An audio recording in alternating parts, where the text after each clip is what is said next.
you started out, like, what was the inspirations for your band? Like, what were you guys into? I mean, it's hard to untangle because my dad was a singer. So our dad was a singer. And he was my dad's a kind of a strange guy in general. A lovely guy, but dynamic to say the least. But he had like a hit in the late 50s called Boom a Dip Dip, like a top 40 kind of record. And a couple of subsequent sort of, rock and roll singles. And he was living in New York and stuff. And then when that kind of pales out, and then he moves back to Atlanta and he immerses himself in like the folk music scene. And he was signed to a label called ABC Paramount. So by the time I come along in 66, it's kind of, he's not doing it anymore. What was he doing? He was schmata guy. He was in the middleman. He was like Willie Loman, He was in the garment business. My grandfather, Ike Robinson, they were in children's wear. My dad was in women's wear, and then ended later back in children's wear. But the one thing around the house that I remember, earliest memories, are him pulling out his guitar and singing folk songs. And just, I don't know, I'm a dyslexic person. And so you know what I mean? So there was, I don't know if that has anything to do with it, but there was something about always singing these songs. It would like open up stuff for me, almost like being high and not in a psychedelic way, but in a way that it changed the space. You know what I mean? And records started doing that to me very early. And that kind of is where, so it's kind of, we think it's normal. Other kids' dads aren't playing old folk songs at the house that I know, But by the time Rich and I, we're kind of like angst-ridden suburban youth, For some reason, my parents decided to move to the suburbs, financial reasons, general apathy, ready to, begin the mound of resentment and regret. I don't know. But all the things the suburbs represent me, you know what I mean? I would say, for me, there was a television show do you remember Night Flight on USA Network back in the early days? I remember the name. I don't even remember what it was about. Yeah, it would be like, it would come on at midnight, and it would be concerts and like films, like cool, like it's probably the first time I saw Eraserhead or Rude Boy, the movie about the Clash, and Decline of Western Civilization, punk things and new wave things, and I always had an interest in stranger things, and things that weren't normal, or, Mr. Roper and Three's Company or whatever, like, you know what I mean? And this show, they had a show that came on at 2 a.m, and it was from Los Angeles called New Wave Theater. And that was like huge, huge. Being a kid in the suburbs in Georgia where, it's still pretty much like that band, all the people listen to that band, Alabama, and they wear like trucker hats and flannels and like want to beat you up because you have a Ramones record or something. And that's how it was. Wow. So this show was like a real beacon of, my mom was like, oh yeah, there it is, Peter Ivers, a very interesting character, Peter Ivers. Wealth of material they've surfaced in many incarnations. Tonight they're here as 45 Grave, piece of wax. 45, yeah, so this is what I'm really into. Don Bowles is the drummer in 45 Grave, who was in the Germs. Not a happy childhood amongst them. No, but, well, I don't know, but they definitely made amazing, beautiful, cool outsider art. And I think something that we have a hard time understanding in this day and age is art that's made because of the visceral interaction with you and other people that has nothing to do with, I'm going to be a big star. Right. Some of the things I think, I mean, fuck, I'm like one of the last, the Black Crowes, we have to be one of the last bands of the time where we kind of felt it was our duty to never truly give in to the other side, you know what I mean? And kind of understand this us versus them idea, you know what I mean? Or vibe is something that's inspiring and something that is like, you know, I was always interested in counterculture, you know, and anyone, again, that's like why the algorithm maybe isn't as perfect, or it never will overtake everything, because there's always going to be the one person who's like, I'm going this way. And that's not enough for me, you know, the deep dive people and the, and so we kind of found ourselves in the crosshairs of this kind of stuff. The Cramps, we were in the Cramps, the Gun Club. So, and then REM comes around, their first record, Chronic Town. And so my dad and my mom and dad had a lot of records, maybe 250 records, 300 records, you know, which was a lot of records back then. Bluegrass records, you know, Lester Flatt and Earl Scruggs records, or Mose Allison records, Jimmy Reed records, Johnny Guitar Watson, and then they had, you know, Buffalo Springfield records and the Bob Dylan records. I mean, that's a big, I mean, for millions of people, but something as a kid that I knew no other kids would go. You guys want to come over and listen to records? I'm going to put on the, you know, the times they are changing. I mean, like, again, it would be a reason to get beat up, you know. Yeah.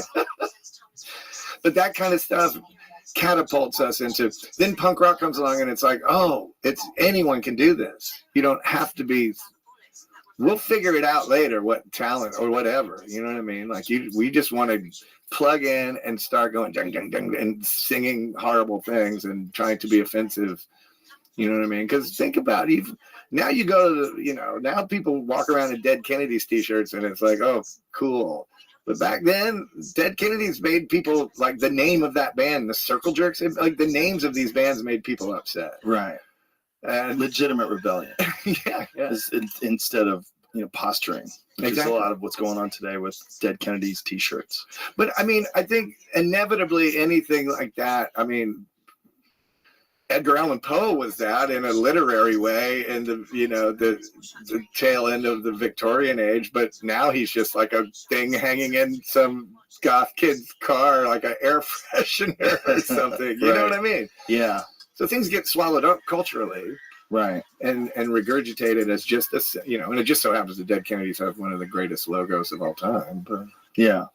Well, so there's always going to be adherence to the, you know, what most people are interested in and what's popular, and then people that are trying to mimic what's popular so that they can become popular. And then there's always legitimate counterculture where people are just like, I don't vibe with any of this. Yeah, I'm looking for something else. Yeah, I'm looking for something that's real, something that's raw.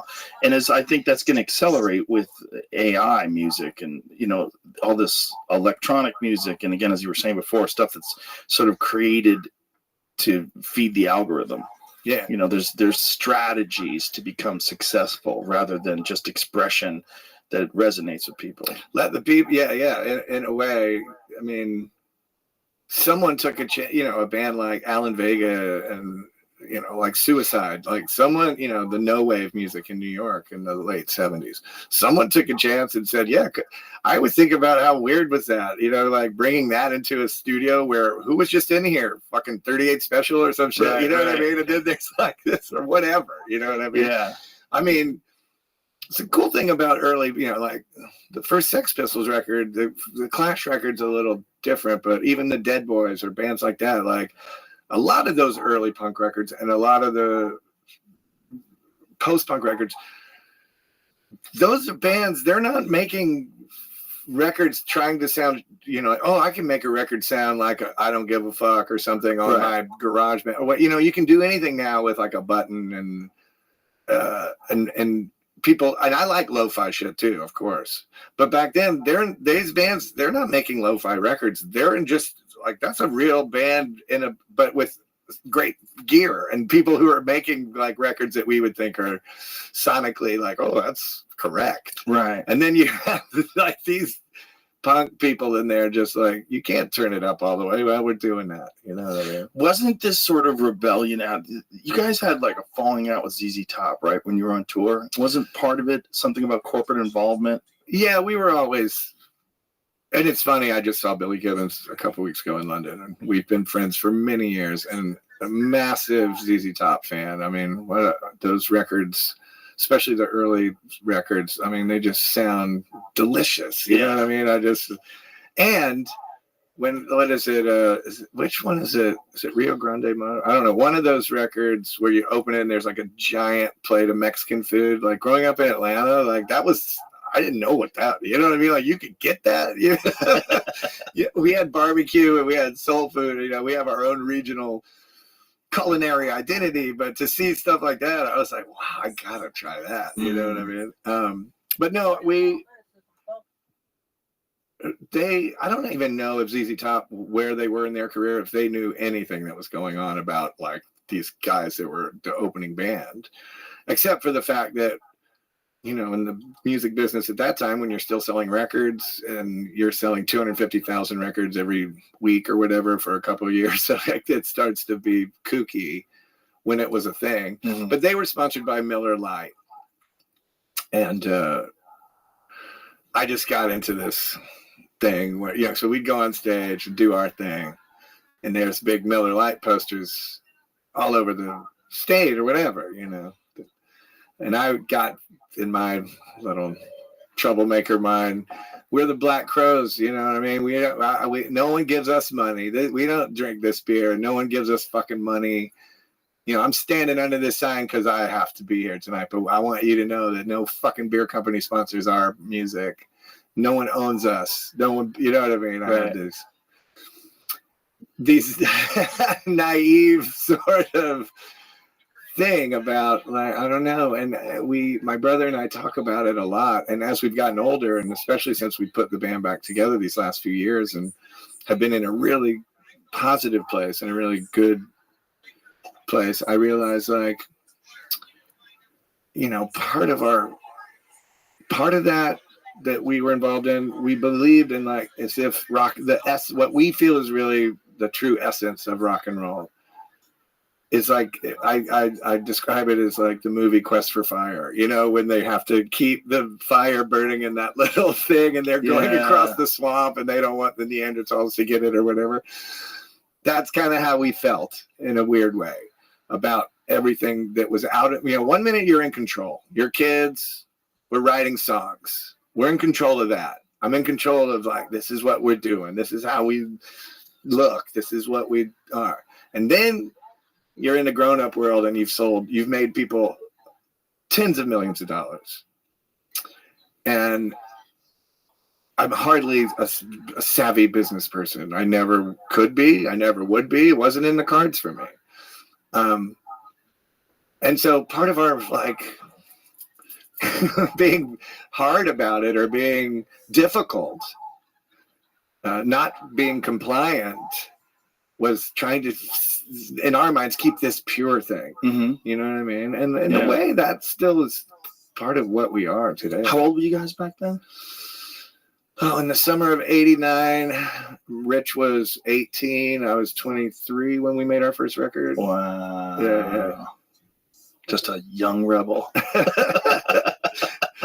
Well, you know, the other thing is rock, you know, you remember rock and roll was culturally and socially, its place and its importance and its reverence was a lot different than today. Yeah. You know, I think it's one thing I think is cool about hip hop music is the hip hop stars have taken over that kind of attitude. Yes. Which when I see their fashion and I see, you know, I mean, there's lots of hip hop's not one thing, of course. Right. And I'm 57. I like what I like. You know, I like old records anyway. But when I hear new things that I like, and I'm like, okay, so they're singing about drugs, they're singing about sex, and, you know, they're singing about, you know, maybe I can't really identify with the violence of poverty and stuff. You know what I mean? Like the extreme nature of some of it. But it's still, that's another form of rebellion as well. Yeah, and hip hop itself is an interesting art form because there's not a push to popify it. You know, like the hardcore hip hop artists are very successful, Yeah. And the lyrics are rough. Yeah. You know, they're very hard-edged lyrics, but yet these are the lyrics that, you know, get millions and millions of views. You can't even say millions of sold albums anymore, because it's like that had to be the weirdest thing, to watch the sale of albums evaporate. Not just the sale, you're absolutely correct. Not just the sale, but the meaning of a record. Mhm. Like, you know, and again, in the big scheme of things, the record business isn't as old as, say, you know, writing or whatever. But in the way that we would listen to music, and you would, you know, there's a company that would find talent and put that whole thing. But yeah, making a record and saying, okay, we're songwriters. This is our latest work. This is what we've been working on. This is our craft, and this is our talent and our poetry, and this is what we want to say. Now it's like, you know, an album, you know what I mean? Like, I personally think that it's still an important medium, and I've yet to give up on it. You know what I mean? If they said, right, you know, oh, you know what I mean? That's what Rich and I've always done. We write songs. It was one of the only things, again, the way we could experience the world was through that, because he's, you know, as crazy as me, just doesn't talk as much. You know? Not crazy, but I mean different, you know. Artists, you know. I think it resonates with a lot of people, which is why there's this resurgence of vinyl, right? Like, people still want to listen to actual vinyl. They still want to see an actual album, you know. Agreed. And there's a lot of, like, looking at that. There's a lot of reminiscing from people that are like my age and your age, that were around when these things were the way you consumed music. I've been buying records since I was 12 years old. You know what I mean? Yeah. Like, and it was weird. Maybe that's because my mom and dad had a lot of records. But, you know, my wife and I, we just moved just around the block in LA. And we've been together 7 years, but we kept our records separate. I don't know. We have thousands and thousands. I just put 4,000 records in storage because we don't have space for that. Wow. But I'm like, but it's funny because no matter what, I see a record store, I'm going in, and I can, and you know, after however many years of buying records, I know what I'm looking for, and I don't buy records online very much. I still like to. I don't know. I'm like a kid when if I've been looking for something and I see it, I'm like, I get a shot of like endorphins. I'm like, oh, you know what I mean? Right. I'm looking around like, I don't want to, you know. Yeah. It's weird. It's geeky stuff. It's nerd stuff, but the record store was really important to me as a young person and a musician, because before you could go on your phone or before the algorithm, whatever, like, there's another person that looks cool. Like, oh, you know what I mean? Like, they have Chelsea boots on, or like a cool band t-shirt. In the suburbs back in the 80s, it wasn't like, you know what I mean? If you saw someone, you took the chance to be like, when you'd go to their house and look through their records, you know what I mean? And it's funny, that's still that way. You know what I mean? I have so many friends in my life, and we're friends because of records, you know what I mean? And it's like, my wife and I DJ all the time in LA, and we go to New York, and we carry our records around. And, you DJ? Like, yeah. Like, we have my wife's name is Camille. So we have the best DJ name ever. The Captain and Camille. We do, concerts and bars and parties and gigs and stuff. Yeah. Really? Yeah. When did you start doing that? DJing? I started back in the 80s, everyone used to take a turn playing records at the pizza place. They had 2 turntables called Fellini's in Atlanta, where all the, as my dad referred to them, dirtbags and lowlives hung out. Everyone in a band, of course. Mm-hmm. But then I guess in the early 2000s, a friend of mine that worked at the great record store Other Music in New York, my friend Michael, we started doing these nights of playing like a lot of weird psych folk as a kind of a genre, and we both loved those records, and we called Gurus Galore. And and just when I wasn't doing the Black Crowes, I had this band called the CRB. We were like a little psychedelic folk rock little group that toured around and made a bunch of records. But we played 2 sets a night, so it was kind of like Grateful Dead model, like very heady, trippy. So, but the CRB, especially in California, we always had friends DJ the shows with doors open till after the show and in between sets, playing records. I don't know, it's just something we've always done, and my wife used to DJ before I met her and stuff. So it's just something you enjoy. By the way, if I could make money doing it, I would never do it. If me and Camille could just play records, I would be the happiest person in the world. You would stop performing? No, I'm kidding. No. I love singing. I love performing. I love being in a band. You know what I mean? I love. It's changed a lot, like anything else, and travel and everything, but I personally, it's yet to beat the adventure out of me. You know what I mean? You never know. Same thing about why I could go online and buy whatever book or record I want right now. Anything, almost anything you can imagine, is available. But, I know when I'm in Denver, I'm going to this certain bookstore, and I know that they have really curated things in there that I'm looking for. I can wander into, you never know who you're going to meet. You never know what you're going to eat, you know what I mean? The laughs and it's still a lot of stuff out there for someone like me, a lot of stimuli. Real experiences. Yeah, that are good and human. Yeah, human experiences. Yeah. I mean, that is what live music and live performance is all about, right? I mean, music is great. Live music is something really special. I tell you, the pandemic was weird for the world. And it was, for artists and musicians, we had, no government bailout for the guy who, is playing guitar or whatever.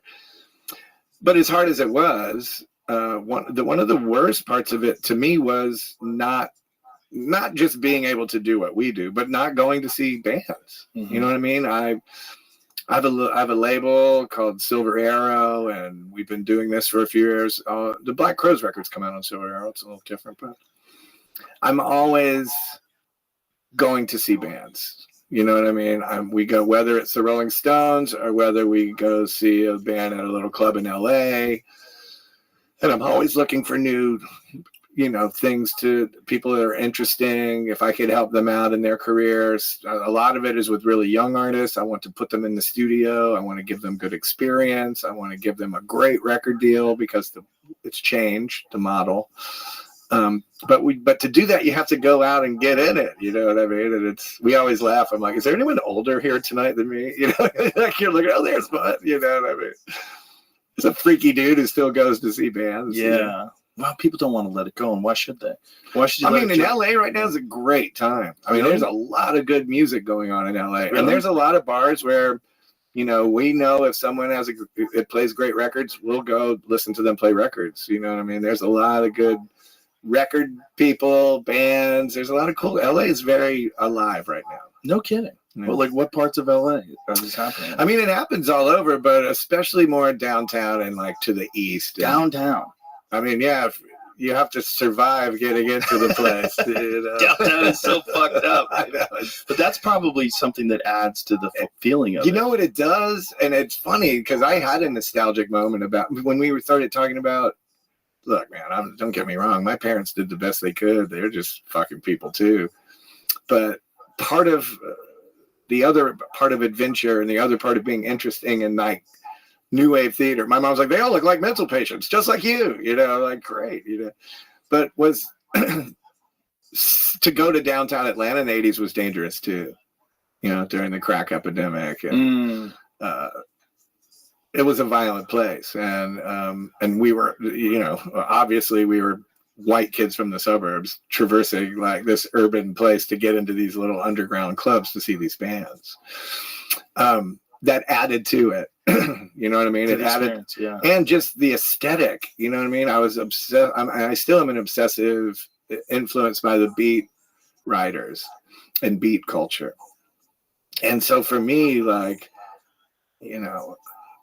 Jack Kerouac isn't writing about the suburbs. He's writing about the, Mexico City or whatever. You know what I mean? Mm-hmm. Like all the Gregory Corso or Allen Ginsberg, all these poets and people are writing about all these experiences that don't seem to be happening in like a neighborhood where they call the houses a 5, 4, and a door. Right. You know what I mean? Right. So a certain angst is cultivated. Yeah. That the only thing that could satisfy that would be something that I felt was gritty and real. Well, there's something about if you can. I mean, I haven't been to downtown LA to see music in quite a while, but the last time I went there, I saw Gary Clark Jr. and Honey Honey at this very small place with maybe there was like 200 people in there. I took my daughter, and it was like a late show on a Monday night, like 11:30. And here we're seeing Gary Clark Jr. and Honey Honey play a cover of Midnight Rider.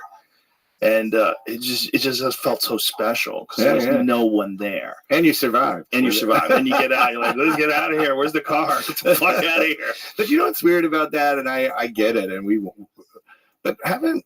I spend a lot of my time reading. I read a lot of varied materials. And one thing that comes up is humans are dangerous. Yeah. And places where there's a shit ton of them are usually pretty gross and dangerous. Yeah. Well, it's just a numbers thing, right? It's totally a numbers thing. It's other things, ills as well. Sure. That are hard for us to deal with. And look, if we're lucky enough to be walking upright and somehow mentally stable or whatever, right? But I think cities have always been dangerous places. They certainly have. Ancient Rome was a dangerous place. Oh yeah. You know what I mean? It was so wild. We were just in Sicily and we went to Palermo for the day, and it was have you ever been to Palermo? Yeah. Wild. Yeah.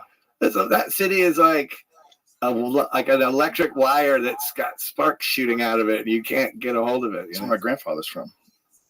Yeah, from Palermo. Yeah, when we went to Italy, one of the most interesting things. Is this water? Yes. And there's coffee in this if you want. Cheers. One of the most interesting things is, just Italy in general, is like, every time I go there, I'm like, maybe I should live like this. Like they fucking know how to relax. These people know how to relax. Like with the way they sit down and eat. No one sits down and eat for 40 minutes. You sit down and eat for 2 hours. French people have it dialed in pretty good. They do. They do. As well. Yeah. And they have pastis, which is What is pastis? Pastis is it's a aperitif from the south of France. You ever see it says Ricard? Marseille is famous for pastis. All Mediterranean cultures have an anisette-based drink. Italians have Sambuca. The Greeks have ouzo. Arat in Lebanese people, and there's all sorts of them. In the south of France, they drink one that's a little more sophisticated and a lot more herbs and things in it. And they say you always know in France someone from Marseille because they always have a pastis in their hands. It's a high alcohol level, a lot of sugar, but it's delicious. You put it in ice and dilute it with water, and it makes it all this kind of milky color. It's genius.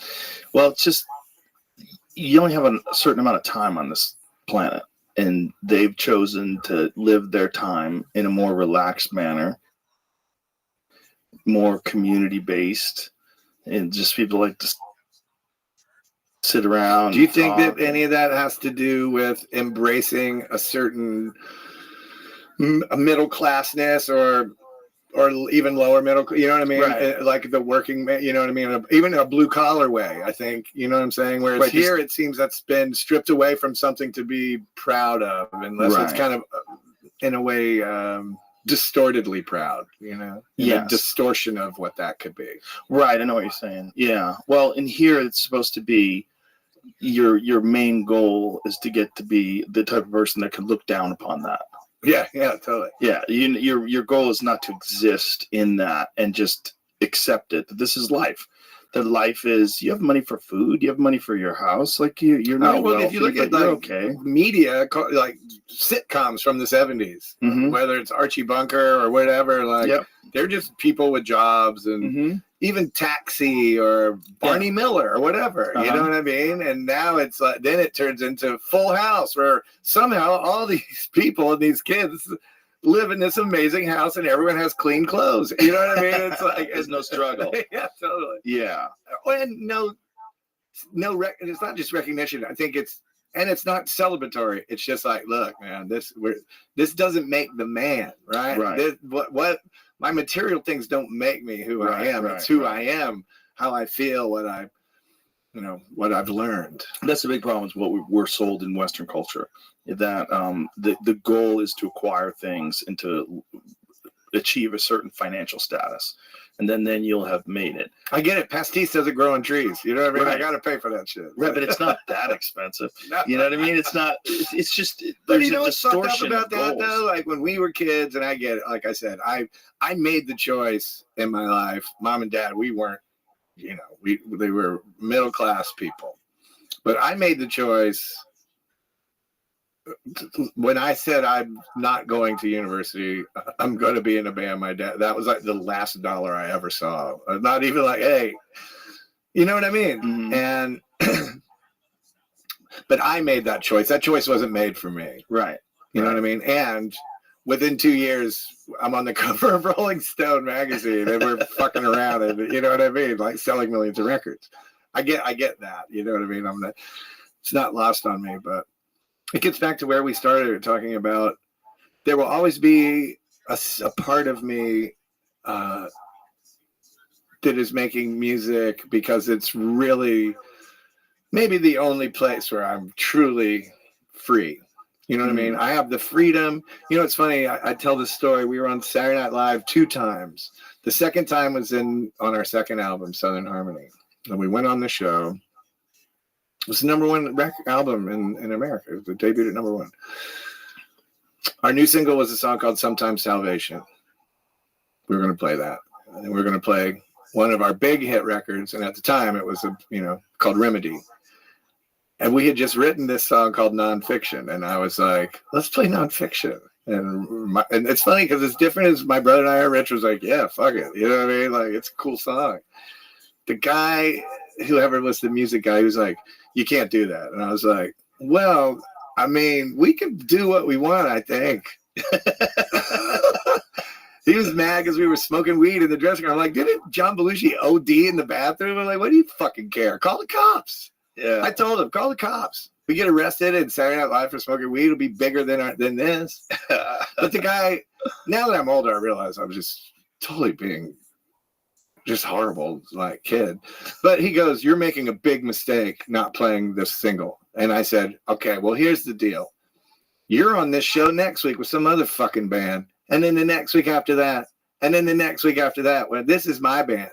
So let me make the mistake. I'm not going to let you tell us what to do. And if it's a mistake, then we'll fucking eat it, won't we? And I'm still here. And where's he? Well, it's funny. Someone told me he has I forget his name. I ran into him once before. He did not like our attitude. He was on a podcast about Saturday Night Live or something and said we were the worst people he ever dealt with in his entire career there. And I was like, well, thank you. That's funny. The worst how? Because you just didn't listen to him? Yeah, we didn't do what he wanted. Yeah, that's not what you're supposed to do with artists. Especially when you're young and you're still like, the fire is like so intense. You know, that's always the problem with executive mindsets versus artistic mindsets, right? And some producer character who just wants everything to go according to this very specific plan they have laid out. And you're trying to take an artist, and first of all, just trying to take an artist and making them sing one song is kind of crazy, right? It's I think we see that now. Yeah. You know, we see people are like, I'll do it. You know what I mean? Yeah. So there's someone who's ready to jump up and do anything. And I think that's been a part of showbiz. But that's kind of what we were saying before. I think the talent show thing, the vote for me. Right. You know what? No one was voting for us. Right. We were unvotable. Right. And that was part of the reason that we were drawn to these characters and these people and these other outsiders and these other whatever kind of spectrum we're on or whatever that's different, that we were like, music to us represented everything vote for me. But did it feel weird to transcend that and become mainstream massive? Yes, it's you still guys, weird. Like, sometimes. what is the juxtaposition? I mean, it has to be so strange. You're these rebels, and then all of a sudden, you're the number one fucking band in the world. And then, and it was tough. It was maybe tougher for me because I was more boots on the ground in the scene and with people, and now it's like, especially in the 80s in Atlanta, it was like, fuck anyone who signs with a major label, man, fuck that, you know what I mean? Yeah, and I'm like, like power to the people or whatever, and then it's like you're on MTV 30 times a day, and in between fucking Toyota commercials and Snapple or whatever, you know what I mean? Like, so, and it's weird because our politics are so in line with so many of the alternative politics of music, the way, that would the grunge or whatever, and so I'm the same age as all of the grunge bands, but I don't exist in the 90s in the same way. We weren't, you know what I mean? Because we were doing something. But it is funny, like, people say, well, no fucking label is signing Kurt Cobain today. But as a matter of fact, Kurt and our generation of people we were talking about compliance and defiance. You're making a mistake. Fuck it. It's my mistake to make. It's my band. It's my art. And people and my kind of generation, it's not about being old, but now I think there's so much compliance. Okay. I don't want to cause any trouble at the record label. We're all distorted right now with social media and all the different avenues for people to get attention and to get famous. It's so easy. I shouldn't say it's easy because it's rare, but common. So it's like it's more highlighted which way you can go to achieve success. But do you remember that famous time where Kurt Cobain and Nirvana were playing and they were forcing them to lip sync? Yeah. And so what did Kurt do? Did he start reading out of a book or something like that? Like he did a bunch of wild things. Like, yeah, of course. I mean, see if you can find that, Jamie, because it's kind of hilarious. Yeah, I know. Nobody did that at the time. And they were telling them, no, you can't play live. So, here it is. Set to perform the recent single Smells Like Teen Spirit, the British music chart television program Top of the Pops. Time to show the policy requiring artists to sing live vocals over pre-recorded backtracks. As you would expect, Kurt Cobain and his bandmates would not let this go without having some fun. So they started fucking around in the middle of the song. The result was, and still, one of the greatest middle fingers to live performances ever. The band literally made its own shred video. Yeah, amazing. Yeah, because you got to sing the live vocal over the track. Yeah, so you started fucking around and coming up with new lines. Great. Yeah. I mean, we loved the Replacements. That was like their being on Saturday Night Live was a disaster. But we thought, that's our band. I remember every fucking person that we knew in Atlanta that Saturday night that the Replacements came on and made in TV on Saturday Night Live. We all were at parties and watching it and getting completely shit-faced. Watching, they shave their eyebrows off and shit and were rolling around and change clothes. And people were like, oh dear.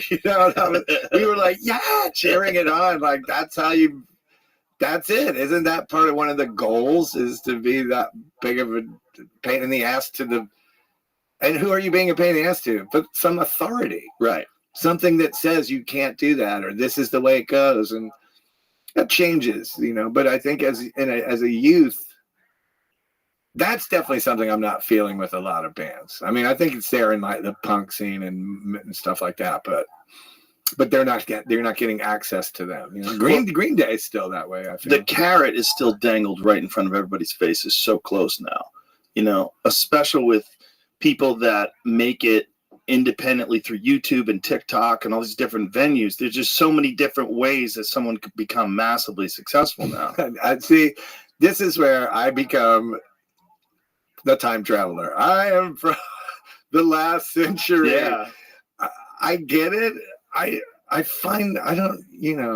think a guy smashing his nuts on a rail on a skateboard is as funny as anyone, but I've seen it. You know what I mean? Like, Yeah. It's not like, you know what I mean? It's not like Steve Coogan or something. You know what I mean? Like the craft and like subtext and like all this other weird cerebral stuff with comedy or whatever.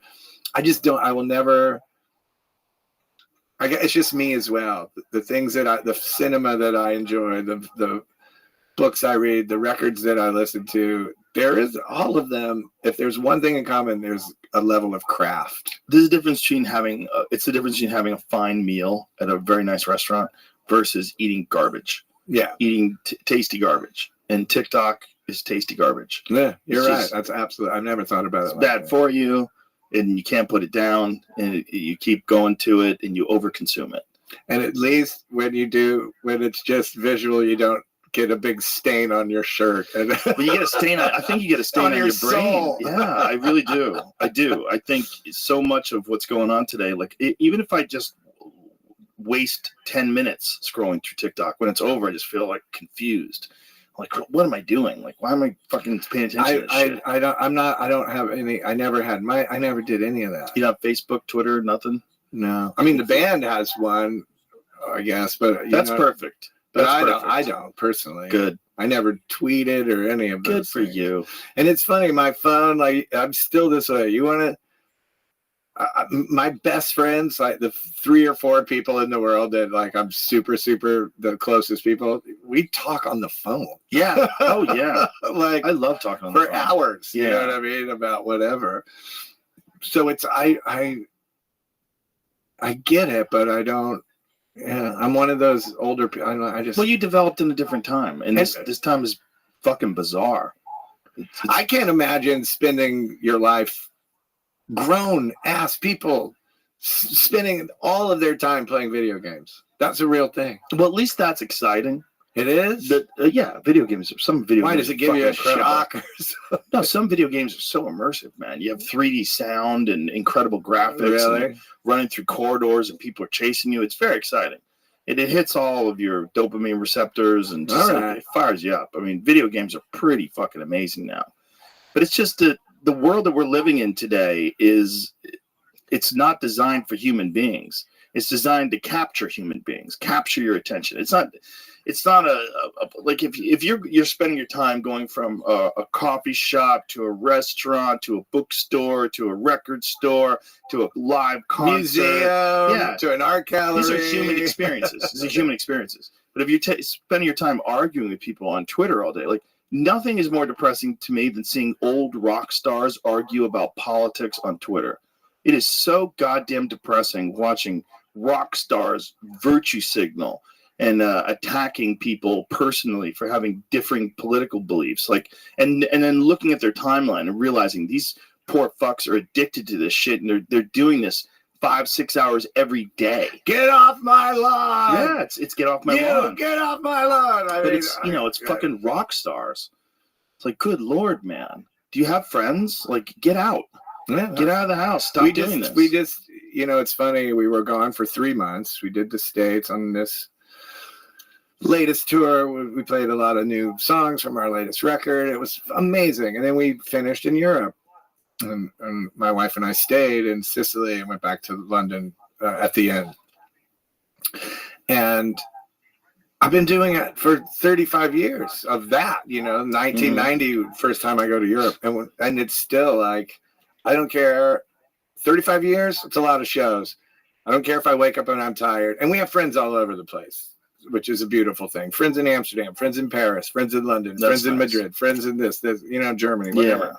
But we're constantly out doing, you know what I mean? There's no way we're not hitting the town in any town and finding what it has that makes maybe it unique or special, whether that's taste, smell, touch, or whatever. I mean, it sounds silly, but like I said before, there's still adventure in the world. And I'm not talking about jumping out of an airplane adventure or, that just stimuli.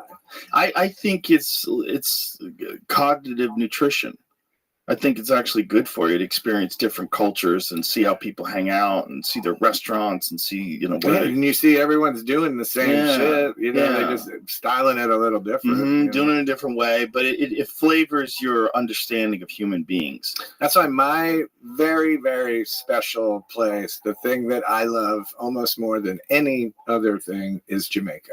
Really? I was lucky enough to have a dear friend introduce me to Jamaica 30 years ago, and I have friends there, and I have a whole life there that has nothing to do with anything other than Jamaica shit. And I go to the country, and we have a country kind of life there, by the ocean, and no resorts, The food there is fucking amazing. Amazing food in Jamaica. Jamaican food is so delicious. And you have to get out there and eat it, and they have like anything else, the fruits there, the vegetables there, the seafood, and they say in Jamaica that a goat in Jamaica only has one bad day, man. Yeah, it's not even a whole bad day. It's just a quick moment, one bad moment, and that's a wrap. One bad moment, and the rest we're all happy with. Yeah, and then the rest everyone's eating it. Yeah, that's one of the things I loved about Anthony Bourdain's show. That he would go and really immerse himself in these cultures and eat their food and hang out with their chefs and hang out with the people and get toured. Someone would take him on a tour around the town. You know what happened too? Sometimes he would be tired and hungover. Oh yeah, and most of the time. Yeah, but again, I'd have people. I mean, I get it, man. Everyone has a tough thing, but it's like, oh dear, I don't know. I better get this. I'm like, okay. If you enjoy what you're doing, being tired is not that bad. No. If you enjoy what you're doing, it's like, so what? Just get up, have a coffee, let's go. And I bullshit you not. If for some reason I had to get a quick 20, 25 in, I could curl up right there and do it. And you wouldn't even know I was here. I believe you. I'm expert. That's 35 years of being on the road. Knowing how to power nap. I gotta go down, or I'm gonna be in an intersection, waving a gun around with my pants down by my ankles or something. I've learned how to sleep instantly on planes. I get on a plane and almost always I'm out cold. Me too. I annoy every single person I'm traveling with. Yeah. How's he asleep so quick? She's like, what? How'd you fall asleep that quick? Even with my Jamaican dog in my lap. We brought it when my wife and I were married in Jamaica, and we have a little street dog that we brought back. Oh, that's cool. Bammy Longface, yeah. And wow. Bammy, she's 35 pounds, but I can even sleep with my Jamaican street dog on my lap. That's cool. So Jamaica's your spot, huh? And they just got hit very hard with this hurricane, so it's my friends are okay and stuff, but everyone's really shooken up over it in Jamaica. Oh, it's scary shit, man. And it's been they haven't had something like that since 2007, and this was worse. I saw live footage of it, some live cell phone footage of it. It's just, unless you've experienced that live, when you're around the sky, and the sky becomes an angry monster, and everywhere around you is dangerous, and the winds are 120 miles an hour, and just it's so humbling. I was in a tornado in Atlanta in the early 70s, and that was, I was probably too young to be traumatized, but I remember feeling my parents' trauma about this thing going over our house or whatever. Oh, it's fucking terrifying shit, man. When it was over, though, when you're a kid, it was amazing. The whole world was one big pine sap jungle gym. For weeks we were just, because you're just climbing in all the fallen trees. And my dad had some old Pontiac, and that thing was like a U in the car, some giant pine tree smashed. Wow. So it was like a surrealist thing too as a kid, wow, everything's been shaken up. Yeah, it's also a lesson in the temporary nature of things. You can look out and think, this is my lawn, this is where the car's parked, this is how things are. And then all of a sudden the sky's like, not today, bitch. Yeah. Let's throw a tree through your fucking house. What was that commercial in the 70s that Mother Earth gets angry or whatever? Remember that? It was like shampoo or something. And then but it was there was their catchphrase. And they would be like, Oh, yeah, I remember that. I don't know. It was I think it might be shampoo or something. Something stupid like that. But it's true. You know what I mean? Yeah. You have to deal. Shit, fuck. Well, Katrina is still something I love New Orleans is one of the most special cities in the world, and It's still amazing. It's still vibrant, dynamic, alive.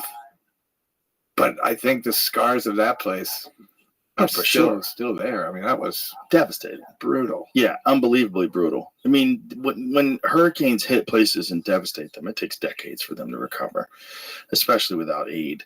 And then sometimes it's like the people that are there, they just don't want to do it anymore. It's like when you realize you're in a place that this happens and there's other places where this doesn't happen, you just get the fuck out, you know? But there's a humbling of being attached to nature in that way that I think, like, I grew up in Boston, and there's something to the people that live up there that understand that every winter it's going to get so cold that you could die outside. Right. That's a reality that no one in LA experiences. Because in LA, it's like earthquakes, fire, floods, zombie apocalypse. I get a little bit of that, but you can kind of get away from that. It's not going to overcome your entire You can build city. a very high fence and have the state-of-the-art security system. The fires are wild. I was evacuated Terrifying. 3 times living in LA.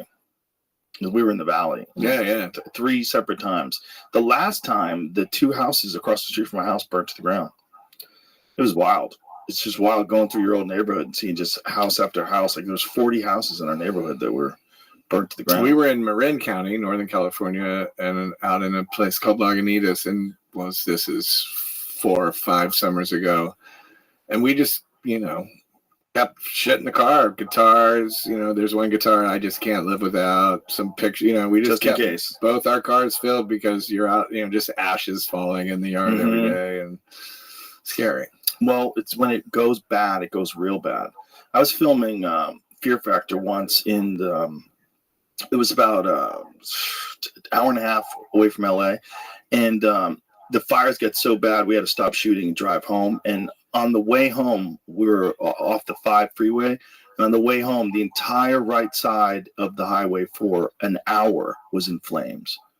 Like, completely in flames, like a Lord of the Rings movie. Like you're waiting for demons to ride horses over the top of the mountains.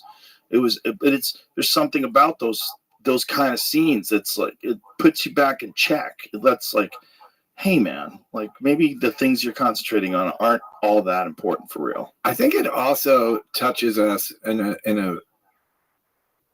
our animalistic DNA of, like, still being that person, these people, again, it's Quest for Fire, being these people who are really not just completely immersed in their environment as well for survival and sustenance and everything. Yeah.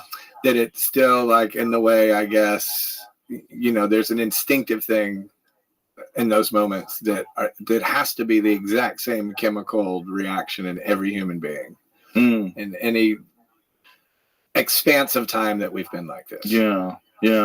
When we were in Sicily, we were at one, I guess there was an eruption there recently. There's one today or last night. Yeah, that's right. I was seeing it on the news. But when we were there, we were near this one island that had a constant eruption. And at nighttime, you could see the red at the top of the mountain, just a little bit of red, like bubbling up off the top of the mountain. It was so fucking cool. I've never really got close to something like that.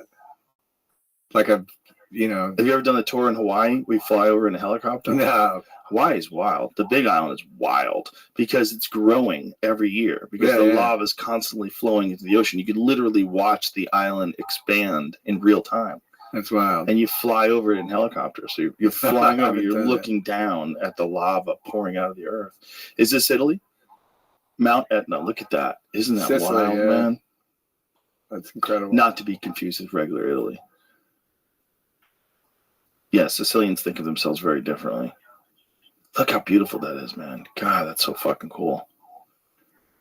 We visited Pompeii, too. I did that as a kid, and it's crazy. Still one of the coolest. But I was like, it's funny when I look back, they have, like, up the streets, they'll have, like, the fountain at the end of the street or where the water would come, and you could see, like, where people lean their hand. There's, like, an indention for the centuries of people leaning in to get a sip of water. Yeah. I just put my hand on that as a kid, just, like, I almost couldn't stop, like, thinking about that. I do that all the time. I do that with my kids when I'm, like, fucking around. I'm like, shake the hand. I shook Chuck Berry's hand, Bo Diddley's hand, Yeah. I shook Little Richard's hand. John Lee Hooker, they're all like laughing. Damn, you met John Lee Hooker? I did one time. Yeah. Wow. That's a guy I'd love to meet. His handshake was like amazing. It was just like he touched my hand. It was just like a cloud. It was the softest like pillow. I was like, wow. And it was early days. We headlined the Memphis Blues Festival, and he went on before us. And I was like, I just don't think that's right. Right. Like, I know we're selling a lot of records, but it's crazy. That's John Lee Hooker, man. Yeah. Never get out of these blues alive. Yeah. Boom, boom, boom. Yeah, he was as cool as it gets. That's amazing, man.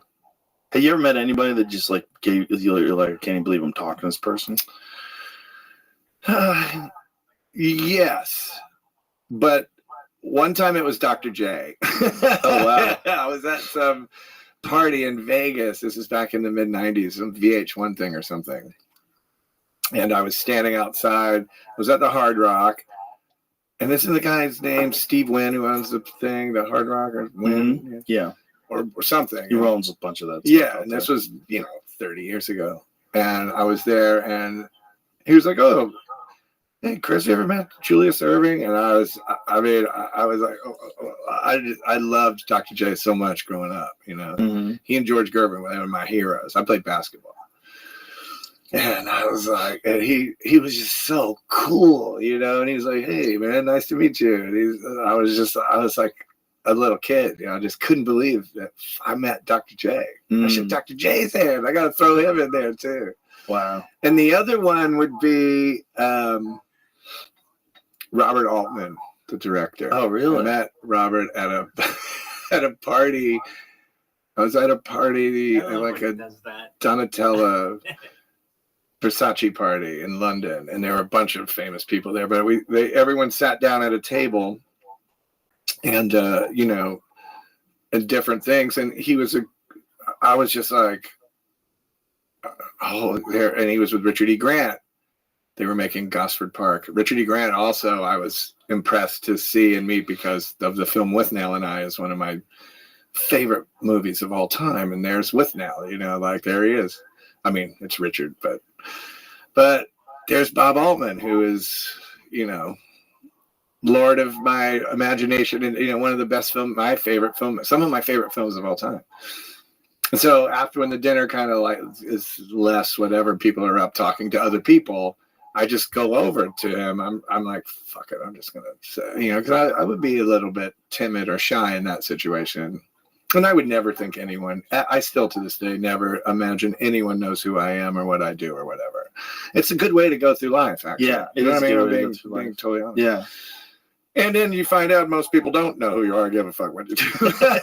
But I go over and I introduce myself, and I instantly recognize that he smells like weed, like he's, got a roach in his pocket or something. And I'm like, Bob, are you holding it? He goes, yeah, you want to get stoned? I was like, yeah. So he pulls out a joint, and like we're sitting there and we're just talking about weed. And, he's like, it's hard to get, I get this from California, and I was like, wow, man, and we smoked a joint and talked a little bit about music and jazz and London. And that was kind of it. And he was like, oh, you should come by the office. And I never took him up on it, like the production office, just because I felt out of my depth. You know what I mean? Mm-hmm. I should have. But that was like one of those things I will always remember. It's interesting when you meet people that were heroes to you, and they're human beings. They're just normal. Yeah. And then you realize, like, especially in your case, like you've become that to other people. And then some kid will come up to you, Chris Robinson? Yeah, yeah. And you're like, yeah, fucking normal person, just a person. But to them, you're the Black Crows. You're not a normal person. You're a fucking god. It's weird. You're an inaccessible, like, plateau of society that very few people ever experience. I think music is a part of that as well. Yeah. Like you said. I mean, and there will always be, I don't know. I think that there's a connection in creation, art. Where does the idea come from? I mean, I think there's people who can manipulate that and make like, I'm going to make a pop song and it's going to sound like this. And I'm not saying that it's not special, not good, but then I think there's other things that I'm not using it in a Christian way or whatever, but there's a divine spark of something that happens or whatever drops in your lap imagination wise. The muse, you know, the muse is real. The muse is real. I think it is real too. And the one thing that I do believe about the muse, and I consider the muse a female presence, a female, most do, dynamic, you know. Yeah. And I feel that the muse, at least the muse that I feel is a very jealous thing. And I don't mean it in like any possessive way or anything weird, but just like the second your devotion is turned somewhere else, the muse could leave you. That might be as superstitious as throwing salt, over your shoulder or whatever, but I honestly believe that. And it makes it difficult in life because life isn't just the muse. Life isn't just the dream world that I live in my imagination. And the ideas have to come from somewhere. It's not just singing and dancing, and you have to have ideas. What is this? For me, I've always had to be involved with every aspect, the album covers, the stage design, the fucking laminate. Everything has to fit into a world that I can feel like I want to inhabit, something that's comfortable and interesting. Yeah. And I think if you remove, so it's not just the musical part of the muse, it's the whole thing. And I think if you're like, oh, you know what, I'm going to get into, I'm not, if my reverence for that goes away, and even in the slightest, I feel that she will turn her back on me forever and I'll have nothing, no more poetry, no more music. Well, you're probably right, because let's assume the muse is real. The muse would probably reserve its greatest inspiration for its most devoted followers. I think so. Yeah. The most devout followers are the ones that are going to be adherent to a ritual, sit in front of the computer or the notepad or however you write, and just like spend time. I could never, ever write lyrics on a screen. I could never do it. You write it on paper? Oh, yeah. Yeah. I'm like completely. Does anybody write lyrics on screens? I think, I think like a lot of people. Artists that you know of? Yeah. Interesting. I think a lot of hip hop people write rhymes on their phones, and I know. I know a lot of rock and roll people who were like, hey, Well, the phone thing's convenient. I transfer all my notes to phones because and occasionally I'll write something on the phone. The best thing about the phone, honestly, is like sometimes I have an idea. Maybe I've had a couple of cocktails too, which is like, memory is slippery. When you're drinking with friends and you're having a good time, but you have an idea, I'll just like run into a bathroom stall and I'll hit the voice recorder and just say it. I do that too. I do the voice recorder as well for like if I'm plucking around a guitar and I get a little something that I like. Or when Rich and I are writing songs too, like if we're not. But I've never had a home studio. I've never wanted that. Really? I never. You want to go to a place? I want to go to a place, and I like a part of my thing is I like everyone's contribution. You know what I mean? Right. I mean, in the Black Crowes, Rich and I write the songs. So, but the contributions can be musical or or it could be anything. Right. I mean, sometimes it's the engineer and the producer and the band and it's the vibe of those people being together. And it's all of that circulating and percolating and making something, everyone in on it. You know what I mean? Like an old submarine movie or something. You're being depth charged and everyone has a job to do so you don't die. Right. But I think that's important for me, like Prince is one of my musically, there's an argument to be made that maybe Prince was the baddest motherfucker of all time. Definitely an argument. I mean, because there's people who can write, there's people who can play, there's people who can produce and record, and there's people who can dance and sing and perform. That guy did it all at its ultimate level. Every musical instrument. He was insane. It was so good. And he was so different. I remember when the first album came out, it's just that picture of him with his shirt off, with like his hair. you know, and you hear the songs, and you're like, wow, this guy's out there. It's Yeah, the different. second record, Prince. Was that the second? The first record? one, the first one's called For You, and there's a picture of him kind of like Is For You, is that one was with soft Jack Me Off? No, that's later. Oh, okay. For You, the first single is Soft and Wet. Which is before Jack You Off. It has to be Soft and Wet. And I always laugh because I was, you know, by the time we're in the suburbs, I live in Atlanta. You know, I'm obsessed with black radio at the time. I'm only listening to V103 FM Atlanta. My first concert is Slave and Kool and the Gang and Sky at the Omni. Oh, wow. I'm going to see The Time, Vanity 6, SOS, Lakeside, Cameo. You know, wow, Morris Day. Yeah, that was one of the best concerts I've ever seen. Wow. At that time in my life, and only listening to that radio. So the first Prince single comes out, and it's Soft and Wet. It's a great song. Dun, dun, dun, dun, dun, dun, dun, and like funky and cool. This little kind of disco breakdown in the middle, little roller skating shit in the middle. And I'm like, but I didn't really know what Soft and Wet was yet. You know, I was like, is this like a washcloth that he left in the bed? What is this? Yeah. No, he was a character, man. I never met him. Character. I saw him. I only saw him in concert once. Really? And it was fantastic. He was amazing. He was doing a residency once at House of Blues in Vegas, but it was like really late at night. I had to do something in the morning, and I passed on going. To this day, I could kill myself. Yeah, because he would do the concert and then go play another 8 hours or whatever. Yeah, well, he was going up really late. It's like it was after midnight, and I was like, I got shit I have to do tomorrow. I can't do this. I can't be that tired. And to this day, I'm like, fuck. You know what's funny? The other person I met that put me very much at ease, but when I first said hello, that I was totally freaked out, was George Jones. Oh wow!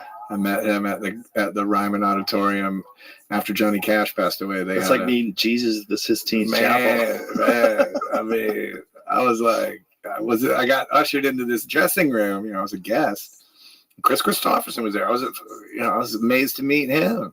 And but I'm like, fucking George Jones, old possum's right there. And I end up talking to him, and he was really, really sweet, man. I wanted to talk about Kansas City Chiefs. He loved the Chiefs, and I used to watch football back then. And but I will always remember. So he was taking over for Johnny Cash, singing. I think it's Johnny Cash. Maybe it was Waylon's part. I don't know the song that great. The Highwayman. I was a highwayman on the Columbia. Yeah, and he was the dam builder on the Columbia River, or whatever. But he kept looking at the lyrics. He went, "I'm a dam builder." And Chris was like, "Man, it's not like." He goes, "I don't think my fans want me to. I'm a dam builder." I mean, he just thought it was so funny, and I was like, "What amazing, you know, that I got to be in there." But the other funny part of that is, they were like, "Chris, we take a picture with George and Chris," and I'm like, "I'm getting my fucking picture taken with George Jones and Chris Christopherson. That's pretty wild. This is the like coolest thing." And I'm like in the middle, you know, and I'm like, man, this is the coolest day ever. And then the door opens. My ex-wife is there too. But then the door opens and Al Gore gets in the picture and ruins it. Like, get out of the picture. Who? How did he get in there? I don't know. Did he start talking about the climate? Yeah, that was his initial climate thing. But I'm like, let's talk about your wife telling people what they can listen to, whatever. Like, get out of here. Who are you? Self-righteous. Yeah, people forgot about that. She was the one who made, it actually helped albums. Because when they put those warning labels, everyone wanted them. Everybody wanted a warning label one. Yeah, I never even got a warning label. Oh, I remember when NWA had the warning label on them. I mean, all of them. But I mean, I'm like, you guys are really seriously upset about the band Wasp? I mean, like you, Yeah, it's really ridiculous now in hindsight. But I remember, I was in high school at the time. It was a big thing. Well, they're telling you what to do again. You know what I Mhm. mean? And a lot of it was racist. You know what I mean? Oh yeah. But it was like, well, I guess it was out of high school. It was like when rap music was really starting to emerge, and those lyrics were so shocking, like early Ice-T, Ice Cube, all that I mean, stuff. it happened with rock and roll. You know what I mean? Once Elvis Presley, they wouldn't let him shake his hips on TV. I mean, it happened with Chuck Berry too. You know what I mean? And there's that. The initial phase, the cosmic fucking blood and brimstone of rock and roll ends pretty quickly when it starts, and then you turn into like the Paul Anka, Pat Boone sort of style until the Beatles really come back around. I mean, right. You know, you have lots of cool records in between there, but they're small. But it's interesting like that, where things come in waves. They come in waves of great artists for whatever reason. Yeah. Well, I think. I mean, at least if you look at like when I look at my age people, we were close enough to the Beatles and close enough to the Sex Pistols and close, you know what I mean, and the Stones and Zeppelin. That shit's long gone for a lot of younger people. You know, as time moves on. Yeah. You know what I mean? I have to ask you a question because before I forget, did Rick Rubin try to get you guys to change the name of your band? Yes. And did he really try to get you to change your name of the band to the KKK, the Cobb County Crows? I know that the king of yoga or whatever the fuck he's selling, whatever, you know, I don't know, whatever his, you know, but under that beard, that guy, and it's funny because good for Rick Rubin, whatever, he can do whatever he wants. I don't, you know, he has very little, but he did say that's a true story. Well, so and by the way, it was unimaginably offensive, unimaginably. Why would you say that to us? You know what I mean? Explain the conversation. How does it happen? Because I think, well, we were called Mr. Crow's Garden, and it's a book. It's like a children's book from like the 20s called Mr. Crow's Garden with an E, so it's a name. You know, he was Mr. Crow. And we were kind of, you know, into like psychedelic, you know, like it was whatever. That was the name of our band. So when we made Shake Your Moneymaker, a few years had gone by since we first were Mr. Crow's Garden, and now we don't sound like that. And George Trikulius, our producer and our A&R guy and our lifeline to the music business, to the world, who signed us and stuff, he was like, we need, you know, we got to change the name. So there was a little bit of time where before we said we'll be the Black Crows. And that's when Rick interjected that's what because we're Southern. Aren't all Southern people fear-driven, ignorant bigots? Isn't every one of them? But he didn't say it that way, right? So he said it like, it'll be cool. It'll be like controversial. I'm like, yeah. Jesus Christ. Yeah. So and how did he bring it up? Like, I think this is you're from Cobb County. See, well, we're not from there, but we're from Atlanta. By the way, it's fucking hard to get it to change Wikipedia. That they're like, me and Rich are born in Marietta. We're not. We're from Atlanta, Georgia. You know, third generation Atlantans. And I was like, my grandfather was born in Atlanta in 1906. You know what I mean? So it's hard to get that shit changed. But he was like, oh, so you live in Cobb County, COBB. Well, you should change it to Cobb County Crows and put them all Ks. And we were like, that's so foul and disgusting. It's such a crazy idea to not have like context to it. Just to imagine that you're going to call a band the KKK, like what the fuck? Cobb County Crows actually sounds cool. It C's, yeah, totally. You know, it was the Cobb County CCC. No problems. Great name. Nothing wrong with it. You probably would have achieved the exact same success as the Black Crows. But I don't know, because the poet in me and the armchair occultist would believe that the only way we achieved what we achieved, became what we became, is because of the way some reason Also, leaving the E in it Mm. that was the one thing that I said we would do. Mm. So it's, and by the way, leaving the E in it was also great. And it's still great to this day when someone requests something or wants something from you and they misspell the name of the band. We're like, no, fuck that. No, you could have looked there out a little bit. A little bit of a search. It's right there. You know what I mean? It's not that hard to add an E. I just can't imagine that conversation. Someone saying, I can't imagine it especially either, Rick. to be honest. Well, Rick is a friend of mine. So just for clarity, I don't hate Rick Rubin or anything, but he's a genius. He did He's say a fascinating guy. I mean, he's a very interesting thinker, and I can imagine this idea intrusively embedding itself in his mind and then coming out of his mouth. I just can't see. I mean, how to be honest, I found a lot of when, especially in this, when our first record came out, and we're on tour and we're working that record, and I'm the one who has to get up in the morning and okay, so we're in Cleveland, now we're playing Cincinnati. I have to go to 10 radio stations in Cleveland and Cincinnati and do the handshaking and the talking and sell the band. I meet all the local promo people, so they pick you up and stuff. And everyone was really super cool, and they would be the people that could get you drugs and pay for drinks and stuff. Yeah. And but wow, I would be driving in the car with some of these guys, and they'd be like, "Must be tough being." I'm like, "What?" Talking down to me, like, "You don't know me.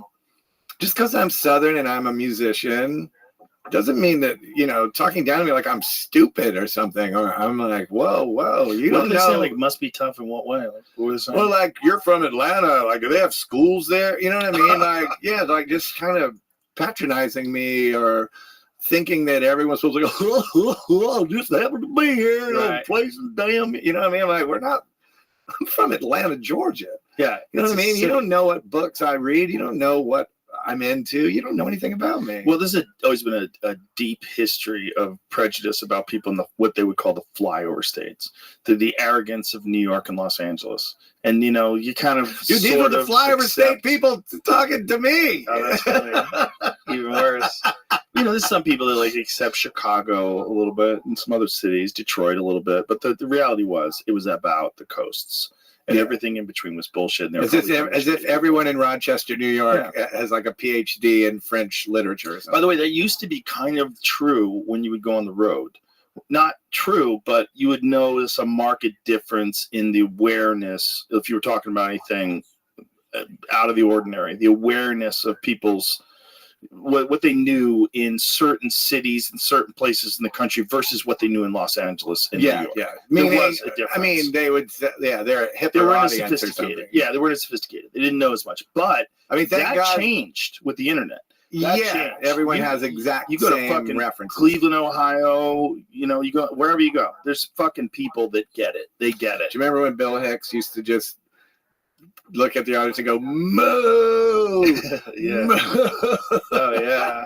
Oh, yeah. A lot of people still haven't caught up to Bill. But, Oh, he was great. I mean, he used to call it his flying saucer tour because he would only go to places where flying saucers would land. Weird little out of the way spots. What's that record called? Rant in C minor or something? Or it's something A minor? It's an A minor. I don't remember. I don't know what key it's in, but I mean, I still put that on, and it's just fantastic, unbelievably funny. Changed comedy, made people want to become profound. It changed comedy from just a bunch of stuff to laugh at to stuff that made you think about it after you're done laughing. I think George Carlin had that as well. For sure. Yeah, for sure, in a different way. But Hicks was more psychedelic inspired, and it was more there's esoteric. A rock and roll thing in him that, for lack of another description, I think that gave him that kind of energy. It's the right way to describe it. I think I had a chance to see him live a bunch of times. Luckily, in a way, he understood what what a great underground band means to someone. Oh yeah, and what it meant to him. Yeah, well, exactly. Yeah, he was an artist. He was an artist that was also a comedian. He wasn't trying to conform to whatever the stereotypical. This is the guy that's going to get a sitcom act is going to create. Yeah. But There's not a lot of those. Is the sitcom worth it? That doesn't exist anymore. No, but I mean, for At the those time? comics that like took that route, that You know what? It was the golden carrot. It was the thing that they held over all of our heads, is that if you develop an act that can be converted into a sitcom, all of a sudden you're Tim Allen and you have $50 million in the bank, or you're Jerry Seinfeld, or you're Brett Butler, or you're Roseanne Barr. There was like a few of those people. that could, Yeah, and there's a bunch of people that had managed some more obscure shows that people forgot about, but they made a lot of money as well. And it was this thing that if you could get on a sitcom and then all of a sudden you're the king of Queens. You know, like my friend Kevin James, that was his thing. Right. And that's how he got through it. And it's that was the magic portal to wealth. And it also fucked up a lot of people's acts because there was a lot of really funny after comics. that, Yeah. now you're kind of stuck and censored. Yeah, and now the things that you want to say you can't say. They self-censor. This is the saddest thing. I know some of the great comics of like the 90s that are ruined because they self-censor now, because they sort of developed this act for television, and then once they were on television, they got all that TV money. They wanted to keep it coming in, so they never really branched out into more offensive subject matter, or just more provocative. More provocative. That's you know what I mean? Right. And I think irreverent in some ways. You know what I mean? And you feel free. Let everyone else will judge what that is. And but it's just the problem is you're never going to make everybody happy, and now way more people have an opinion that they can express, like because of social media. Like everyone can express their opinion. It's not as simple as you hope to get the favor of a reviewer.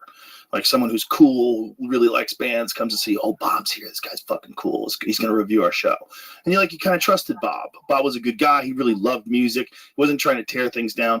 Those guys don't exist anymore. Yeah. Now what everyone's trying to do is get people on social media to like them or not be mad at them. So when they put out a special, you see be mad at them. Yeah, you see these, which as a comic, the role of the artist sometimes is to make your audience mad at you, to challenge them. Yes. I mean, not, you know what I mean? In a way like, oh God, how many things in life like that I didn't like at a time that I finally found my way through later and be like, oh, of course, thank you. You know what I mean? Like of course, that's the natural, progression. It's the natural way. And by the way, not everything is supposed to be like you were saying. And I guess that's where we are with this social media. Nothing can have that sort of mystique around it anymore because it's forcing too much out of someone. You're expecting too much from someone to either follow you and or understand, get it, or acceptance. Right. Yeah.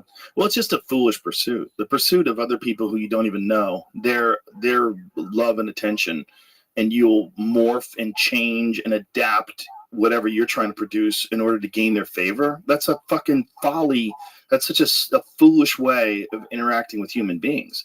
And whatever you create is not. It's completely false. Right. I mean, you can see where personally. I think you're starting to see culture. How you living, pimp? There you go. Marcus was like, where the fuck is Rabbi? I was like, this guy's been sleeping every fucking time I tune in. I scream at him like, Rabbi, wake the fuck up. Passed out. Doesn't matter what time I check. 7 a.m., 4 p.m. Why are you sleeping so much? I thought you were literally dead. I'm like, this guy is fucking dead. He's not moving. What the fuck happened? I'm so glad you're back. Thank you for joining. Welcome. We have another friend here. I think he's sleeping. His name is Arnold.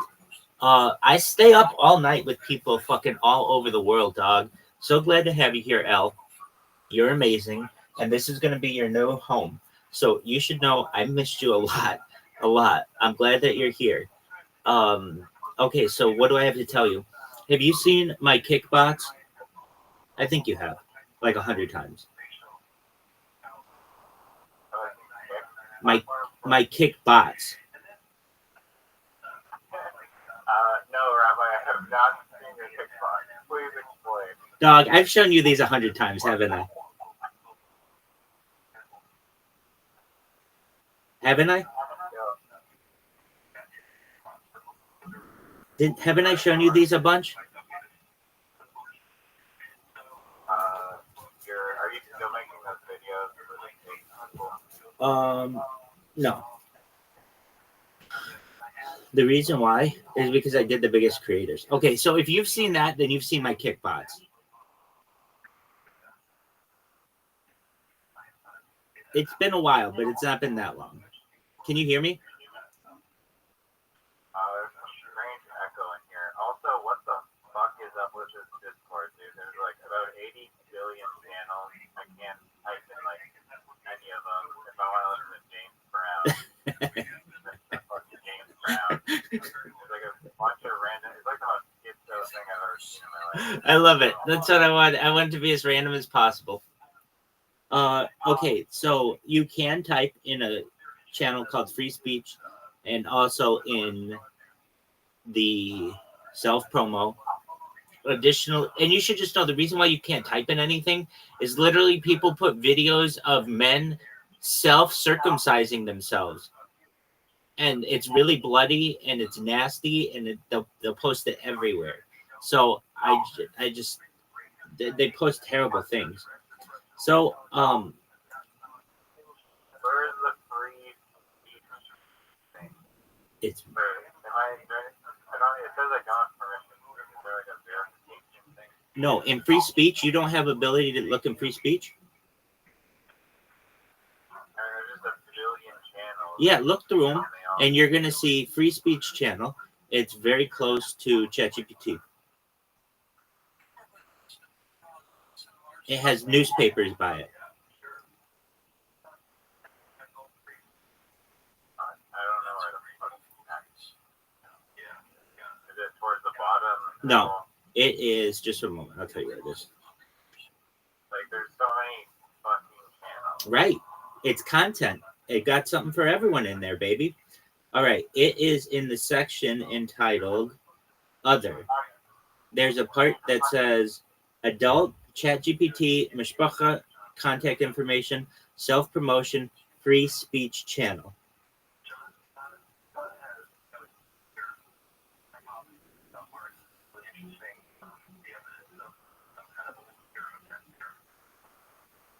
Look in the chat for all of these. All of these have information in the chat. So press the chat and you can find new shit.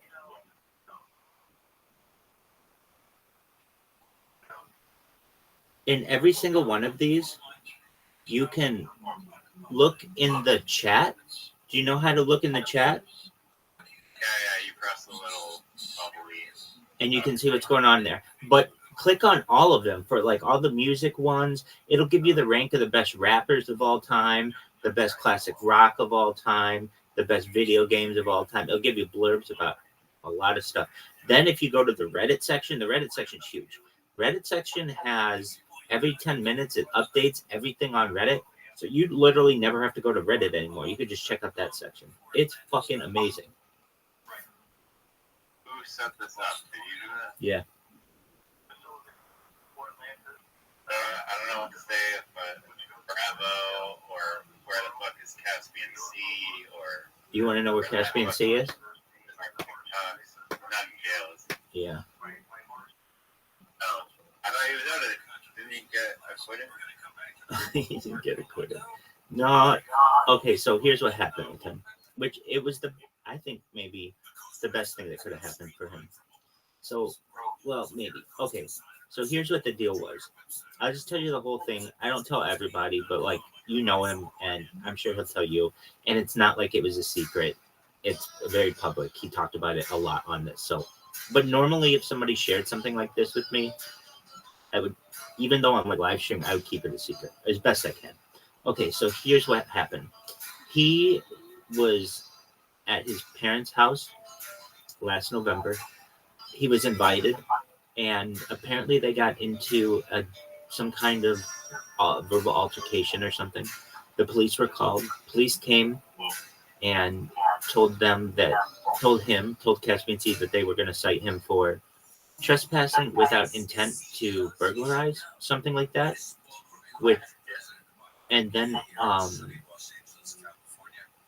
he said that he wasn't leaving, basically. And when they told him that they were going to arrest him to leave the property, he went limp. So then they additionally charged him with resisting arrest. Even though he went limp, It's not like he was throwing fists or swinging or kicking. No, he just went limp. But by going limp, that's considered also resisting arrest as opposed to just like.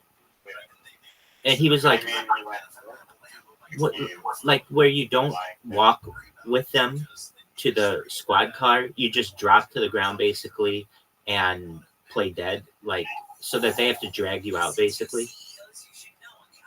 Okay. Does that make sense? Yeah. Okay, so then he had to spend a little time in jail.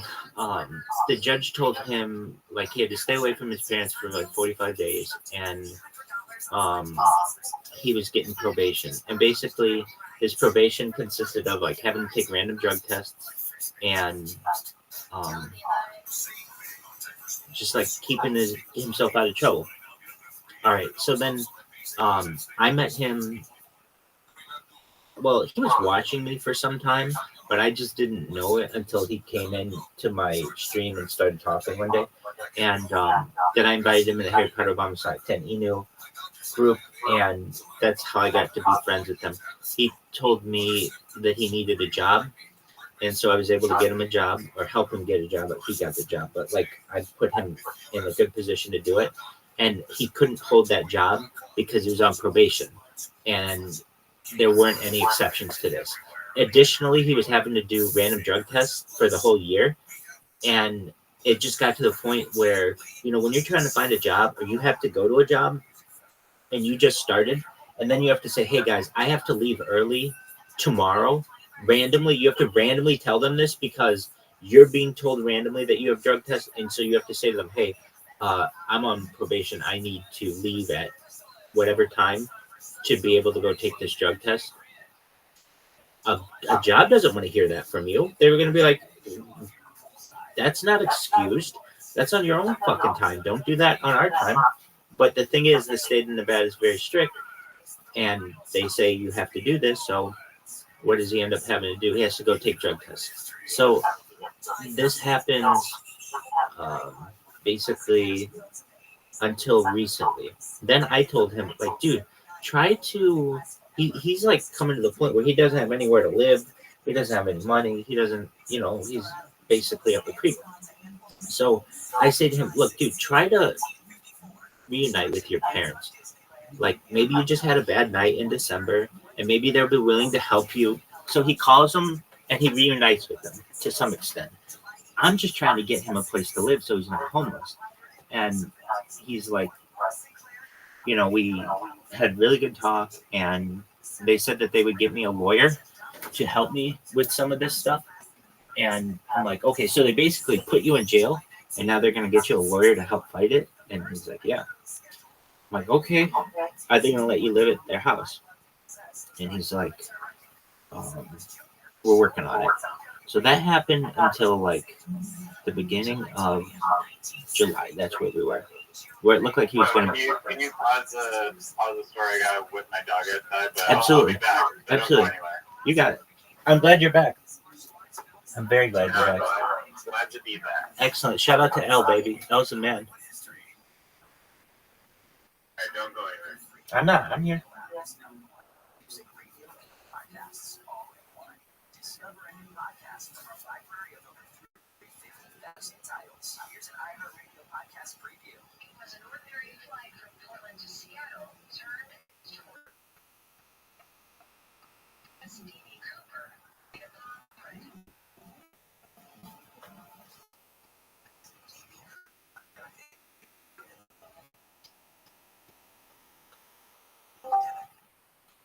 Yo, how are you? Hey, hello. Eat Exocore, how are you?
Yo, pimp.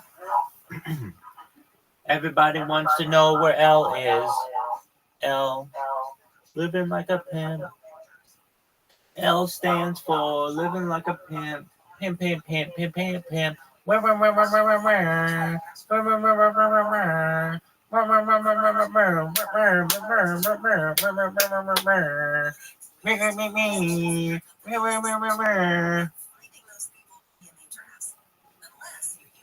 Yo, dog.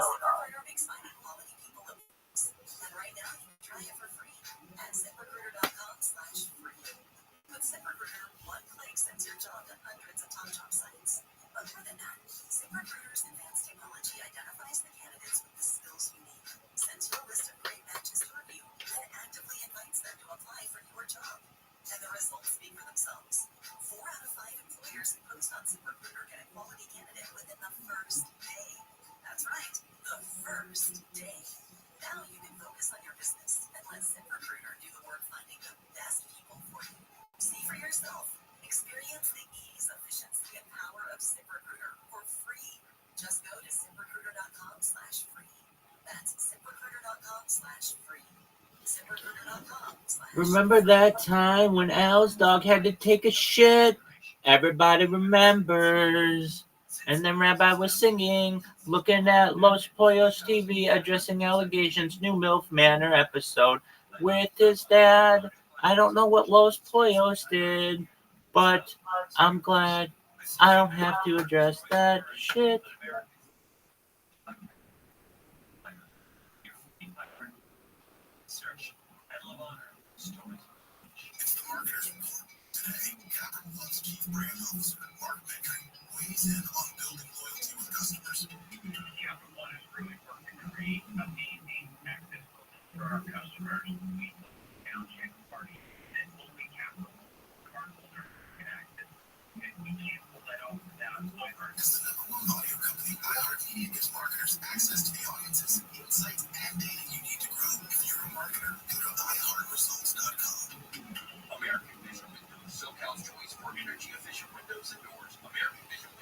L's dog is taking too fucking long. L's dog is taking too fucking long. Everybody knows L's dog is taking too fucking long.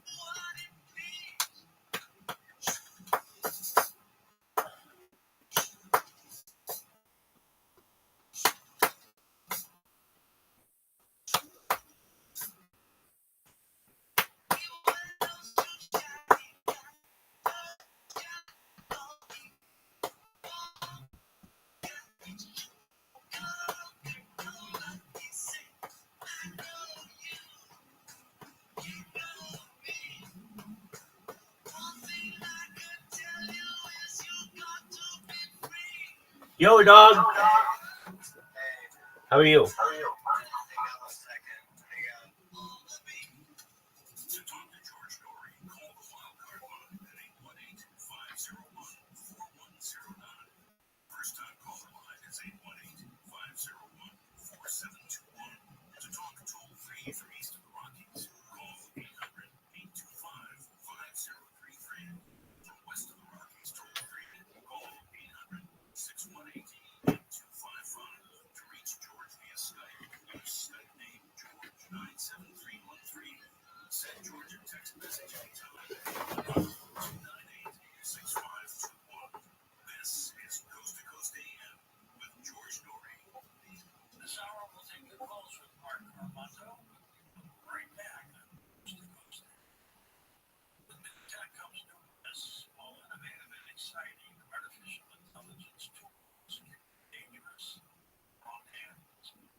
Dr. Marky's Nature's Blend is premium freeze-dried raw dog food designed to support your dog's health, happiness, and lifespan. Their jaws are more flexible, their teeth are cleaner, and their coat shine.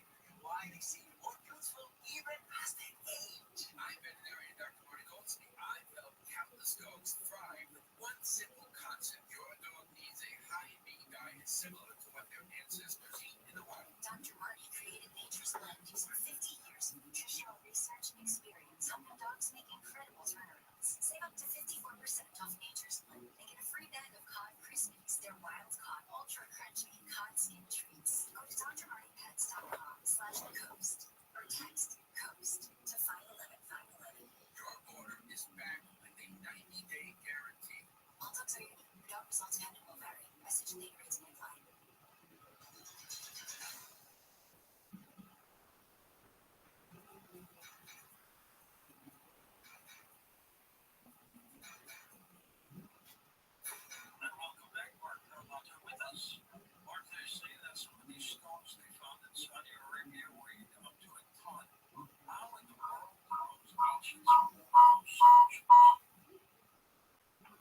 Yeah, that's a very good question. And, why did they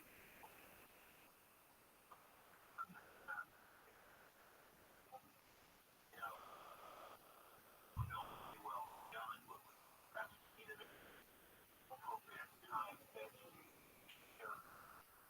out of that? I don't think I was very like them.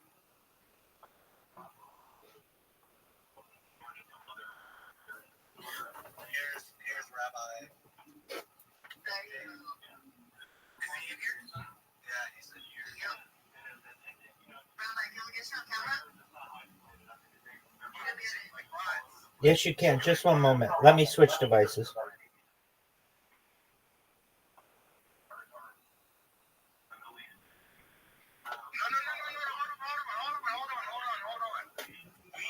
have to have the person that joined that is this DC in here. We have to have him in here. He exits. Where's he at? He's not even live. I think he might have gone to sleep. He just messaged me. Yo. There he is. Yo. Okay, bro. Turn your camera on, bro. It's time, bro. It's time. Yes, bro. Rabbi's in here, bro. Him right here, he's the mastermind that God Rabbi. We cannot have you in. We can't have you without Rabbi. Simple as that, bro. Simple as that.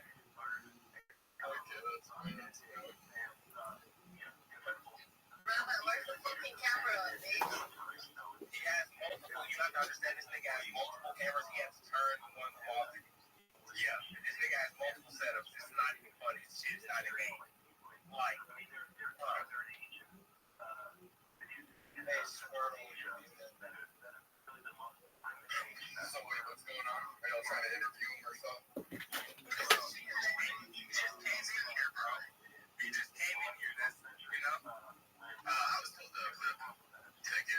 Can someone drag my other account into here, please? Hey, thank you so much. Hey, I appreciate you calling me a little bitch already. Hey, it's a pleasure to be here. Excellent. Hey, E-Girl, how you doing today? What's up, me?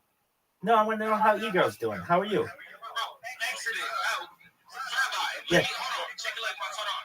Let me let you know that Exodus Apollo is not your friend. Don't get it confused. Trust. Okay. All right. Word. Thank you. How are you? You definitely fallen on common ground, so like a bit more of an understanding. So I don't need to say nothing to Rabbi, but if you guys do, that's all free, you know. Exodus, if you allow this man to take forth of your content, and he's been doing this for 3 years, and you're larger than him, then I don't respect that, but I still love you as a person. You have to understand what the fuck you're doing on Kick, and the fact that he's literally using what you do, and everybody else is in this chat, come in their chat and try to fucking raid their shit and try to steal their content, nigga. You need to understand that. Like, that shit isn't cool. So if you respect him based off whatever you guys talked about, then cool. But I don't respect that he comes in everybody chat and tries to fucking, try to leech off of everybody that's been working hard on Kick. Nigga, I grinded from 1 follower to now. Congratulations. And I make more followers, have more viewings, and all that shit than you do. Phenomenal. And you've been doing this for 3 years. So go ahead and say what you got to say. I'm done talking. Hey, Conscious, I completely understand. I would be really annoyed with me as well. You're right. You do a lot of hard work grinding it out. I don't sit there and only spam one person. I spam the entire platform indiscriminately. It's not personal to anybody. I'm just recognizing what you said is correct. Why? Because I want world peace. That isn't. I want world peace, and I don't have another way to be able to advertise it. You can't argue with lying world peace. That's what I've been saying since yesterday. Grow your own fucking platform. All right, I am. That's what all of us are doing. That's why I asked you, what was your content? Is it based off other people's content? Because we curate the content, and you're trying to leech off us. And it's like, what do you do as content? Why so aggressive? I just want to make friends on the internet just like anybody else. Bro, you use other people for content. You come to people's chats, have your bots raid our chat every single day. I'll teach you how to stop that if you want. You can't do it yourself, bro. You can't do it yourself. I don't have it programmed to be able to whitelist people. But if you'd like to know how to stop it, I can tell you. It's the same thing that I said to people yesterday. Turn your followers only on and make your chat 2 minutes, and you'll never see one of my bots. It's as simple as that. Now, can we be friends? Rabbi, I've seen your shit in my chat, even though I had that on, bro. So that is it. Axel, do you think I could get your? I will, sir. Axel, do you also think could I get BC Farms? Probably some point, but Rabbi, I have no problem with what you're doing. This is the internet. You just understand what I'm saying. I hear you, dude, and I agree with you. I'd be really annoyed too. I agree with you. As a creator, but I'm asking you, what is your content? I'll tell you right now. It's 24/7 IRL for the last 3 years. I do some IRL streaming. I've streamed as far north as Santa Barbara, as far south as San Diego, Disneyland, Beverly Hills, Santa Monica. I've also watched every major motion picture that's ever been created on this. I've listened to every major audiobook, including the major religious texts of the world, and also every major music album. What I've done is try to make this a complete compilation of the world's media over the course of 3 years. Silent. Feel free to join the panel. You believe in the future that you'll be able to sell your data and your media based off how long you've been doing this? I don't know if I necessarily want to sell it. I want to give it to the world. I'm asking. So I'd like to give it to the world. And will you profit off of it? Perhaps in other ways through endorsement deals, yeah. No. There was a black lady that internet talking about been treating people's hearts and making people feel better. Bro, this is Kick, this is YouTube, this is content. Will your content benefit you, not no one else? You say you want world peace, I understand that, and I don't disagree. Okay. Will it benefit you in the end? Will peace benefit me in the end? Do you know what you're doing right now? Mm-hmm. This is my question, bro. Okay. Do you know what you're doing right now as your content? Will it benefit you in the end? You as a person, you in reality, fuck everybody else. I understand you're worried about you as a person, you in your reality. You're gonna die alone, bro. Do you know that? You're born alone and you're gonna die alone. No one else is gonna die with you unless you take them with you. Okay? So, will it benefit you? Perhaps. Perhaps. That's an assumption, right? You don't know 100% that it will? No one knows anything in the future for sure. Bro, listen, I know if I grind this content that I'm doing as much as I'm doing and people that fuck with me, as long as we're all gonna grow prosper based off the data of other people growing the same way. Word. So what data are you going off of? I have more data than any creator on YouTube, so it'll be able to be studied. Are you done, or you're the first person? Is my question. That was my ultimate question. Are you the first person to do what you're doing? No. Or has somebody else done it? Other people have done similar things. No one has the amount of data that I have. So you answered my question. I did answer your question. Do you have any other questions? So you believe that the data that you withhold and all the shit that you've done over the past 3 years in growing will benefit you in the end? Perhaps. Perhaps. Yep. Not even sure. Again, we're going in circles here. That's my problem with you. I don't know anything for sure in the future. Dog, I think it'll be okay, but I can't guarantee it. Based off what? Statistics and data? The Economist magazine stated in 2018 that data was Earth's most valuable resource. Bill Gates stated in the 1990s that content is king. Essentially, whatever person has the most amount of content out there may essentially be king of the media in the future. And if you create a lot of content, that also creates data, obviously, and they're one and the same, which means essentially you're creating your own resources. And as the Economist magazine stated, Who's the richest man in the world? Bill Gates? no. Who is it? Jeff? Say his name. It's not Jeff Bezos. Dude, you don't know a lot about how finances work. If you think Jeff Bezos or Elon Musk or Bill Gates are the richest people on earth.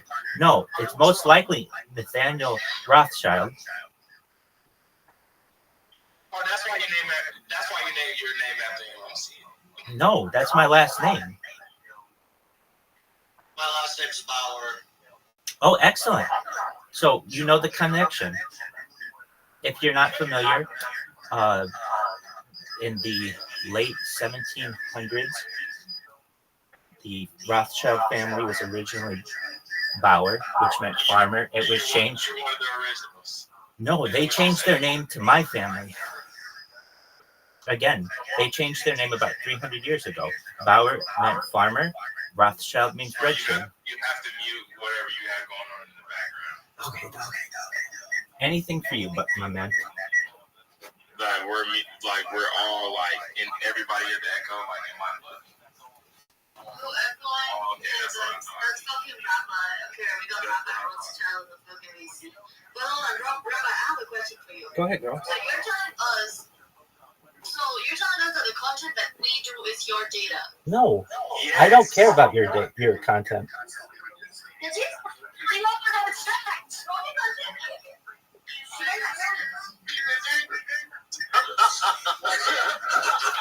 Sorry.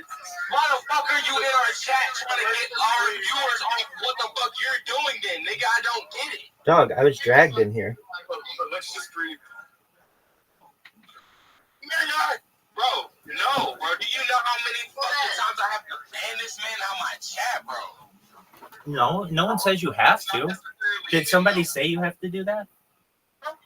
Yes, I have to, bro. You're a leech. You're a vampire. You're a mosquito. All right, dog. I just want to be friends. I do want to say that I do respect that he has only used myself trauma, and he has only used it once at that. It's not him. It's hard. Yo, get the dick out your mouth. No, you're crashing out. Get the dick out your mouth. Bro, you gotta understand stuff from all angles, bro. I'm totally not on his side right now, like agreeing with what he does, bro. But like, you gotta understand, bro. Like, you gotta understand, he's not in here swearing, screaming. You know? I am, because I have to deal with this shit every fucking day. Rabbi Rothschild followed you and creating dumbass clips out of nowhere that I have to delete. You probably not the nigga that had to deal with it on Kick. I'm sick of it. I've dealt with his scripts 12 times in one day.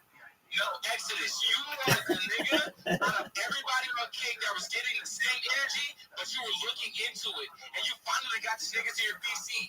Don't do that, nigga. Don't do that. No, bro. This nigga's weird, and I'm gonna call it out. Man, bro, it was weird. All right, dude, cool story, bro. That nigga's weird, bro. Okay, you said it. You want to keep saying it? We heard you.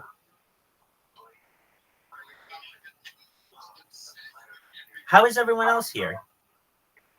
E-girl, how was your day? I'm drunk off the alcohol. Hey, Rothschild, don't take it. I'm just saying you can come with him.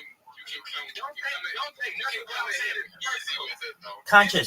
Conscious. I understand. I completely understand. You're weird, bro. Dude, I understand from where you're coming. I understand from where you're coming. And I'm not gonna suck that motherfucker. I'm not even gonna lie. I'm gonna tell you that you're weird, bro. That's cool, dude. If nobody's gonna let go in this VC nigga, I will. They're no dicks here. Sonic didn't blow my server up like he totally fucking could have if he was weird like that. So Sonic dead shit, so.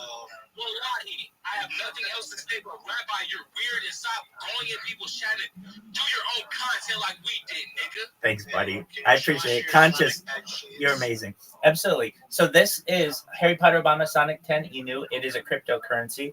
I learned about it from Twitter over a year ago. It's done quite well, over 100x. So yeah, they sponsor me. They're really nice people. I've got people actually in my own Discord from there. No, I mean, there are a lot of people from Harry Potter in here, and I think it's worth like something like 20 cents or something right now. So it's up there. Yeah, I have 5 of their people in. Can they come here? Can I bring them in here? No, you're good. Okay, so that's fine. So I've got them in my Discord right now. They're chilling. Maybe I'll stream someday if EXO feels like it, because again, this is EXO's server. That's okay. All of us are streaming still. That's okay. I understand. Your game is fucked up again, Con. I don't hear you.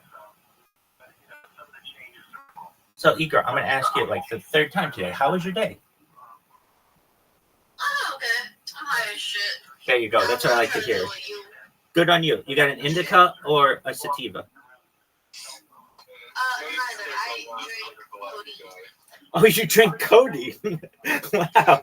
This is a lit server. I was not expecting that. Good on you. Wow. Hey, not all of us drink codeine. Wow. Man, I was just expecting like, a little bit of Mary J, and you're hitting me with that purple drink. Good on you. As a man that was friends for Rabbi, I still don't fuck with you, and I still don't fuck with what you do for your content. E-girl, I understand that, girl. I'm growing on you, though. I'm growing on you. Look at, you're already comfortable downing codeine in front of me. Usually it's like the 2nd or 3rd date before a girl's that comfortable with me.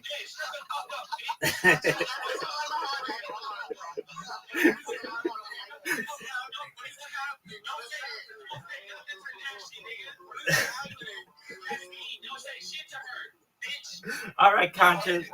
I got you, dog. I got you. Conscious, it's your turn. We're gonna turn the spotlight on Conscious. Hey, Conscious, what you drinking?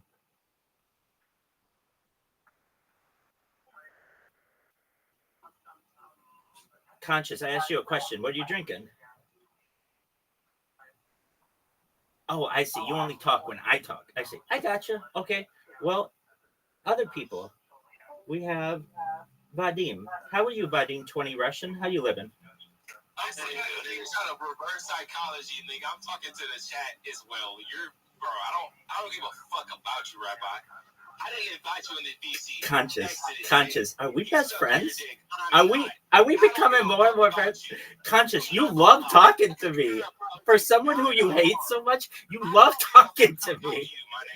No, let's get this straight. I could care less about Rabbi. Okay. I've been banning you for months. But you love talking about me. Dog. Oh, I'm sure of that. Dog, talk about living rent-free in a man's mind. Talk about living rent-free in a man's mind. Dog, I don't even need a lease. You're just like, feel free to live in my mind, rent-free. So Conscious, let's get over that. What are you drinking tonight? Okay, Conscious is being fun. But anyway, I don't mean to cause any bad blood in here. Y'all are very nice people, and I completely empathize with you that, hey, Rabbi has some annoying ass bots, but let's give Rabbi some credit. He told us how we could stop the annoyance, and if there's anything else I could do to help you, I'm more than willing to do so. Not doing it totally. I have to get the message out. Figure out a different method of That's a lot of scripts to cancel out, though, you know? No, it's 4 buttons. It's really easy. Hey, come on, you gotta milk it, Rap. Hey, what would you do if I said you could go to jail for harassment? I could go to jail for a lot of things.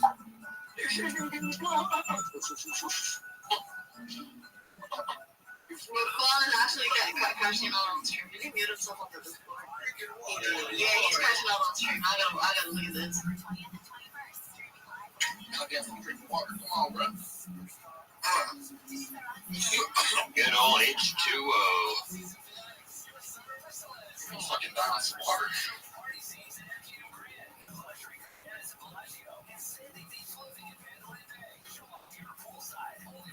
Rothschild, Yes, sir.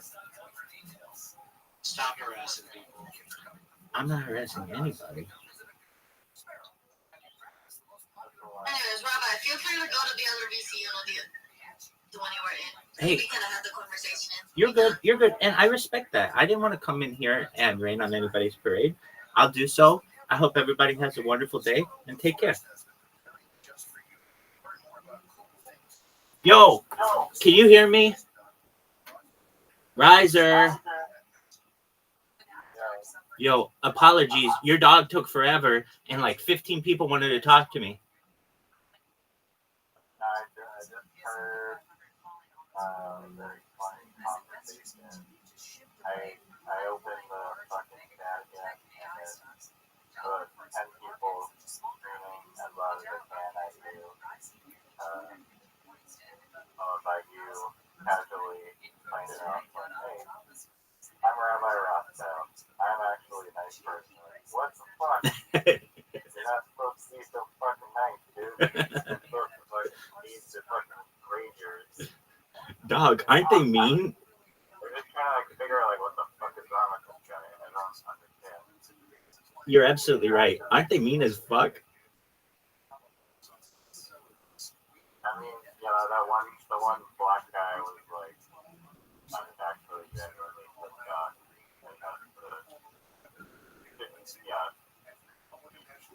And I guess harassed him.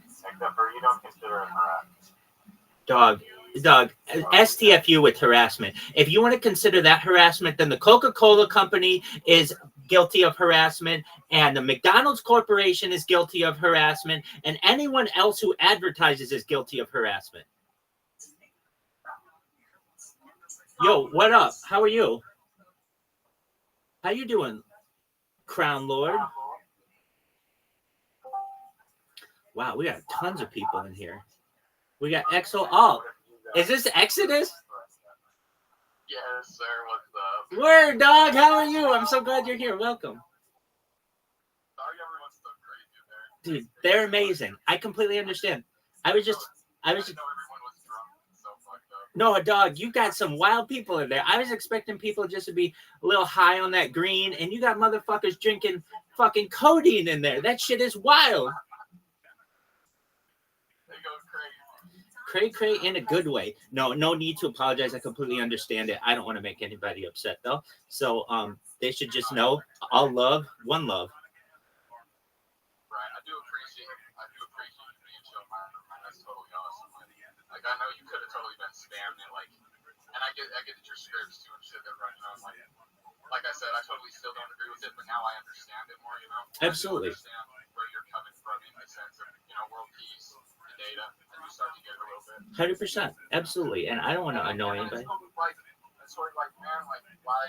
Even if I totally don't still agree, why spend my day being totally mad? When I can just pop it off. Word. Wow, that's a really nice way to take it. Yeah, and I understand it's not forever. Once I get a little bit of traction on this bad boy, people will know about me, and all of the spamming will be ceased, and I'll make everybody in that chat and everywhere else very, very wealthy, very, very well known, very famous. Excellent. You're such a sweetheart for coming in here. Absolutely. Absolutely. Take care, my man. You're amazing. Beautiful. So, Riser, what's the name of your dog? Her name is Yellow. Yellow. What? Like the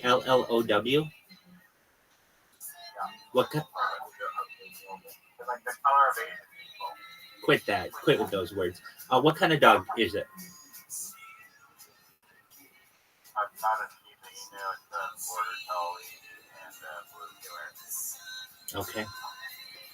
Well, in relation to that discussion we were having, so that person had to make the decision voluntarily that they would rather just have that time over with as soon as possible. So they should be back August 8th. And that's really exciting. Okay, so here's what they had to do. They went to court and they were like, hey, wasn't that guy really nice, by the way?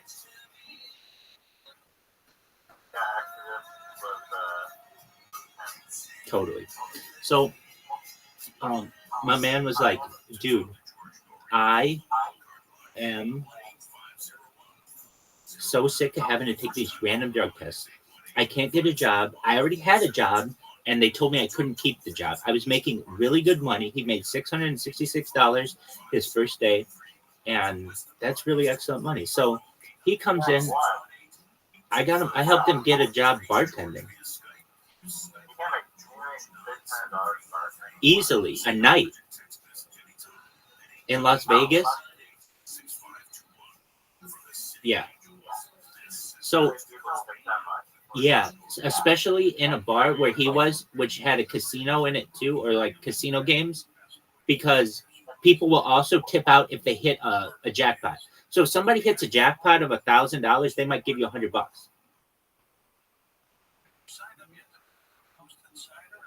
Does this make sense?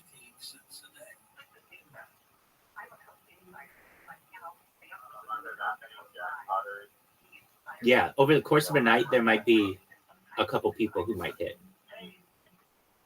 I mean, it wasn't a huge bar, but like they had enough machines for it to be considered a gambling joint, and because it had machines, they have to do all kinds of background checks on everybody and all kinds of like legalities. And one of the things is you can't be on probation if you want to work there. And so our man was on the probation, so he was able to make a few. Pardon me? Well, it was kind of like this. He was hired, and he was asked, "Are you going to be able to get your gambling card?" And he's like, "Yeah, I can get my gambling card," because he didn't know that you couldn't be on probation. So I'm not saying he lied to them by any means. And I don't know exactly how the conversation went, but you can't blame the people who hired him for assuming that he would be fine, because he made them think that everything was fine. To my knowledge. I could be wrong on that, on how the exact exchange came, but I don't blame the people who hired him. I think they did. They were really nice to him. So then what happened? So he couldn't do that job anymore. He started to live stream, and he was doing okay with that. eventually got to the point where he was going to have to move. And so I was like, well, dude, if you have to move out, why don't you ask your parents if you can live with them? And so he asked his dad, mom and dad, and they were like, we want to think about it, which isn't a no. You know, I mean, that's normally it would be like, absolutely not, get the fuck out of here.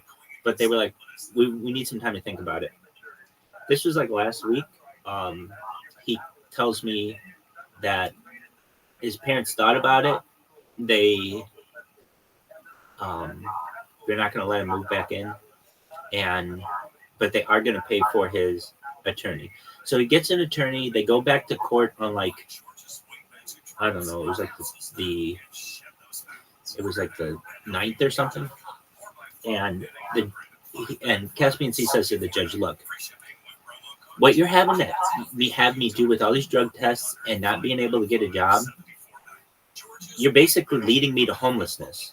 You have to understand that I need to be able to provide for myself, and I can't just go to a job and be like, hey, I need to miss 4 times this week because I've got to run across town to do a drug test. It's not fair to me. So just put me in jail. And then when I get out, I don't want to have to do anything else. I want to be done. Do you understand? Basically, he didn't tell the judge like that, but those are the kind of, that's the kind of empathy, the kind of energy that he has about the situation. So the judge was like, okay, well, we can do that. We'll give you 25 days in jail. And then when you're out, you don't have to do anything else. You're done. You don't have drug tests for the remainder of the year. We're not going to extend your probation. You're done. But you have to go to jail for 25 days. And so he was like, all right, when do I go? And they're like, he found out about this on like Wednesday of last week or something. And they're like, come on Saturday. So he told me on Wednesday or Thursday or something. And I was like, you know what? It's not that long, and it may be for the best to just have this thing done, that it's over. You don't have to worry about it anymore. And I was doing my best to make everything positive about it. Like, a lot of really cool people have been to jail, and a lot of innocent people have been to jail. You're just getting this over with just to be done with it. Additionally, you should know that I would say, there's a large population of women, not just women, men and women. I just think of moms for MILF's sakes, but no, I think of like hardworking people in the world, and usually the people I feel who have it the hardest are the mothers, because not only do they have to take care of themselves, but they have to take care of a lot of times other people, and that's just a lot more pressure.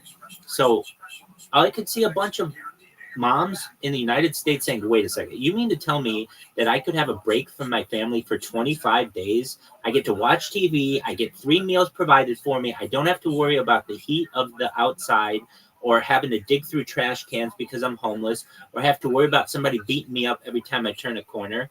I'm going to be safe, and then it's all going to be done. I tried to explain to him, like, a lot of people might see that not as the worst opportunity. And he's like, yeah, I'm just going to do it and get it over with. And then when it's done, I'll be able to, get a real job and move away if he wants. He wants to move back to California, which I understand. He's got to get some money before he does that. But I told him that I thought that he was someone who could get through this. He just has to be strong. And so I told him what he should do when he's going to jail is, the day before, buy a bunch of edibles, which he did. And then as you walk into the jail, just eat a whole bunch of edibles.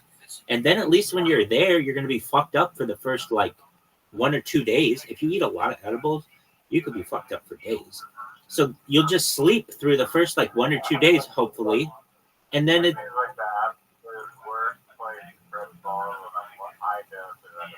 Yeah, but it's not tripping balls. It's not like he's doing LSD or psilocybin with mushrooms. It's more like it. A dose that would get you high edibly for multiple days of week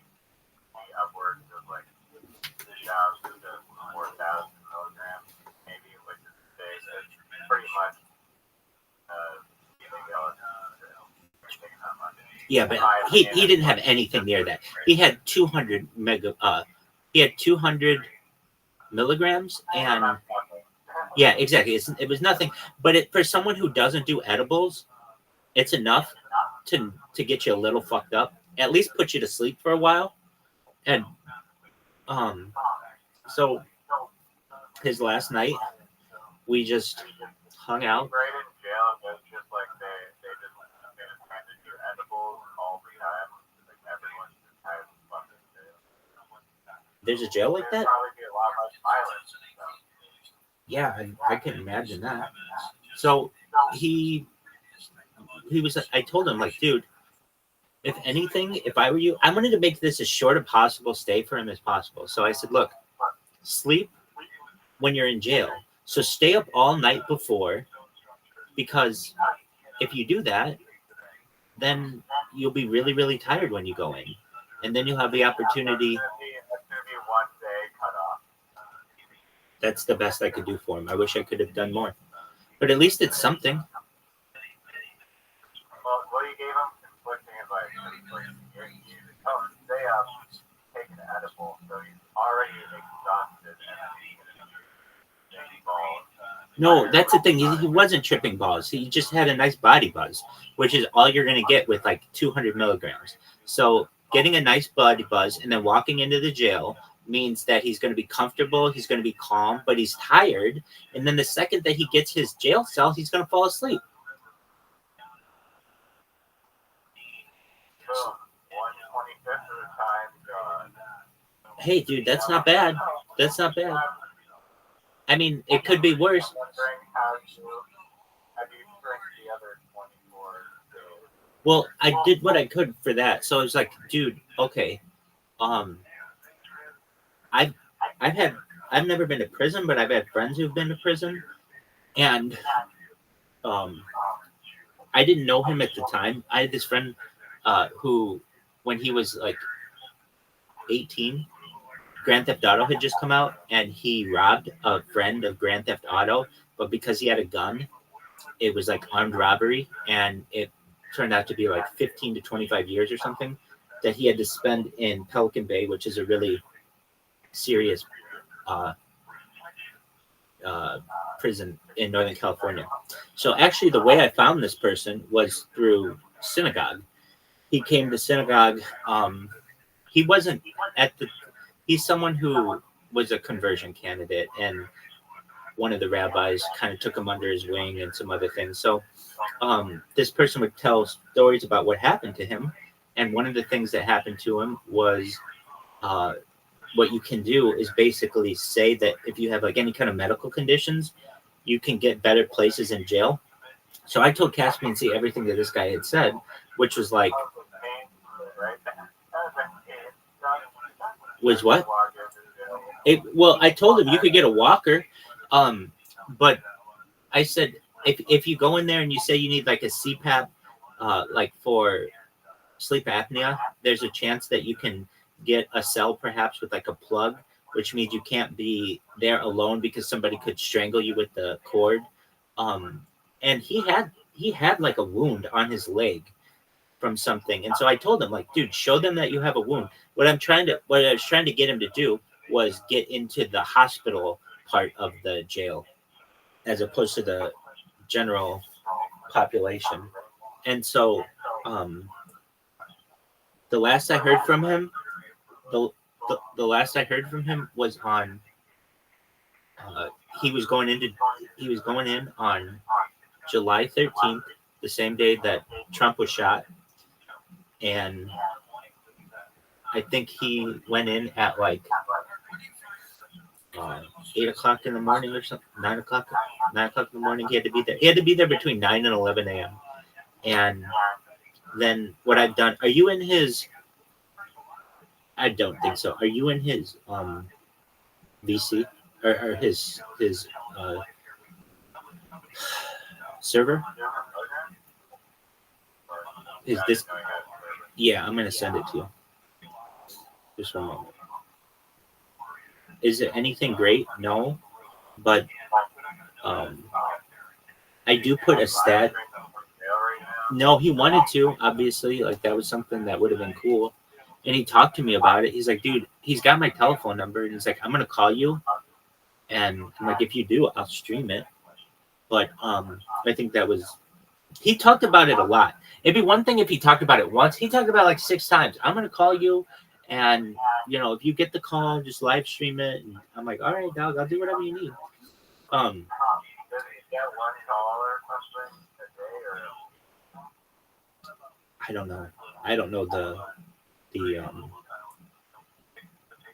rules of their jail, but from what it seemed like, he was saying that there might be the opportunity to call. So if there is, I'll do my best to take the call. I'm now going to send you, I sent you a friend request. Is there any way you can accept it? I accepted it. Oh, you're the man. Interesting. Now we're going to look up Riser. Oh, I am in the cast. Oh, cool. How?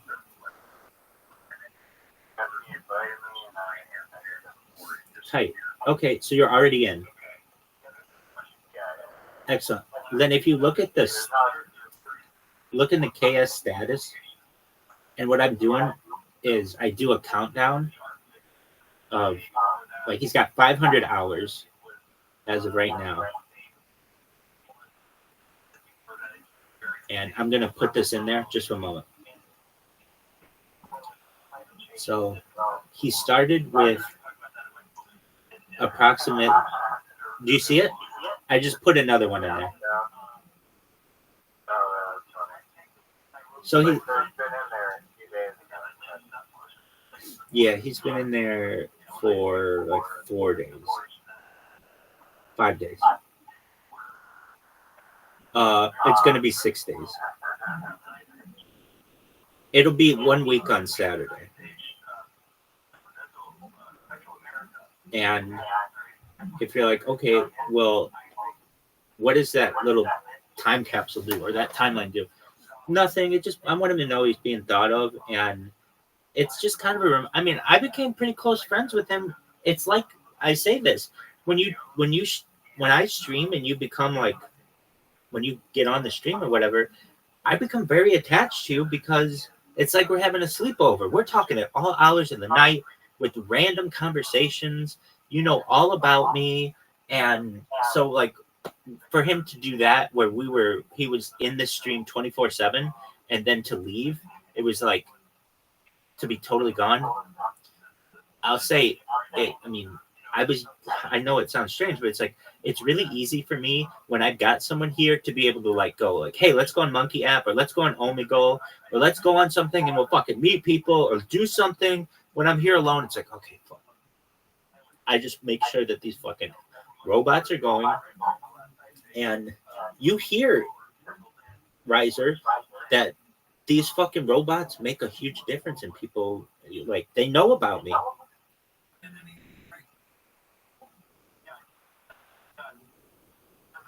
no, I didn't know that you had someone you're loyal To Caspian Sea?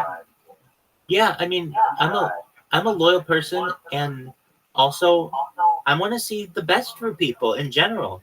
So if I connect with you, I want to make sure that good things happen to you. I can tell you when I first met Caspian Sea, I didn't know anything about him, obviously. He learned about me. Do you know how he learned about me? related to the Harry Potter. No. Caspian Sea found out about me through YouTube. The way that he found out about me, there was this guy who is a streamer named Music Biz Marty. And Music Biz Marty's claim to fame is that he goes around and trolls streamers. So he'll go to big streamers, he'll go to small streamers, and he'll just troll them. And he has a very large community. So when he starts to troll you, a whole bunch of people start to troll you. Does this make sense? Excellent. So Caspian Sea was a fan of this Music Biz Marty. One day, Music Biz Marty comes into Rabbi Rothschild's stream, and is like, hey, what is this? And I explained, I stream my life for world peace. I've been doing it at that time. It was like 2 years. And, how are you? I'm Rabbi Rothschild. And this guy and I get Music Biz Marty and I get to talking, and he gets to see that I'm a pretty normal person who just streams their life all the time. And he couldn't find anything about which to troll me. And so he just moved on. And he told his stream he told his audience on his stream, I couldn't really find anything.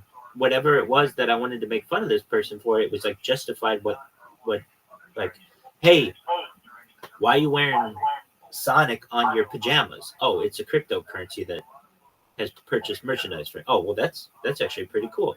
What is all about? So like anything that he came at me with, hey, why do you have a sleep mask? Oh, because it prevents blue light from getting into my eyes. Oh, okay, well that makes sense. All right, and especially because I have so many different devices, so I was able to counter all of his trolling questions. Well, that's what I explained to him, because I want to have redundant streams to be able to record life. It's essentially a necessity in today's day and age when you're trying to do everything you can to archive the life of a person. So he understood all of that. So Caspian C was one of his friends and thought, whoa, who is this rabbi who was basically untrollable?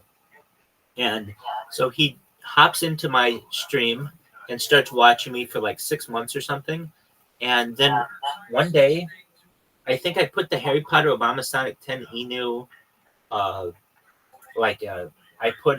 wrote it on a piece of paper, I think, and I put it on the, I just had it hanging above my bed, and he saw what the address was and joined.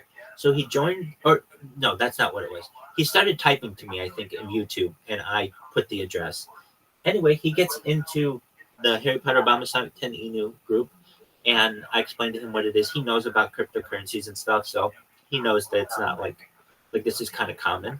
And then from there, we started to become a little bit of friends, but not like where, like, I really become a friend with you under two conditions. One, if you spend a lot of time in this VC combined. So like if you spend like 3 or 4 days in here all day, every day, I will fucking remember you. Or if you come in every single day, I'll remember you. Aside from that, I remember some people here and there if they have memorable usernames or something like that, but a lot of times it's just like, two ships passing in the night. Anyway, Caspian. Perfect. Yeah, exactly. So exactly. So Caspian C comes in, and he's like, seemingly pretty cool, and I could tell something was wrong though, like something was off, and it was that he was on probation, and that's why he couldn't get a job and these other things. And so we're able to help him to at least get a job, and he can get that job again once he gets out. So he might be able to do that or do other things. I want him to be able to stream full time. You know that Kick pays people to stream? Did you know this? The criteria that you have to meet is not wildly high either. Yeah, I mean, I think it's very subjective of them who they choose, but if that's the dream, to just be able to press a button on a computer and it make money for you. The criteria again, but you have to meet subscribers, followers or something really low. No, you had to have 300 unique chatters. I think you had to have at least 75 followers or something. You had to have 25 subscribers. But there's a pretty easy way around the subscription thing. So here's what you do. You have to have 25 subscribers, and each subscriber is $5. So that's a total of, if they're $125. So 5 times 25. Okay. But then, because they're subscribing to you, you get 95% of that money back. So let's say you get 25 subscribers at $5 each. you get 95% of that back. So what is that? It's going to be something like, I don't know, $110 back or something. It's not going to be that big of a deal. So that's how you get the subscribers. And then you had to do some streaming. That, like, for someone like I am, it's not a big deal. But someone like Caspian C, it's probably not a big deal. Where you have to do like at least 7 streams within the last 30 days, each with the length of an hour or something like that, whatever it is. But then once you do that, you're eligible. Oh, but the hardest thing, all of that shit's easy. The hardest thing is you have to have 100 viewers on average every time. And then you have to pay. You have to pay for that. There is no streamer on Kick without a huge. I'll tell you this: every single person on Kick is buying, view-botting themselves, and it's no longer become a secret anymore. It's an open secret. The biggest fucking people on the platform just talk about it, that they just buy their viewers.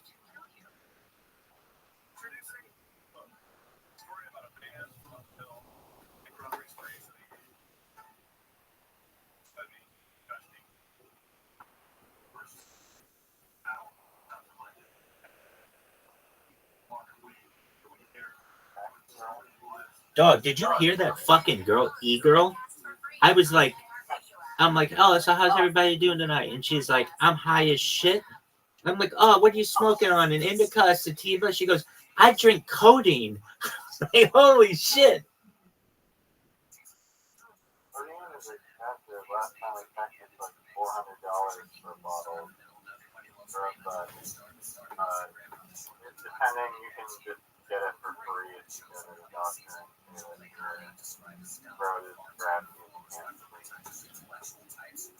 Yeah, they don't really do that anymore in the United States. They used to. No, you can still get codeine here for if you have a bad cough. I know people who would. There are these things called. Do you know what 222s are?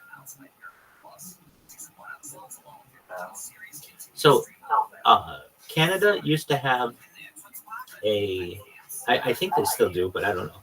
Codeine was illegal in the United States without a prescription, but in Canada it was not, and you could buy it at a pharmacy. So there were a lot of people who would just go to a pharmacy and buy like a bunch of 222s. When I say 222, what is 222? That was the name of the pill, and then just bring them over the border and give them away. I mean, or whatever you want to do with them, because you could just buy them at the pharmacy there. It was no big deal. Yeah, I'm going to agree with you on that, dog. L? You know, I have an idea for a university. You're never going to believe the name of it, dog. Have you seen any bears recently? What? Any bears recently? Yeah, I was walking by the university there, and I happened to spot a bear. That's amazing. Were there a lot of Chinese students at that university? Yeah, I'm pretty sure it might be like a bilingual university or something. That's smart. Whatever people set up that university, Mandarin only university, I'm not sure. dog, that's even better. Fuck English and French. Mandarin only. You adapt to us, motherfuckers. They seem to be up to date with the convolutional neural network. Dude, let's talk about that for a second. Did you see the recent Joe Rogan podcast with the guy named Nolan Asborough? Or something like that. Asborough? No, it's not that. In fact, I'm going to look up this fucking guy's name because I don't want him associated with that. Nolan Arbor. Yeah, there you go. Arbor. Yeah, he's the first person to get Neuralink. and he was on the Joe Rogan podcast. Did you see this? I did see this video, and I was kind of thinking about it because all he was doing was playing fucking video games with this kid. I was like, really? Is that the first use case for human brain transplant with fucking AI? We're gonna use a handicap guy to play fucking like Starship? Well, they make it interesting for him, and also they're able to get all kinds of data from that. So one thing that I find, yeah, it's improving his video game scores by 5,000%. well, it's not that. It's just it keeps it interesting to him. And so while you may see it as someone who is just improving their video game score, the people in the study are able to judge his orientation. They're able to judge the measure of like the feedback of their device. They're able to make sure that the coordinates that he's choosing when he's like imagining these things are correct. So yeah, could this be done with like a really boring game? Yeah, or not even game, really boring piece of software? Certainly. But hey, if you can make it Space Invaders, why not? I mean, yeah, I'm just curious why they chose specifically the handicap guy and specifically this like method of testing a video game for Neuralink. Well, they had to have someone who agreed, who's quadriplegic, who agreed to the study, and you know that's a limited amount of people. But Neuralink doesn't solve being quadriplegic. So They're working on no. That's why you should watch the Joe Rogan. We can watch it together. That's what is really interesting about it. So you know, like imagine if you broke your back in two, just 100% split. You're normally like quadriplegic or maybe paraplegic, right? But with Neuralink, what they're able to do is take one of these Neuralink transmitters and put it right before the break in the upper half of your body and put another one right below the lower break in the lower part of your body and send the brain signals through the Neuralink around the break so that it's like you have a fully functional brain spinal cord. How wild is that? I did not know that was the purpose. That's not the only purpose of it. I thought it was a brain chip that more data. So I fucking Rabbi Rothschild multiple screens. Well, that's the end goal. I think everyone would understand. We're going to get past paraplegia and quadriplegia. Everybody's working their way to the point where they just can watch me 24/7, 365. No, on multiple, like 8 to 18 different screens, all being processed. Word dog. They're going to be able to see it in some kind of like face mask, but then also when they close their eyelids, we're going to have it in HD.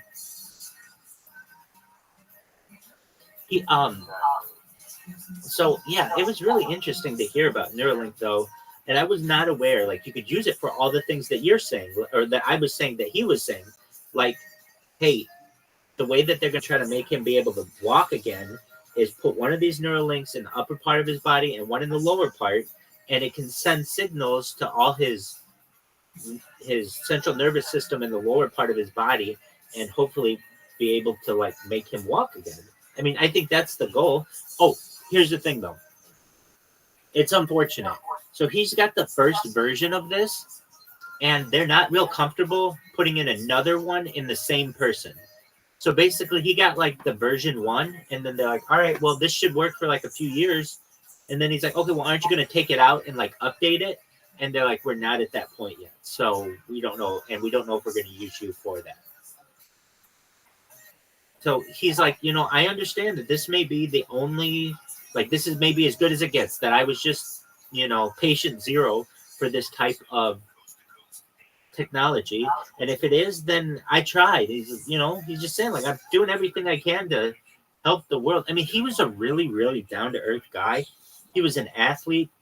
He got paralyzed in this really freak accident where he was just playing in a lake and, like, snapped his backbone, and just like a weird, like he said, it wasn't a diving accident or anything like that. It was just a freak accident in the water. And he, like, to be honest with you, the way that he talked, it was like you could easily be friends with this guy. I'm not saying you can't be friends with quadriplegics by any means, but it's like some people take more care, and he was like really, really like down to earth. He's like, look, I don't want people see me and they're like, oh, they feel sorry for me, but you have to understand, I have everything in my life taken care of for me. I don't have to do anything. And I feel badly about that. I want to be self-sufficient. And I don't want people to have to take care of me. And this is an opportunity, perhaps, that of just the start where people might be able to become self-sufficient. But like, I don't know, just hearing him, I know he's in a wheelchair and everything. And, but he just seemed like you could just sit there and play video games with him, which I'm sure people do. And it would be totally normal. Look, what am I trying to clarify here? There are some people who, unfortunately, have been in such terrible accidents and they're quadriplegic and they're almost like in a vegetative state. It was not that at all. This guy is very coherent, knows exactly what's up, and he's just like trying to get that little bridge gap in his spinal cord so that maybe he can walk again. Yeah, no, it's pretty miraculous thing that they're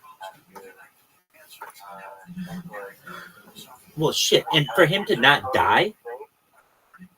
Oh, just go ahead. I feel like it's like the biggest deployment for him to say, oh yeah, sorry, we're no upgrade. Right. Isn't that something?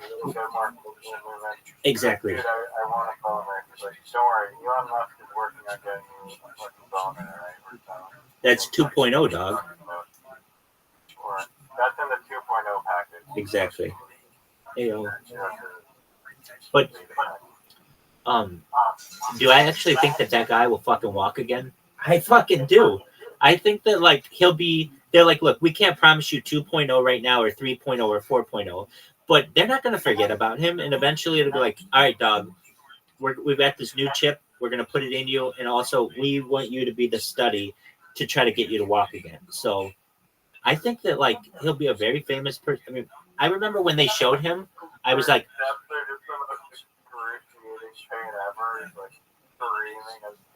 well, I certainly don't want to see that for that gentleman, but you never know. I mean, with this shit. But I remember when they played it, I said to myself, I need to remember this person's name, Nolan Arval. And obviously I didn't get it right, but I got his first name right. And I think he'll be a very famous person someday.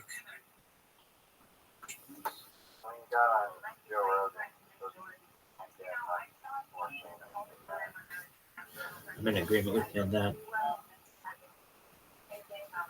So he was very, very enlightening to watch him. And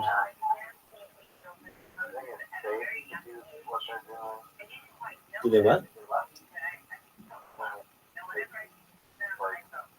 I don't know. Just from what it sounds like in my head when you're quadriplegic, it's like spinal cord for sensitive. So but the way that you describe it, it's like, oh, it's like there's it's just a little circuit thing that's a little distorted, and we can just rewire it to hop around the sorted out part. Exactly. Apparently it uses Bluetooth, which I wouldn't have that much faith in, but nevertheless it's able to make that connection with Bluetooth.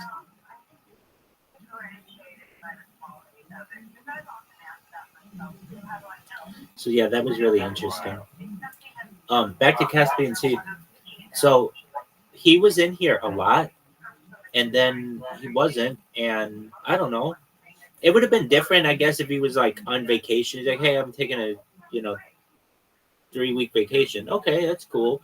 Because I know you could probably communicate with them and other shit. But like to go from a friend to like nothing, it's like, okay, well that sucks. And then you worry about him.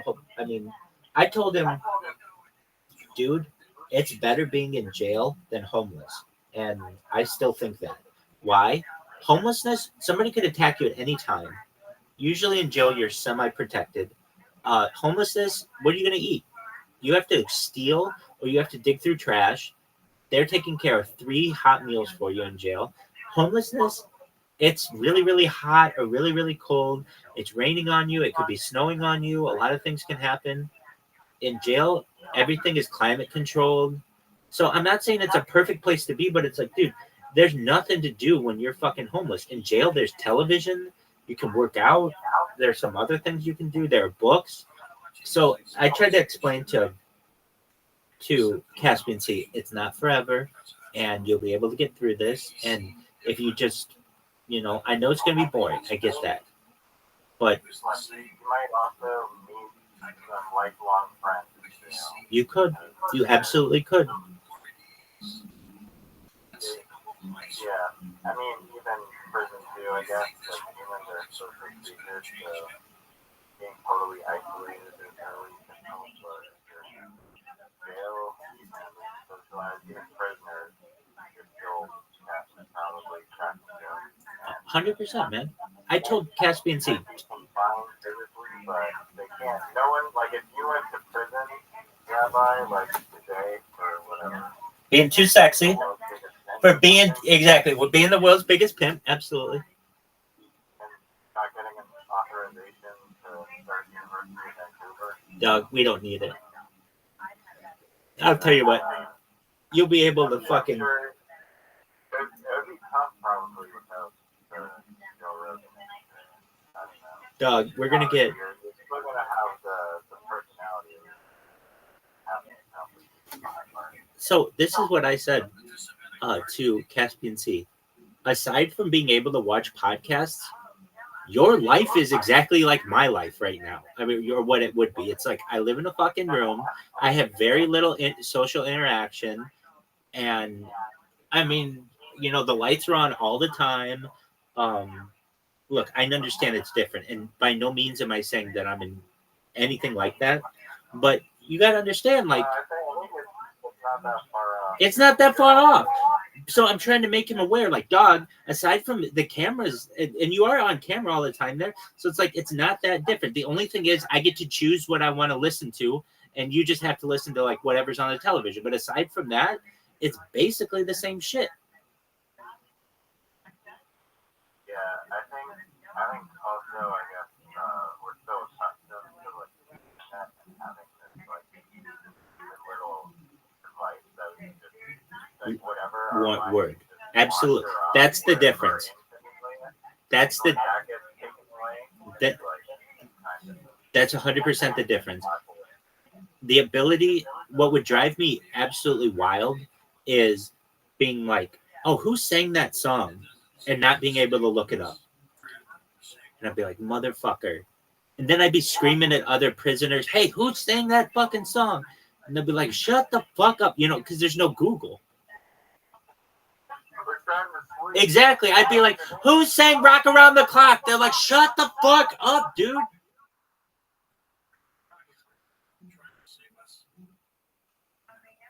Dog, does anyone know who sang Jailhouse Rock? Shut the fuck up. And then they're going to want to beat your ass.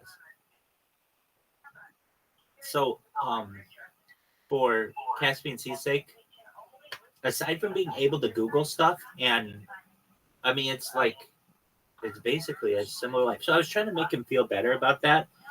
Like, this isn't jail of the 1900s or like the 1800s where it's like you might go there to die. They might go there and just beat the shit out of you. I mean, chances are that's not going to happen, hopefully.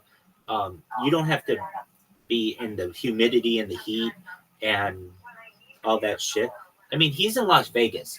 The daytime high in Las Vegas is like 125 degrees. You're telling me that you would rather be on the street at 125 degrees or inside where it's 69 degrees and you've got your next meal coming in 2 hours? Yeah, you probably die if you can't water. Exactly. So, and just from the heat exposure, you might die within an hour if you're exposed. So, I Are they checked. obligated to feed you water for free in restaurants? So, it is not a law. To a fancy restaurant and have a table and just say, I'm just here for the water. it is not a law that you have to give people water, but what happened back in the day, I don't know exact year, but people would start to deny people on water based on race. Somebody would come in and be like, we don't want that person here. And then sometimes those people would die. And it would be very, very bad publicity for the restaurant to say we threw out someone who just asked for a glass of water and they ended up dying because of it.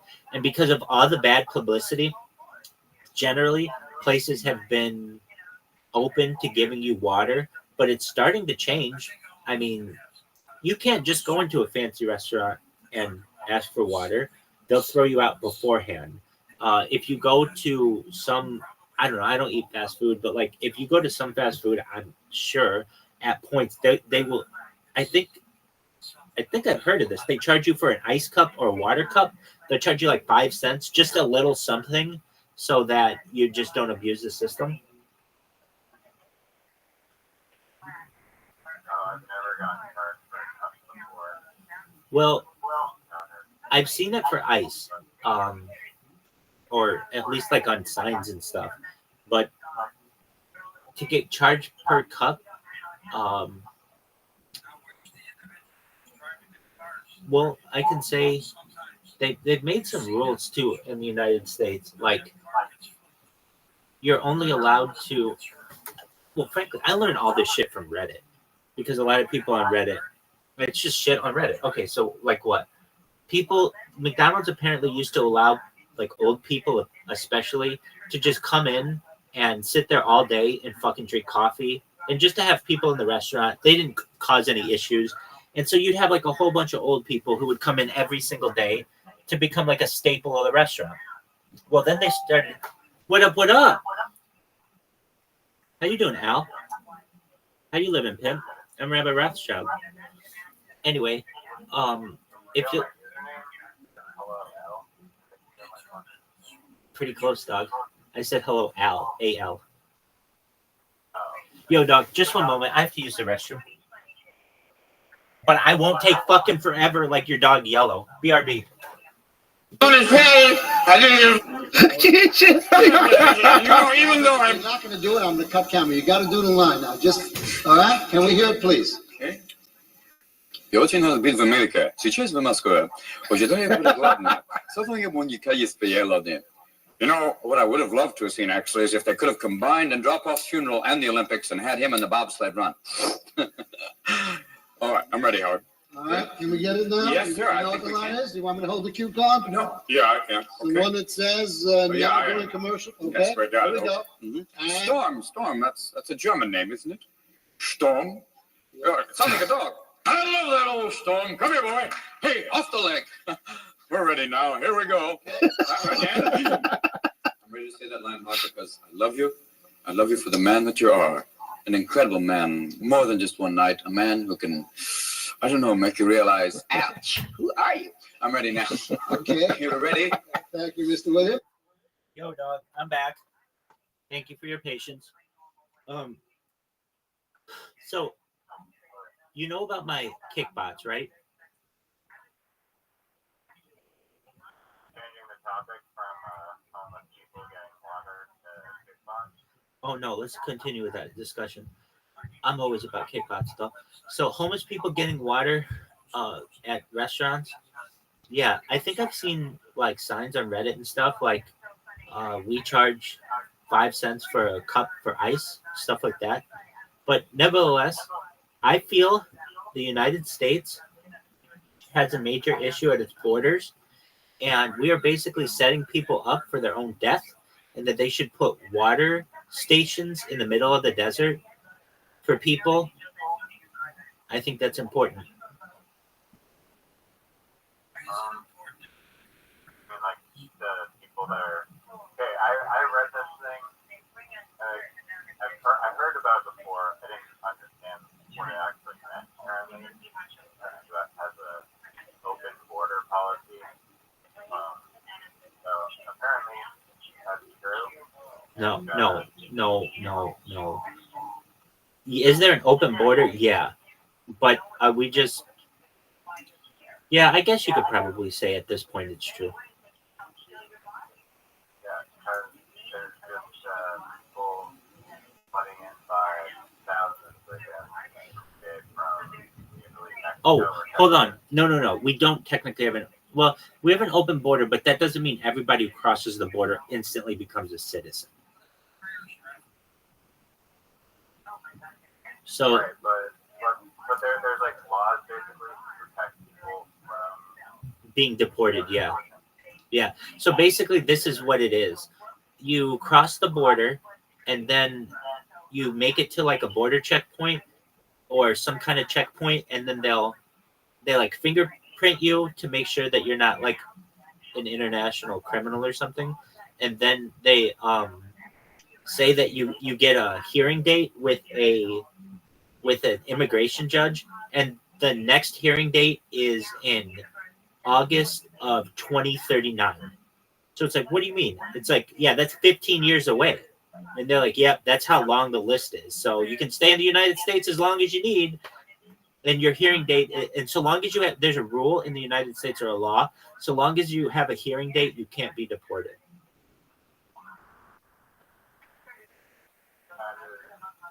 Oh, it's absolute horseshit, and everybody knows it. But nevertheless, this is what is done. But so you think that we need water stations for those people that are crossing? Well, so long as we're going to let people cross, let them do it safely. If I had it my way, we'd build a huge wall, 100% on both fucking borders, but we would have a lot of border entrances and have everybody, if you want to come here, we'd have a much better way of becoming a legal citizen within a year or two, as opposed to like a 15-year process and all this other bullshit that you have to do. But yeah, just like any fucking country that would want to have its country have a border that you would. I saw there's a company that builds a bunch of war equipment and has contracts in the U.S. And then what they're doing was bringing like station towers is like an electronic border that like monitor, I guess, the border and whatever using some camera and satellite data. But I've seen that, and I think that that's certainly a potential. I think they use lasers and stuff. If they went to like the extreme case, have like a laser gun that's just like a laser border where if you cross, you just lasers or whatever. Yeah. Or even if it's team, that'd be extreme. Even like with these like electronic borders, your policy is still like not going to throw people out. And it doesn't really matter what kind of security you have. People probably find their way through or dig a tunnel under the wall or whatever. People will find ways.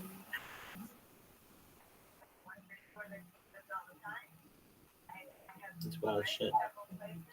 All right. Back to my kickbots. Dog, have you seen my kickbots? But what you don't know is something changed with them. So before I was using them to follow people and spam. Now what I'm doing is I'm also creating clips. Like, what's clips? There's a function where you can basically take the last 30 seconds or 60 seconds of someone's stream and type into the subject line anything you want, and it posts it on their page. So what I always do is just type.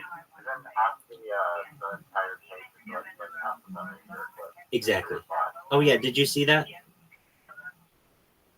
you told me about that like before I didn't fully cast and warned me that I would be leaving because I was worried about. Did you say that you were going to be leaving? Yeah, I told you, I'm like, yeah, my mom's visiting me. I won't be on here for like a month. You weren't worrying that I just went. No, I wouldn't have worried. So how's your mom?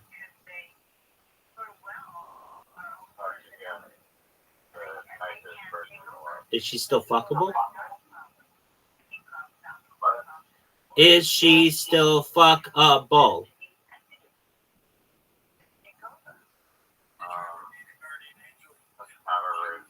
Oh, it's completely rude. It's the rudest fucking question I could ask you about your mom.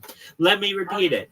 Is she still fuckable? Question mark. There you go. That's the answer. That's the answer. Wow. Hell yeah, dude. Hell yeah. Hell yeah, dog. Hell yeah. That bitch is ready to pop. Yeah, dog. Okay, so your mom is a really nice person?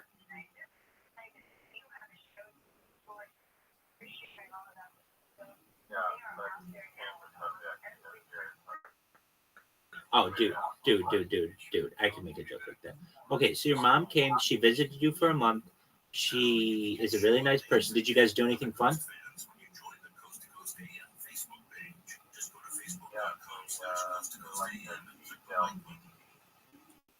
With this big ferry ride over there. There's supposed to be whales and orcas and humpback whales. Our mission was to spot a whale, and we didn't spot one for the whole vacation. And then on the ferry ride back, going to Vancouver, I saw the fucking spray come out of the water. I was like, oh shit, that's a fucking whale right there. But I didn't see any actual physical evidence, but you can tell by the spray. The blowhole. And my mom didn't do that, so I did end up seeing a whale. Was that the first whale you ever saw? Yeah. I just. It better have been a whale. That's the only explanation for that. Could have been an orca. Potentially, yeah, but you usually see like the fin. I don't know how. That's a good point. That's a good point. Yeah, it was before the fin. Excellent point. Yeah, it's probably a whale. That's cool. I've seen whales before. I actually just wrote about whale watching on Reddit today. I did an AMA on Reddit, and it was like, name a time an animal surprised you, and it was a whale in Santa Barbara, just out of nowhere, and huge, just like huge and very calm, just beautiful. Anyway, so your mom stayed for a whole month. Are you sick? Like, are you happy she's gone?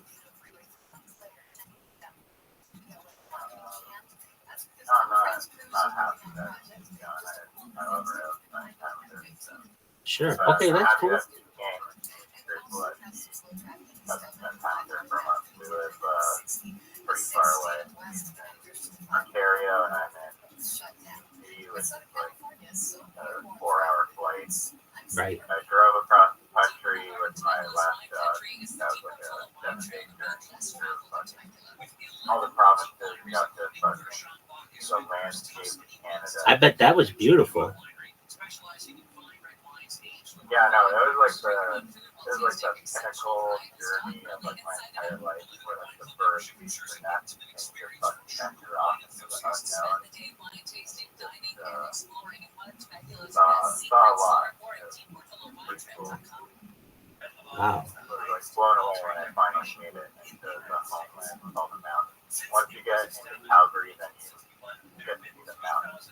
And it's like cool. Do you like Manitoba? Like is a strong word. Winnipeg, I just drove through there. Do you like Winnipeg is what I'm getting at. It just seems like, I was like, oh man, like, I couldn't imagine being trapped here, -40 degrees winter, not a lot to do per se. I mean, there's stuff to do. It's like the same stuff that you do anywhere, but I guess it's not that bad. It could be more fun, I guess, but it's not really. Pardon me. Very bad and a lot of fun. I understand. Well, Even in Northern California with the big giant trees, the redwoods. yeah. Is that what you have? No, there's no redwood here. We do have giant forests in Victoria, like third the island. That's like old growth. They're not as big as the redwood. But they're like the giant trees, but they're not like redwood big. They're like fucking like 25 foot diameter trunks or whatever. Big size parts. We're done. Have you seen that thing on the internet where it's like this, I guess it says like claim that there's like these giant trees that were like, are just like, yeah, it's like the thing that they claim is like the base of a tree, and so it's like 100,000 times the size of a normal tree. Do you mean what is that place called? Devil's Tower in Wyoming? Devil, Wyoming. It's called. Can you look it up? Devil's Tower. Devilstower. It looks like a big tree trunk.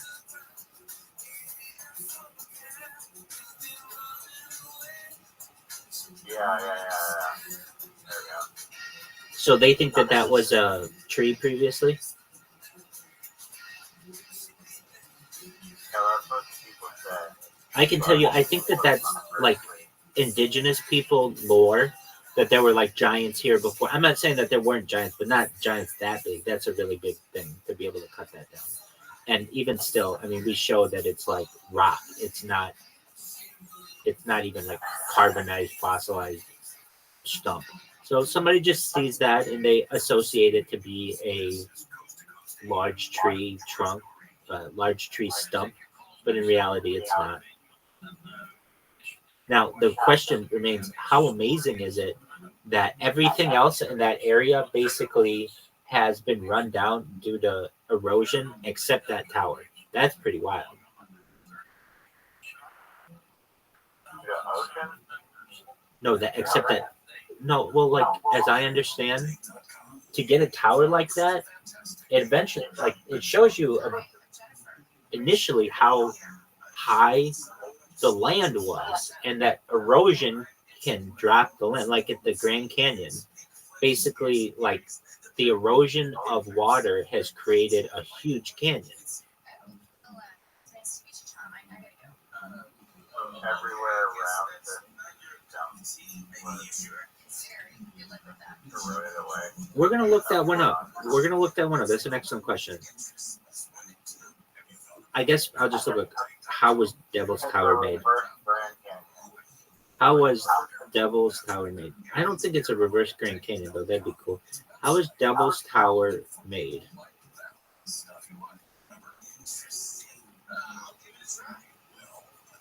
Okay, it's a volcanic plug. So, essentially,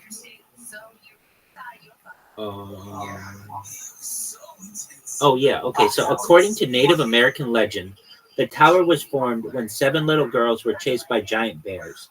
The girls ran and jumped on a boulder, praying for safety, and the rock began to grow upwards towards the sky, adding distance between the girls and the bears. The cracks and columns on the tower's surface are said to be the result of the bears' claws as they frantically tried to climb the rock and reach the prey. Okay, so it has nothing to do with being a trunk of a tree, and it has nothing to do with erosion. It has something to do with erosion. Essentially, over time, the softer sedimentary rocks surrounding the igneous core were eroded away, exposing the resistant igneous rock. The nearly vertical cliffs that encircle the tower today are the results of this erosion. So let me go back and clarify. It doesn't seem to be in this case that the land was ever that tall, that this is some kind of volcanic plug.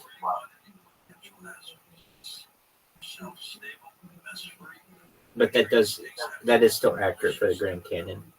So you were saying that you saw someone on Facebook or something saying that Devil's Tower was a tree, and I'm also wrong on this. Apologies.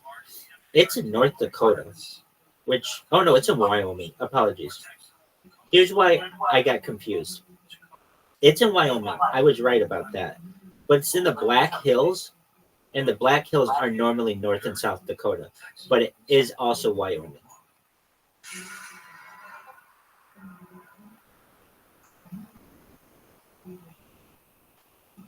Why did they name it that? It means so dark. That's a great question. We're going to look up the etymology of Devil's Tower right now. Why not just Dude, there are a bunch of different native people stories about this thing.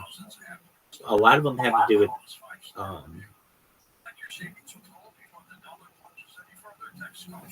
with bears. Okay.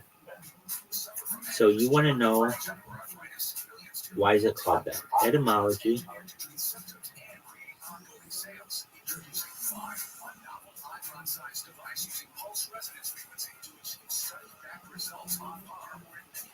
The name Devil's Tower originated in 1875 during an expedition led by Colonel Richard Irving Dodge.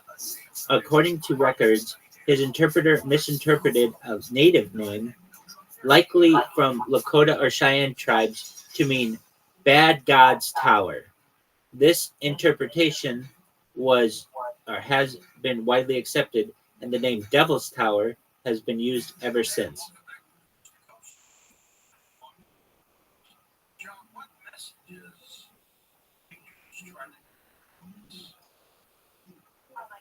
So the search results do not provide any direct etymological connotation to the devil or any Christian connotations, contrary to popular myth. The name Devil's Tower is rooted in the misinterpretation of a native name, highlighting the complex and multifaceted nature of place naming.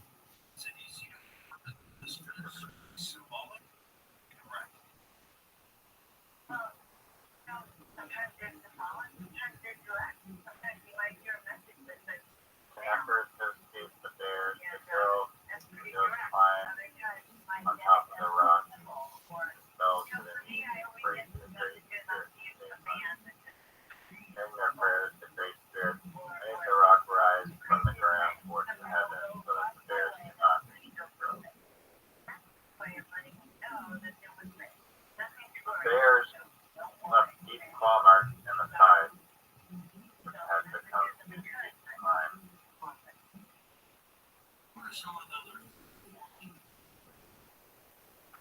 And they were turned into the constellation Pleiades. That's pretty neat. What would you say is the best natural landmark of Canada? Go.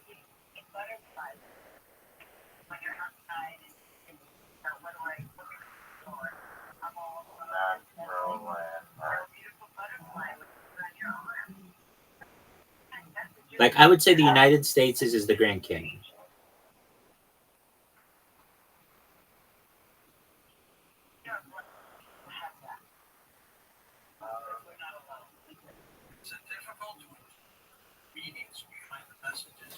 Maybe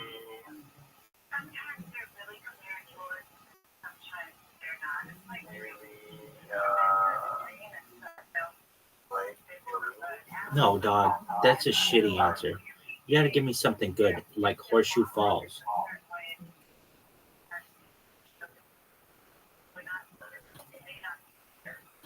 Horseshoe Falls, dog. Niagara Falls. Oh. Yeah. Well, I think there's like Marine Lake, which is like part of Lake Louise, basically. Like a pretty well-known one. Or Jasper National Park, but Dude, you know what else would be really big? Fuck Jasper and fuck everything. Banff. Banff? that's like 4 minutes away. That's where all the Japanese people go to vacation because Dog, you live near Banff? the Marriott marketed like a whole big marketing campaign in Japan to get a bunch of Japanese tourists into Banff, and that's why all the menus and stuff in Banff is like half Japanese. That's baller as fuck. Dog, aren't you surprised that I know what Banff is?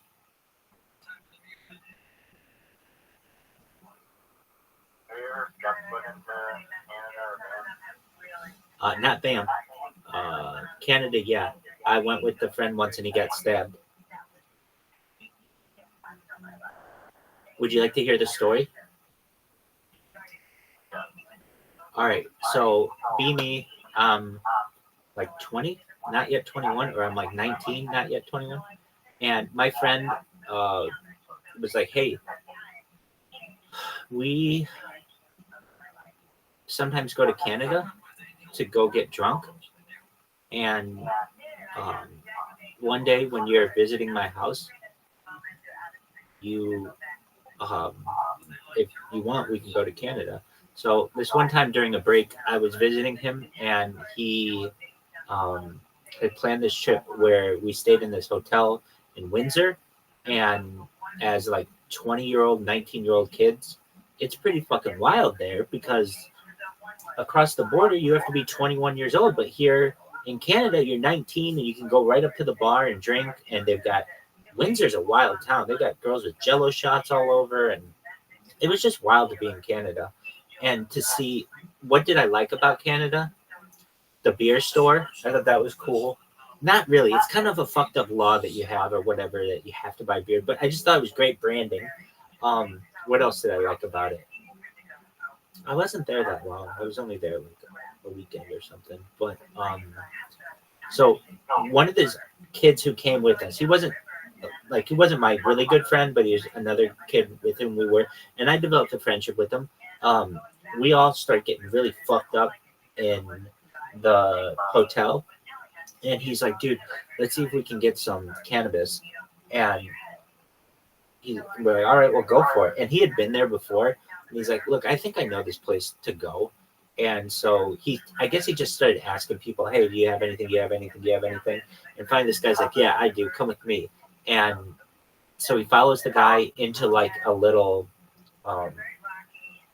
I would say like an enclave, like a little patio area. I wasn't there, so I don't know exactly, but he was like, it's like $40 for a bag or whatever. So my friend gives him the money and he got stabbed. So then he comes back to the hotel. We're like, hey, where were you? He's like, dude, I'm stabbed. We're like, what? Are you bloody and bleeding and shit? And he's like, yeah. So he had to go to the hospital, but he couldn't really, he was like afraid to tell them like what happened because it was like a drug deal and he didn't want to get in trouble in another country. So he just got patched up and came back and fucking like a champ went drinking with us that night. And I just remember, I remember the women of Canada were pretty attractive. I can tell you, I remember there's a place in Windsor that's very famous. I think it's called Cheetahs. It's a strip club. Oh, that's the big thing that people do is go to strip clubs there. But believe it or not, I don't like strip clubs. So my friends were like, dude, we're going to go to Canada. We're going to get drunk and we're going to go to strip club. And I told them, I'm not going to a strip club. I don't want to go. I don't like the fact that this is like basically you're taking advantage of these women who are down on their luck. And now you want to give them money to see their private parts.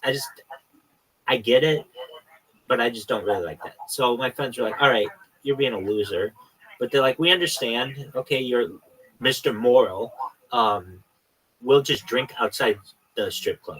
So we went to a bar literally right next to Cheetahs in Windsor and just watched all the people go in. And they were some hot-ass bitches there. Then what? Why is it strip clubs are for older No. So in the United States, you have to be 21 usually to get into a strip club that is full, like that is a strip club that's like fully topless or something, or where they wear pasties. There's some kind of fucking rule, and honestly, I don't really know them that well because I don't go to these places or I do my best to avoid it. But it's like if you want to go to a strip club in the United States, a lot of times you have to be 21. That's what it is. So this is your first time to be able to go to a strip club. Does that make sense? You can be like 19 and go to a strip club in Canada, and you have to be 21 in the United States. Now, there are some clubs in the United States where you only have to be 18, but they don't serve alcohol. But then that's almost a better thing because then they can be fully nude. Like you could have a fully nude bar that doesn't serve alcohol, but if you serve alcohol, then it can only be topless. Whatever reason, that's what it is.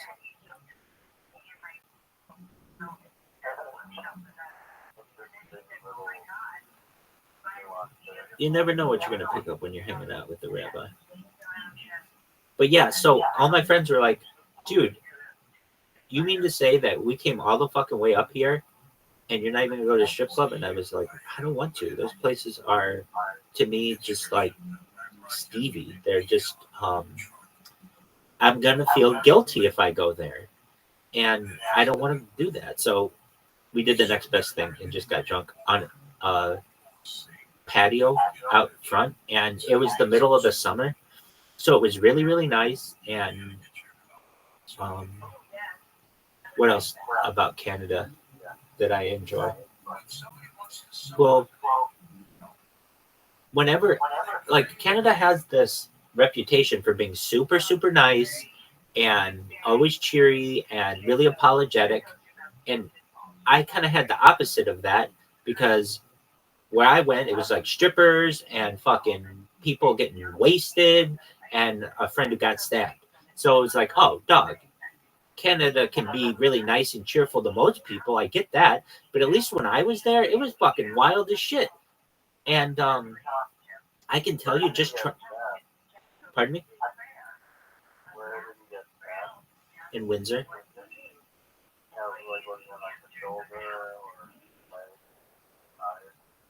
Oh, where on his body? I want to say it was in two spots. I think it was on his forearm and perhaps in his torso, but it was really, really weird. Meaning, I can tell you this. I was there for like a weekend, but I don't fucking remember much of this weekend because we were so fucked up the whole time. We, I can remember we couldn't get any 420 across the border. We didn't want to fuck with that. So we were just going to get it in Canada. And if I recall, I remember him just standing at the fucking hotel door and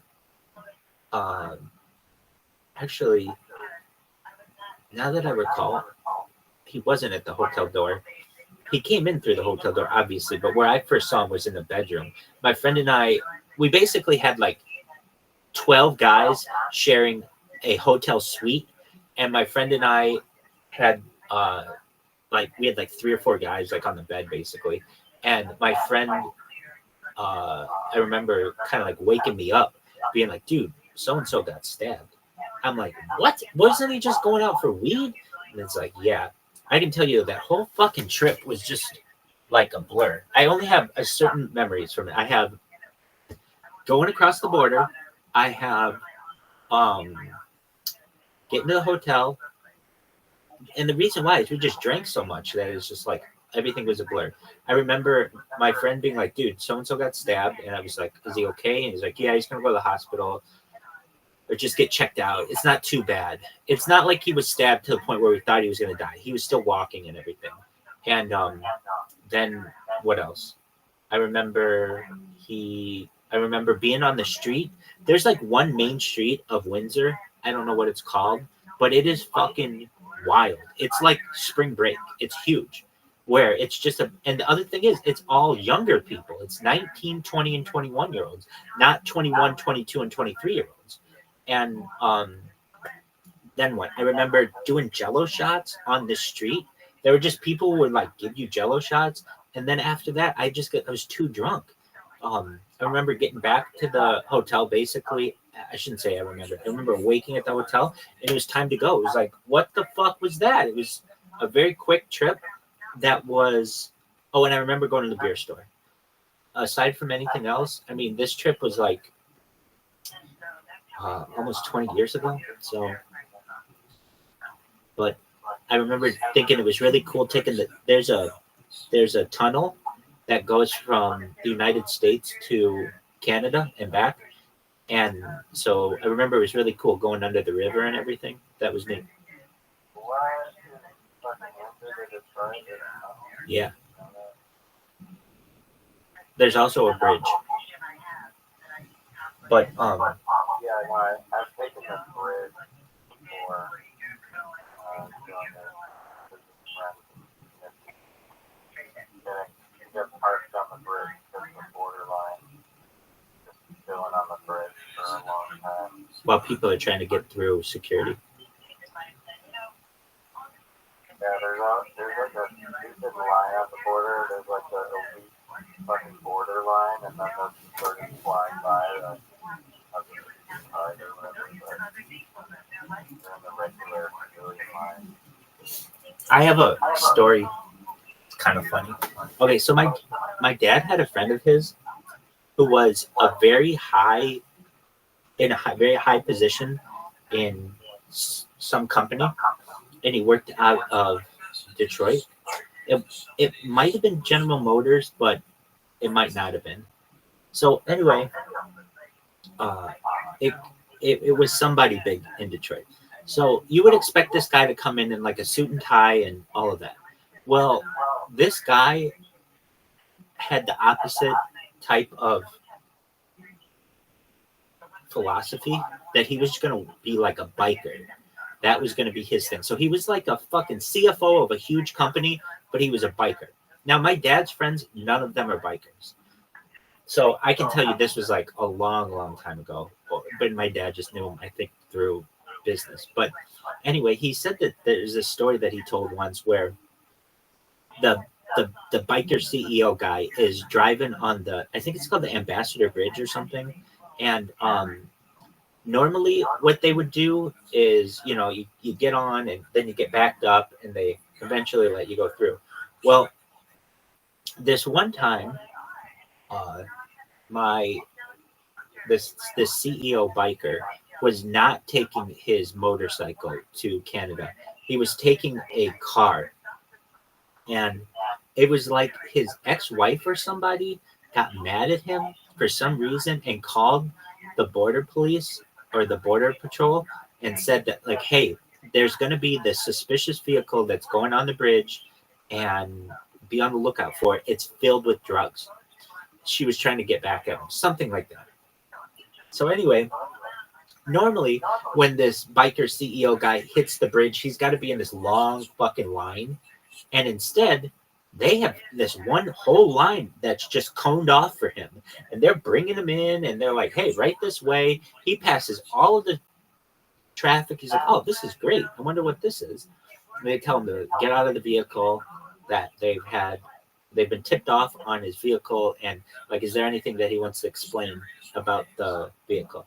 And so he's dressed like a biker in, like, a car and doesn't look like a CEO by any means. And they're like, all right, so what do you have in here? He's like, it's just my, it's just like my luggage and stuff. So not only do they go through his whole luggage, but they take apart his entire car piece by piece. They take out the back seat. They take out the tires. They take out the spare tire. They check everything. He says it's like 12 hours he's been there, and there's nothing that they can find. So they eventually do their best to put the car back together, give him his keys, and like, all right, you're welcome to come in if you want. And he's like, at that point, I was so fucking pissed. My whole day was blown. I had to turn around and come back. There was just no point in doing it. But I always thought that was an interesting story, that all it takes is for one person to make a false accusation against you, and apparently they will roll out the red carpet for you at the border. Yeah, they didn't stop him like similarly when it seems like she got to one checkpoint, and then they directed him into this fucking ethical line. And it was like, oh, I'm going to throw a car to my own line. Things are going straight right now. Exactly. He did not know why they opened it up for him. Do you know the comedian Ron White? Yeah, he drinks a bunch of whiskey. Word, smoke cigars, that guy. So he would travel privately, and when he was able to, he would bring a ton of weed with him, because they don't check you. If you're flying privately, they don't check you for drugs at the airport, though everybody else, they'll check you like a million times. Anyway, so he started to get apparently like a little, how how do I say it, liberal with his policy. And so he would then start to fly first class instead of flying privately because it was a little cheaper to fly first class. And his ex-wife tipped the people off at the airport that he flies with drugs, and they caught him for it, and he had to fucking get a lawyer and all kinds of other stuff. And then there's another comedian. Do you know who Ralphie May was? He's a huge fat guy. Yeah, of course. You, excellent. So Ralphie May used to fly with weed as well. And what he used to do, he was in that pre-boarding. He got like the pre-boarding, and then what he would do is take the brick of weed or whatever and put it in his fat folds, and they never checked him for that.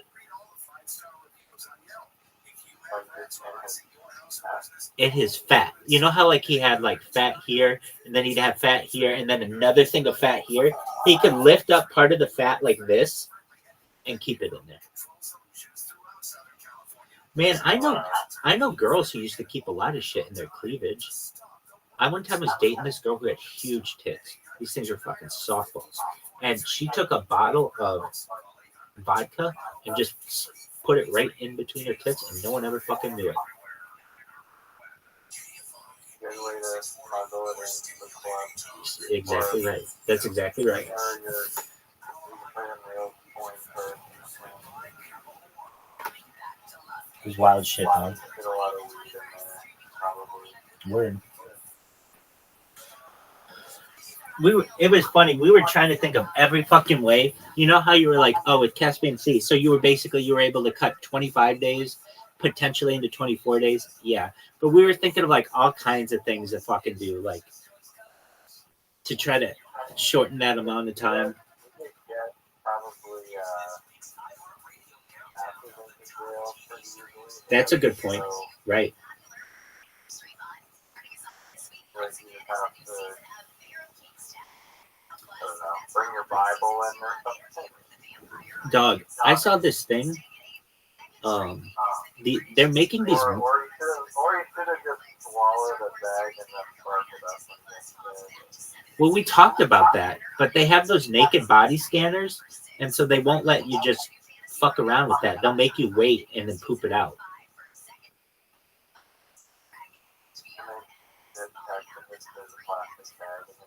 Apparently, yeah, it can detect any foreign object in your body, especially like if something's up your butt or in your stomach.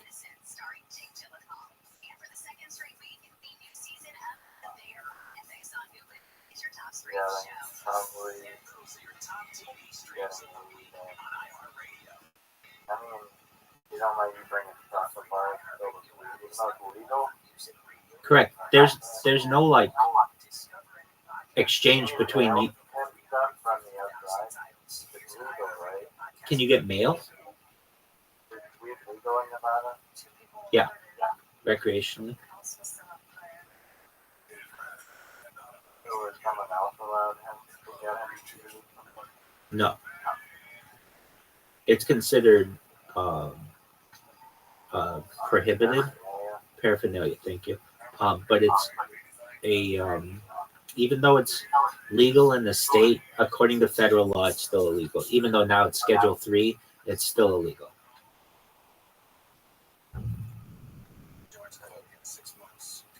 So what the idea that you had is probably best, getting the acid in. But it's not like we had a bunch of acid we could get at the time. So It's really obvious when it's pupils are dilated. yeah. But they probably see that from a lot of people going into jail. Just people who are all fucked up. So It might kind of cut though, right? well, it's usually because I just have such a huge cock, but it could be other reasons. Can you hear me? Again,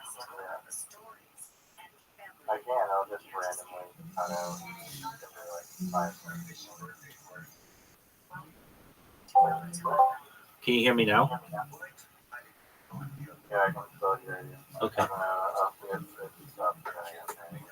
Dog, have you explored this entire Discord? Forever what? Have you explored this Discord? Yeah, I noticed a lot of Judaism channels at the bottom there. Word.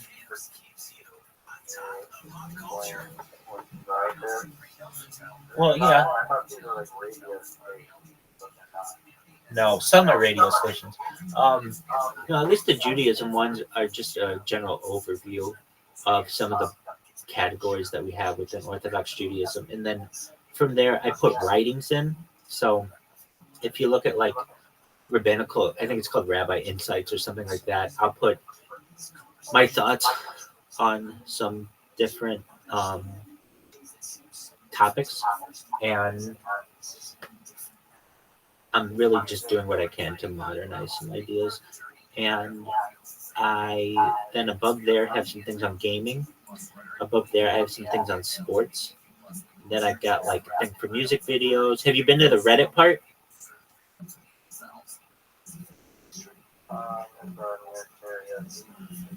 Yeah, it's below. It's called Reddit, and then it's got a bunch of different things. It says anime. It says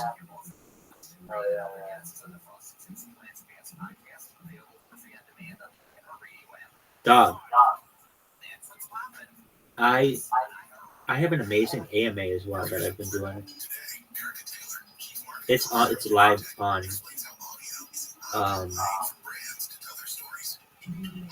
it's live on Reddit right now. Dude, how you living, pimp? Yeah, I'm doing alright. I just woke up. I actually slept in your receipt tonight. That's wonderful. I'm so glad that you did. Arnold, this is my friend Riser. Riser, this is Arnold. Oh, hey, Riser. What's up? Right here. Rabbi is always sleeping during the day, and I kind of thought of it. That's true, because Arnold and I talk at early hours of the night.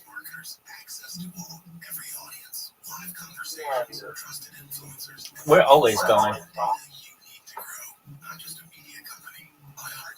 like what he's doing?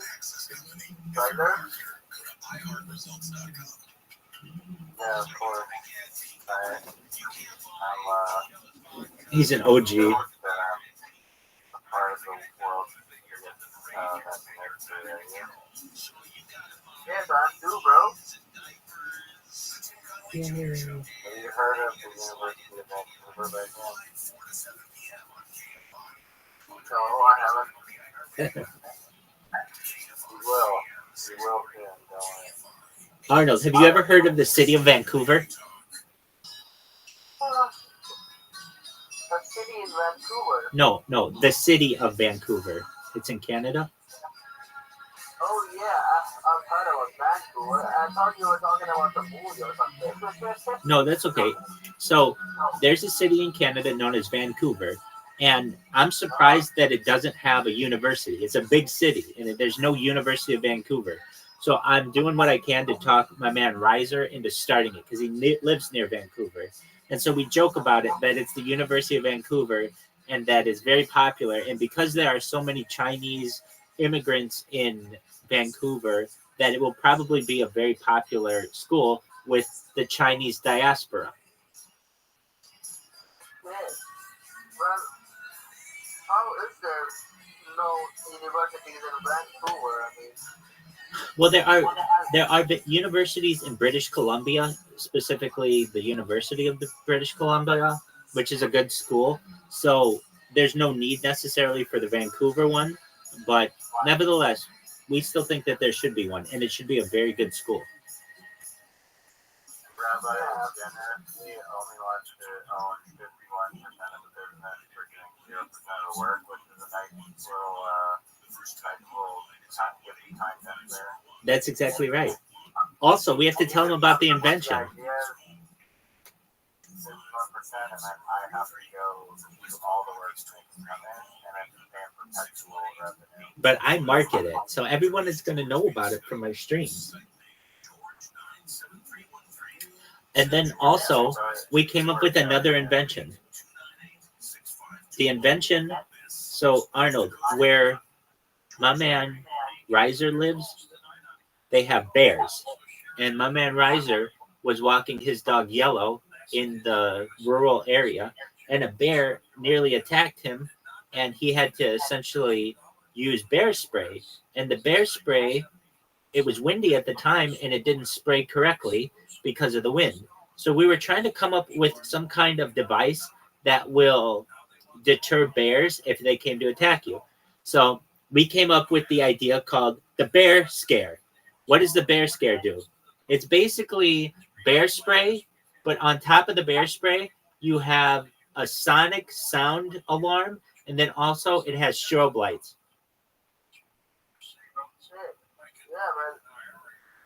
Dog, we're just full of fucking amazing ideas here in the Rabbi Rothschild household.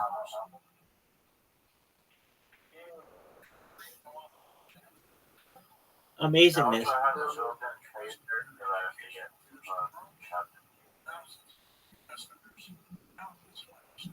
Taser, huh? But a taser, I don't know about that. I mean, don't they have like fur and shit?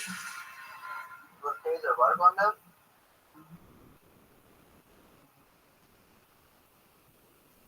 It's an excellent question. I didn't know anything about the taser element. I think it complicates it if it's a taser. Oh, he's just joking about the taser. Well, nevertheless, at least bear spray, which is like mace, that's gonna not want them to come. They're not gonna want to come near you because of the painful issues that arise because of that. Then you've got a strobe light that's really bright, so they're not going to want to come near you. And you have a really loud sound that's going to deter them. It's pretty fucking genius. We've talked about that. So actually, what I told him, the best thing to do is to just have the bear scare be attachable to the best-selling bear spray on the market right now. So let's say the best-selling spray on the market right now is just called, World's Best Bear Spray. Well, the bear scare attaches to the World's Best Bear Spray so that you can still use the World's Best Bear Spray. You don't have to do any of the testing of it or any of the quality assurance of a bear spray. And your attachment has a really bright light on it and a really loud sound.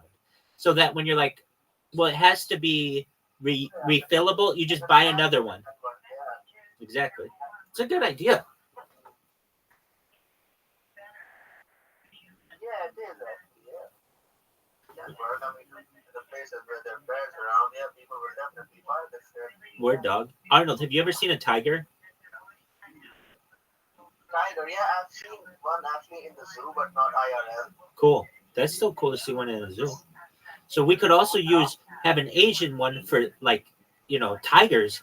If a tiger, I don't know if they make a tiger spray, but my man Reiser, you got to get on this. This has to be a project at the University of Vancouver.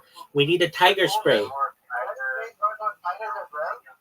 We're going to make sure that it does. It's going to be a tiger spray, and we're going to protect all the people in Asia. No, but aren't there tigers and stuff like that? Dude, Reiser, were you going to say there's more tigers in captivity in the state of Texas than in all of the wild? Word dog. Well, then you can also use it in Texas.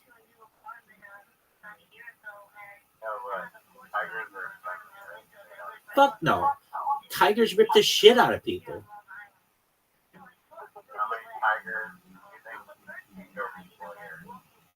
I'm going to look this up. 3.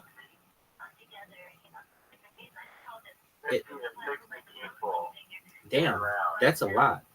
Imagine being one of the lucky people that get to say are on their gravestone.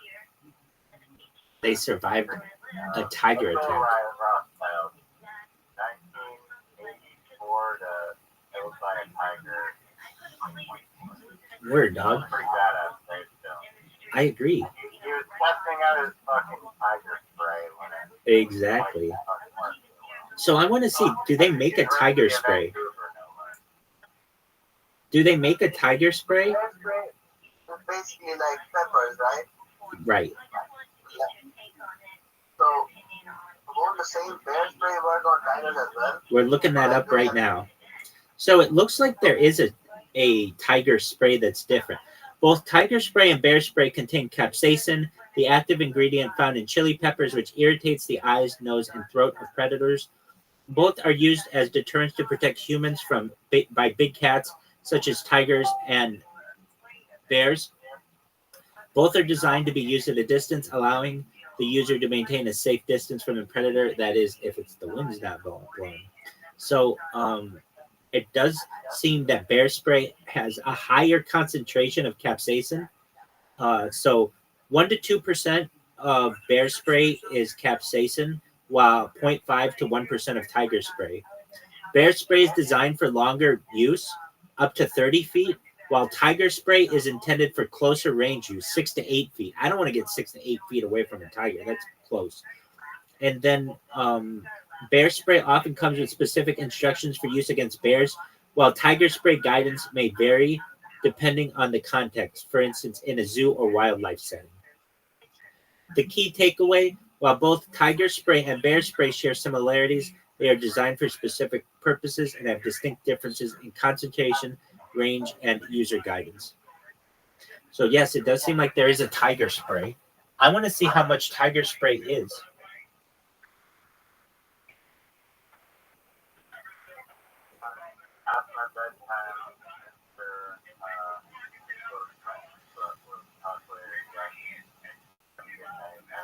Hey, we want to see you tomorrow, please.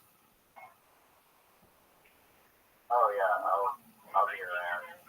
And one other thing, Riser, I won't even mention it, but I made a joke and you didn't like it, so I apologize for that. I know it's cool. Fucking little fucking wallflower market one. Rabbi knows how to make jokes. Word, dog. You want to hear the joke that I made? No, you don't want to hear it. It wasn't funny. I mean, it wasn't bad. It wasn't like racist or anything. I just think that in some audiences it would have been a big hit. Other audiences, no. You know what always gets fun every time Rothschild Rabbi Rothschild.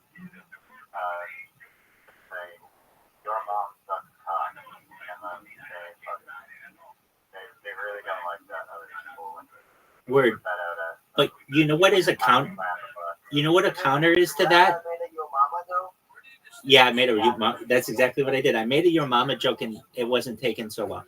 It wasn't that bad though. I can tell you this, at least when it comes to if somebody says your mom sucks cock, just say my mom's dead, dude. That switches everything. Exactly. No, that's a great counter. Yeah, she died sucking cock. Dog, I fucking love it.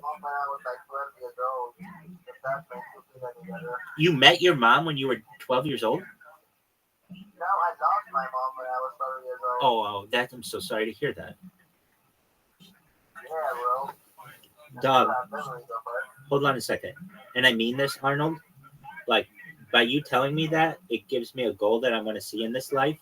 And that's this. It's something called revivification of the dead. What is that? Basically, people who died in the past, there's a type of technology to perhaps bring them back in multiple ways. Perhaps we can clone them, but also there's a way to perhaps take their mental, like basically their just a moment, like an image of their brain so that we could be able to perhaps replicate them. So you should just know, I know that she's gone now, but that may not be forever. And just know that we want to make it a goal of ours to reunite you if you ever want that. Even if it doesn't happen in our generation, the generation after can revive us, and then revive the previous generation.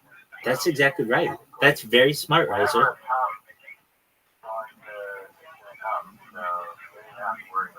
That's right. I think it's like we can revive her, so will she have the same consciousness, or will she just as like a replica. So there are multiple ways to build her.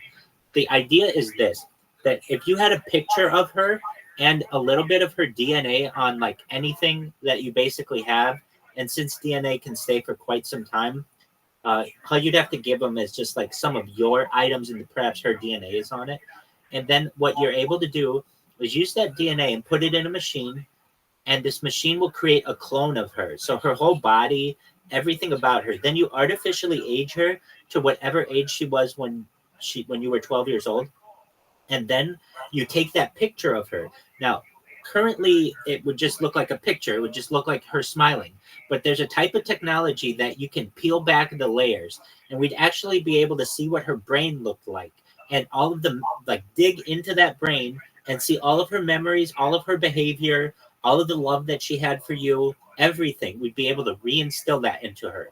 So essentially, when we flip the switch to have this thing work, it would turn on. Now, what would she know? She would know that she was back to her normal self. What she wouldn't have known is that she died. We'd have to explain that to her. I also probably wonder about how she died, or they can explain that she died. Exactly. Of all the ways to go.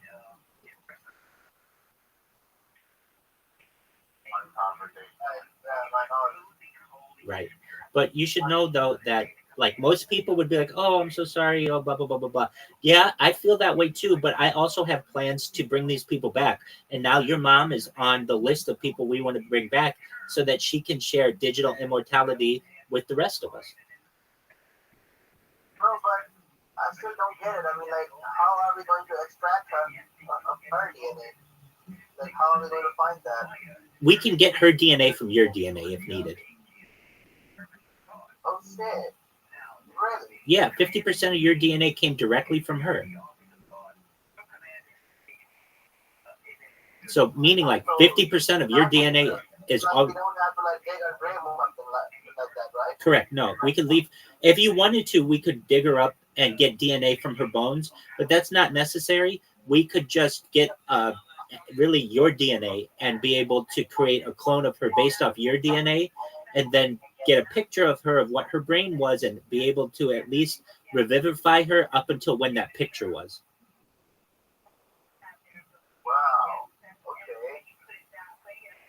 Then I can just take her to her grave and show her. That's exactly right. You will do that. And you'll be able to explain to her that, Mom, when I was 12 years old, you died. But then I met. That is literally like my dream come true, bro. I know. No. I know. Look. I want you to like see me as much as my face as you can. This is going to perhaps. You're 22 years old. This happened 10 years ago. We're going to get her back. And I know people don't talk about it, but you have to understand, you're going to live to be 50, 60, 70, 80 with life extension technology, perhaps even longer. And you got to see that how much we have progressed as a civilization in the past, say, 50 years, and you're going to be able to see that into the future.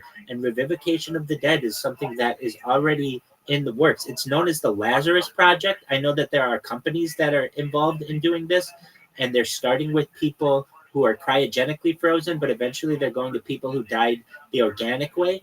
And so just like, no, it's not over. Nothing is over until we say it's over, and this one's not over.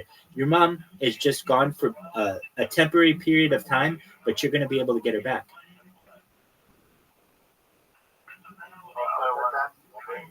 That's the dream. Go ahead. So let's throw some, because this is an important topic, let's throw some more science behind it. Because here, you're just hearing me talk about it, and I read about it like years ago. But here we go.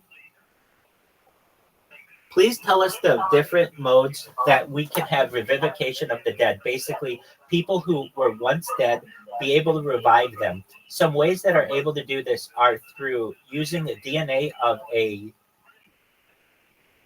child, or also perhaps taking a picture and in the future being able to develop different information from the picture and the mapping of their brain. Please talk about how this is going to be something in the future. and how. Okay, so here's what it says. The idea of reviving the dead, or just one minute. The idea of reviving the dead or bringing back deceased is a topic often explored. Here are a few concepts are sometimes involved in such discussions. DNA replication and cloning. One concept involves using preserved DNA samples of deceased individuals to potentially clone them from the future. The idea hinges on the ability to preserve genetic material effectively and then use advanced cloning techniques to recreate a person genetically identical to the deceased. This could also potentially be done through other methods as well. Mind uploading and digital immortality. Another speculative idea is mind uploading, where the brain structural and neural connections are mapped in detail, and this information is used to create a digital replica or simulation of the person's consciousness. This could potentially allow for a digital version of a person to exist in virtual reality or within a computer system. Advanced AI and personality recreation. Future advancements in artificial intelligence might allow for the recreation of a person's personality, memories, and behaviors based on extensive data collected during their lifetime. This could potentially create a facsimile of the person and is remarkably similar to how they were in real life. It is important to note that these ideas are currently speculative. Many ethical, philosophical, and practical challenges will need to be addressed. And but yeah, I mean, it's definitely possible. In fact, here we go. Let's just ask this one about a photograph. Please describe a way that someone might be able to be revivitized or brought back from the dead using just a photograph and some DNA of a descendant of theirs. Ways this could be done is in the future, cameras might be able to peel back layers into a person's brain and be able to scan it. And thus, people's memories and thoughts and personality could be recreated using the DNA of the descendant to create essentially a lifelike recreation of the original person.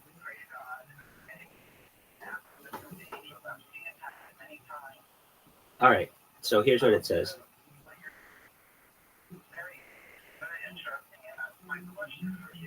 The concept you're describing is futuristic and speculative, but let's explore how this scenario might work. Advanced brain mapping and photographs, high-resolution brain scanning. In the future, advanced imaging technology might allow extremely detailed scanning of a person's brain from photographs. These photographs could potentially capture not just external features, but also detailed structural information of the brain. And that's the important thing. Like a picture right now just shows us the external stuff, but you don't realize, or people don't realize in the future, it could have a lot more information in, and it does. Layer peeling technology. Imagine a future camera technology that can analyze photographs at a microscopic level, peeling back layers to reveal the intricate neural connections and patterns within a person's brain. The advanced imaging could be aided by nanotechnology and other microscopic tools that can capture and interpret neural data. Mapping memories and personality. By analyzing the brain structure and neural pathways from these detailed photographs, future technology might be able to reconstruct memories, thought patterns, and even aspects of personality. This would require sophisticated algorithms and AI to interpret and reconstruct the vast amount of data captured, but we can still do it. Utilizing DNA of descendants. Genetic templates. DNA from descendants could serve as a genetic template to fill in gaps or provide a basis of recreating certain genetic predispositions, traits, and possibly even aspects of personality that are influenced by genetics. Combining DNA and brain data. The hypothetical process might involve integrating the genetic information from descendants and the detailed brain mapping data extracted from photographs. This combination could potentially guide the recreation process to align more closely with the original person's genetic and neurological makeup.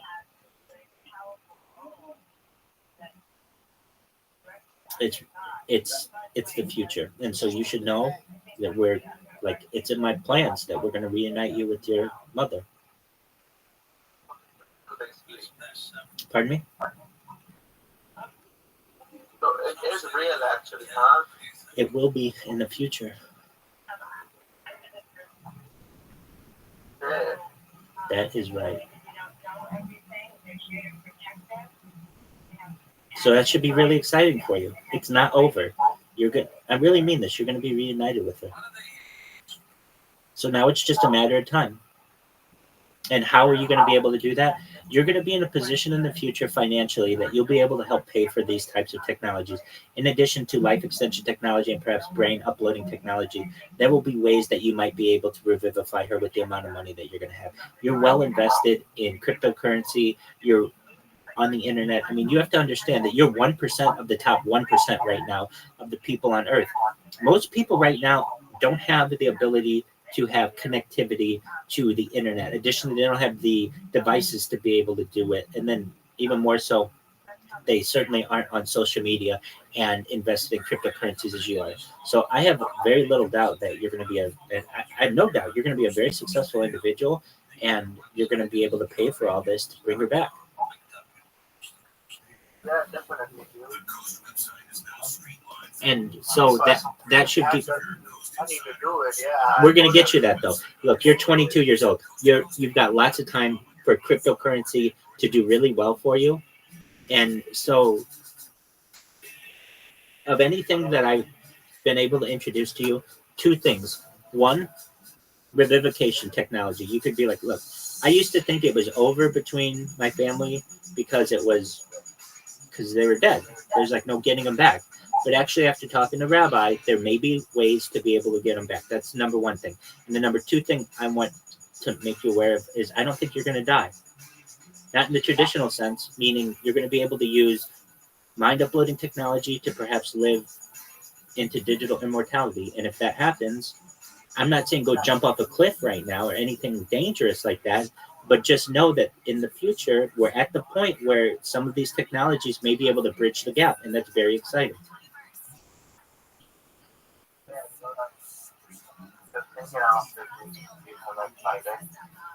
Exactly. It's not. She's not here yet, but just know that I really mean this. Like I'm not kidding. This isn't a joke. That this type of technology is coming, and exactly. I mean, whatever like people think, like in the present era, that is like a taboo or something. That is actually not. That will be a reality somewhere in the future. I mean, not taboo. I mean, what is the name? What is the word? I mean, I don't get that word in my mind, but that's okay. I know what you're saying. Taboo works. Basically, that which today is controversial, tomorrow is reality. Yeah, exactly. Yeah. That's what I was trying to say here. I got you. I know what you're saying. Yeah. In terms of technology, I mean, that always happens. That is what has been happening from like the past 500 years or something like that. People never thought we would fly, but then we're flying. 100% right. Like, we're in different continents and we're communicating instantaneously. This is the dream of every civilization ever. Yeah, exactly. And so if we were to say to random strangers today that, yes, we're going to be able to revivify the dead, they're going to laugh at us. But then when they hear about all of the technology that we're developing, they're going to say, wow, that's going to be here sooner than we realize. Exactly. We've already developed ourselves to do things like that, yeah. 100% right. Hey, I have to use the restroom again. Apologies. I have the idea. So, like, how do they upgrade like processors like every fucking year? What are the pieces behind that? I mean, how like do they get the brains of like upgrading a processor by like a significant amount, like every fucking year? Well, it's known as have the technology of doing that. It's known as Moore's law, and the idea is that technology speeds should double every 6 months. Just one moment, I have to use the restroom. I'll be back. We'll talk all about Moore's law. Johansson, she sued, was it Which one was it? ChatGPT? Yeah, or was it threatening. Gemini? I don't know if she actually went through with it, but yeah, she was OpenAI, the company. Okay, so they were asking her if they could use her voice, and she said no. And they used a voice that's exactly like her voice. Oh. Not exactly. Pretty close. Close enough. Close enough where she decided she was going to sue. Is it Or her at least shit from threatened to sue. like other clips? What's her from? No, it's Okay. another person. Okay. But her contention is they got a person to sound like her, Mhm. which people have sued for before, right? Like, didn't Kim Kardashian sue because they had a Kim Kardashian lookalike, did a commercial when Kim wouldn't do it? Oh, interesting. Yeah. So if like you won't do something, they can get someone who looks super similar to you to do it, and then they'll go, fuck you, I'm suing you. People were sending me a car commercial for a while that I had to listen to it twice because I thought it was me. Oh, wow. And they didn't even ask me the first time. Oh, I mean, wow. They just like, wait, no. I mean, they weren't trying to use my voice at all. But they it's- used it's, someone who sounded so much like you. It was crazy. A lot of people thought, like, hey, man, congrats on that commercial. And I was like, what's that now?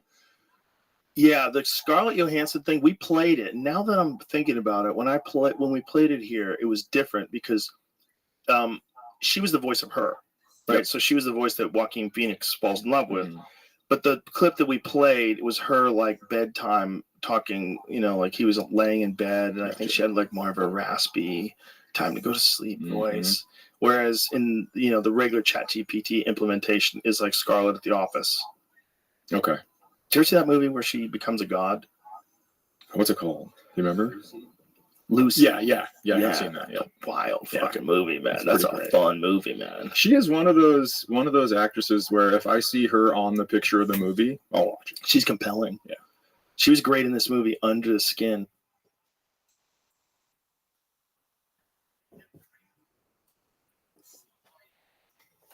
Yo, dog, I'm back. So, Moore's Law. Let's talk about Moore's Law for a second.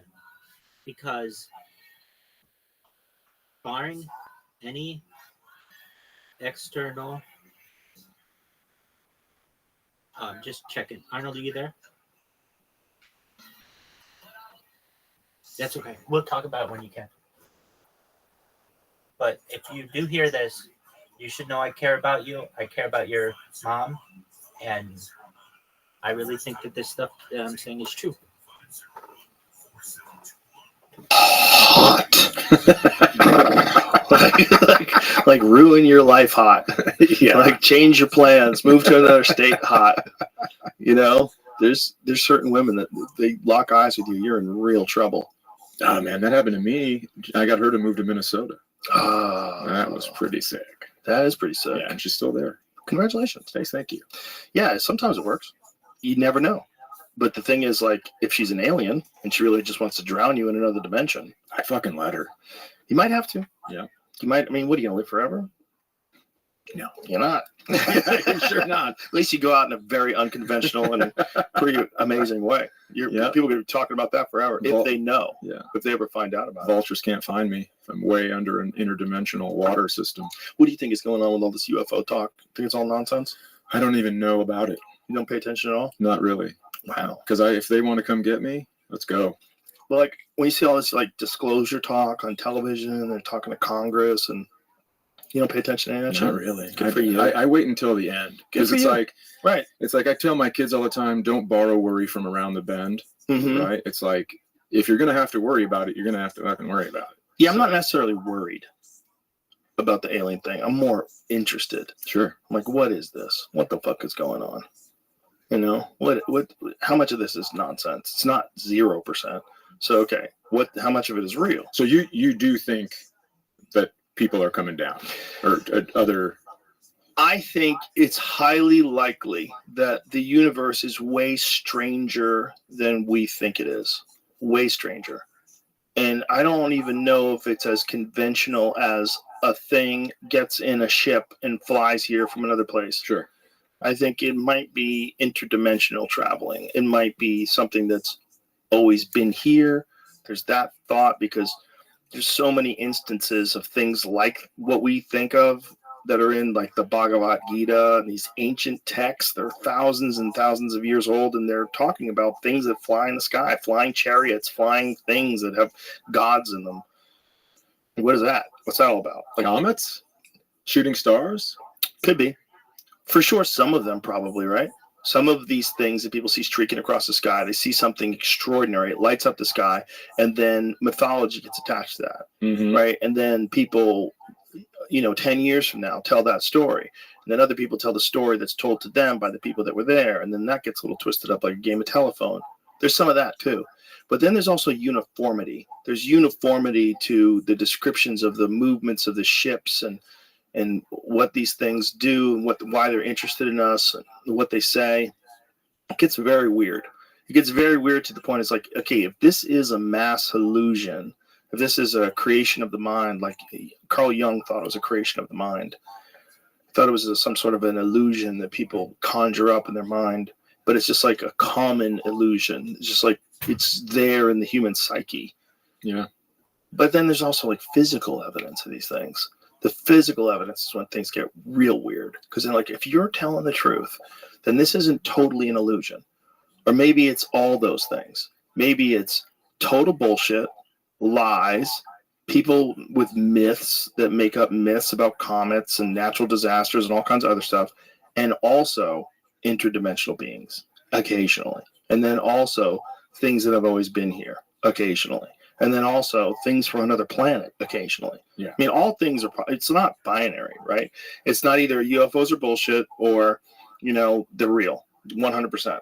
It's like, it might be all those things, everything combined. That's what I think a lot of people struggle with is it can be yes and yes. Yeah. It doesn't have to be yes and no. Yeah, there could be a lot of things going on simultaneously. And we can't be, we're concentrating on one.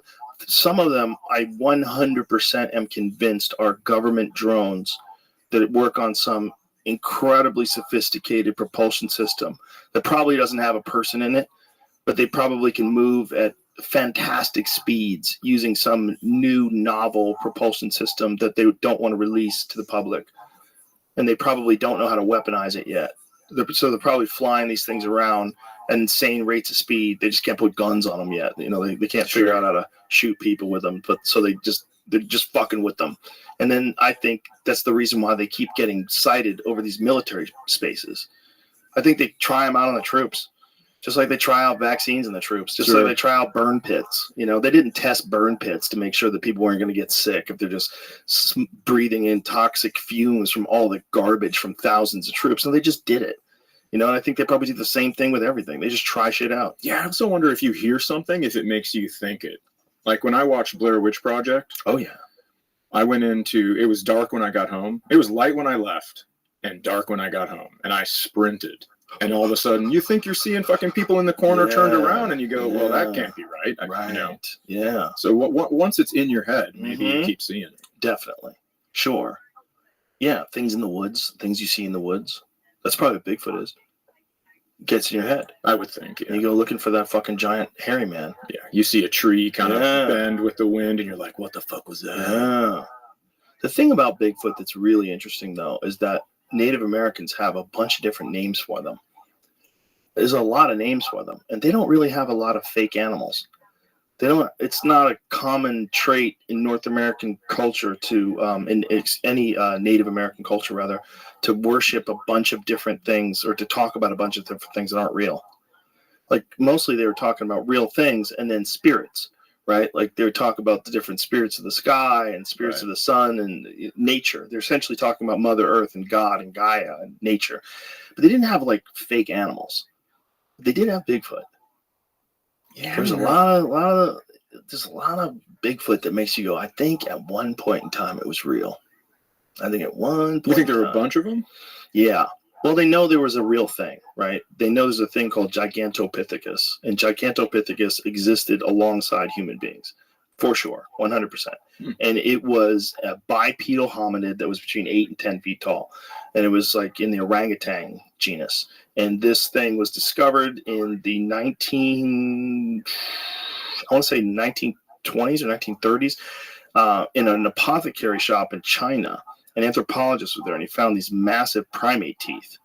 And he instantly knew that they didn't belong to a gorilla. They didn't belong to any known primate. He's like, where did you get these? And so they took him to the site, and they started digging. They found jaw bones that indicated that it was bipedal, something about the position of the jaw that indicated this thing stood up on two legs.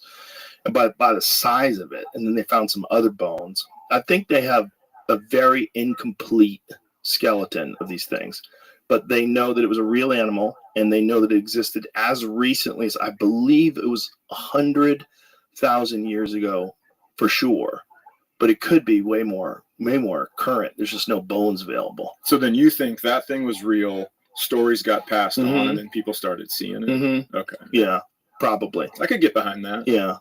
Also, where it existed makes sense, because if you think about the sightings are all in the Pacific Northwest, right? The Pacific Northwest, if you follow that up past Alaska, which also has a lot of sightings, then you go across the Bering Land Bridge, right? And Asia was where this thing existed.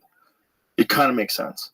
And then the more they find out about people in North America, they used to think that all people came across the Bering Land Bridge. They don't think that anymore. There's so much evidence of people that were here 25,000 years ago. There's footprints in the ground, like in mud, that they've now carbon dated to more than 20,000+ years old.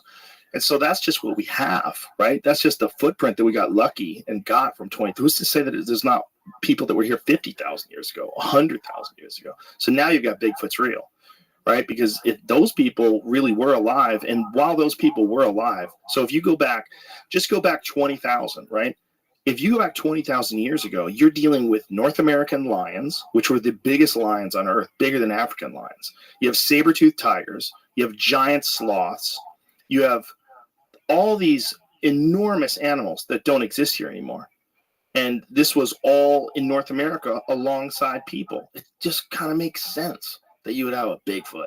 You'd have a Gigantopithecus, at least a few of them, especially up there where it's thickly dense forest. Seems like if you're a big fucking plant eating shithead, that's where you would live. You would live there. It just totally makes sense that they probably existed, just like all these other things.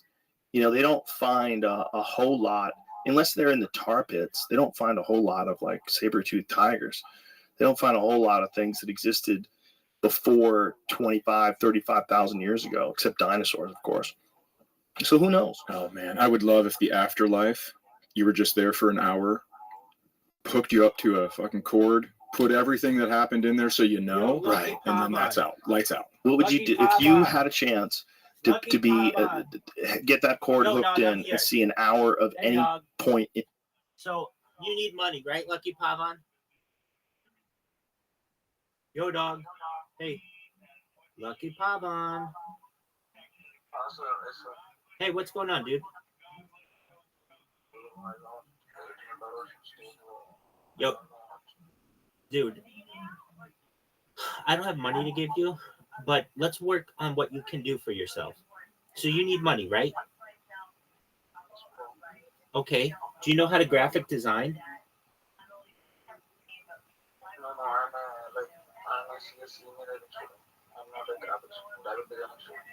Okay, so you're a computer science student? You're a computer science student? Oh, engineering? Excellent. Okay. Do you know what Fiverr is? Fiverr? Okay. So what this is a way for you to make money, and you can make a lot of money. Okay, so it's for engineering students, it's for anyone. So if you're like, what is it? You make an account for yourself, and then people will come to you with different jobs. Like, what can they do for engineering? Look, dude, if I said to you, Pavan, I need you to make me 5 different social media accounts, and I'll give you $100. Would you do it? Yeah, it's fucking easy. So you can put on there things that you'll do. You can do. Do you know what ChatGPT is? Okay, perfect. So long as you have ChatGPT, it'll be really easy for you. Yo, welcome. Just one moment, Pavan. We'll talk. I'm gonna help you. Yo, how are you? Welcome. Zane, how are you? Zane, I'm really glad that you're here. I'm Rabbi Rothschild. I stream my life 24 hours a day, 7 days a week, 365 days a year for world peace. I've been sharing my life for more than 3 years. It's the biggest event in global history. I'm glad that you're here. And if you'd like to talk, feel free. If you're just chilling, I understand that too. I'm talking to my friend Pavan here. So Pavan, there's a website. I'm going to show it to you right now. It's called Fiverr, Fiverr.com. You're going to want to create an account. This is what it is. It's a professional website. They also have an app. I want you to download the app too. You create an account for your... Yeah. Please do.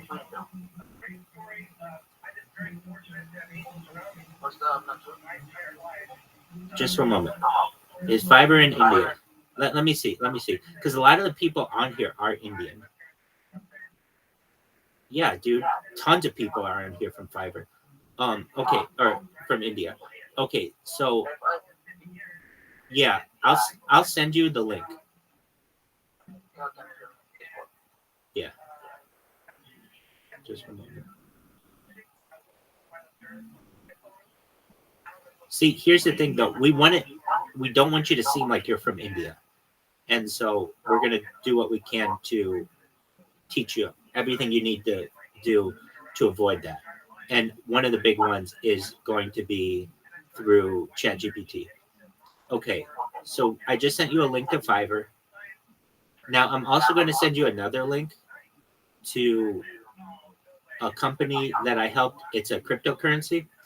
So it's linktree.com. I'm sending it to you, so don't you worry. Do you know what Linktree is? You're good. Do you know what Linktree is? That's okay.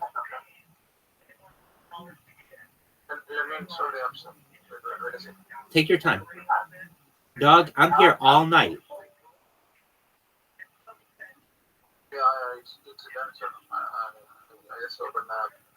Excellent. So then you're going to create an account for yourself.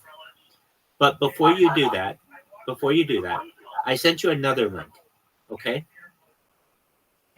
And it's called Honey Badger Hoba.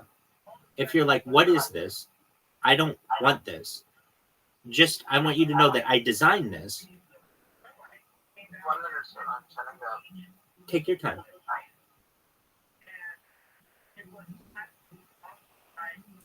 So this is a cryptocurrency, another cryptocurrency. And what I did is I set up all their social media for them. And I did this for money, okay? I did it for a lot of money. And what I'm saying is you can do it for people too. So if you're like, look, I'm installing the app. I understand. Take your time. Just listen to me. It's fine. What you can do, though, is you can say, hi, my name is Pavan, and I have a company that sets up your social media. If you want a website, or you want an email account, or you want a Telegram account, or a YouTube account, or an Instagram account, or a TikTok account, or a Twitter account, or a Discord account, or a Kick account, or a Caffeine account, or a Rumble account, or a Threads account, or a Pinterest account, or a Tumblr account, or a Twitch account, or a Reddit account, or an Imager account, or an Odyssey account, or a Snapchat account, if you want any of these, I can help you with them. And then people will pay you to make these for you.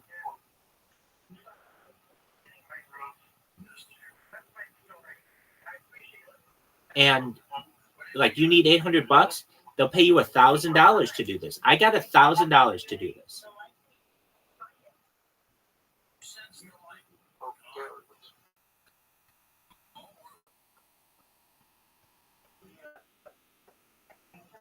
So Pavan, you need to start a company, okay?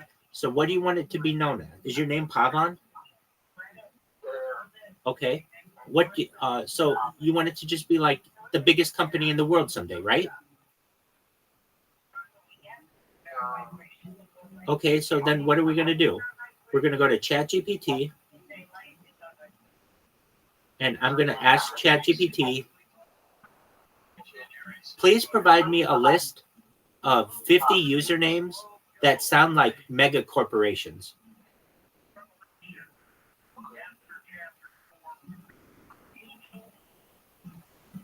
And it says Nova Dynamics, Quantum Tech Corp, Stellar Synergy, Omnicore Industries, Titan Global, Nexus Enterprises, Galactic Corp. Grab any one of these, and then you go on every social media and you get Nebula Tech on Instagram, Nebula Tech on Twitter, Nebula Tech on TikTok, Nebula Tech on Fiverr, Nebula Tech on Snapchat. You get it everywhere, okay?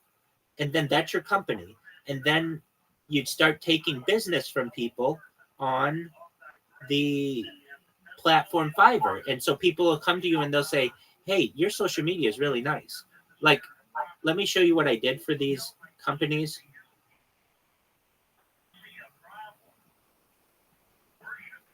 And I can show you this I did all of this within 24 hours and I made $1,000. So how did I do it? Well, how much of I accept on the book? Within one day. I mean, I wasn't working the whole time. I was just sitting on my bed doing nothing. But I made over $1,000. So I would say in the amount of work I did, probably like, I don't know, 8 hours of work for $1,000 or so. So here's what you can do. Here's what I made for them. And these were just small, but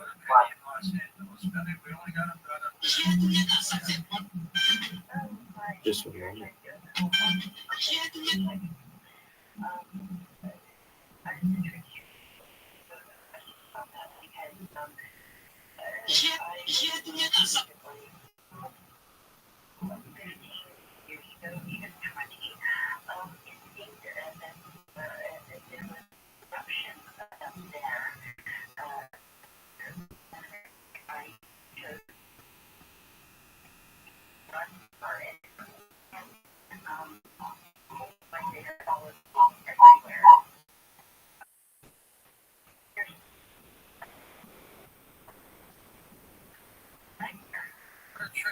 Okay, so I made these videos.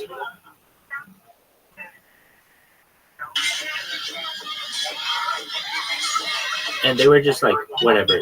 They were popular though.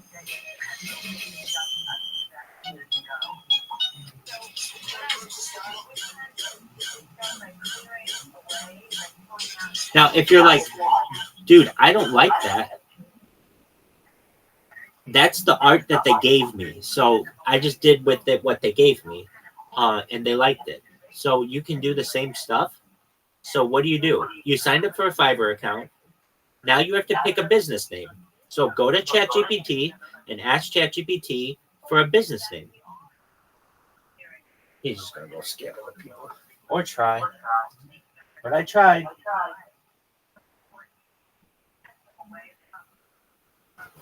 All right.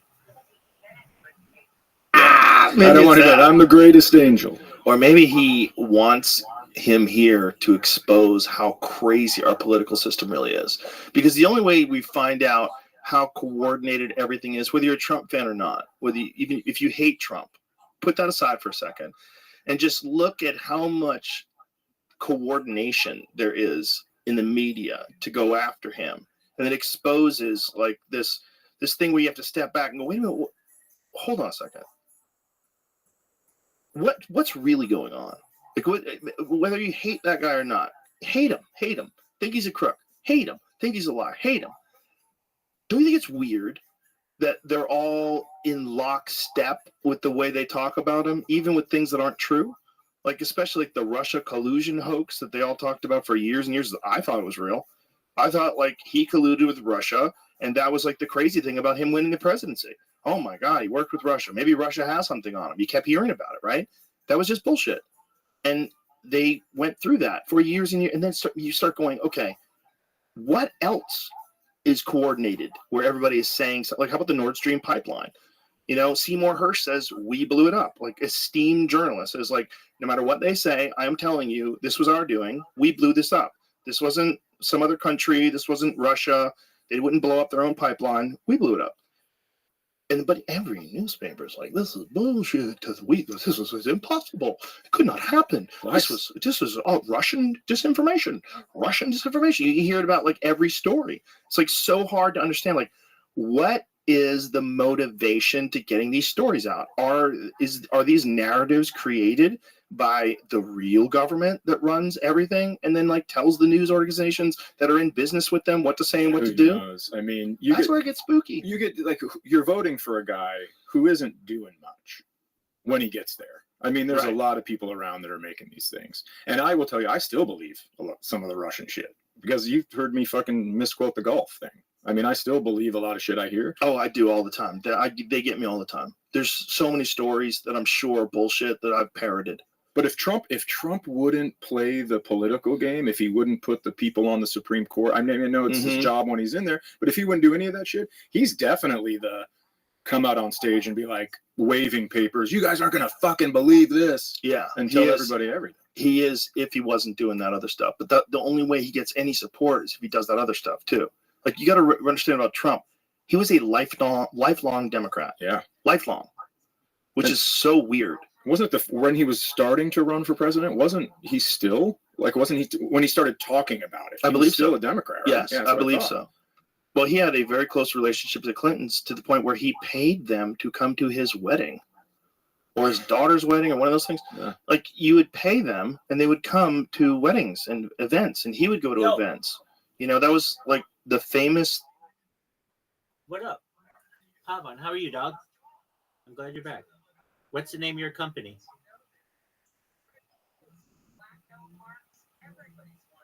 Yo, Pavan, how you living, dog? Yo. Can you hear me?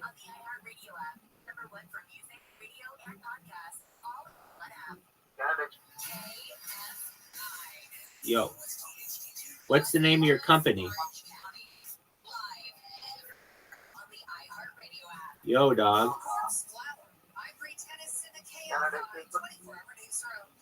Dog, I can't hear you. Say it again. Can I text you? No, I don't want to text. You got to talk to me in here.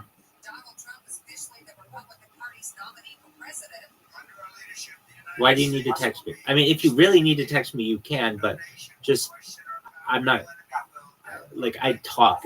Texting takes too long.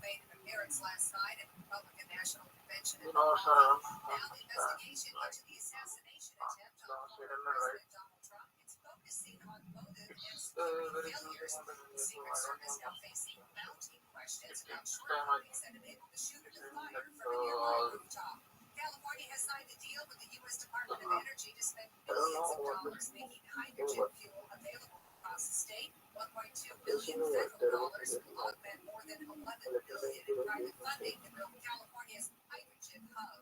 A cow escaped its pen and proceeded to wander about a residential neighborhood in SoCal. They'll hear it more.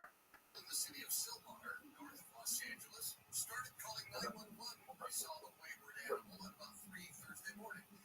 Video posted online shows the driver bumping the cow and knocking it to the ground. Car received a broken headlight. The cow got up and seemed no worse for wear. Authorities eventually were able to corral the cow and return it to its home. And it's going to cost more for Netflix. They're getting rid of their cheapest ad-free plan. The company says its $11.99 a month basic plan is being phased out. It'll now cost $15.49 for a standard plan, $22.99 for premium. Southland went up from KFI, a heat advisory for SoCal, highs in the 90s and 100s. Right now it's 67 in La Palma, 66 in Newport Beach, 64 degrees in Marina Del Rey, and at 66 in Temecula. We leave local. From the KFI 24-hour newsroom, I'm Bree Tennis. The couple of the Senate said luggage retrievers just after Atlantic Bandini had a diesel tank drive inside. 2 bike lanes were flight. So traffic is backing up there at 710 after Atlantic Bandini. And that crash at Linwood, 710 North Connector eastbound on a private from Black vehicle. So it's up against the left. Otherwise, freeway speeds are pretty good this morning. With Southern California's on the airborne traffic reports, I'm Cindy Bodie. So you can be a wine lover, budding sommelier, or new to wine. You're going to love the Deep Portola Wine Trail. Yo. In the Temecula Valley. But seasons in the industry is harvest, and the Teapot Tulip Wine Trail is holding their harvest celebration coming up November 3rd. Early bird tickets for the Teapot Tulip Wine Trail Harvest Celebration are just $79.99. That's going to get you food and wine samples of 11 wineries on the Yo, dog, I can't hear you. What do you want to know? Visit teapotulipwinetrail.com. That's teapotulipwinetrail.com. Hi, water today. I'm facing a terrible situation right now. Your grandmother, it gives me comfort knowing my family has clean, safe water from every tap. Bath time is especially enjoyable knowing that my grandson is not sitting in a tub of skin, irritating my brain. I can't hear, dude. I can't hear you. Text me with you whatever you want. Visit us at LifeSource. Yeah, actually, sir, Dude, I'm not gonna do it. I'm here if you want to talk to me. If not, send me a direct message.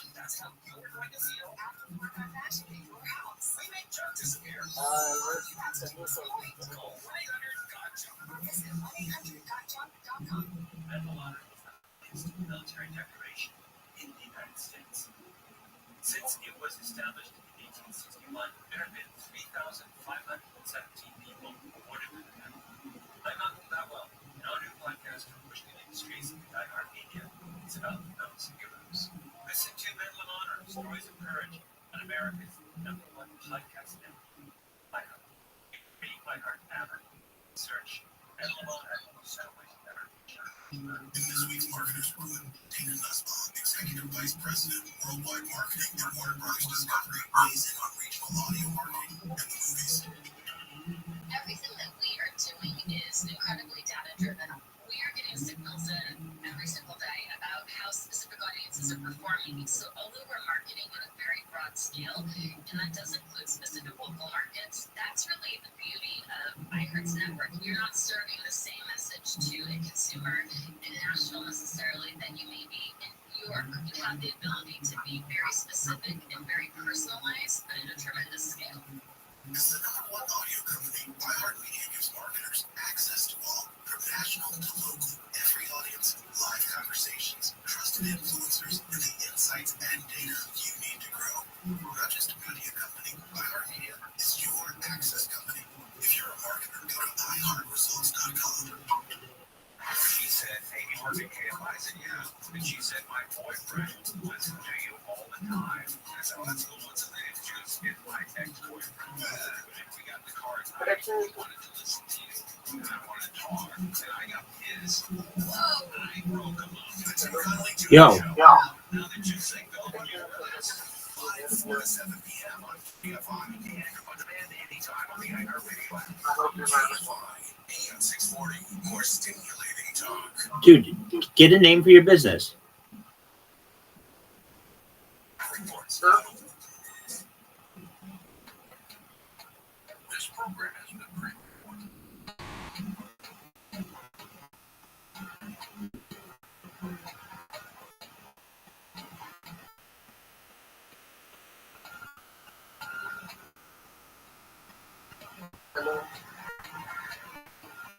Hi.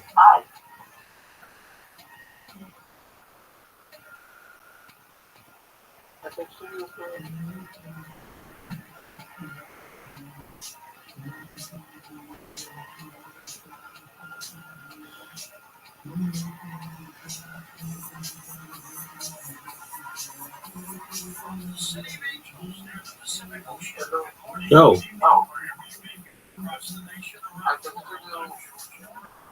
Okay, talk to me. What do you want to say? What's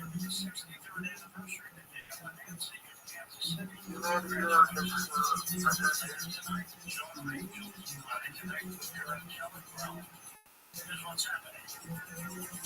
Former President Donald Trump tonight accepted his party's nomination for president. David Major speaks Saturday attempt on his life, crowding in many standing ovations. Meanwhile, President Joe Biden is taking calls to step aside as the Democratic. Yo.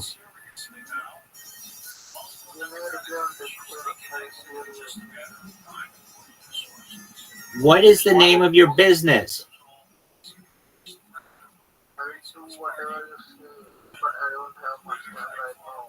Okay, then go do what you need to do. But when you have more time, come here.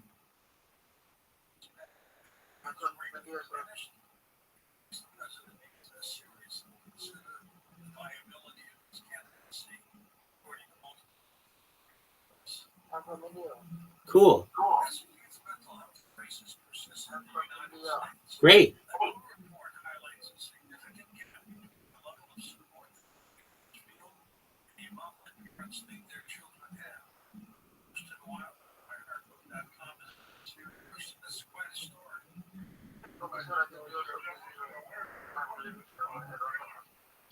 Okay, come back when you can.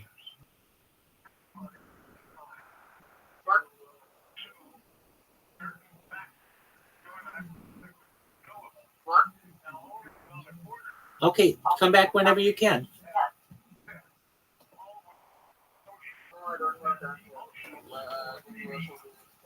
Okay. Peace. Take care. Enjoy yourself, big dog. India's cool, dude. I like India.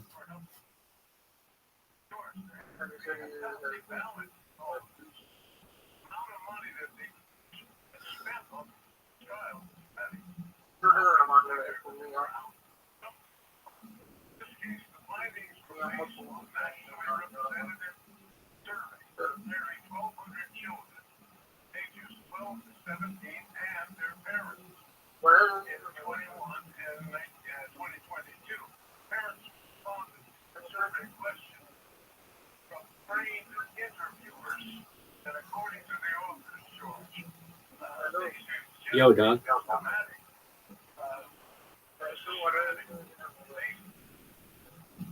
Dog, just, you can chill here whenever you want. It's a place to hang out.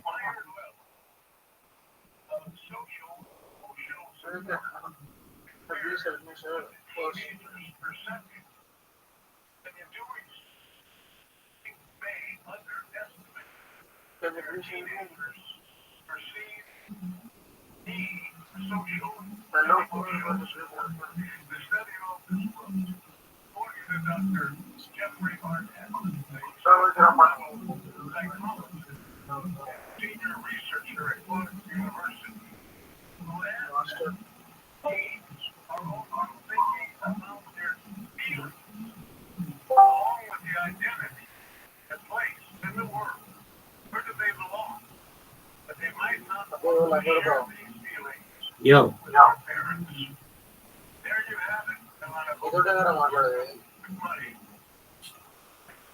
Christian's website by her. Dobbs, the veteran broadcaster, made his name on CNN and then Fox Business as an icon of financial news and passed away at the age of 78. Great broadcaster. Comedian and sitcom legend Bob Newhart has died at the age of 94. Newhart passed away from natural causes following a series of short illnesses at his home in L.A. Surrounded by his family. Jack Nicholson hit sitcom The Bob Newhart Show 7. Okay, all right. United 209. We have radar contact. You're looking very good. Pan American 715. You haven't seen United 209 up there anywhere. It's a big thing. It's on a 4-engine job. United on the site. Can't miss it. Well, if you see him, would you tell him to call in? I said 15, we're pretty jammed up here. I'm going to have to put you in a holding pattern. How's your visibility? Look off to your left about 3 miles over San Bernardino. Did you see all the planes? Just take a place anywhere there you can find it. We'll call you back as soon as we have an opening. No, don't call us. We'll call you. Newhart went on to have 2 additional shows named after him. Newhart. There's Kevin Randall, another guy who's spectacular in his career with his latest uniform. Kevin. Well, thank you, George. That was very nice of you. You deserve it. Well, thank you. There are a few classic cases that keep providing new information that underscores their importance, such as the abduction of Charles Hickson and Kelvin Gardner from Pascagoula, Mississippi in October 1973. You can learn more about this case and the UFO wave sighting by local and public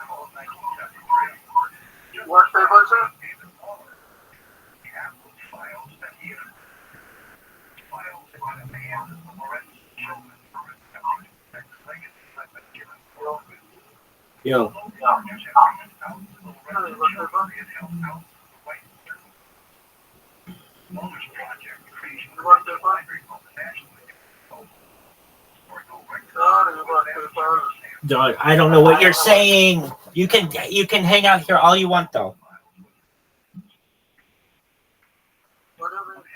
What's the name of your business? What is it? Okay.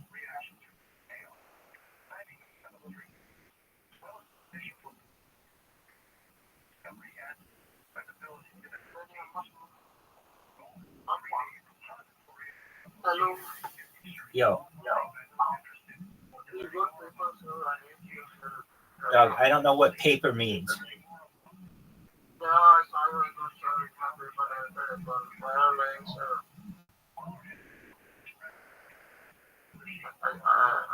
just saw your profile. That's right,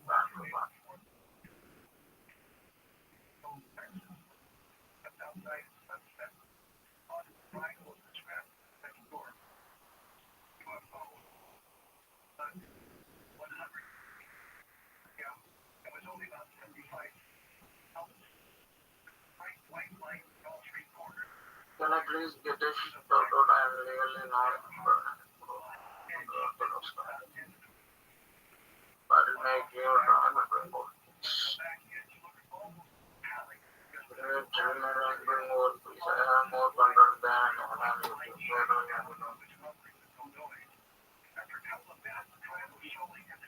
you're following so much Indian people and Bangladesh people and Pakistan people. Sure.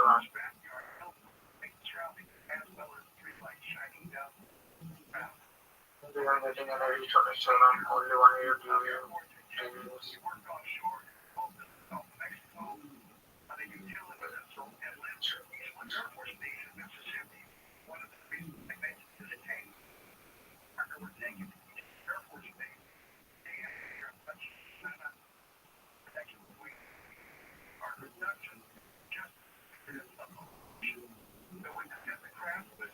Hello. Yo. My profile, sir. People.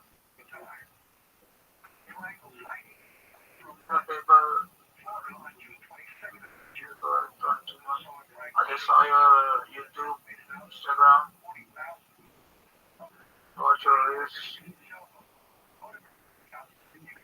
have good content, but you don't have any support. Watch your go.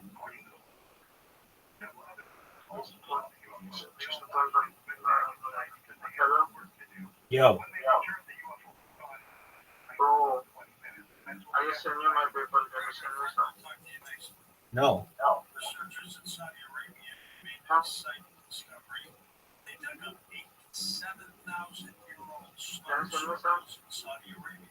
The stone circles were found in the lava field in the northwestern part of that country. It's believed that they were once used as homes. Aerial survey finding. In a moment, Mark Colano back with us on Coast to Coast. Talk about archaeological sites and what they mean to all of us next. Coast to Coast.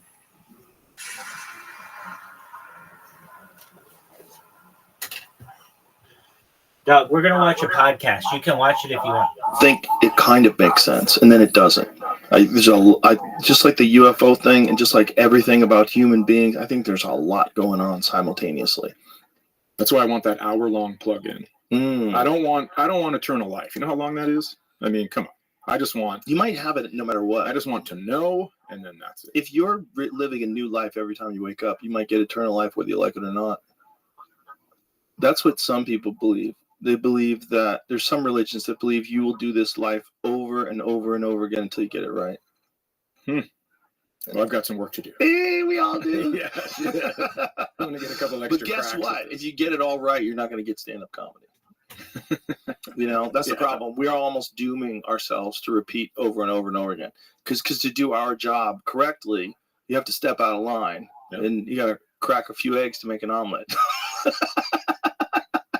Dude, Yeah, it's comedy is pretty. Who's the Jeff Dunham? Mm-hmm. You remember him? Yeah, sure. So I was opening for him in Miami, and I just remember this because this is my ultimate egg cracking. The crowd hated me for 30 minutes. Oof. And so at the end of it all, I took my shoe off and I put my sock on my hand, and I go, "Is this what you guys wanted?" And I started doing that. Fucking boo! And then Dunham comes back and he goes, "This isn't going to work this week." And I was like, "I didn't think so. I'm sorry, but fuck." Sorry, I was just so pissed. Oh, that's funny.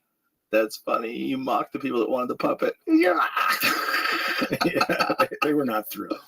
That happens though if you bring somebody on the road, and you're a big act, like a puppet act, like a very specific kind of act. Like they're like, they don't want to hear like your observations about your relationship. Shut up. No, I used to open for John Panette, and I was in really good shape, and people fucking hated it. I mean, they used to have to pull seats out of his rooms. Like if it was a 380 cap, they'd have to bring it down to 350 to make room for him to move through the aisle. Well, for his fans. Oh God, because they would bring him full cheesecakes from the Cheesecake Factory. Oh my God. Yeah, they were hated killing him. Oh, he was funny, man. When I started in 1988, he was an established professional, and I remember I saw him one night at Nick's Comedy Stop, and he was fucking killing. Yeah. He had this bit about going to a Chinese buffet. You know that bit? You've been here for an hour. Yeah. Kicking him out. It was such a good bit, and he would crush. He was one of those guys, too, that he had the advantage of looking funny, because he was just such a round, big, smiley, jolly, fat guy that, like, you smiled when you saw him, like, this guy's going to be fun. He's the most generous guy I ever met. Really? I had 2 kids living in Minnesota, and he goes, "I like you, so I'm going to match what the club pays you, and I'm going to pay for part of your plane ticket." Oh, that's and nice. I don't think I wouldn't have been able to keep doing comedy without him. Oh, that's very sweet. And now if you look up that Chinese bit, they've cut, you know how for clips you have to cut laughter? Mm-hmm. He just looks really racist. Because they've cut all the laughter out. Oh, no. So it's just him like doing the accent. Why did they cut the laughter out? I think to make it the right time or something. I don't know. But don't it's brutal. do that. It's fucking don't brutal. do that. Oh, no. Because that bit used to kill. Oh, my God, did it kill.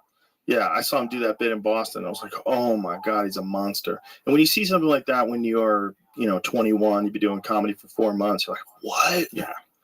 But there were so many guys like that in Boston at that time that were just murderers. They were so fast-paced, and their punchlines would be bang, bang, bang. They had so much energy on stage. Yeah. It was a crazy time. Like you were saying, you have to in Boston because people don't want that downtime. Yeah, well, I think that's the case with all cold environments. All like I said, New York was a lot like that. Places where people are fucking dealing with some shit. They don't have time for your nonsense. Yeah. You can't be out there. Although you can do a lot of that now in New York. You can get away with a lot of nonsense in the right rooms. Yeah, I think so. They want nonsense. Yeah, they want you to sit and pontificate for a minute before you actually say something else. Yeah, they want you to put social justice ahead of your laughter. I have to do that? Like, what if I just tell jokes? What if I just say things I think are funny? Is that okay too? Do I have to mean what I'm saying? Yeah, instead, how about don't laugh when you don't think it's funny? Yeah. Don't throw a fit. Just don't laugh. And I'll know. And also, then laugh when it is. Some guys have to find their audience, and then once they find their audience, then the people go for them for that kind of comedy. Like that was the case with Mitch Hedberg. That's the case right now with William Montgomery. Like William Montgomery, I don't know if you know him. Oh, can I tell you? Yeah. I did Kill Tony last night for the first time. I didn't know anything about this guy, and he just fucking screamed in my face. I thought he was going to punch me in the face. So I'm sitting there watching this guy, and I'm just like, there's cameras on me. What happens if he hits me? I'm just going to have to sit here. So you thought he was a real maniac? Oh, I thought he was insane. Oh, he's so funny. When you see him do stand-up, you get it. Like when people become a fan of his, because he's got a huge following now because of Kill Tony. And then when you go see him live, like the Black Keys came and they did my podcast and they were going to come to the club afterwards. They said, dude, can William Montgomery come? Is he going to be on stage? I go, I'll make sure he's there. Oh, wow. I'll call him up.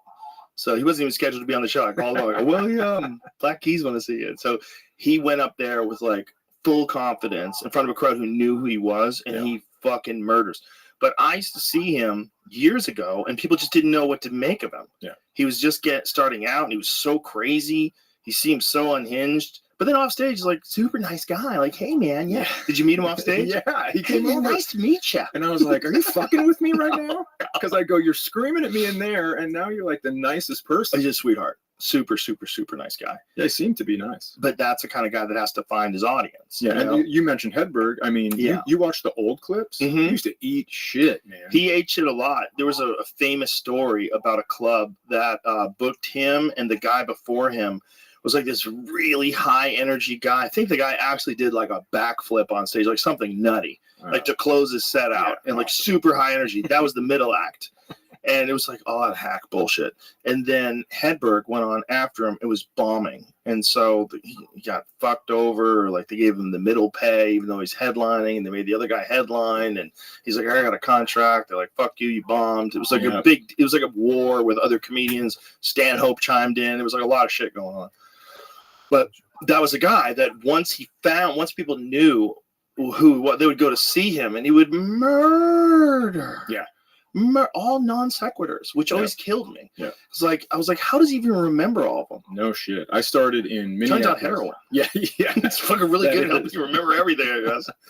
I started in Minneapolis, went to Grand Forks, North Dakota, to do audition for this house MC spot.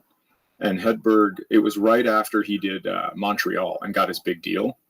So I got to watch him the first time he's coming off that deal, confident in his prime. I mean, nobody killed harder. He was so good, but he was also so unique, and you wanted to see that kind of comedy from him. You know, like you wanted it. He put you into this mindset. Like someone asked me if I wanted a frozen banana. I said no, but I want a regular banana later. So yes. Yeah. It's just such a weird cadence. Just such a silly, unique cadence. And how to find his audience. Yeah, and you knew when he was in town a couple weeks before you, because all the young guys in that town would be laughing like him, talking like him a little bit. Oh, yeah. David tells the worst with that. Yeah. People start talking like a towel. Like it becomes so contagious because he's so good and he's so infectious. Like it's like whatever he's doing is like you're infected with his cadence, his timing, especially when you're young.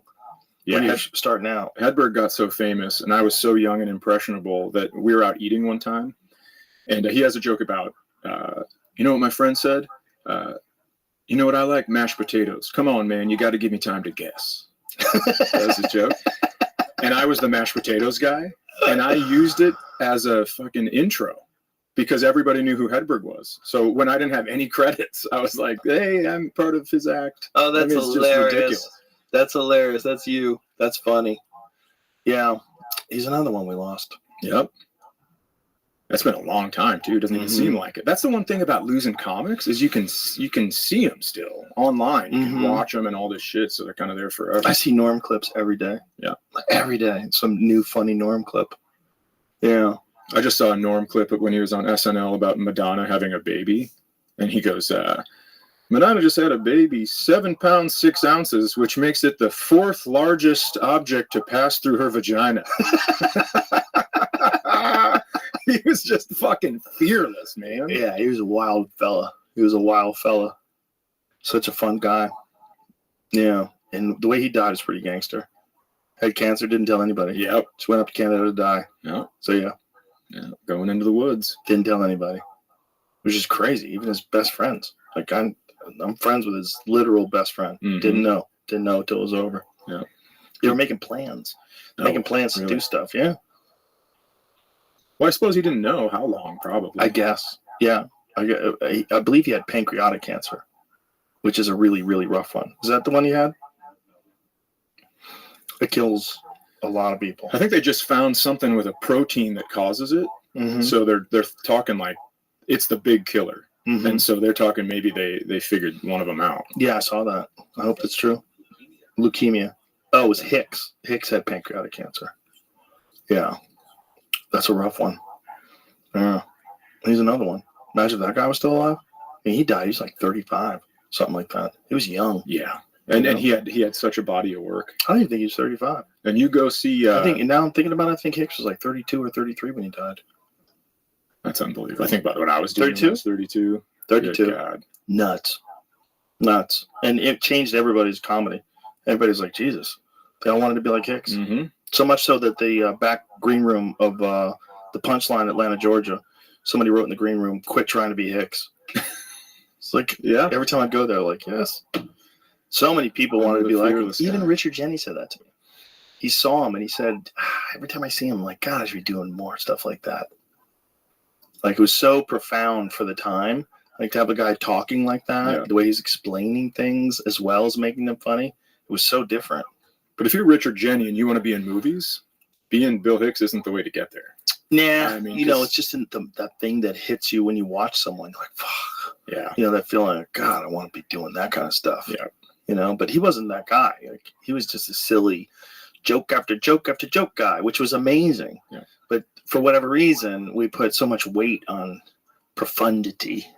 Well, yeah, people that are making a point, socially relevant. Mm-hmm. You think, I don't want to tell these fucking stories anymore. Right. Especially if you can do it, you can make a point and it's very funny. Yeah. Like, it's an undeniable, Burr's great at that. Makes an undeniable point that's very funny. Oh. Yeah. That's the fun part. Trying to figure it out. Yeah. The fun part. Well, listen, man, it's been great to get to know you, talk to you. Well, thanks for having me in. My pleasure. problem. I appreciate it. It's a lot of fun. Dog. What's the name of your business?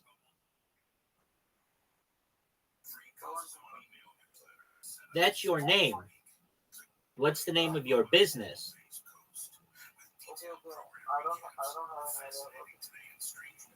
So you, like I said, go to ChatGPT and ask it for 50 business usernames. Go get one of those that it gives you, and then go create. All that is free, dog. Everything I'm telling you is free.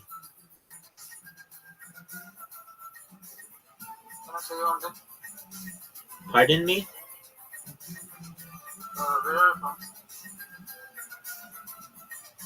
What? United States?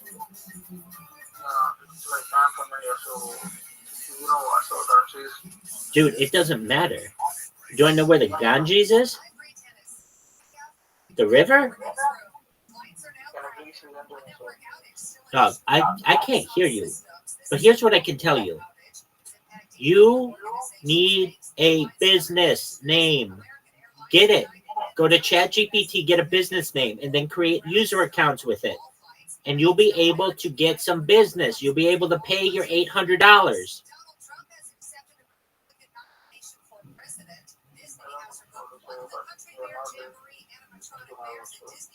Dog. I don't know. Just, I've tried to help you, dog. If you need help, get a business name, go to Fiverr, and tell people that you'll do stuff for them.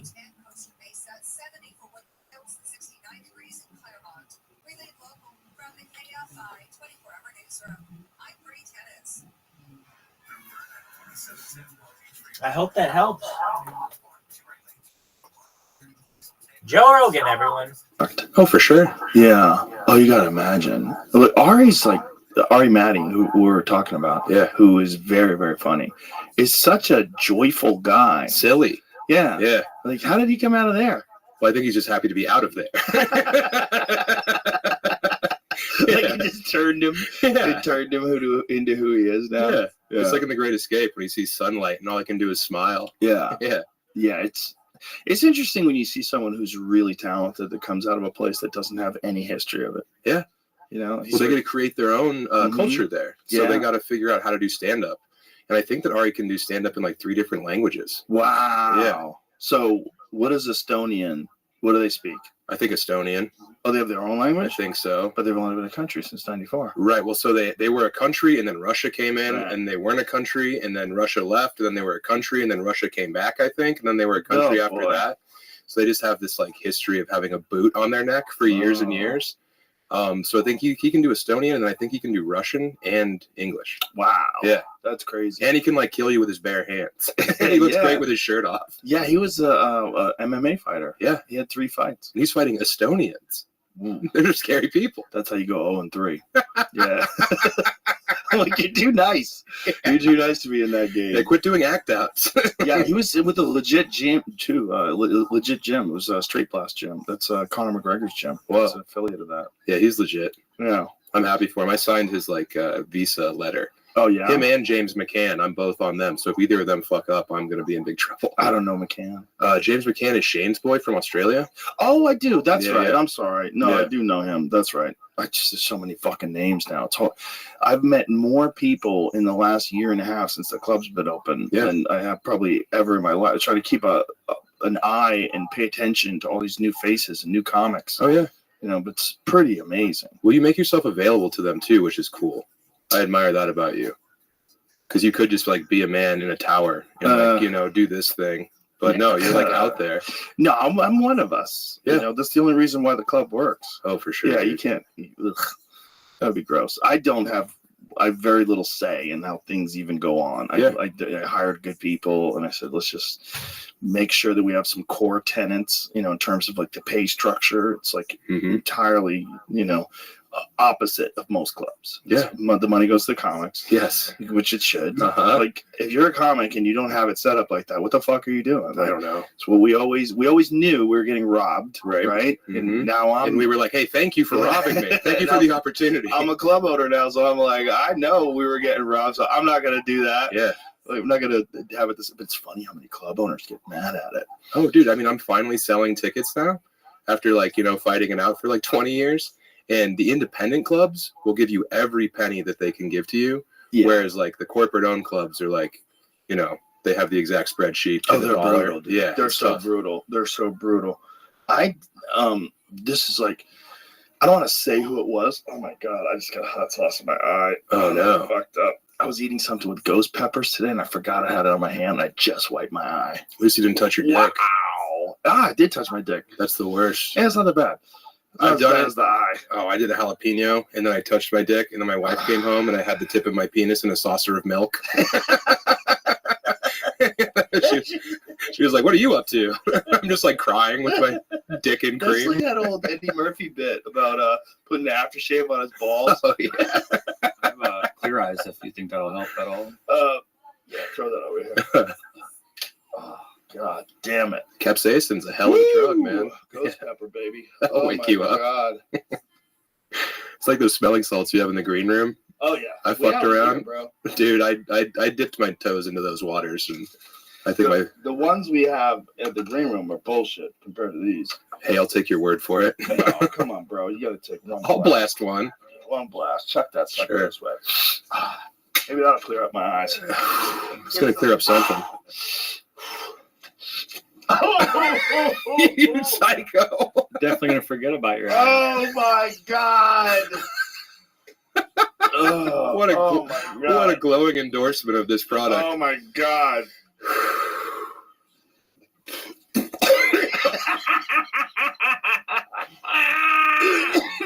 Oh my God. Oh, dude. You went too deep there. So. Yeah, I went too deep too.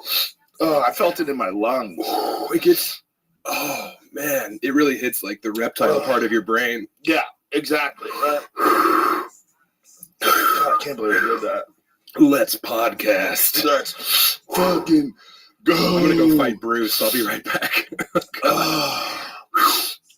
I did it to impress Ron White in the green room, and he just laughed. Like, you idiot. You Ron's idiot. done it. Yeah. He's full of shit. He's done it too. Ron's taken quite a few hits, but none of these guys know about that one. That's the real one. Yeah, that's Juju Mufu. This is a bodybuilder dude. He's got this brand that sells them. It's called That's the real one. That one is above and beyond anything I've ever tried. It's like multiple magnitudes. Are there individual like capsules in here you're supposed to break? What the fuck's in there? Oh my God. This looks like crystal meth. Yeah, it's just rocks and ammonia. My right nostril's still on fire. Your left one. No, we're good. That's what Joey did. He's like, I gotta clean up my left one. The left one too. He's had a lot of stuff up that nose. Yeah, I'm amazed he could smell anything. I'm amazed he doesn't have holes in that thing. Woo. Yeah. Well, yeah, thank you for having me back. My pleasure, brother. Yeah, my pleasure.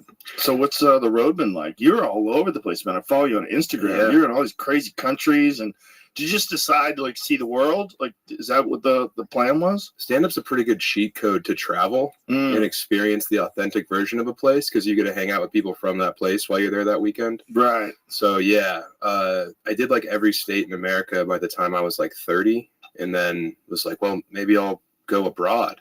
And stand-up's so new in the rest of the world that it's like you feel like you're in the ground floor of like, all I can really approximate it to is like the early days of like hardcore. Like punk rock, when like Black Flag and Minutemen were out there. Right. And I feel like I'm doing shows like that when I go to Estonia or Bratislava. Right. Yeah. And everyone's so happy to have you. Was there any place that like was really fun where like they laughed really loud and they got the jokes? Or was it every place like a little disjointed? It's different because some of those, the more east you go into Europe, the more they watch it like theater. But I remember I was in Hungary, in Budapest, and that show was awesome. And it shouldn't have been. Like the host went up and ate it, and he was getting all sweaty up there, and he had to like take off his sweatshirt because he was bombing so hard. God bless him, you know. But he comes off stage and he brings me on, and he's like, "It's hot up there, bro." And then I went out there and I was, just made fun of him, and the crowd was like, "Very good," And then I killed over there, man. Really? Yeah. And I didn't think it was going to be good because they were all stern-faced Europeans. You don't walk out there and like see like people who look like they've smiled before, but I got him. I took Hinchcliffe to Stockholm once. Yeah, Stockholm's fun. Yeah, I had a great time, but he had never been to Europe before. And I had performed in Ireland, I'd performed in England, I'd performed in a bunch of different places. And we did 2 shows, and the first show, he's like, dude, they did not like me. I go, you got laughs. He goes, yeah, but then they died off. I go, no, that's what they do here. Yeah. They pay attention. Like they pay attention in between each joke. Yeah. Yeah. Like they don't just keep laughing and talking and making noise. Like they're also not eating hot wings. Right. Yeah. No one's like arguing about splitting the check or anything. That was another thing that I made sure with the club. No food. Yeah. Use food. We're connected to 2 restaurants. Right. There's a restaurant, pizza place to the left, Mexican place to the right. Yeah. We're good. Everyone's fine. Yeah. Yeah. You don't have to eat. You can take an hour and a half or 2 hours out of your day and not eat. You guys also don't have to worry about being like an Applebee's where there's occasionally comedy, Right. which is a lot of these clubs out there. Not a lot of them, but they still exist. That model of like, hey, the host, by the way, when you do everyone's birthdays, after that, make sure you plug the the queso dip. Yeah, try the wings. Yeah. Yeah, I did a lot of those. Oh, me too. But those are important for learning how to captivate someone's attention span. Yeah. For a comic, it's like learning how to run uphill. If you can't compete with a quesadilla, you should probably hang it up. It's just, it's a good way to maximize profit, but it's not a good way to put on a show. No. When I see comedy clubs and they have food, I'm like, why do you have food? This is Right. a dumb thing. Also, when we got the Ritz, when we first looked at the place, it had a kitchen. Mitzi's Bar used to be a kitchen for the Alamo Draft House. Yeah. So we went in, there's fucking roaches like cell phones running around there. Jesus. And I was like, okay, this is what happens when you have food. Like, Yeah. you have roaches in your kitchen. Like, we can't have roaches. Like, we No, gotta you figure don't this want out. those. Yeah. I thought you guys were going to put in like a pizza place. When I first toured it with you way back in the day, you were talking about We were talking about doing next door. next door. Yeah, where Okay. Rapolo's Pizza is. Yeah. We're talking about doing that, but they don't want to leave. Okay, I mean, they're printing money right there. Now they are. Yeah, you guys raised the property values in the I neighborhood. fucked up. I should have bought it first. I should have bought it when everybody was dying during the middle of the pandemic when everything was fucked. But no, we could never imagine it was going to work as good as it worked. The plan was like to just see what happens and build. But like from the opening night, it was just guns blazing. Mm-hmm. And then Dave Chappelle came like a couple of days after we opened, and he's the first guy that ever performed. Well, actually, Shane opened for him. So Shane was the first guy that ever performed in the Little Room. Wow. And then Dave did a set there. And we did that one. I just sold it off of Twitter. I said, we're having a special intimate show tonight at 11:30. And it sold out. No one had any idea who it was. And then when they found out it was Dave, it was fucking pandemonium. And that was in Little Boy? That was in the Little Boy, yeah. Oh, my God. So he did the first set in the big room, and he did a set after me. So they had no idea then either. And again, the club had just opened, and everybody's cheering. I'm like, thank you. Actually, the show's not over.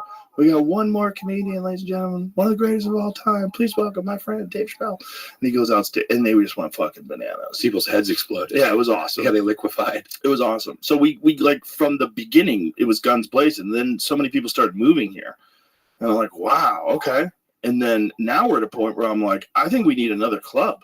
Yeah, I think carrying capacity might have been reached over there. it's mobbed every night. Yeah. So I'm like, I feel like we could get a club like down the street and, have an A and a B club, Nice. and just, it's all for all these young people. It's all about numbers. Like how many you need.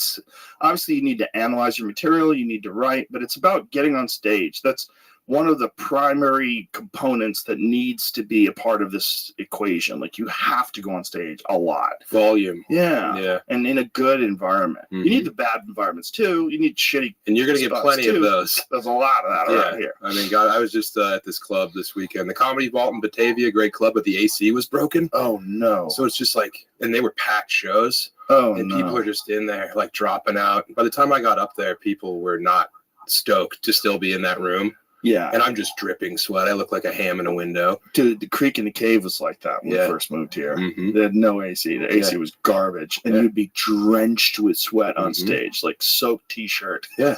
And now it's like 60 degrees in that room at all times. Yeah, they fixed it. Yeah. That's the way to do it. I mean, like Letterman always used to have his room like super, super cold. Like the idea is that like warm makes people sleepy, but when they're a little uncomfortable, they're awake. You should just put these at every table, man.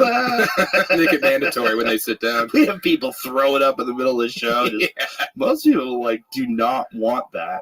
Do you guys do check drop? I don't remember. No. That's the easiest thing a comedy club can do. Get rid of check drop. Yeah, we were doing it in the beginning, and they were like arguing that we had to do it, and it was a different person running things. Yeah. But I was like, no, we don't. Like other clubs don't do it either. Well, it's going to take more time. Then it takes more time. And the show's better. Yeah, the show's better. The most important thing is that the show is like the best show we can put on. Right. That's what we're selling. Yeah. We're not selling a check drop. No. So like you'd be on stage in the last 10 minutes of your set, you'd hear this mumbling and I don't know that. Mm-hmm. One time a guy yelled out, "Bitch, who said you could order hot wings?" And I heard that when I was on stage, and I couldn't. He buried me from the back of the room. I couldn't recover from that. That's hilarious. Yeah. Bitch, who said you could order hot wings? Yeah, the Denver Improv. I've never been to that one. Of course not. Comedy Works are so good, though. Dude, the Improv came and they said, Wendy, you've had it too good for too long. We're going to put Comedy Works out of business. And Wendy's response was to open a second comedy club. And now she has 2 A clubs and for improv. Oh. So, like, you'd be on stage. We can put on. Right. That's what we're selling. Yeah. We're not selling a check drop. No. So like you'd be on stage in the last 10 minutes of your set, you'd hear this mumbling and I don't know that. Mm-hmm. One time a guy yelled out, "Bitch, who said you could order hot wings?" And I heard that when I was on stage, and I couldn't. He buried me from the back. Hear this. It's important. Well, drop. Use it every. Always used to 50 degrees in that. Dave was like be in that. In.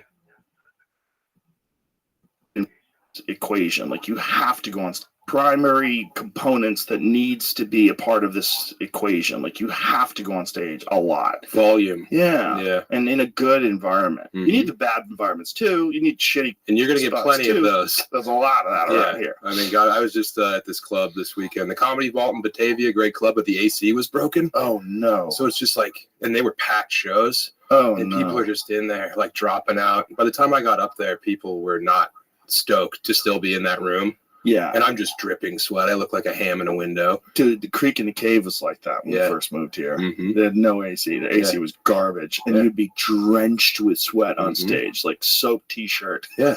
And now it's like 60 degrees in that room at all times. Yeah, they fixed it. Yeah. That's the way to do it. I mean, like Letterman always used to have his room like super, super cold. Like the idea is that like warm makes people sleepy, but when they're a little uncomfortable, they're awake. You should just put these at every table, man. Make it mandatory when they sit down. We have people throw it up in the middle of the show. Most people like do not want that. Do you guys do check drop? I don't remember. No. That's the easiest thing a comedy club can do. Get rid of check drop. Yeah, we were doing it in the beginning, and they were like arguing that we had to do it, and it was a different person running things. Yeah. But I was like, no, we don't. Like other clubs don't do it either. Well, it's going to take more time. Then it takes more time. And the show's better. Yeah, the show's better. The most important thing is that the show is like the best show we can put on. Right. That's what we're selling. Yeah. We're not selling a check drop. No. So like you'd be on stage in the last 10 minutes of your set, you'd hear this mumbling and I don't know that. Mm-hmm. One time a guy yelled out, bitch, who said you could order hot wings? And I heard that when I was on God. stage, and I couldn't. He buried me from the back of the room. I couldn't recover from that. That's hilarious. Yeah. Bitch, who said you could order hot wings? Yeah, the Denver Improv. I've never been to that one. Of course not. The Comedy Works are so good, though. Dude, the Improv came and they said, Wendy, you've had it too good for too long. We're going to put Comedy Works out of business. And Wendy's response was to open a second comedy club. And now she has 2 A clubs and the Improv's out there, like, barely surviving across from, like, a Toby Keith's I Love This bar. What I was going to say is there was a club that I, like, when Fear Factor had ended, they decided that I wasn't, even though I'd sold out like every show for like every time I had been there for years, they decided that I wasn't a draw anymore. So they tried to decrease my amount by 25%. And I was like, what the fuck are you talking about? And they're like, we don't think you're a draw anymore. I go, but I sold out a year ago when I was here. Like, what are you saying? And so I didn't work for them for like a year and a half. It is one of those big clubs, big companies that has a lot of clubs. Yeah. Yeah, you know like what I think I know what you're saying. For like more than a year and a half. I think it was like 2 years that I didn't work for them. I'm like, fuck you. Yeah. And then when everything was like really going great for me, then they finally came back and gave me great deals. But I'm like, you guys are retarded. Like, this is so stupid. What are you doing? Why are you doing that to me? I'm keeping the lights on around here. How many national headliners do you guys legitimately have? Right. And you're going to alienate one of them just because you could think you can make 25% more money? Yeah, and you're going to sell out every ticket. They're not papering the room for Dude, it Joe was Rogan. sold out in advance already, like to the point where I was already having to like tell them I don't want to do radio. Like, I don't have to do fucking radio if it was already sold out. Like, we have a relationship with the radio station and they like it when you come in. I'm like, I don't like it when I come in. I don't want to wake up at fucking 5 o'clock in the morning on Friday. No. When I'm the least funny I've ever been at 6 a.m. And then I gotta have to go back to sleep and wake up for the show. I'm going to be all disoriented and fucked up. Makes the shows worse. Terrible. I'm on there selling a product that is going to be impaired because I'm on this radio show. Also, like, this is around 2007. And by that time, the ship had already sailed with radio. It was kind of already gone. It was then becoming more internet-based promotion. Right. And then by time, I mean, I guess now some people still have to do radio shows. And I talk to these guys, and some of them like go on stage, hey, how many people heard me on the radio today? Like, crickets. It's like a waste of your time. It's a total waste, but I think that it is like built into whatever relationship the radio station has with the club. And just quite recently, I've had to not do radio any longer, and it feels good. It's nice. Well, dude, Kill Tony is a fucking kingmaker. Dude, I had no idea. Isn't it incredible? I was in Bratislava. There's people in Kill Tony t-shirts. It's nuts, mental. man. Yeah. It's nuts. Have you been to one of the arena shows? No, I haven't. Holy shit. Yeah. That's when you realize. Yeah. When you go to an arena show and they all sing along with like the Hans Kim song. Oh, yeah. And they all know like everybody's like thing. And when William Montgomery comes out, they fucking go crazy and stand up. We like the Black Keys are huge Kill Tony fans. And they love William Montgomery. So when they were in town, they were doing my podcast. They were like, yo, can we see William tonight? So I called William up, like, dude, the Black Keys love you, and they want to see. He's like, wow, that's amazing. Oh, yeah. That's so positive, Joe. I'd love to do a set. That'd be great. Yeah. Thank you, Joe. Thank you, Black Keys. Ooh. Yeah, he's like a caricature of a human being. But that's really him. Yeah. Have you ever hugged him? He started in Denver. Oh, okay. So I've known William You've known him forever. Yeah. His hugs are like he might stab you. Like he's hugging you, like he's thinking about stabbing you, but he's controlling himself. Like, what kind of a hug is this, man? It's the most intense hug. He's like shaking. It's like you're calming a baby deer. Yeah. Yeah, he's crazy. Yeah. When I met him first, he was like full on alcohol, doing coke and everything. Oh yeah. I was like, this guy's wild. I don't know if he's gonna make it. But then when he came here, he sobered up by the time he moved to Austin. And then once we got him off the notes, it's like, man, the guy just flourished.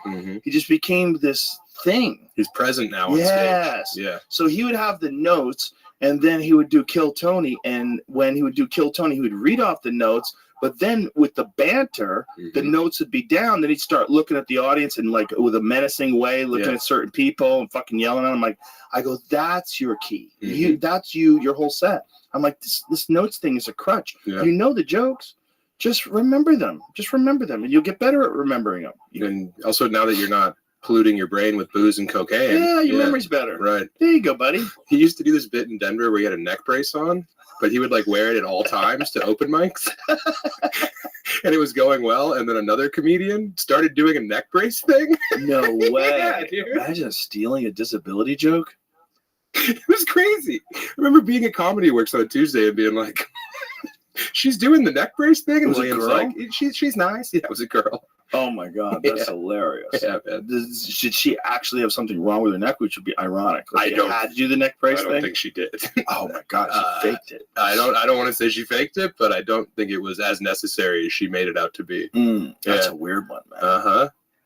You know what's weird? People that wear glasses that don't have vision problems. I hate them. They're stealing valor. I was thinking about that one. Yeah. Yeah, Mhm. because you have to have them. I am so blind without these. What is it with people with clear lenses?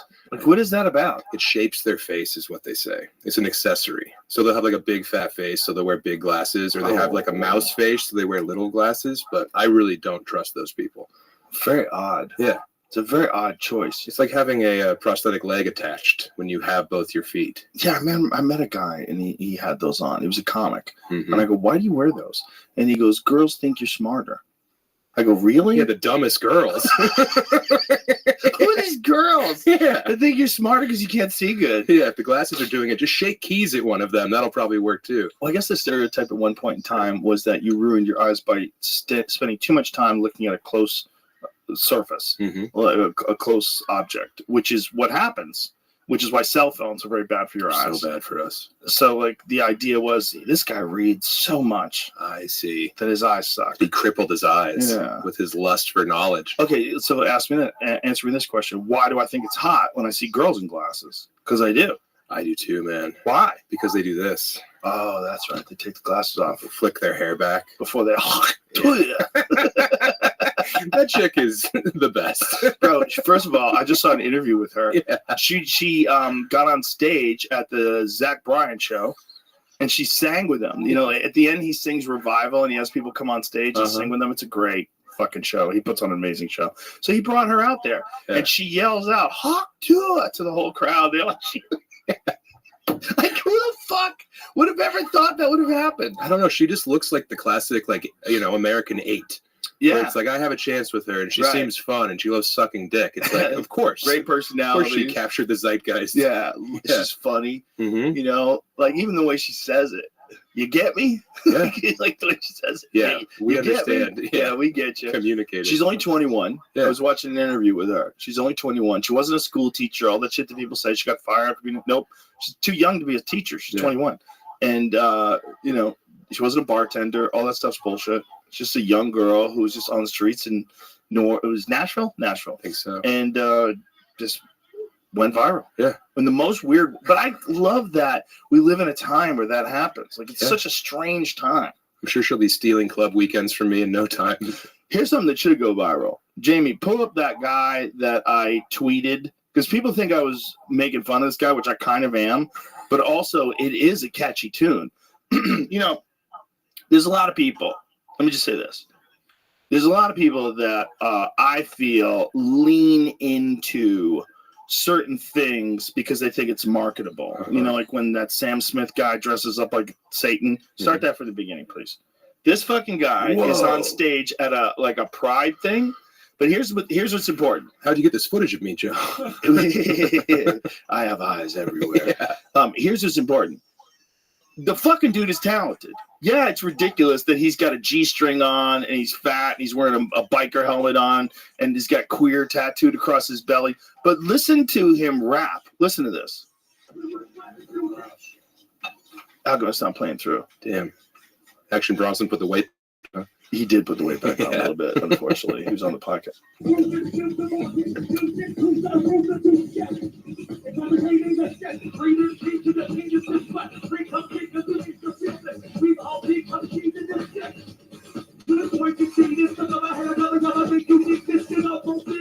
He's good, right? He's entertaining.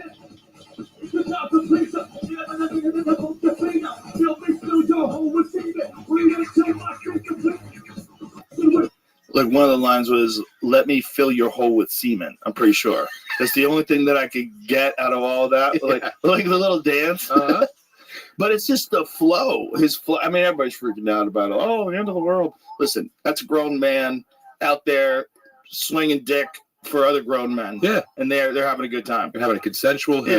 Yeah. He's having a good time. People like it. But my point is, like, that's that guy. He's got queer tattooed across the stomach. He's not fucking cosplaying. It's not performative. Yeah, that's who he is. Pure. But he's fucking talented. Yeah. Like that rat, like the flow is good. Like it's fucking good. Also, man. if you go to a show, don't you want that guy leading the band? Hell yeah. That's a blast. That's Fat Gigi Allen who'll suck you off. Yeah, I'd love that guy to open up a show. He should open up Fully Loaded. That's what he should do. Him and Jelly Roll. Bert's fucking buddies in the the Bert's crowd. Just have that guy go out there first. And then Bert would come out in the exact same outfit. Yes. Yeah. With the machine tattooed on his belly. Yes. Yeah. Yes. With a fucking biker hat on. Yes. Yeah.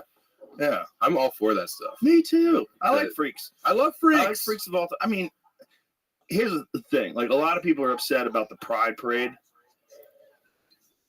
Because they're like, oh, they're doing the Pride Parade and they're doing it in front of all these children. Hey, don't bring your kids to a fucking Pride Parade. Right. I know you want your kids to be tolerant. It's that him? Simply Marvelous. Chris Condi, queer conscious rapper. Is that him? Boy, it looks a lot like him. Oh, those are different tattoos, I think. No, No, there's there's queer on his queer. belly. That's Yeah. him. He's based in Austin, it says. Oh, Hell yeah, dude. hey, fella. Whoa, he has a song called American Faggot. Well, there That's you go. hard as hell. Yeah. They're just talented.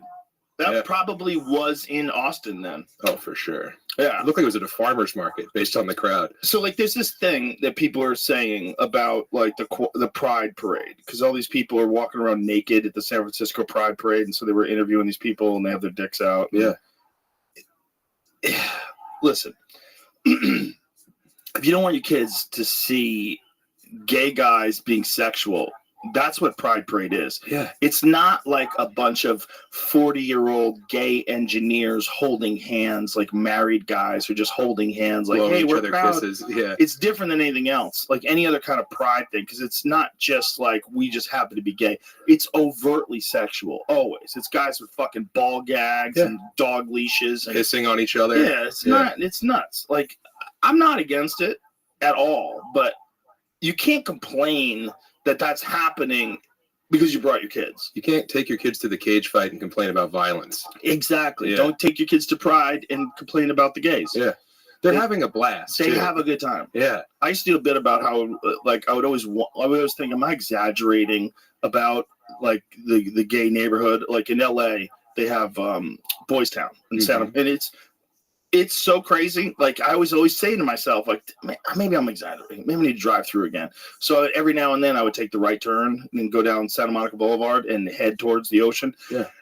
And it's 5 blocks of no one saying no. It's just wild madness. It's dudes in cowboy hats and G-strings on poles, guys making out in the middle of the street and humping each other. It's crazy. Having the time of their life. Having the time of their life. Yeah. All yang, no yin, and no one can get pregnant. I'm all for it. Yeah. You wrestle, but everyone wins. Well, also, those guys have their own neighborhood. The difference between the gays and lesbians, unfortunately, never developed this, because I have a theory. I think that straight men find out that lesbians move next door and they go, I'm an ally, and then they become their neighbors. Whereas, like, straight men never move into a gay neighborhood. Very rarely. Yeah. You can't, like, The property straighten up values. a gay neighborhood. No. But they've figured out a way to make, like, a whole area all gay. Yeah. Like, only gay guys can do that. It's admirable. It's great. It's great. It's Yeah. wild. Mhm. But it's just wild that they can pull it off in almost every city. Well, and also they can go into places and then they gentrify these places on the margins of the city. And the next thing you know, all the houses are worth so much money because they invest so much in their properties. They invest so much in their property, make things more safe, and they keep a lot of people from moving there. Oh, yeah. It's a good move. If you can tolerate a lot of techno and dudes walking around on Molly, Yeah, for sure. fucking live there. But also offering you Molly, typically. Yeah. They're very generous people. Oh, yeah. Yeah. Yeah, when I was a kid, I lived in San Francisco. So I lived in San Francisco from age 7 to 11. Yeah. So I lived in a fully gay neighborhood. And Yeah, the city of San Francisco. yeah, but it was we were in Haight-Ashbury, like that Whoa. area. We were right off of Lombard Street. So Yeah. we were in there in like the mix of the whole thing. Mhm. Like I could walk to Fisherman's Wharf from my house. Yeah. And so my neighbors were gay, and my aunt used to she would smoke pot with these gay guys, and they would get naked and play the bongos.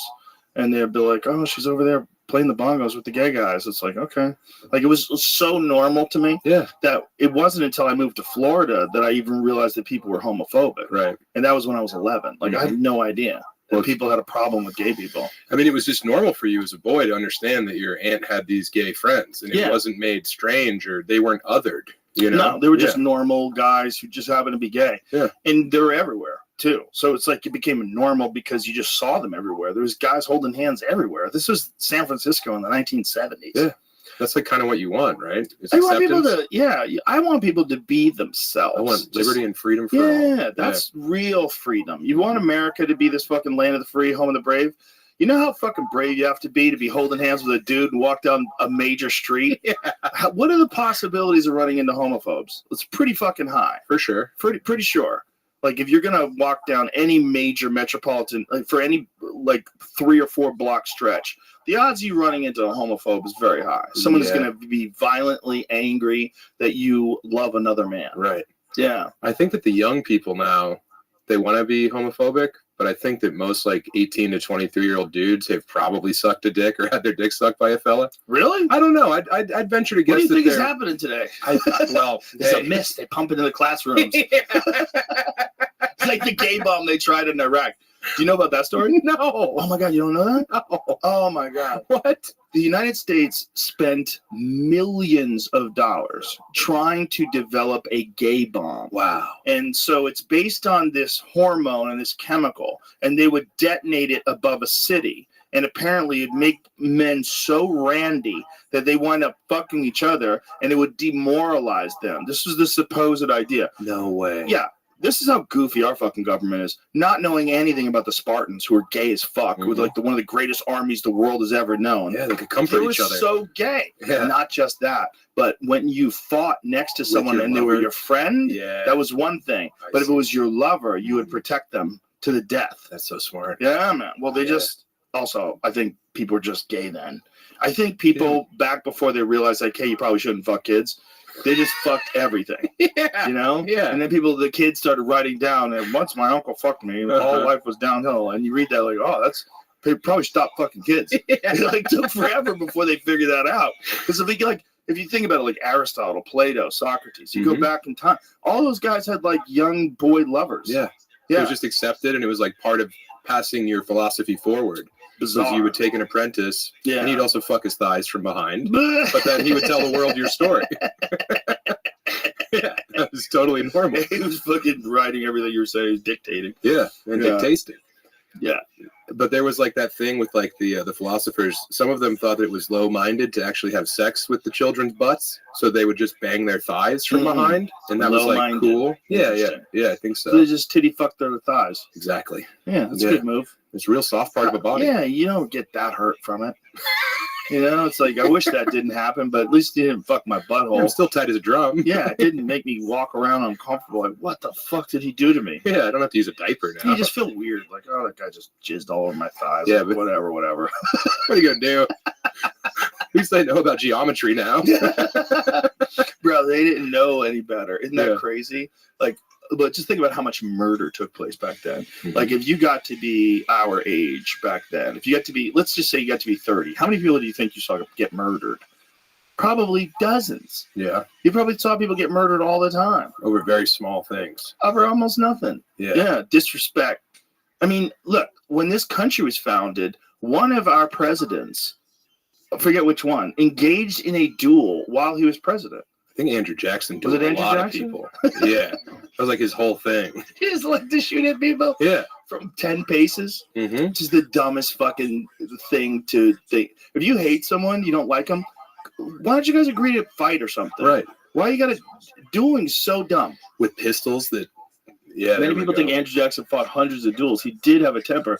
He was challenged, and he was challenged others several times, but only one duel resulted in shots fired. In 1806, where he killed Charles Dickinson. That's good. He was a terrible shot. How far away did he shoot people from? Those guns suck, too. I mean, they're shooting people with muskets. Right, and it shot like a marble. Yeah, it shot a ball of lead. Mm-hmm. And not very accurate either. And you probably didn't die every time. No. You could take one of those. Yeah, You're fine. you take one in the shoulder, Yeah. especially if they're not accurate. Oh, yeah. But a lot of guys are probably crippled from them. Oh, for sure, because it would crack your bone. Yeah. It would like hit the bone and bend it in half. And then they never knew how to fix bones back then. They just have to chop it off. And they probably didn't even know how to get the lead out. No, that's a good point. I bet lead poisoning. Deep in there and just stays in there. Yeah. Ugh. Ugh.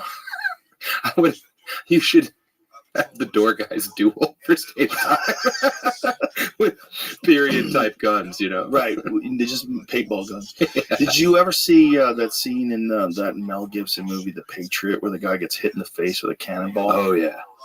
Yes.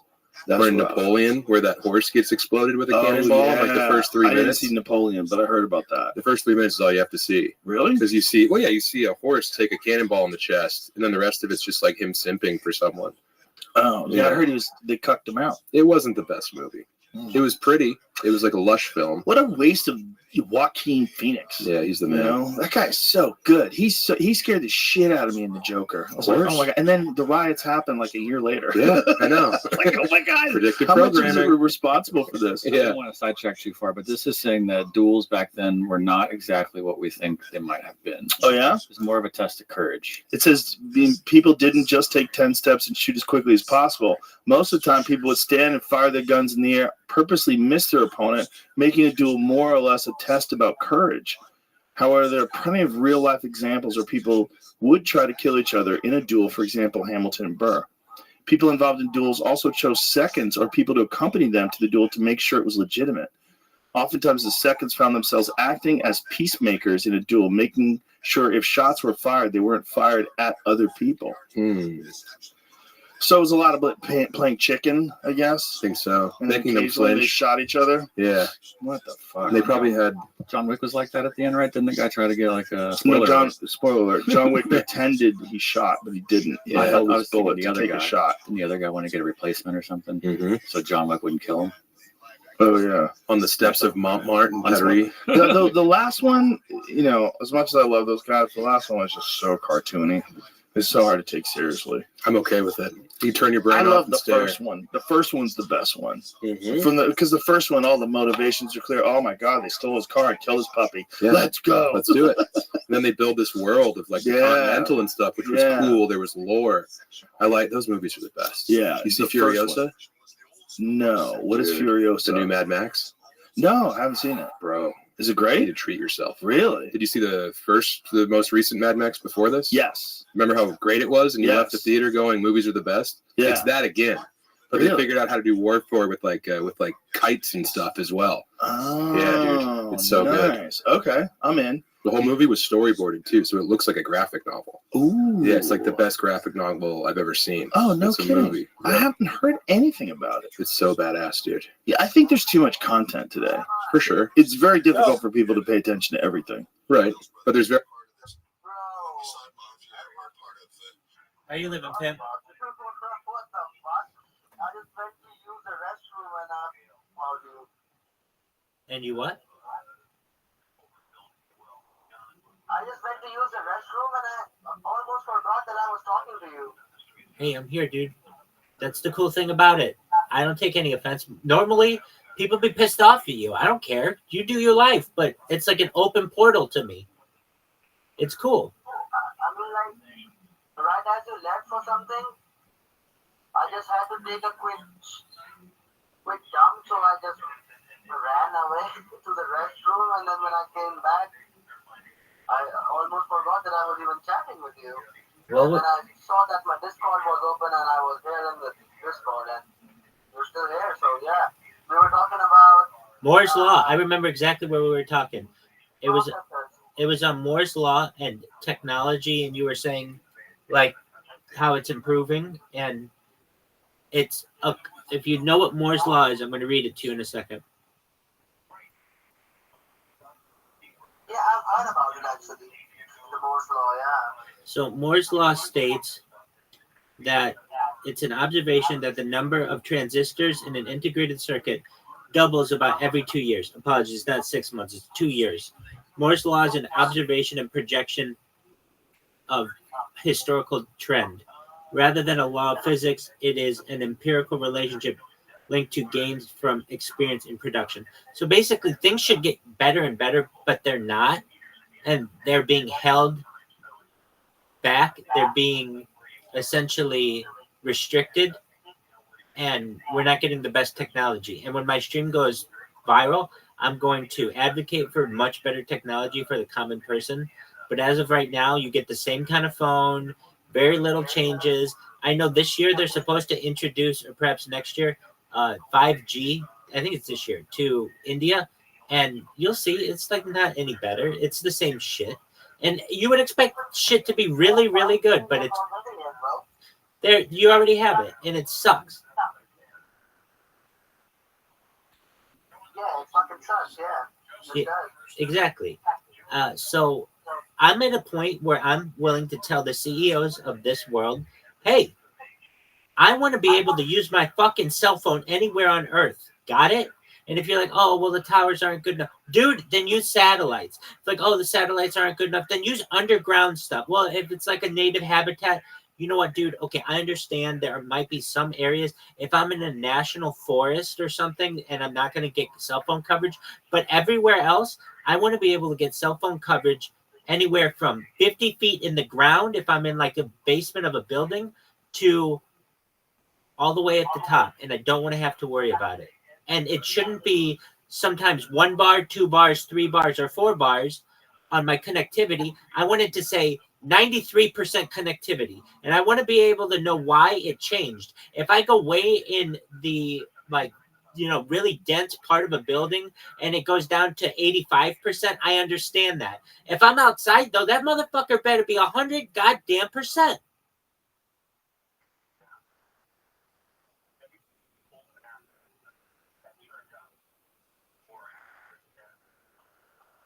Does this make sense?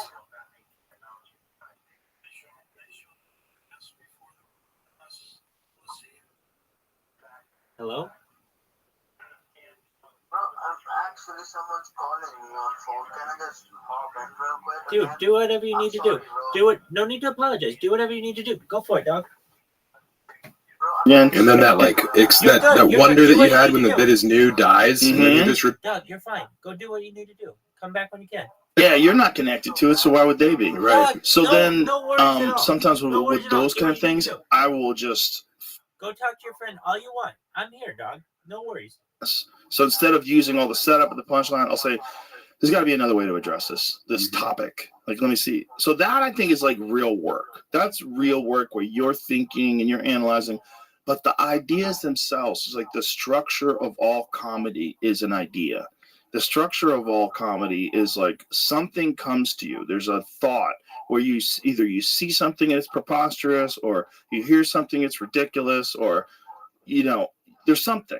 So there's some, and that's the framework. And then upon that, you build a bit, right? It's like that's the framing of the house. you have the germ. Yeah. Then you have to water it, make sure it gets Exactly. enough sunlight, and then see which soils it grows better in. That's why, like, there's a type of stealing that's like very insidious stealing, because they steal premises. Like you'll do a bit about, you know, getting your oil changed or something, whatever, or maybe something more obscure, right? They'll do a bit about someone buying you fitted socks or whatever the fuck it is. Yeah. And then someone will I think I can write something on that. Right, too. I can do it better. I can just kind of I'm not stealing the punchline. Exactly. So it's not stealing. I'm just kind of twisting around this person's premise. And Yeah. Have you ever heard Tom Waits talk about the muse? No. So he thinks the muse is like a real thing, like you're talking about. It's like a vibe, for lack of a better term. So there's all these stories about Tom Waits sitting in front of his piano for like 10 hours a day, just screaming, being like, all right, you bitch, I'm here. I'm ready to do the work. Wow. I'm in front of the piano. Let's go. Give me what I need. I'm into the work right now, just like hammering on the piano and yelling at the muse, trying to like enchant it and bring it to him as he's like, just like literally making insane discordant noise. And then out of nowhere, some chords fit together, and then he has a song. Yeah. It's just so hard to know, right? It's so hard to know what's going on. Yeah, but you can't write a book unless you're in front of the typewriter. You Right. can't write a song unless you're in front of the keyboard. All these Right. guys are like, how do you write a book? It's like, you have to be at the station where you do the work. Yeah. You can't just sit there and be like, oh man, I'm going to write a book one day. No, Exactly. sweat over the keys until you have 1,000 words or whatever you need for that day to be done. Because everyone wants to talk about like, oh, I want to write this book. And it's like, you telling me you want to write a book just set you back 6 months. Yeah. Because you get the same hit of adrenaline and dopamine by telling someone your idea as actually like accomplishing that thing. Yeah, I think that's very dangerous to tell people you're doing stuff when you're not actually doing it. I've talked about it too many times, but have you ever read Pressfield's War of Art? No, I have not. Oh, we have a copy of it for you then. I'd love He sent us a box of them because I used to give it to comics when they would, or any kind of creative person when they came on the podcast. But Pressfield wrote this book, and he talks about the Muse as if it's a real thing. Yeah. Pressfield was kind of like a ne'er-do-well until he was like 40. Kind of like was like half-assing it until he was 40, and then somewhere along the line he realized that it's just about being a professional and like showing up, and so he started addressing the Muse as a real thing. Yeah. And then he wrote The Legend of Bagger Vance, and he wrote like some great screenplays and books, and just became like very prolific. Well, it's like we always count on inspiration to come into our lives, but if you can kind of like create a situation where that inspiration is more easily available to you, whatever that is, it's playing your music, it's drinking coffee, like however you can like try and harness that ethereal thing that is inspiration, I think you can be a better creative. And like you said, become more professional in creating. Yeah. There's also different ways that ideas come, right? Like one of the things that Stephen King would do, a lot of people would do this, is they would write and then they would go for a walk. Yeah. So while you wrote everything, and now let's go for a walk and just think about what you wrote. Right. And he would have a little recorder and he would talk into it. Yeah. I've heard a bunch of writers say they do this. Yeah, that was a big thing for me when I wrote my book, was to write and then go on a walk and maybe smoke a little weed. And then you see it all differently, and you can come back and realize what was bullshit and like what was a complete waste of time. Right. And then go back in and try and address that. And then also grow the things that were like a little idea, but then you can expand upon them. And it's literally just not being in front of the computer. It's your eyes seeing real light, I think, is a big part of it. Because I have to write like at my desk in my computer. But then as soon as you get outside, you're like, oh, that's how light hits a tree at this time of day. Or like, that's actually lavender. I was talking about lilac. There's just all these little things that are, I mean, romantic for sure, but also very applicable in concrete ways to your art. Yeah. I think it's also getting out makes your blood pump. Oh, for sure. You know, it's walking around. I think there's the thing about walking is it's a very low level cardio. So like your heart is pumping, you're moving your body, but it's not exertion. So you're not because like when you're really tired, you can't, like if somebody got you on an Airdyne bike and I started asking you questions, you have a moron's brain. You have like 10% of your brain capacity. If you had to do an IQ test, if I had to do an IQ test when I was on a Versa climber, it's probably 10. My IQ's 10. You know? You're smart as the Versa climber. You can't think. You're fucking tired. So you don't want to be tired when you're thinking things, but you also want to be a little bit energized. And there's something about walking that just sort of, because the heart is not beating 60 beats a minute, now it might be beating 75 or 80 or just a little extra. Just a little something. So when you're walking around, you get that flow going through you. Yeah, swimming's good for that too. Swimming's nice. Yeah, you get in the pool and all of a sudden everything is changed. You have a complete different perspective. And you're just in there doing your laps, or even if you're just like floating. Like when I was in Vegas, I had to swim because you can't walk around outside. Oh, right. So I would just be in the pool. Yeah. I remember there was this big fat dude, and he was like, hey, man, you're putting in the work, man. And I was like, thanks, bro. And he's like, just keep doing it, man. This is good for you. And then he got out of the pool, and he had a giant swastika tattoo on his back. Oh, my God. That's hilarious. He was my pool buddy, though. He was encouraging me. Maybe he did time. I think so. He's trying to survive. They probably did that to him while they were fucking him. It's not all that. It wasn't just his thighs. He wasn't receiving platonic knowledge. Yeah, they're not being nice to you when they fuck you in jail. I don't think so. Especially when they put a swastika on your back. Maybe that helped them come. Like, look, it would make it quicker if I could just put a swastika on your back. It's hard to come, bro. You got a big, stupid, hairy ass. But if I could put a swastika on your back, I think I'd just nut immediately. Give me a target, man. Yeah. Maybe you made a deal with them. Okay. All right, sure. Okay, that's really what's going to help make this quicker. He was good in the water. He was like a seal. He's probably so happy to be in the water. He never had water in jail. You can't get fucked in the ass in water. True. Yeah. It's very hard, especially in deep water. Like, I mean, good luck. Like there's that. How could it even be hard? What was that like? That boat during, I think, the Pacific Theater of World War II that they sank it, and then they were in these shark-infested waters, and they just kept getting picked off. Like you'd be floating with your buddy, and then all of a sudden he would just disappear forever. Well, I heard on a podcast that also there was feverish homosexuality. So dudes would be like on a plank of wood and just savage each other because they like, and I don't remember why it was, but there was all these accounts of like dudes butt fucking, raping each other on these like little planks of wood while other people were like bleeding out in the water and like their flesh is coming off from salt water and shit. Yeah, I think I heard that on the last podcast on the left. See if you can find anything on that. Yeah, I was already looking before he finished talking. Oh yeah, he's got a lot of butt fucking windows open over there. Butt fucking while getting eaten by sharks. Yeah. Wow. Which one's worse? I guess if you were in that sort of scenario, and especially for long periods of time, your mind just must be so overwhelmed with anxiety and fear, and then acceptance, and then sadness. You're watching people around you getting killed. Yeah. The morbid fucking the tissue floating in the water, whatever's left of your friends. And also, like, if someone's bleeding, you get as far away from them as possible because the sharks are going to eat them. Oh, it's probably just your brain trying to protect yourself. So it just reverts back to like your very simian part of yourself, which is like hold someone down, overpower them, fuck them, and get it out raft. of you. Yeah.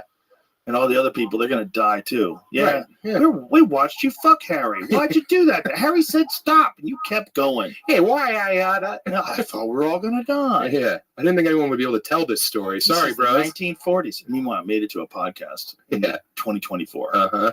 Wow. We're not naming names. No, we don't know any names. I would gladly if I knew. would if I knew them. Yeah. I named their names. Yeah, where's their plaque?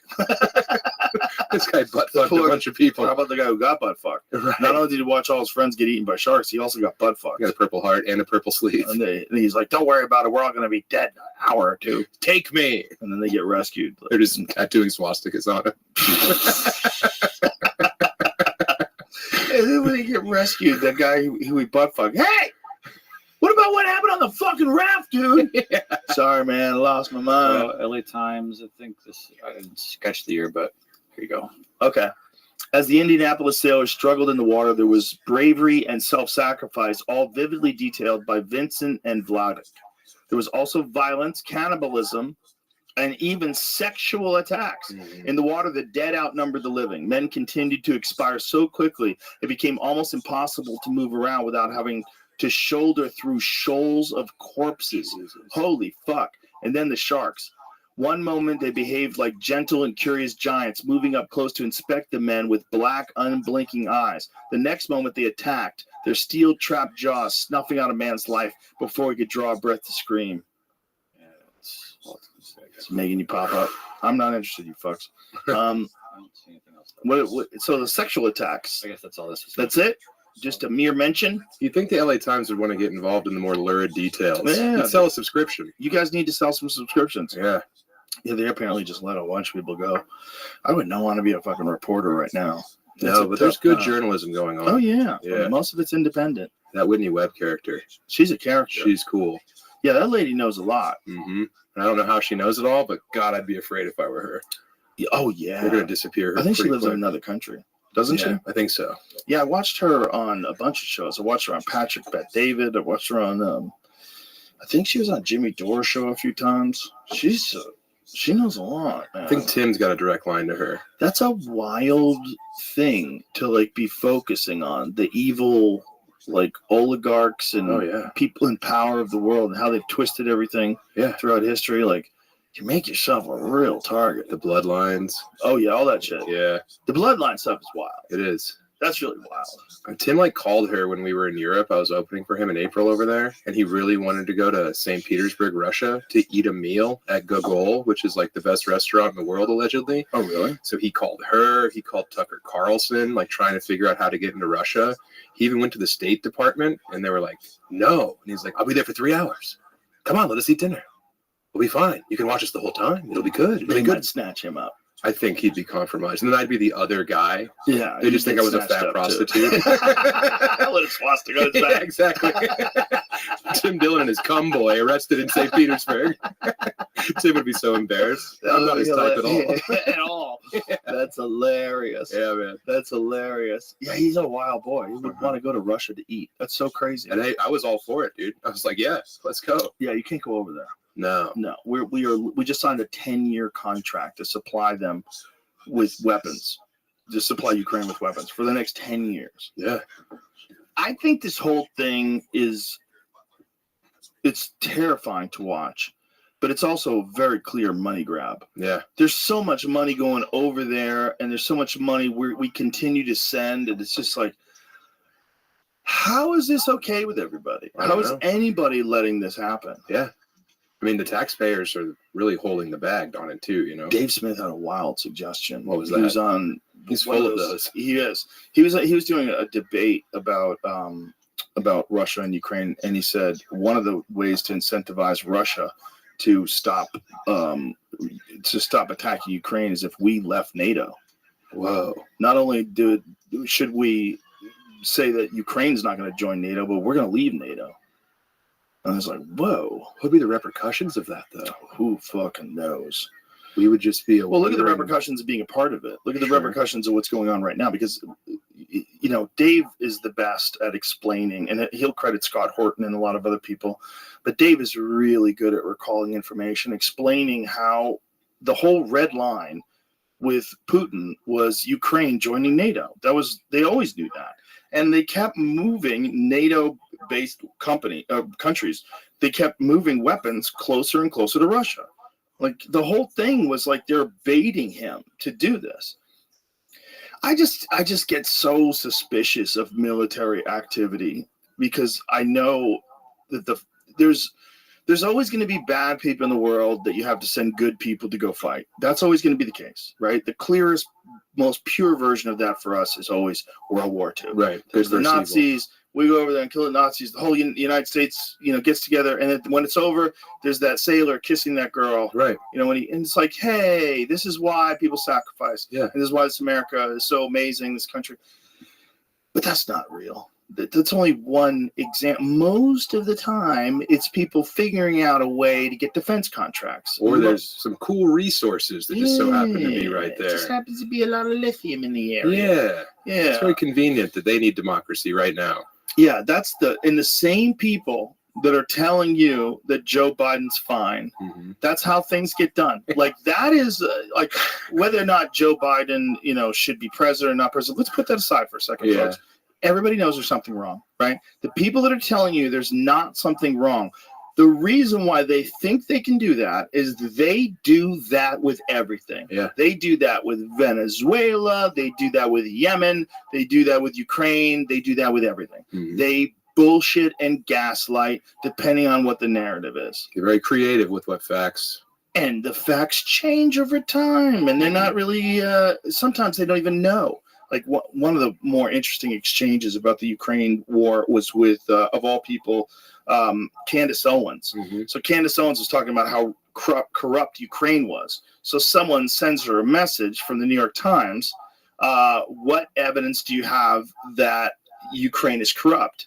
And she said, your own fucking newspaper. And she sends them all these articles that were written previous to 2017 about rampant corruption in Ukraine, about Ukraine's like one of the most corrupt countries. Before the narrative changed. Yeah. Before the narrative changed. Yeah. And now all of a sudden everyone has a Ukraine flag. Damn. Look, Ukraine should not have been invaded. Yeah, it's all fucked up. It's horrible. Hundreds of thousands of Ukrainians, they don't even know what the real number is, are probably dead. Mm-hmm. Yeah, horrible. But also, that was a corrupt country. Like, just because horrible things are done to them, it's not justifying those horrible things. Yeah. But you can't pretend that Ukraine has always been this amazing country just because now we're supposed to support them because Russia did a horrible thing. You got to tell the fucking truth. That's what being a journalist is. We're not babies, but they treat us like babies. Oh my God, they coddle us so much. Oh, it's so, the whole thing during the pandemic, you can't tell people about other things or about adverse reactions to vaccines, because then it causes vaccine hesitancy. Oh, you mean an informed opinion? Right. Are you fucking trying to stop informed opinions? And a lot of them from like professors at Stanford and Harvard. This is bananas. Right. And then there's like, it's condescending. Exactly. You're talking down to these people that you're trying to get onto your side. Exactly. And a lot of them, if they're smart, will be like, come on, I'm not a baby. Yeah, it's a fucking annoying. And the people that are doing it right now about Biden, they're telling you how you should vote, even though you know he's impaired. You definitely shouldn't vote for Trump. Like, don't tell people that, you fucking idiot, because it's going to make more people angry and want to vote for Trump. It's You indefensible. are not going to convince anyone walking down the west side of New York City talking into your phone about what a threat Trump is to democracy. Yeah. You aren't changing anybody's fucking vote. You're just being a condescending, scolding, liberal cunt, Dude. which is what drives everyone crazy. Scolding for verbiage is like the worst thing that the liberal side does. But the fucking conservatives used to do it too. It's a human characteristic, and this is what's important. Everybody wants to get on this. The liberals are bad. The conservatives are bad. It's bullshit. It's all just a human behavior pattern.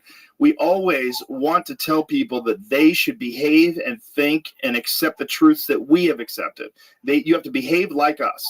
And if you don't, you're the enemy. Right. And it's not really that these people have these opinions oftentimes.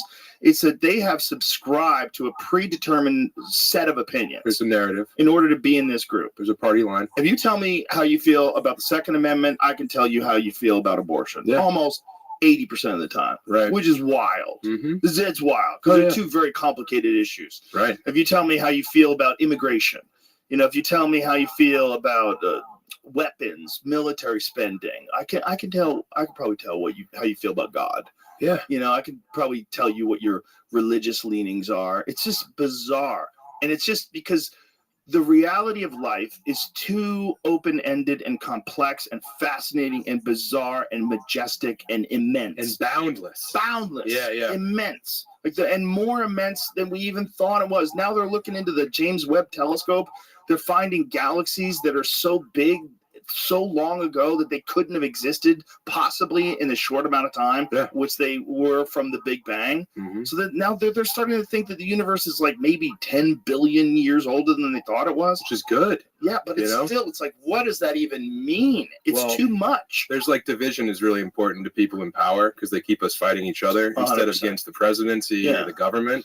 So back in the day, it was like racism, and there's still racism in this country, but like we're moving further, And then it was like class conflict, but now it's like everyone's poor, Yes. So now it's like straight up Republicans versus Democrats, and you have to go to war with your neighbor over that thing. Yeah. And it's like they're all the same. They work for the same corporations, the same oligarchs Exactly. are paying them off. Exactly. I mean, if voting worked, they wouldn't let us vote. Yeah. Like it's not going to change anything. Yeah, it works kinda. Kind of, but I mean, kinda it's works. still a big experiment. And democracy is flawed, but it's still the best thing that we have, It's the best thing going, but the problem is we made a fatal flaw when we allowed them to use money. Oh, yeah. That's the fatal flaw. The fatal flaw is letting politics and the money and lobbyists and special interest groups and corporations donate to political candidates. As soon as we did that, that should be illegal. We should think of it as a bribe. Yeah. It is a bribe. It is a bribe. 100% a bribe. Especially in this day and age, everything should be supported 100% by the people, for the people. That's only how it should be. And if we find out that corporations are involved, or the corporations are even suggesting that people should be involved, we should fine them. It should be illegal. They should be the people that want to do it should be put in jail. You're trying to affect the election. Yeah. It's really election interference. It should be illegal. Yeah. Instead, it's par for the course. Right. So it's just another tactic. Yeah. Corruption is a tactic. Well, it's funny because I used to live in an anarchist commune in upstate New York. Yeah, when I was from 18 to 22. How did you get involved in that? My best friend from high school moved to Ithaca to go to college, and we were in bands together. So I was college sucked, So I went to school in Denver, and then I went out there to stay with him, and we wrote 12 songs over 2 weeks. And then I was like, well, I'm not going to stay in school. I'm going to move up here. So we got this place. We shared a closet in an anarchist commune called Goblin House. Goblin House. Dude. And when we moved in, this dude named Bob Wolf Young 2, he had the number 2 in his last name. What? Yeah, he like changed his name. His name was Bob Wolf was his first name, and then Young, like Jung 2. Oh, Great wow. guy. But I remember when he showed us the room, he was like, "This is where you will sleep." And I just wanted to know, are you guys up to group sex? And we're like, no, dude, we just want to like have the practice space. We had this like it was an abattoir. It was an old slaughterhouse. So we were living with these people that were like, they would like sign their rent checks in blood, you know. We were like dumpstering everything. I like learned to kill chickens and stuff. Wow. Yeah. But on the Wow. commune, like those people have almost the exact same tenets and ideals as the, you know, your preppers, your doomsday guys who want to like build a compound and protect themselves against the government. Like they're like back to back. If they would just turn around the far left and the far right, they'd realize that like they're fighting for the same thing. Yes. You know, they share so many similar behavior patterns. Yeah. That's what it is. It's like the opinion. It's like we were talking about jokes. The jokes are like a scaffolding. Like the ideas of scaffolding and the jokes you create around them. You create the punchlines and the taglines around the idea. Yeah. That's what these guys are doing. It's the same thing. Like they have human behavior patterns and then they attach to it equity and inclusion, right. and, you know, all these different thoughts about Christian nationalism and, you know, protect our borders and, you know, God save Trump. It's the same thing. Yeah. It's really the same thing. Like what it is just like you've attached natural human behavior patterns to an ideology. And you don't think it's not, because this is the thing about cults. Nobody in a cult thinks they're in a cult. No. They're like, this is the way to live. This is the way to live. Yeah, they're seeing through the veil in that cult. They're the only ones who are living a justified life. Did I tell you the cult story about the place that I initially bought before we bought the Ritz? I think I heard trickles of this story, but not directly from you. Adam Egget is the one who saved me. This is what happened. So Ron White fucked me. So Ron White, we had just gotten here and we realized, I was like, we need a place. We cannot be out here just doing a bunch of random clubs. Like the thing about the Comedy Store that I recognized like very early on is its home base, and comics need a home base. And the way everybody was developing, one of the things that helped us is like, if I'm on the road, I don't get to see Bill Burr's hour. No. I'm on the road. He's on the road somewhere else. Right. I don't get to see Dave Chappelle. But when we're in town together, then we could all see each other's sets. Right. So we would all like, and then hang together and talk. And so I was like, all right, we need a spot. And so Ron goes, you should buy that place the cult owned. I fucking performed there. I killed. It was beautiful. It's a beautiful theater. I think it's for sale. I was like, wow, a theater that a cult owned, that'll be fun. Yeah. And then Adam calls me up after I already signed paperwork and everything. Oh, no. Adam calls, hey, man, did you watch the documentary on that cult? I'm like, they have a documentary? That's not good. No, it's bad. The documentary is called Holy Hell. And the guy who was the cult member, the cult leader, was a gay porn star who was also a hypnotist. Oh, those are two of the worst things you can be. I mean, like, this fucking guy, he changed his names multiple times. His original name was Jaime Gomez. He was actually an extra in Rosemary's Baby. All right. He was like in one of the scenes in the end of Rosemary's Baby. So he's an actor and so did gay porn. And then he teaches yoga class and gets because he's a beautiful man. Like he's like a 6-pack and sculpted face. You gotta and be hot to run a cult. He was hot as hell. Yeah. And just had this cult going for a long time in West Hollywood, but then Waco popped off. So then the Cult Awareness Network had been getting, like, parents would be saying, where the fuck is my kid? And they would be in this cult. And so, like, people were starting to, like, investigate him. Yeah. So to throw people off the track, this fucking guy moves to Austin, changes his name again, and then has his followers build him this beautiful theater where he could dance in front of them. Just for dancing? Just for dancing. And hypnotism? And that's the place I bought. So it all falls apart. It all falls apart years later when one guy sends out a mass email saying, hey, this guy's been hypnotizing me and butt fucking me for the past 10 years. And then everybody starts comparing notes and they're like, oh my God, he's fucking me too. And like, this guy was just paying, you have to pay him. So butt fuck you? Oh yeah. For the privilege? For the privilege. Yeah. So you would come to him for therapy. You would have to give him $50, and then he would give you his therapy, and then he'd fuck you. I mean, maybe he knows some stuff we don't know. Maybe he was helping people. I don't think so. No? No, I think people are just. I'm an optimist. I think human beings have a thing in us that makes us want to believe nonsense. Yeah. Well, we're looking for some kind of solution to the chaos that we're surrounded by. Exactly. Yeah. And that could manifest itself in you being a diehard Democrat that don't think there's anything wrong with Joe Biden. And Joe Biden's, his age is his strength. He's His sundowning age up is his there. strength. Yeah. His fucking wife was on TV talking about his performance, and she was saying that he's sharp as a tack. No. Oh, you shouldn't have you seen it? Have you seen Joe Biden get interviewed? Yeah. Want me to send it to you? She was with him, right? Yeah. And he's just standing behind her like a wax figure. Like, you did so good, Joe. Yeah. You answered every question. He's like, did I? Yeah. Oh, yeah, I did. I did. I'm the poor guy. Yeah. He's like me if I was on a Versa climber. Yeah. That's where he's at right now. That's him leading the country. What? Yeah. Huh? Yeah, he's obliterated. But believing that guy's okay is the same thing as believing that this gay porn star who's a hypnotist is really like, you know what's really wild about the documentary? He had this thing that he would do to them called the knowing, and you had to earn it somehow. You had to you had to be on the right path for long enough, and he would give you this thing where it was a ritual, and during the ritual, he would put his hands on you. And to this day, the people that had it, even the people that complained about him, were in the documentary talking about this guy's just evil and manipulative. They said that in that moment they felt God. Wow. That they and when you when see his them. hands were He upon puts them. his hand. I mean, he's really intense. These intense burning eyes. And he puts his hands on them, on their knees, and they're like, ah.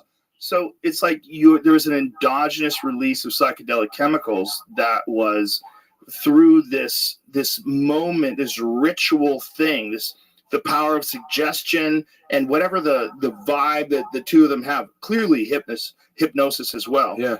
He locks on to this person, and these people are like just writhing in orgasms and just ecstasy, just like and to this day they're all taught, even though they're saying he was bullshit, they were like, that moment when that happened to me, it changed me forever. Wow. So he could somehow make them release like the DMT or the oxytocin that's in their brains, and they were flooded. Yep, all that, Wow, all that's that, good and hypnotism. more. Probably, I mean, we're isolating specific things like, dopamine, serotonin, DMT. There's all these different things that people are. But I have a feeling the real cocktail, what's really up, is everything all together. Yeah, that's probably the real, whatever it is that you have when you have near-death experiences. They're all the most potent psychedelic chemicals known to man that your brain makes. Just a Long Island iced tea of brain chemicals. Boom. And your brain's afloat in it. Yeah, and it's a fucking 4th of July fireworks display inside of there. Yeah. And it just pops off. And this guy knew how to get people to experience it just from this thing. See if you can find video of him doing that. I envy those people. I do a little too. To feel something that transcendent on Earth. If you could just believe it enough that this guy can just do that to you. I don't believe in anything. I believe in me and my friends and my family and the community that I can build. But it's really hard to have any faith in anything bigger than myself. Well, you have to have an open mind, right? But you also can't. I think I do. You can't really believe anything there's no evidence for. A lot of my ideas about how the universe works and how everything works and karma and life and energy is just an idea. Do you believe in karma? I don't know what it means. So I don't think that necessarily, if you do something will happen to you. Yeah. But I do think that if you do something evil, you're aware that you do something evil, and I think your existence is poisoned because of that. And I think you will forever run into bad situations because you will be filled with bad thoughts and bad energy, and you take on a psychic cancer. Yeah. That attracts other. Yes, I think that's real. I don't think altruism's real at all. I think there's some real altruism, and it's usually between people that know each other. Yeah, but okay. Kindness and generosity. But is that altruism, or is that just doing the right thing for your community? Well, it's. I always say that being generous is selfish. It is, because it makes you feel good. Yeah, it makes you feel good. It elevates you. But it also is really a good thing to do because it makes other people feel really good. If there's no altruism, it's okay if you're still doing the right thing. If you get off on it, you still benefited someone else. You do, but why should you not benefit while they're benefiting too? As long as you're not being selfish and narcissistic about it, why don't you just do it? Yeah, of course it feels good to make people feel good, but it also makes them feel good, so you should do it. You should not make them feel good because you're worried it's going to make you feel good, and that's selfish. Yeah. That seems silly. Well, you have to share what you have based on how much you have. Because like when I was poor, it was like my best friends would have like half a joint and they would smoke that half a joint with me. Yeah. And now that I have like more resources compared to some of my friends, I'm always buying meals and like, you know, that kind of thing. And they're like, hey man, you don't have to do this. And it's like, well, you rode with me when we had $8 to rub together. Yeah. And now I have more than $8. So like, I'm glad to be able to do this for you. Yeah. The difference between like being able to pay for a meal easy and not thinking about it where you're wondering how much things cost and you're adding it all up in your head. That's a huge difference. Yeah. The alleviation of that is the most important thing. Like Brian Callen said that to me once. He said the real wealth is like when you go to a restaurant and you don't worry about what anything costs. 100%. Once you get past that, he goes like, it's all bullshit. Mm-hmm. And I'm like, I think he's right. That is profound. Yeah. Because like, no matter where you live, your house just feels like your house. Mm-hmm. If you have to spend $10 million for a house, or if you just have a fucking 2-bedroom apartment that's quiet and not dangerous, you know, it's just house. It's home. I have a hard time feeling at home anywhere. Because the road? Because the road, man. Yeah, I mean, I've been on the road since I was with the band first and then stand up real hard. Mm-hmm. And now like the last 6 months of last year, my wife and I didn't have an address. We were just like living on the road and it was romantic. Oh, wow. But it was so daunting, dude. I remember my sister was like, what do you want to do for New Year's? And I was like, what if we just got like an Airbnb and like cooked dinner and hung out? And she's like, oh, so your idea of a party is like living in a home? You need to fucking move somewhere, man. So we like tried it. You know, we did 2 months abroad last year doing shows and shit. And she came with me and it was great. But now we like bought a house in Detroit and I'm really happy about it. But I don't ever know if I'll like really feel comfortable when I'm not in motion. That's interesting. And it's like, it's good. All my dreams are coming true. But then you have to realize like who you are isn't going to be fixed by everything you wanted happening. Right. You still have to like figure out what's the root cause of you know, it's Wednesday and you're like, I've been home for 2 days. God, I can't wait to get to fucking Batavia, you know? But isn't it because you love what you do and you're good at what you do? I really love what I do. Yeah. I'm super grateful to be a comic. There's that, right? Yeah. And that's like the way to do that is like, you kind of got to do the road. I think so. You got to do the road. And like for a long time, it was like I couldn't get booked in these rooms, but now I can. So it's like Mitch Hedberg said, like he wouldn't say no to gigs because he remembers 5 years previous when he couldn't get those gigs. And that's me right now. It's like I worked like fucking 49 weekends last year or something. Wow. You know? And some of those, like a lot of those were like different continents and shit. Wow. But I love it. I'm not complaining. I'm just like, this is a new thing with the buying of the home and the moving to the home of me being like, what does being at peace look like for me? Right. Because I'm used to existing in chaos. You know, I'm used to being constantly going forward. And you enjoy it. I love it, dude. Yeah, there's nothing wrong with that. Nothing wrong with that. So the thing is, like, people will tell you because of a narrative, like from a movie or a book, that you're supposed to settle down somewhere. Yeah. Says who? I don't know. Listen, there's a reason why there's flights and hotels. Because people like to travel places and stay and they don't have a house there. Yeah. So they go to the fucking hotel. Yeah. It's simple. Like, it's there set up for you. And if you take advantage of it, it's fun. That's awesome. What you enjoy. Some people don't enjoy it at all. Some people like to. The real problem with the travel all the time is your health. Because it fucks up your sleeping, it fucks up your eating schedule, it fucks up a lot of stuff. And then there's a sense of loneliness and desolation on the road that you try to fill in with booze or drugs or unless you travel with friends. And I do now. I got to bring my own feature, and it's the best. And he hasn't drank for 8 years. I pumped the brakes on boozing, you know. I'm like drinking with purpose now when I do drink, not just like 15 Miller Lights every night. I drink with purpose. Yeah, it's like my purpose is to get fucked up. Well, I know, but and that's a valuable purpose. But when you're just doing the Friday early show and you've already had 7 beers, and then you wake up Saturday and you're like hungover and you're like, well, I guess I have to have 12 more beers tonight to get normal. Ooh. And you're not even getting drunk. You're drinking Miller Lite and you're just confused and bloated. Right. That's all you get out of it. Well, you lost a lot of weight. I did, yeah. I'm down like 50 pounds this year. That's awesome. Yeah. Congratulations. Thanks, man. That's fucking huge. I have to. And did you just do that by hitting the brake? Yes, please stay alive. I love being alive. We need more funny people. Thanks, man. Are you just hitting the brakes on booze? That's all you had to do? Hitting the brakes on booze. Well, that's 1,500 calories in pure sugar that I'm not taking in every, 4 days out of the week. Wow.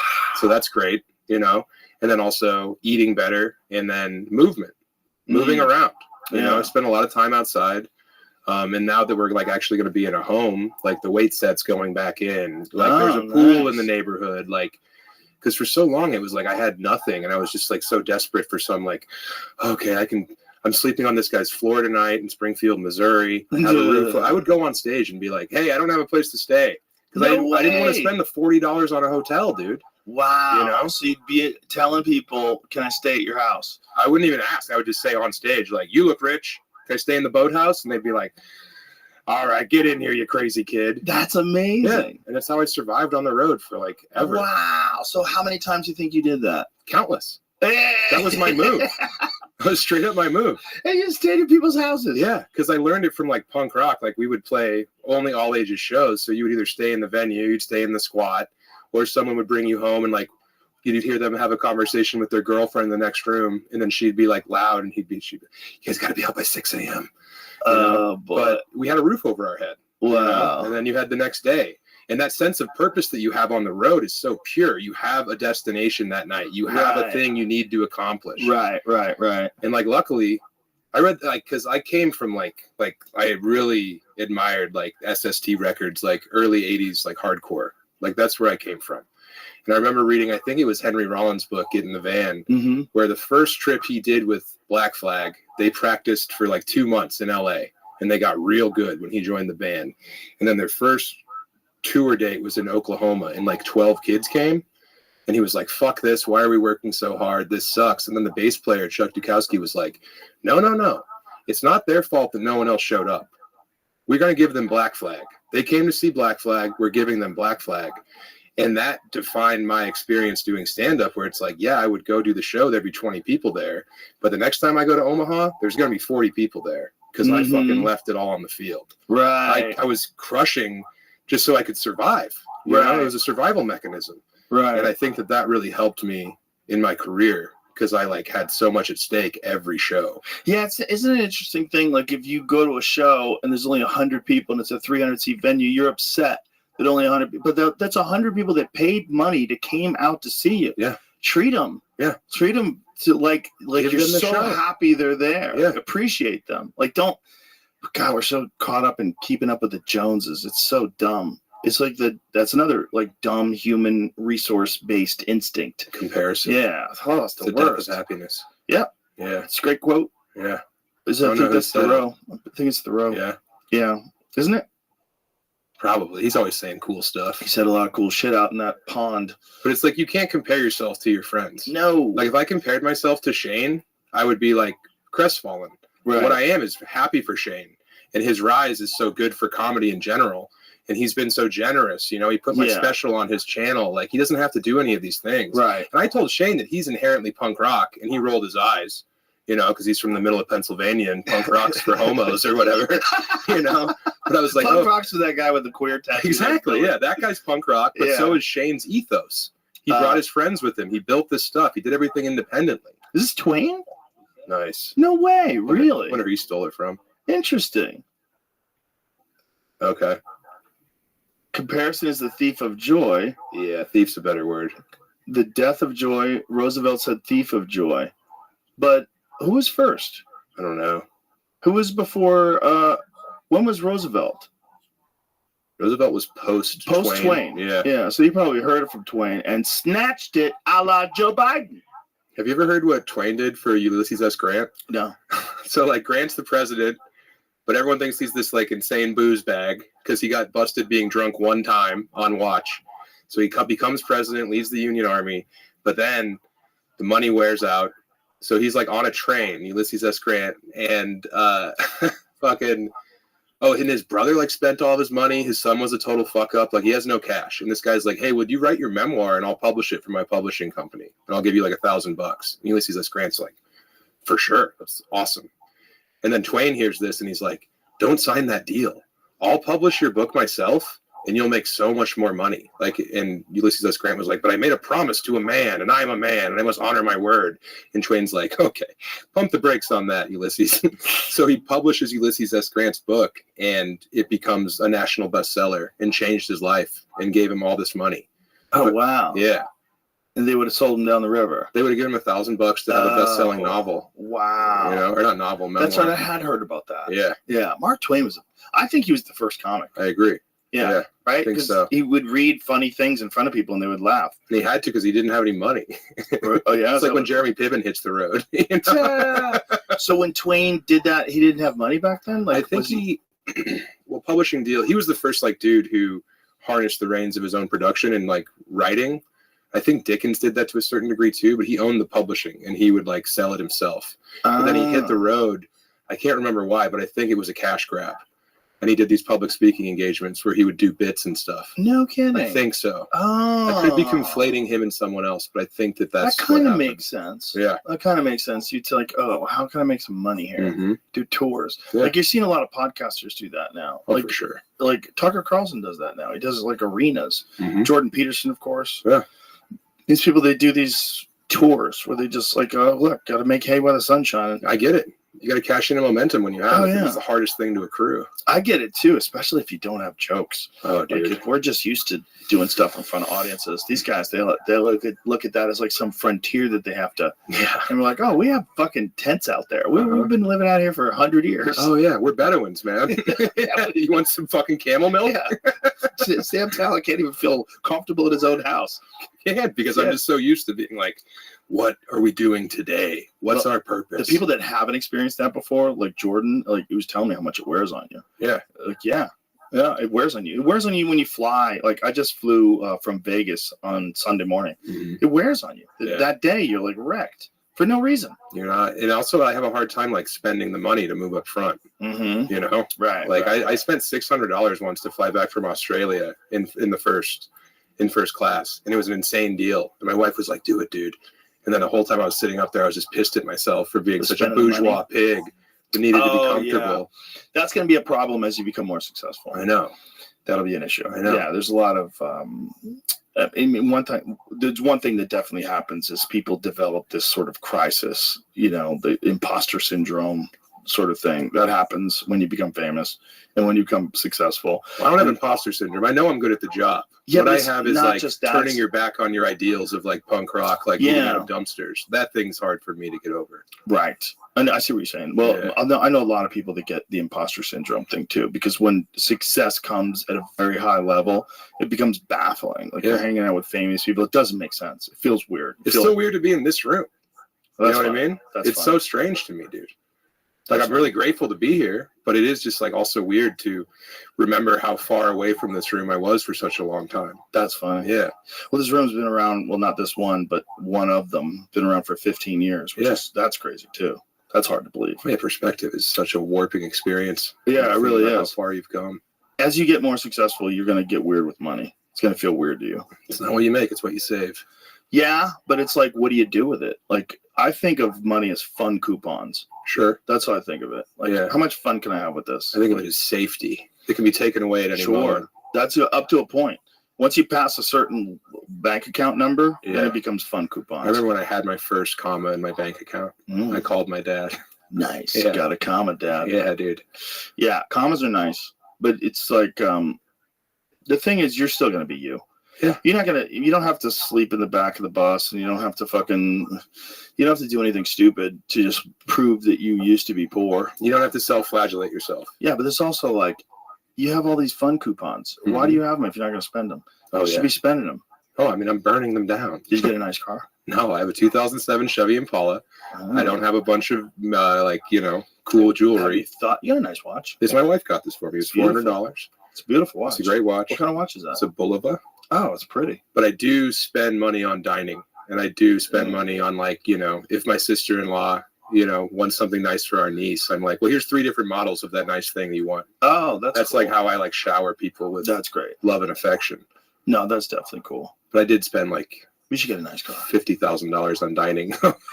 If you didn't feel like a bourgeois pig driving a car, what kind of car would you drive? I would like a very safe car. You know what I want, dude? I want a Ford Astro van. Or I want one of those Benzes, those passenger vans that they have. Oh yeah, with, skateboard vans. Teams right around it. That's what I want. You could have that and put a podcast studio in the back. Oh, I could. We were going to do that. Yeah. We had talked about that in LA. Remember, Jamie?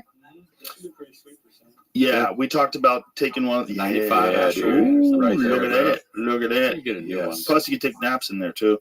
Like if you have to park somewhere, like if you have to be somewhere for a little bit and you have some time, I take can't a little nap. nap in the back. I wish I could nap. No. Really? I have a really hard time napping. Really? Yeah, it's like I can't turn my brain off in the middle of the day. Wow. Yeah, it sucks. That sucks. It's really bad for radio. Exactly that. Oh, so once you're up for the whole day? Yeah. Oh, I know. And then there's just an amount of coffee have you have tried to jerking keep up. off?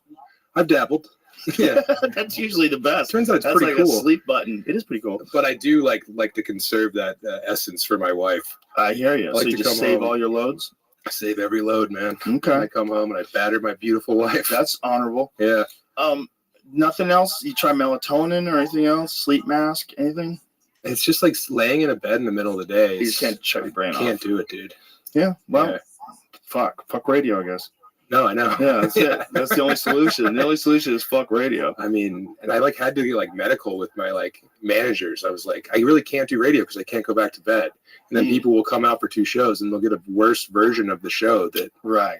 Yeah, it's a big difference too, man. When you're really tired and you're looking at that 10 o'clock show, you're like, fuck. You already did the 7 o'clock show. Mm-hmm. You're taking a you break. did the merch line. And you're did the sitting meet and down and you're fucking really tired. Like you're literally yawning. Yeah. And then, ladies and gentlemen, welcome to the Chuckle Hut. Right. Who's ready to laugh? Yeah. Come on, you can do better than that. Right. Who's ready to laugh? And due to the different groups of the Venn diagrams that create the people who come to see me are Stanhope, Shane, Kill Tony, you. Right. So these people have very high expectations Right. of comedy. Right. So I always feel like I really got to do a good job. That's the best way to feel always, forever. For sure. Keep that forever. I get nervous for every show. Every show I do, even now. Me too. Yeah. I thought it would get easier once they were coming to see you. Nope. No. Worse, harder. There's expectation. Yeah, now. harder. Yeah. Yeah, you got to keep that. That's forever. Yeah, I hope so. I keep that forever. That's the same thing with a lot of stuff. When you care about something, you should be nervous. You should feel a little giddy about it, a little excited, not without confidence. I have confidence. I do stand up every night. I have plenty of confidence. But the feeling should be this is a real thing that's about to go down. This is a melding of the minds with me and all these people in this crowd, and this is going to be fun. Yeah. I got to get in that mindset. I got to feel it. I got to, how much time do I have? About 15 minutes. Right.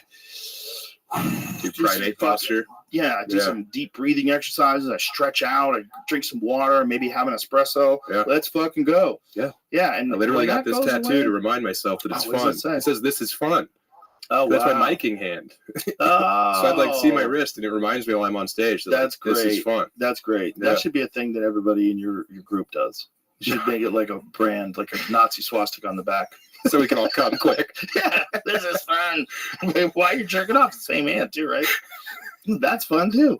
My podcast, Chubby Behemoth, we all got matching tattoos for a Patreon goal. What'd you guys get? Just this Ninja Turtle on our thighs.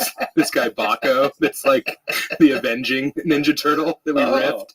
Yeah, so now we are all marked forever. Nice. Yeah. Why not? It's fun, dude. There's no such thing as forever. I have a Go Bananas tattoo with all the Go Bananas boys right here on my wrist. Oh, Go Bananas, the comedy club? Yeah, yeah. That's hilarious. Yeah. There's a bunch of those Go Bananas. I think there's one in New Jersey too. There's Bananas in New Jersey. Oh, Go Bananas right. is completely independently owned. They came up with that idea on their own. Yeah. We didn't even know about bananas when we opened up Go Bananas. Yeah, no way. What are you talking about? Oh, that's fine. I thought they were all the same company. No, I don't think so. So you have a Go Bananas tattoo? Yeah, right there. Just the banana? Just the banana in the Banana Boys. I wonder if anybody's got a mothership tattoo yet. Probably. The logo, the alien head? Dude, people get tattoos of you. Ew. People get tattoos of my book. Ew. They'll get running the light shit on their body, and boy. I'm like, what were you going through when this happened? Hopefully good. Yeah. Hopefully they're in a good place. Yeah. Yeah, there's hundreds of tattoos in my face out there. It's very strange. And they're not the most glamorous version of your face either. I don't think I have a glamorous first. Well, it's usually the one where you're like, yeah, it's usually some crazy face from yelling about something. Looks like you're coming fire. Ooh, boy. Yeah. Yeah. Or I got capsaicin. How do you say that? The hot sauce on my dick. How do you say it? A capsaicin. Capsaicin. Yeah. That's one of them words that I never say, that I just read. Mm-hmm. Capsaicin. Yeah. You know?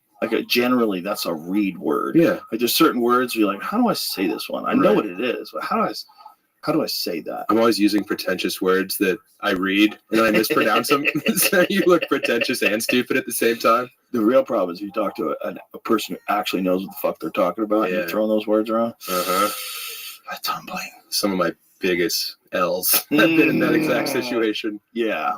Well, you know, pretentiousness is kind of gross. I was emailing this lady, Emma Klein, who's an author I admire. And I spelled her last name wrong throughout the email. Oh no. I know. I told her I read all 3 of her books. Oh no. It's on the cover. Oh no. Yeah.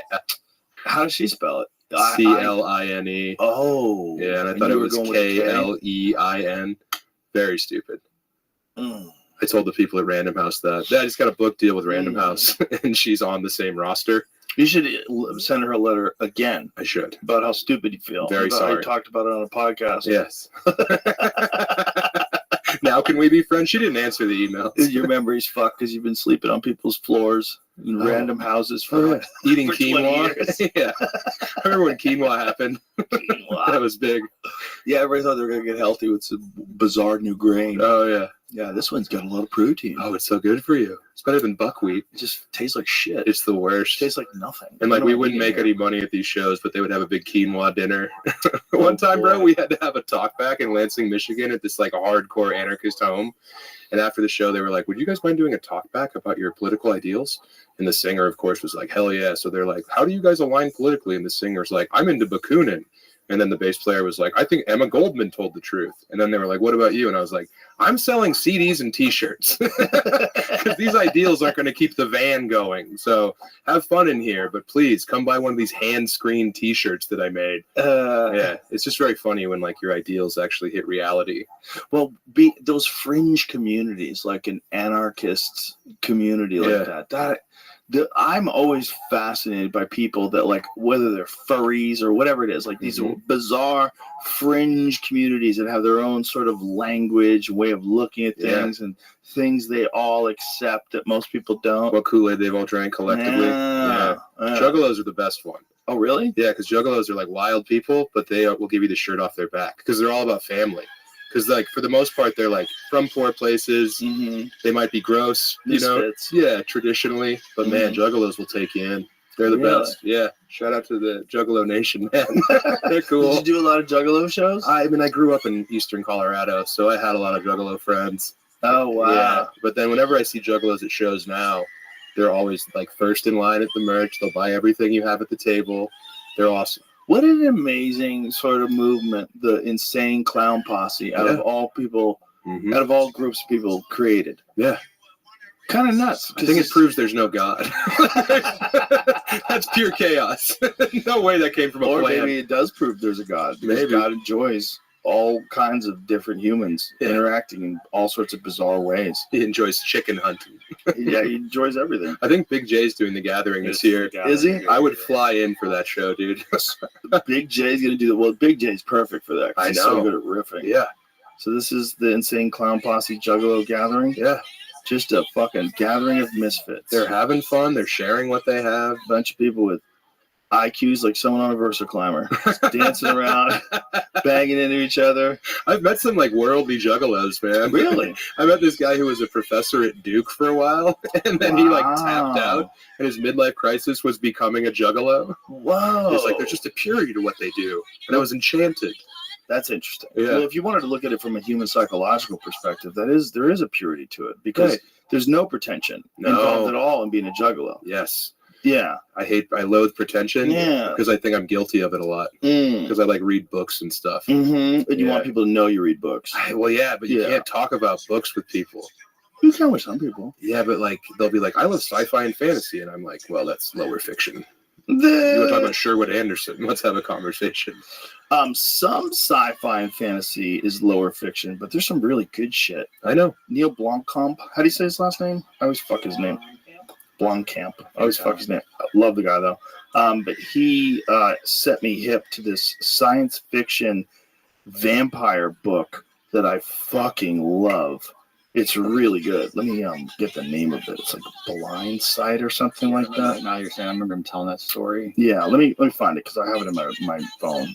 It's really good, though. I met George R.R. Martin. Oh, did you really? Yeah, he came to see. I was opening for Bert in New Mexico, and George R.R. Martin came. Wow. Yeah. George R.R. Martin came to see Bert? Yeah. That's amazing. In Santa Fe. That's incredible. Yeah. This is it. It's Peter Watts. It's called Blind Sight. And it's a science fiction space movie about vampires. Okay. And the vampires, it's kind of like, I'm going to fuck it up.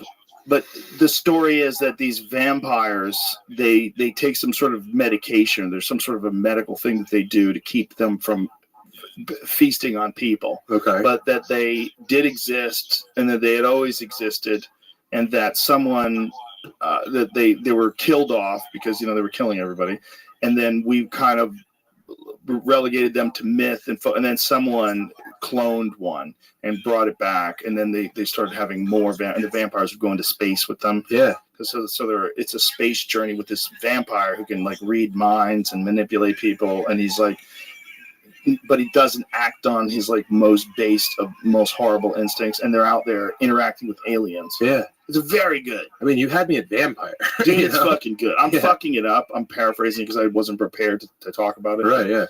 I read it like 2 years ago. Okay. When Neil was on. How long was that about? Years ago. He's actually a predator from the Pleistocene era, I think. That's right. He's alleged to be far smarter than baseline humans. Yeah, it's a really, really good book. That stuff sounds good. Oh, it's good. It's good. It's really well crafted. I'm just like a realist when it comes to literature. I love reading about like men risking their lives for like $80. Those are my favorite novels. Oh, really? Yeah, like very low reward compared to the risk. Like what? Give me an example. Like Larry Brown. A lot of Cormac McCarthy books are like that. Cormac McCarthy was amazing. Yeah, he's the GOAT. Yeah, he's the best. Yeah, that's there's something about writing about the stuff that he writes about too, like that Western style. Yeah. Kind of like just the reality of the existence. Did you see any of the Yellowstone pre-shows, like 1883? No. Is that what it is? 1883, right? 1883 is fucking insane. Really? It's insane. So like Deadwood-esque? Well, it's realistic is what it is. It's like a realistic depiction of what it was like when people made their way across the country on wagons and how people were lost along the way. Yeah. But it's just the way it's done it's so good, dude. If you like this kind of stuff, you should read Warlock, which is exactly what you just described. Oh, yeah? It's like a postmodern Western. It's really cool. Yeah? Yeah. It's like an easy one to like get lost in. A postmodern Western. Yeah, it's like a self-aware Western. Like the guy uses all like the trappings of the traditional Western, but then he runs it through like his lens as like a literary author. It's really fucking good. Well, I mean, just think about how crazy this fucking country is. Yeah. Like 400 years ago, it was just Native Americans. Yeah. That's it. Just Indian tribes everywhere. Mm-hmm. And then this. Yeah. And that quick little bing. So fast. Out of nowhere. Nuts. And the stories about people deciding that they were going to come here from Europe and didn't even speak English and made it across the plains with wagons and lost half the people every time. Yeah, and like had to eat a couple people. Oh. Yeah. Then they get to the Rocky Mountains and they're like, hey, we're good. We're going to stay right here. A lot of people did. Then the true psychos were the ones who got through the Rockies, man. Yeah. Well, that's what I always said about Texas. Because like the thing about this country is, right, the people that are here that weren't Native Americans, everybody and their ancestors started in the east and made their way west. And then the people got to Texas and said, y'all go ahead, we're going to hang out here and fuck. Yeah, we're good here. They just put up fences and started going nuts. There's a lot of bison around here. We'll be fine. But a lot of people kept going. Mm-hmm. And then the people that did keep going are the most filled with wanderlust. Like Californians were the most like open-minded. I mean, the state is like completely fallen. But the ethic of it, the ethos of the state still remains for a lot of people. And it was like, that was the place where people grew, that people went to when they were fed up with the way the East Coast was. They didn't like the hostility. They wanted to be more creative and free. And they made their way to San Francisco and they made their way to LA. Yeah. And it was just that was the last place you could go before you went to Hawaii. Like there's the like edge of the nowhere else world. to go. Yeah. There's nowhere else to go. So it would just make sense that those people would be the ones that would be pushing the boundaries. I mean, think about like in the 1960s, at least, like the amount of entertainment, the amount of music, the amount of culturally changing content that came out of Los Angeles and the West Coast. It's fucking nuts, man. It's if you saw it on the chart, a graph, like how much amazing shit came out of LA in those decades. Right. It's crazy. And like how exponential the next great thing was. Yes. You know? Yeah. That's what I always think about, is just like how quickly in the last 200 years that curve has sharpened. Yeah. There's been so much innovation over the last 200 years that's like bananas. Compared to the rest of human history, it's nuts what we've achieved. And what we're going through right now is going to change all that multitudes. It's going to be beyond the printing press, beyond the invention of the internet. Oh yeah. Whatever the fuck the AI thing is, when everyone's just guessing what it's going to be like, but whatever it is, it's going to be like that vampire on that spaceship. 100%. 100%. Yeah, we're going to be trapped with a superior predator. Exactly. Yeah. And it's not going to have emotions either. No. And if it does, it'll engineer those out. Like, what are these stupid things What's doing? the point of these? Yeah, these things aren't helping anything. I don't even have a dick. Emotions are interesting. Yeah. Because it's like people who are beholden to their emotions when they like make it your problem because they're experiencing, obviously if you're mentally ill, that's one thing. But if you're just like a person who's like bummed and you want to put that on me, it's like, grow up. Everyone deals with all of these things. I'm just not going to project it upon you and make your time worse. Yeah, well, a lot of it's patterns.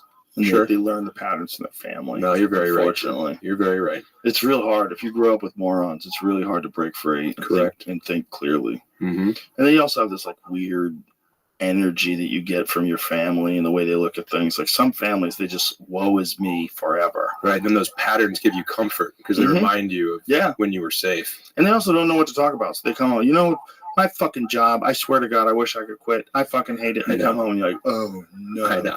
Not this again. We're so lucky that all of our friends are the funniest people alive. Oh, we're so lucky. That's the best part of stand-up. We say it all the time in that green room. Yeah. We're like, we are so lucky to be here. Uh-huh. We're so Well, lucky. how are you? Especially when you consider how you first.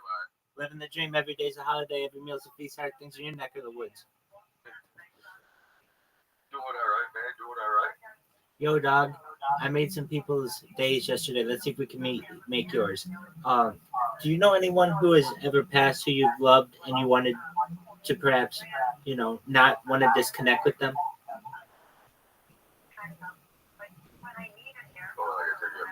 You're good. All right.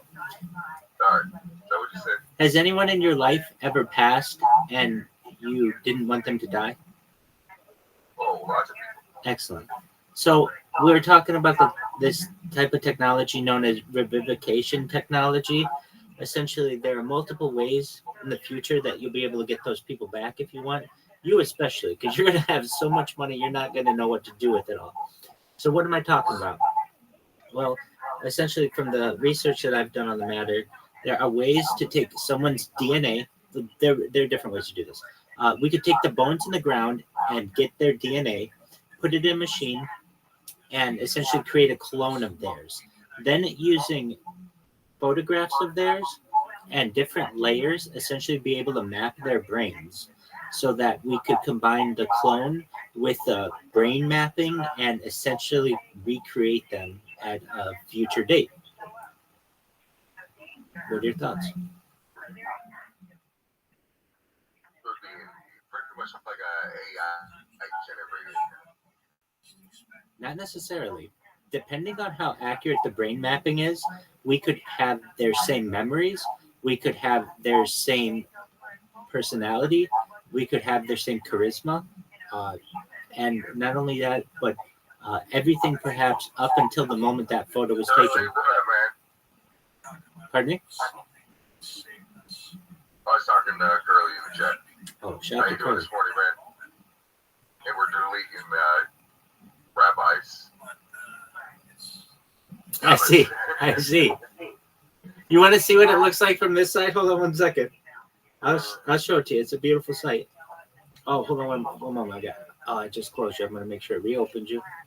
Just so you can get, you want to see it. I'll show it to you. All right. 1 moment. Just got done with your third shift, just started a new job. Oh, shit, how you liking it, man?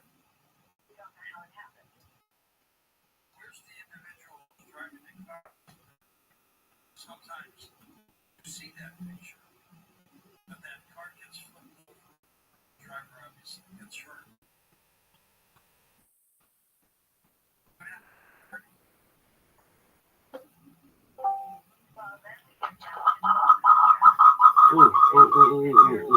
Oh, apologies. Maybe we won't do that. I didn't realize I was going to get so much feedback. My apologies. Yeah, those two are right next to each other. Anyway, do you know a guy named Exodus? He's a streamer on here. Exodus. Let me see what his name is. He's very nice. That seems to go quicker. I've worked third shift quite a few times.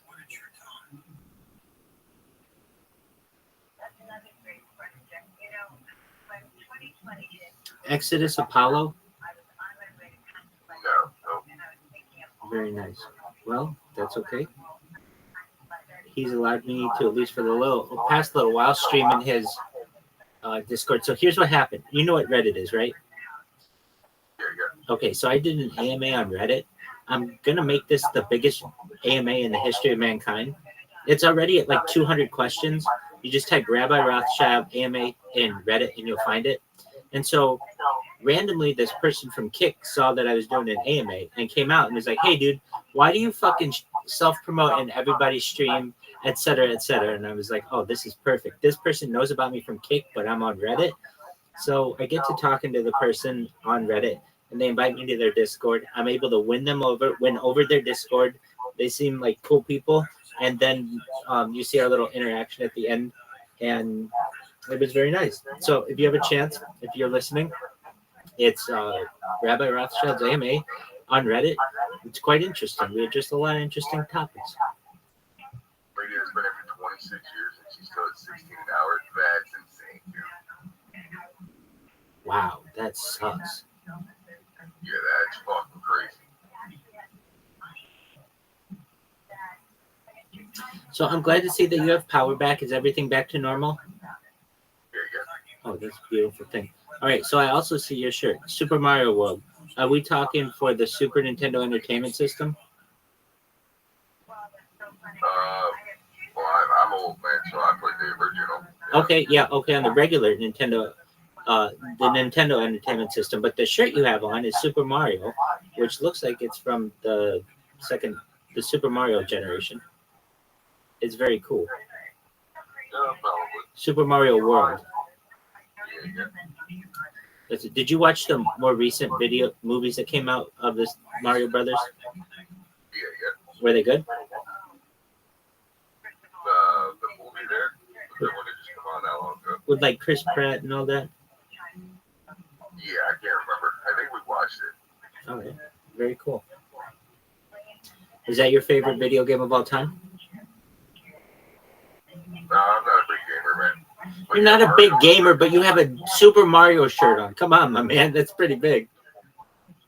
Mario was definitely pretty decent, man. Very well. I could say the same thing. I have on Sonic the Hedgehog. The reason why I have Sonic the Hedgehog on is because it's a cryptocurrency that sponsored me with a bunch of merch. So I just wear all this cryptocurrency stuff. Oh, yeah. Word. You never know what you're going to do. It's like someone in motorsports where you've got all your different sponsors all over. So you're not too big into video games. You are big into outdoors. You like to fish. I've seen that. For what kind of fish do you like to fish? Whatever I can catch, because I don't never catch nothing. Okay, I gotcha. Do you use your cell phone when you fish? What do you mean? I've heard some fishermen say that they get different results if they go out with their cell phone in their pockets. Like the fish get a little bit of that radiation or can sense the radiation. I don't know. Never heard of it. Very well. Well, it's a thought. I mean, you got to think fish are very sensitive to some things, perhaps wavelengths that we can't perhaps perceive. And all of a sudden there's this perhaps foreign entity and they might be thrown off. Or you just have bad fishing luck, like probably is true. Do you like to go off the dock or in a boat? Gotcha.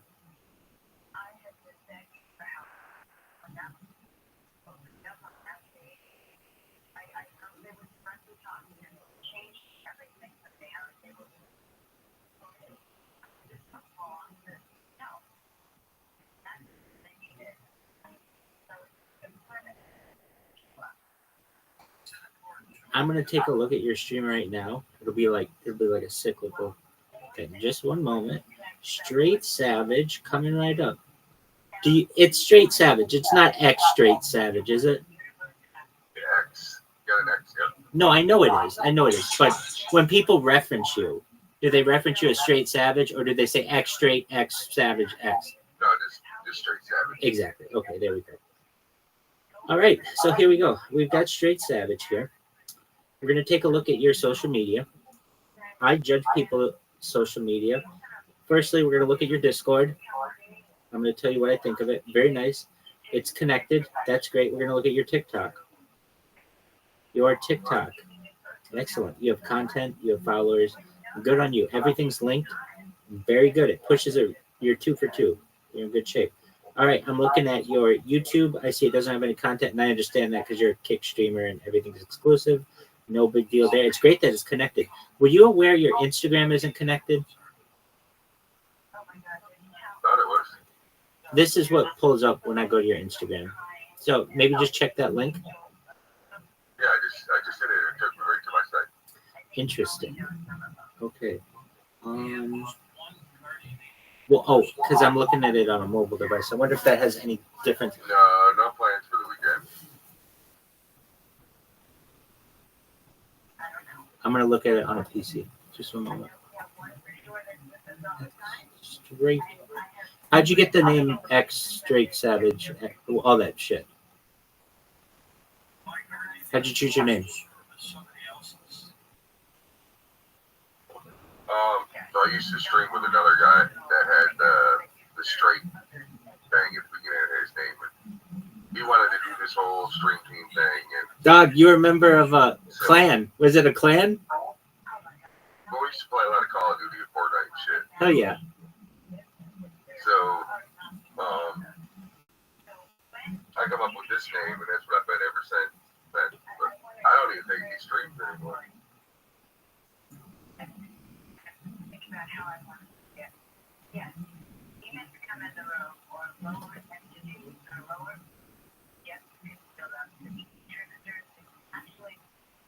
So tomorrow I got my cousin's celebration of life early, and then Sunday I have one of my cousin's graduation parties.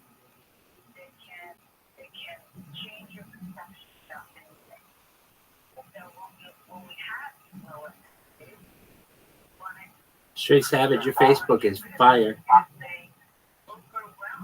I'm looking at your Twitter now. You got it when it comes to your social media. In fact, I have friends who are new to Kick, and a lot of times I'll tell them certain streamers who have good abouts have good social media, and yours is like a prototypical one. You've got like a poster child for excellent linkage. Good on you. Yeah, I just need to be a little more active on them as well. You ever get anybody to buy anything from your Amazon wish list? No. Hey, you're honest. How about your throne? No. No, gotcha. Food? Has anyone ever ordered you food? No. I love you, Straight Savage. You are ready, though. That's what I'm talking about. My man is ready. All right. What's Spider Farmer? They sell like tents and grow lights and stuff like that. Oh, very cool. Daily High Club. We are now sponsored by the Daily High Club. Us promo code Straight Savage to get use. You need an E at least on mobile for so use promo code Straight Savage to get 15% off. Very cool. So what's Daily Hype Club? They sell like bongs and bowls and fabrics. Man, you are big time. That's amazing. You've got some great sponsorships. I mean, it's appropriate. Rogue Energy. We're sponsored by Rogue Energy. If you would like a 10% discount, use promo code Straight7. What kind of flavors does Rogue Energy have? Oh, really good stuff. Pink lemonade, black cherry. Very cool. Is Rogue Energy, is it like a powder? Very cool. We stream every day. We stream every weekday from 8 a.m. Eastern Standard Time to whenever. You're good. You're good. You're earlier than that. We do some night streams and weekend streams, so drop a follow so you know when we go live. Excellent.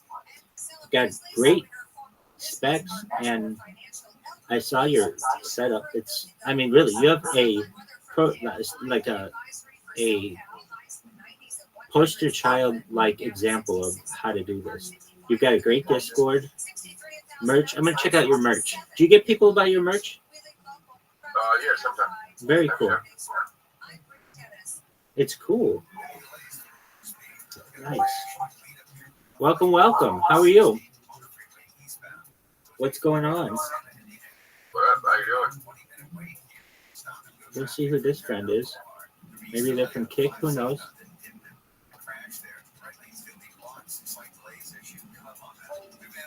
Your merch is great. You got a lot of it.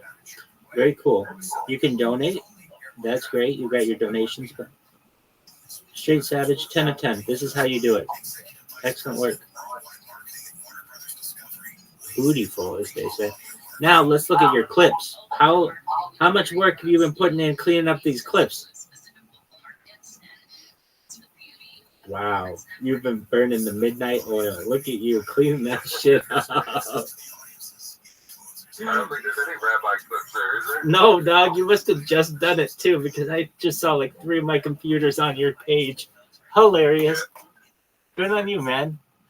I had this one guy, two people.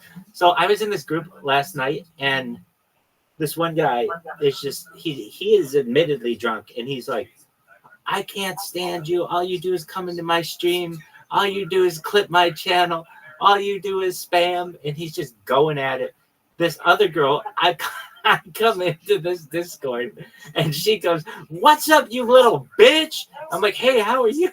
How are you, woman? Like, damn, girl, what's up? And I'm like, how you doing? She's like, I'm high as fuck. I'm like, oh, damn, on indica or sativa? She goes, codeine. I was like, damn, girl, you are lit, woman. So anyway, we've got some wild ass people on Kick apparently who absolutely know who I am, and let's just say everybody knows who Rabbi is. Absolutely, that's what we love to hear.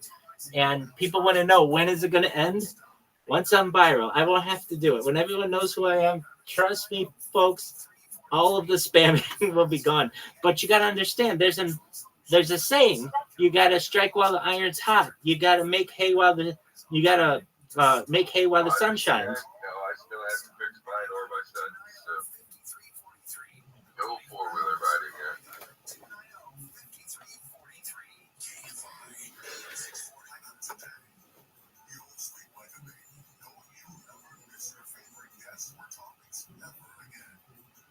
No, not fixed yet, man.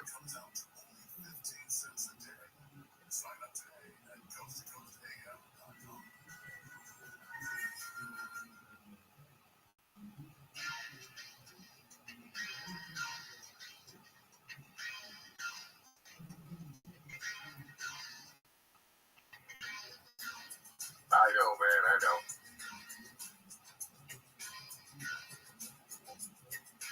Straight Savage, do you ever play any Discord games? But not normally, no. What's your favorite band of all time?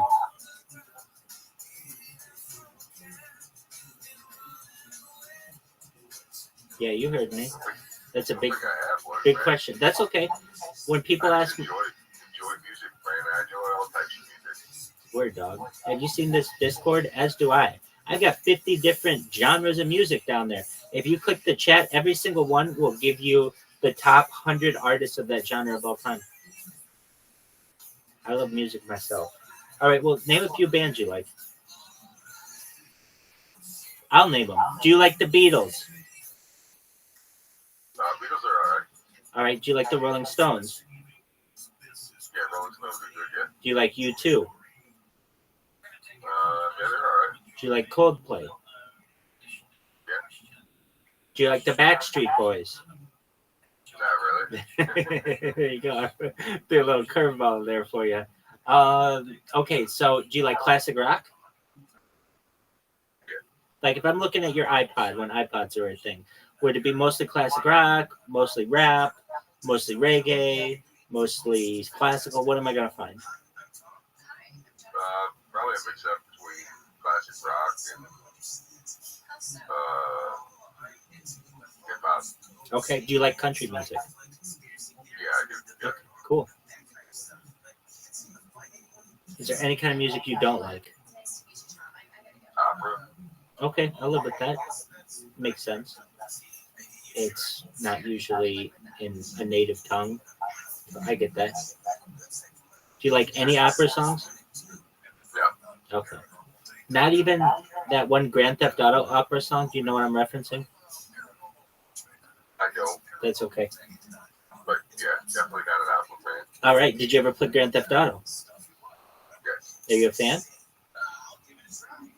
I mean, When Grand Theft Auto 6, disappointing as a game developer. So, you were disappointed as a game developer? yeah, Rothschild was a big Grand Theft Auto. Yes, you were disappointed in them? Yeah. Why? Because they would always say that they're gonna put this in the game, put that in the game, and they'd like give you a time frame, but it would take fucking like 16 months after that before you get the shit. So, if you even got it. So you're talking mostly Grand Theft Auto Online? Yeah. Okay. Okay, so now I'm on board with that. So you used to play Grand Theft Auto Online on here while streaming. I got you. All right, so I you're... used to play GTA RP while streaming. I don't think I ever really played much GTA online. Oh, so what would you do when you would role play? What's that? Who would you be? Like, what kind of person when you role play? My character's name was Mad Dog. And what would he do? Pretty much just rob banks and shit. Hell yeah. Fuck yeah. Mad Dog kicks Sell ass. drugs. Was he successful at it? Oh yeah, I had lots of money. Hell yeah. I've never played... I've played Grand Theft Auto Online, but I've never played the role-playing one. It seems like it would be a lot of fun. I see some people playing it, and it seems cool. Okay. So are you excited for Grand Theft Auto 6?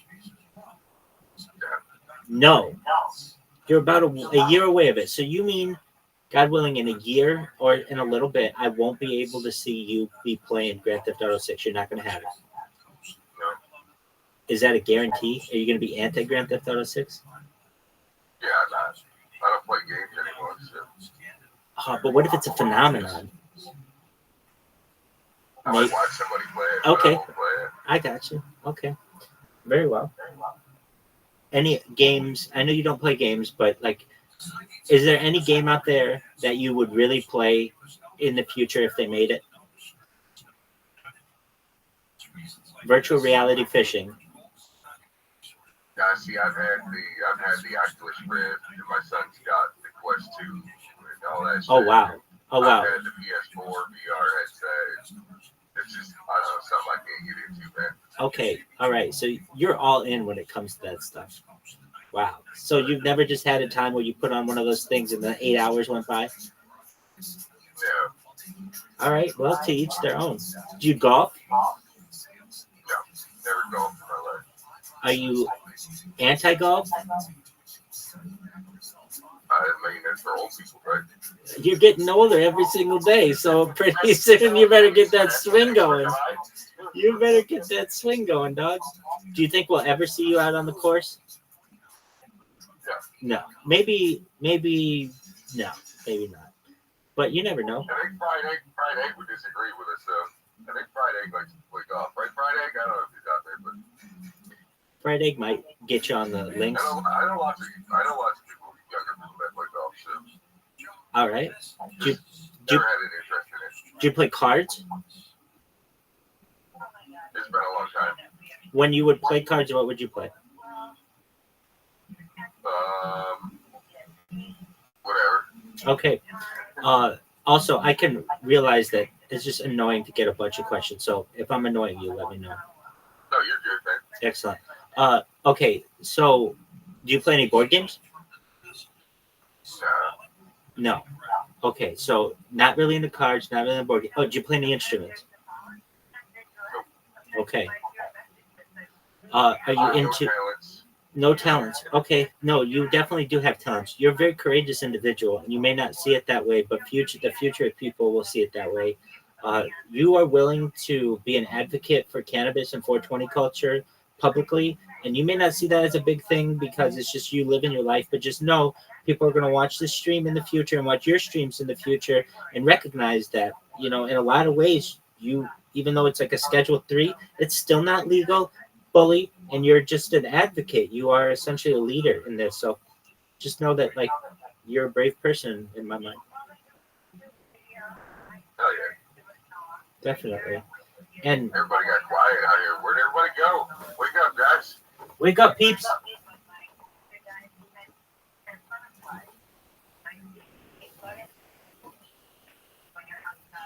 Do you like alligators and crocodiles?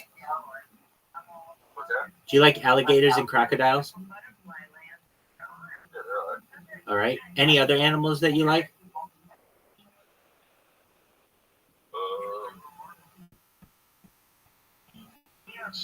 Animals, I guess, man. Okay, so you like animals. Cool. You like nature and stuff.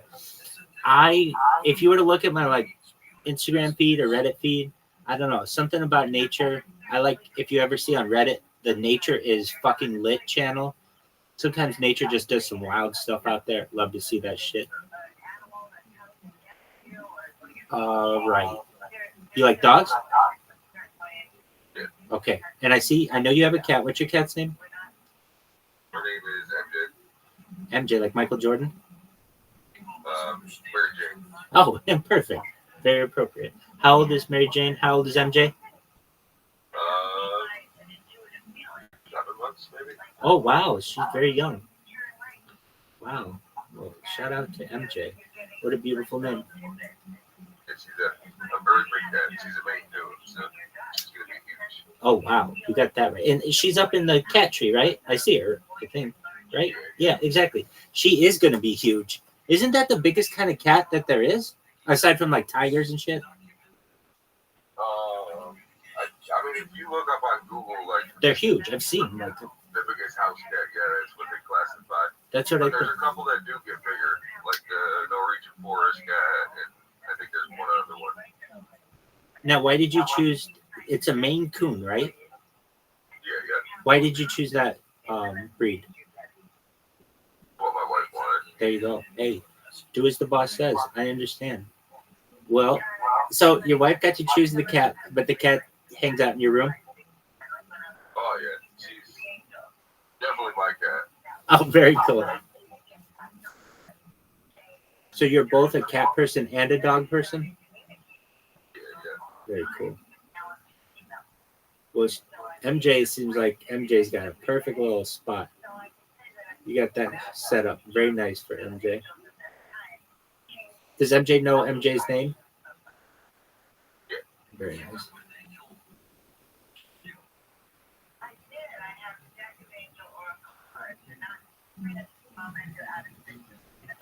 I don't know if you had the opportunity to see, but Joe Rogan recently had on the first Neuralink patient named Nolan Arbaugh. And this person is basically a quadriplegic person who has this brain-computer interface. Did you have a chance to see this interview? Yeah. It's pretty wild what they're doing. I did not know this was one of the goals of Neuralink, but imagine we broke your back in two, basically, so that you couldn't walk anymore.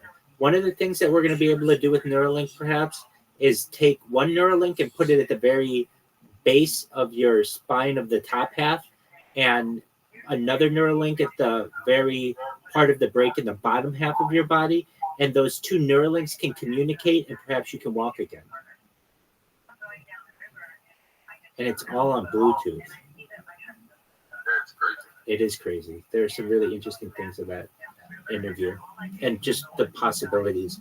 Like, you know, he's been able to play the game Civilization. If you know that game, Sid Meier's Civilization, using Neuralink, he's been able to, and like they do all this testing with him. It's wild what's happening. So big things are happening there. And he seemed like a really nice guy, really down to earth. He was an athlete. He just had kind of a freak accident when he was swimming, and it broke his back apparently. And you know, I really want to see this guy walk again. I mean, that's why when I saw him, I'm like, I'm going to do my best to remember this person's name. Normally, I don't do that. I'm like, okay, Joe Rogan and some random ass person on, who cares? But I was like, you know what? This guy's almost like the first cyborg, or he's close to it. I mean, I don't know. This person is the first person to have a workable brain-computer interface. It's wild.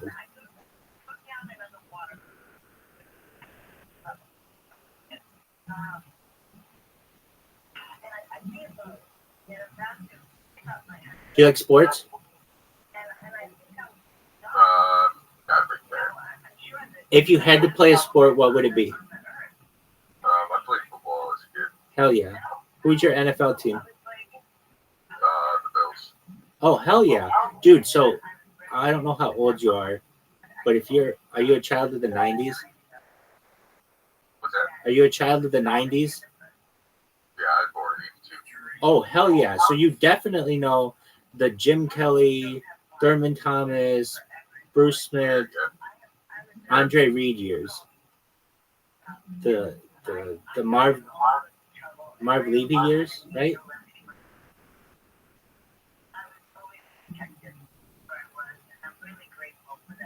What's going on, Pavan? Pavan, did you get a corporation name yet? Did you think one up? Let me explain. Hey, how are you? Did you think up a corporation and do that social media?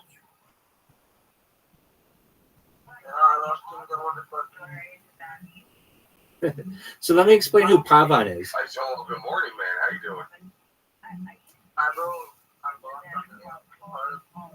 Yo, Good, dog. man. How you doing? But you know what? I recently lost $800 mistake. You know, it's a very huge amount in India, bro. Damn, that sucks, man. Pavan, you know better. You know better than to come into this VC when I've given you ways to make thousands of dollars to go asking people for money. Come on. Pavan. So Pavan sent me a DM saying like he was $800 in student loan debt, and I was like, "Hey, come on into my VC, and I'll tell you how you can make $1,000." And I did. I told him, you create a Fiverr account, then you create your social media, and you can do graphic design. You can also do social media for different organizations, and they'll pay you. It's at least an honest way to do it, as opposed to having to beg for it. Pavan, did you make the social media accounts? So let's go, man. Pavan, did you make your Fiverr account? I know you downloaded it. Did you make the account? Yeah, I don't know. Okay. Did you make an account? All right, you have to sign up. Go see what it is. You can advertise your craft. But I know Straight Savage, and I know he's not going to give you $800, and I know I'm not going to give you $800. So I'm just going to cut you off at the pass and make you aware that we're all out. If we had it, we'd give it to you, but we don't. So now I'm going to give you ways that you can generate your own income.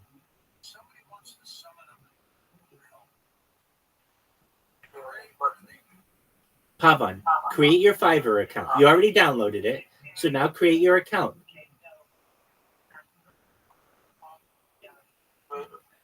Pavan, if you create your account now, you can start making money in 15 minutes.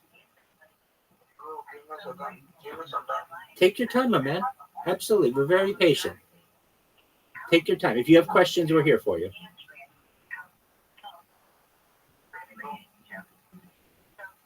Straight Savage, have you ever used Fiverr? No. Do you know what it is? No.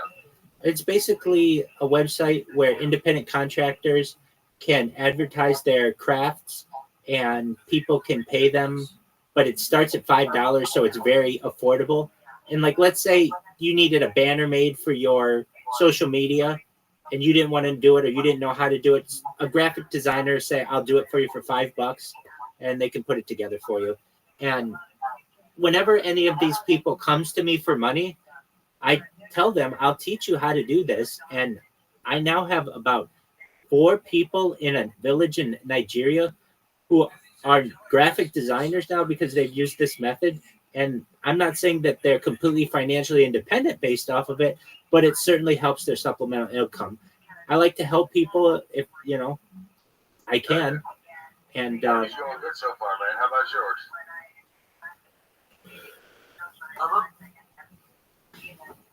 Yo, Pavan, I'm here. How can I help you?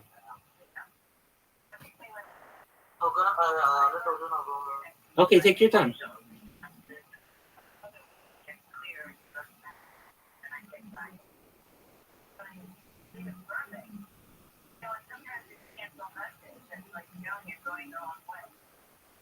Straight Savage, what is your soda? What is your soft drink of choice? Water. Very cool. Very cool. Very smart. Do you have a favorite? Oh, dude, both are winning combinations.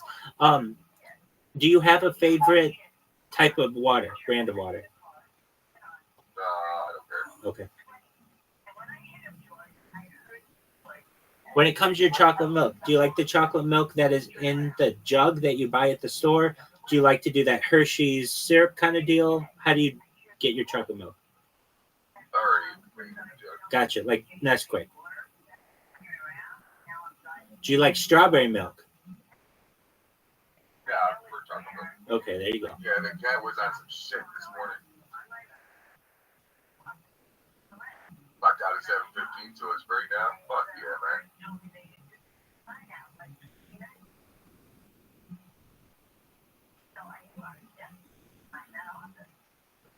Motivated gas. Tire yourself out.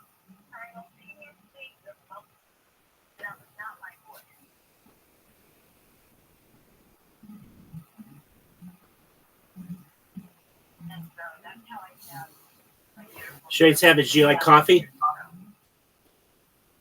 used to drink coffee. I don't drink caffeine anymore. Wow. You're all natural. Good on you. Do you like candy? I fucking love sweet. There you But I go. think I'm fat. Do you like edibles? No. No edibles. Okay.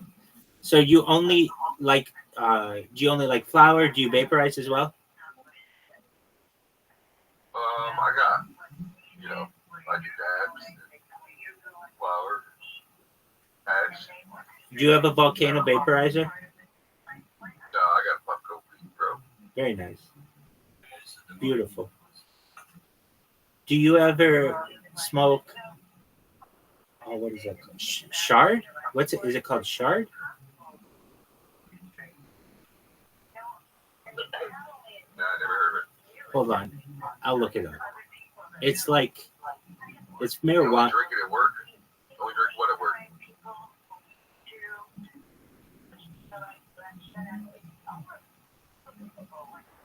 Coffee?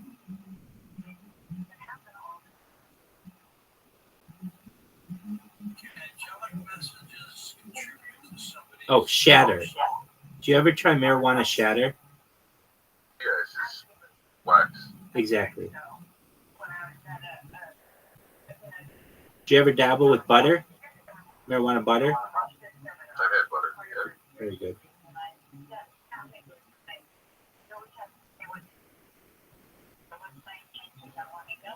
So you do dabs? Do you do vaporizers like cartridges ever? Yeah. Okay. Yeah. Cool. I don't know where mine is actually.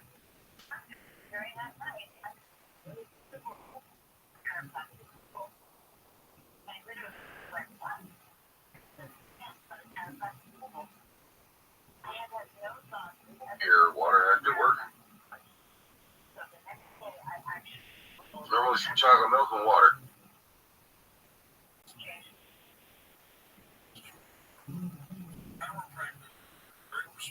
Do you like chocolate shakes? Hell yeah.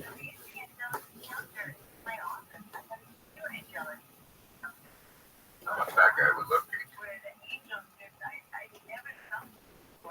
Apologies. I said chocolate shakes. Oh, shakes? Yeah. Excellent. So you like chocolate cake and chocolate shakes. I do too. Word. In fact, I think chocolate is so popular that if you were to ask the average person, do you like vanilla or chocolate, and you want to appease the most amount of people in a crowd, more people like chocolate than vanilla. Yet everybody still goes with vanilla as like the idea that it's kind of the neutral color. I think chocolate's the neutral color. More people like chocolate than anything. But I am biased. I do like chocolate.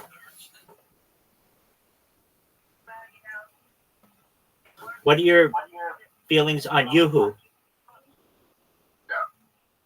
No? Chocolate syrup is water. It's not good. Dude, I'm going to show you right now. I'm going to drink a Yoo-hoo in front of you. I have a weird talent. I can drink Yoo-hoo faster than like anyone on earth. Just one moment, Straight Savage. You're going to get to see this up close and personal. Drink Yoo-hoo faster than anybody else on earth. Just about.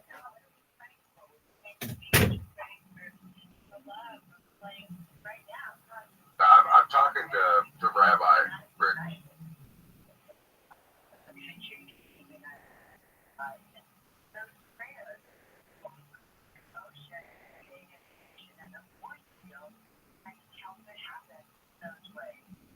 We're going to come back. Next on Coast to Coast AM. Find out more about tonight's guest. Log on to coasttocoastam.com.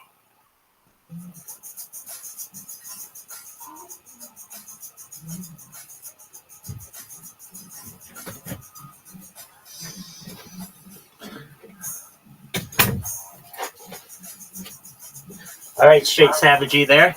Here we go. So if you're like, Rabbi, how fast can you crush a beer? I'd be like, I can pound a beer probably better than 50% of people. And if you were to say, like, how about water? Maybe like 50% of people. But Yoo-hoo, for some reason, I'm in like the top 5 or top 1%. You ready for this, Straight Savage? I'm waiting for you. Okay, hold on one second because I have to say, hey, quick prayer before I say it.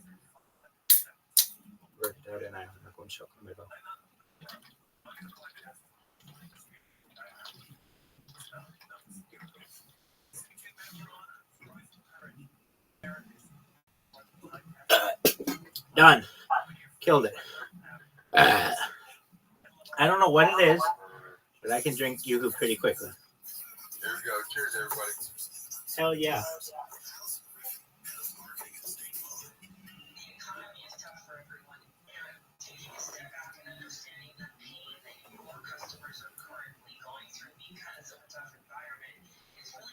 You ever do LSD?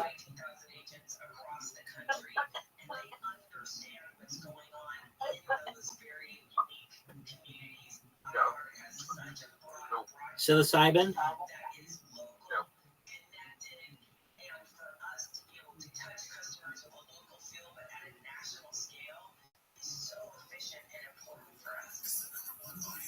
Do you ever smoke cigars?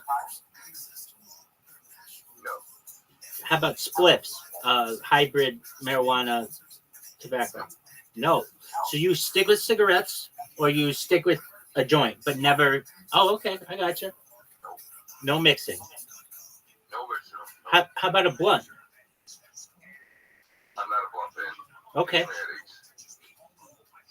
Okay. So if people are passing around a blunt, you prefer not to. You'd rather have a joint. I'd rather have a joint, yeah. Do you like the raw cones? Yeah. Hell yeah, good on you. That's the way to go. Well, also, have you seen the Randy's papers with the little metal in them? I have seen them, yeah. I like those as well. Both of those are the ways to go.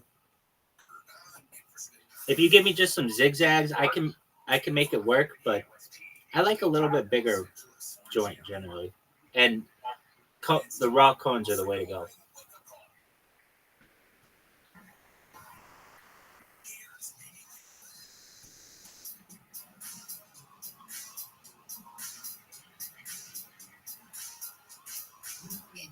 Have you ever met an unkind person on Kick?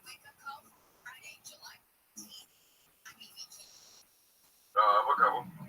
A couple of them? Okay. That's honest. I don't mean necessarily people in the chat, because I can understand trolls and stuff. Have you ever seen or interacted with an unkind creator on Kick? Okay. So they're out there. Good to know. This one person who I met recently, their name is Exodus Apollo, I believe, and they have an interesting thing. Every night they have and if I see you online, I'll make you aware of it. They have a Discord, but the people in the Discord are all creators as well on Kick. So he's got like 6 or 7 Kick creators at the same time, and it's a neat thing to see when everybody's on there. And again, his name is Exodus Apollo. He's a nice guy. That's the guy who found out about me from my Reddit AMA. Do you go on Reddit much? No. Reddit's where it's at, man. If you want cool shit, that's like the front page of the internet. That's its phrase. It's pretty sweet. I understand you do Kick. Do you do Instagram, TikTok, that shit? Yeah, I mean, only once in a while I post on. I don't post on them very often. I gotcha. And you're a parent, so you don't have time to do all that kind of stuff.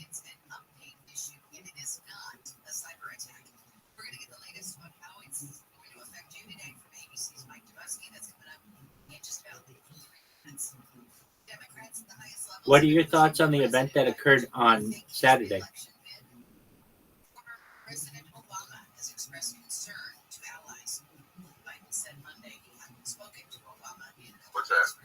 The assassination attempt? Yeah, I know that's crazy shit, man. Wild shit, man. Nominee for president in his first major speech since a failed assassination attempt.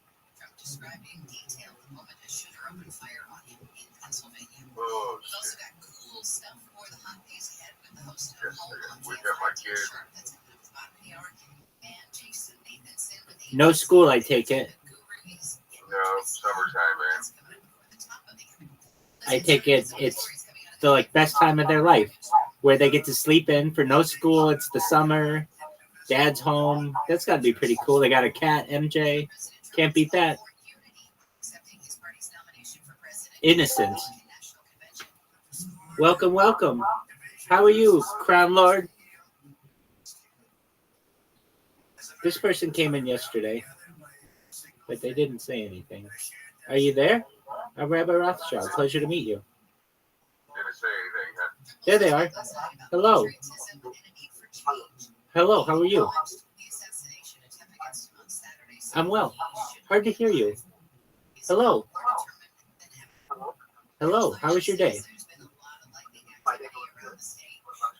Excellent. Amazing. Couldn't be any better. Now that you're here, I'm so glad to have you here. How did you find out about this Discord, if I may ask? Not sure.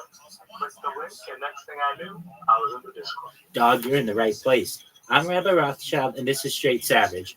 I stream my life 24/7, 365 for world peace. Straight Savage is a Kick streamer, big time. You can find him at kick.com/X STR8X SAVAGEX.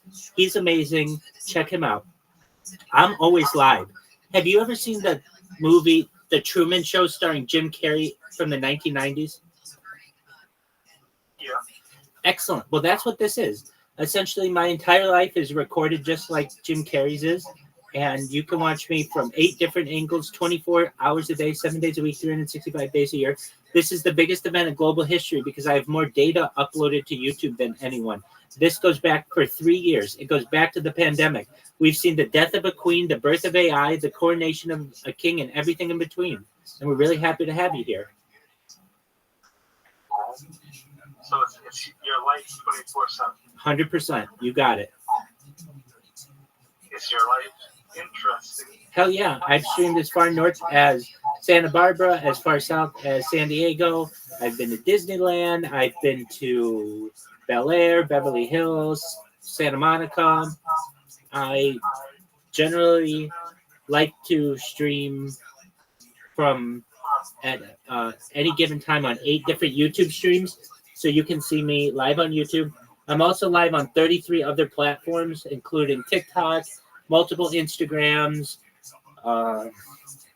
Trovo, DLive, Africa.tv, Bilibili.tv, you name it. Chances are I'm probably on it. Is there anyone watching? Yeah, I mean, Straight Savage was. And on any given time, I'm pretty popular, at least 2 or 3 people on every stream. Are you a rabbi? I am. Are Rabbis, you a Rothschild? I am. You have proof? Yeah, my ID is currently on my YouTube. Are you a direct descendant? Of my family, absolutely. A direct descendant of whom? Because if you know anything about the Rothschild family, the banking dynasty, they changed their name in the 18th century to Rothschild from Bauer. So if anything, they joined my family. How far removed are you from Mayor Rothschild? Oh, a distant relative.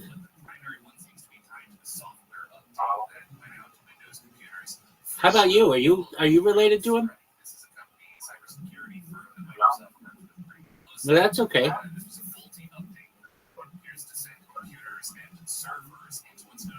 So you were randomly in Discord and you saw the link that I had sent and you joined? I was randomly online. You were randomly in Discord or where? On Bing.com. Oh, you were randomly on Bing? Somehow I just ended up in there. No way. Very cool, dog. Amazing. You're my first person who's heard about me from Bing. Amazing. Well, phenomenal. I'm here live 24/7 whenever you want to talk. I'm live on 8 different streams on YouTube right now. I also have robots. You want to see my robots? Okay, just a moment. Do you know what Kick is? Kick.com? I've heard of it. Excellent. So what I've done is taken over Kick. If you're like, how did you take over Kick, Rabbi? I have robots that automatically create accounts for me. So I'll show you right now. This one is currently just got created. What it's going to do is select some text. Then what it's going to do is go to the front page of Kick. It's going to adjust the zoom level. It is going to find the phrase just chatting. And everyone who is in this category on the platform is now going to have 3 things happen to them. The first thing that's going to happen is that they are going to get a follow from one of my bots. And my bots just don't have any kind of random name. They have joined Rabbi's Discord. Welcome. How are you, Hang? How you doing today? Hang's my friend. What up, buddy? I'm explaining to Crown Lord here how my bots work. So the first thing you're going to see is this bot is going to recognize where the follow button is and press it. It has image identification software. So it actually knows where pictures are. Now what it's doing is it's going to create a clip down here in the corner, and it's going to spam my Discord channel as the name of the clip. So it'll say Rabbi Rothschild : discord.me/Rabbi. That's the link to get in here. Then what it's going to do, I didn't make this. I made 4 of them. 4 of them are going at any given time. Then, I use a macro software. Are you initiated? As a Freemason? No. Well, you're a rabbi, so come on. I am, and I'm also a Freemason. What you're going to see here, what degree? Third degree. And you're initiated in the Sephardim? Initiated in the Sephardim. You mean, that doesn't make sense to me. Explain. The tree of life? I am Ashkenazi.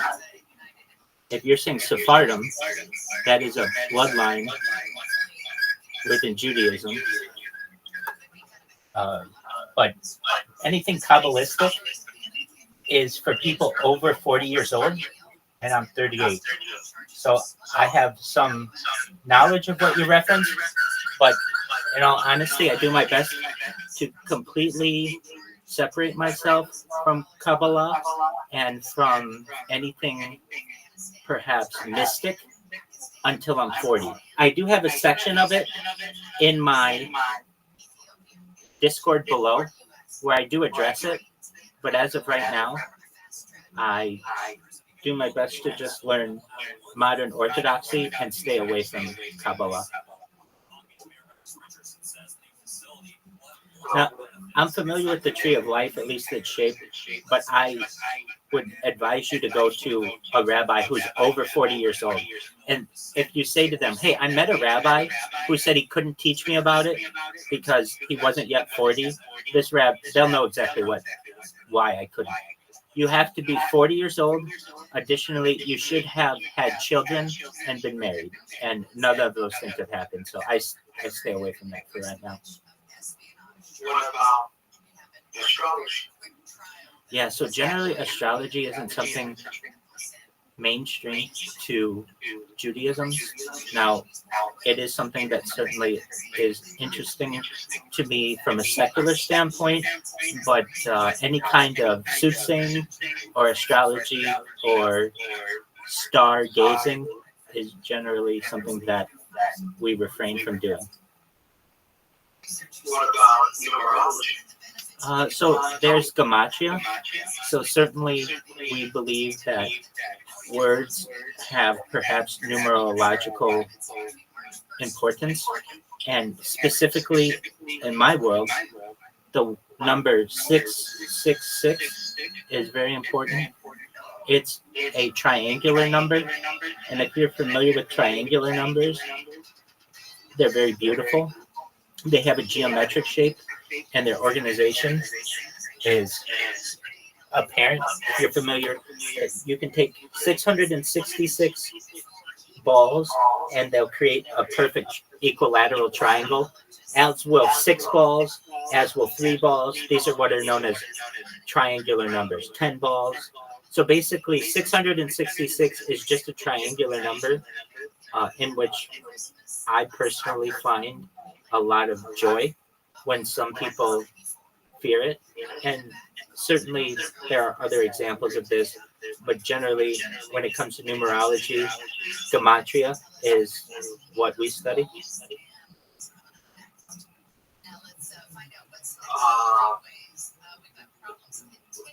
Have you seen an angel? I wish. No. I can tell you the closest that I've ever seen to anything paranormal like that was about 14 years ago, and I reported it to MUFON, the Mutual UFO Network. You can find it at MUFON.com. But basically what I saw was a glowing ball, like a plasma ball, that was flying over my car and went into a subdivision. And I felt that it was very intelligent. But do I think it was an angel? No. Do I think it was like your traditional flying saucer? No, it was a plasma ball. And since then, I've seen many of these plasma balls that have been captured on film. And generally these things are considered like paranormal anomalies. People don't know what they are. That's the closest I've ever had to anything paranormal. Have you ever had anything paranormal happen? Yeah. Can you please tell me about it? My freshman year of college, I invited someone to my dorm, and the person started telling me details of my life that they shouldn't know about. And it just met. And I'm sure you were like, how did this happen? I asked them to explain how they knew what they just said in great detail that I've never told anyone. They told me they forgot what they said and they couldn't remember what happened. That's wild. Apologies. Let me kill this microphone. There we go. Wow. So you're a freshman in college, you meet someone for the first time, they could tell you all this in-depth stuff about yourself, and then when you ask them, how did you know all this about me? They said, I don't even remember what I just said. That is wild. How in-depth was this stuff? Is there anything you'd be willing to share? It was very detailed. Wow. It was a moment of my life, and I was doing something I shouldn't have done. And they said who I was with, where I was, what I was doing, in great detail. No way, that's freaky. Wow. Okay. And I haven't told even one person. Wow. Well, I appreciate you sharing that. Okay, so have you ever seen any kind of craft? I've seen orbs, but that's it. Oh, you've seen orbs too? Yeah. What color was yours? Mine was like an orange. Oh, interesting. Where did you see it? Tell me about it.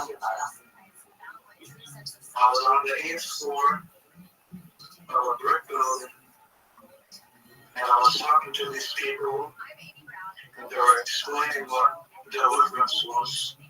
Like the movie? So, it's deliverance is the practice, I guess, to expel lesser spirits. Interesting. So I was curious, so I said, do it to me. And then I started seeing dual orbs in the room, and the room got cold. No way. In the 8th floor of a brick office building? Kitchen. Very interesting. Do you believe? My spine got all tingly. The room got very cold, even though apparently it was very warm. Do you believe in aliens? I believe there's things. I'm not sure what to call them. Okay. Well, just you believe in that there are other civilizations out there. Yeah. Very cool. I know there's like the sea kingdom, and then there's kingdoms beneath the earth. Like the Hollow Earth theory? I don't know what they are or what they're doing. I just know they're there. Do you know who Joe Rogan is? Yeah. Do you like the Joe Rogan podcast? I don't listen to them, but I like clips sometimes. Very cool. Well, I want you to know something, and I mean this. I'm always live, 24 hours a day, 7 days a week, 365 days a year. You can always come here and talk and learn. I watch podcasts 24 hours unless we're talking, and so there's always something to learn. Additionally, I do this for world peace. I don't just do it to annoy people. I want everyone in the world to recognize that we could be working on a common goal, and that is world peace. And I would like to align people on that. And other things that I like to discuss on here that aren't normally discussed in society are really big ideas, such as mind uploading technology, where, Crown Lord, we scan your brain into a computer, upload it into a computer, for later download into a clone, a cybernetic being, a robot, an avatar, an ethereal being, whatever you want to be. And also, we talk about life extension technology. We talk about anti-gravity and antimatter. We talk about time travel, force fields, fusion power, fission power, faster than light travel, alien disclosure. Sure. We talk about alien disclosure. Oh, one moment. Hold on one second.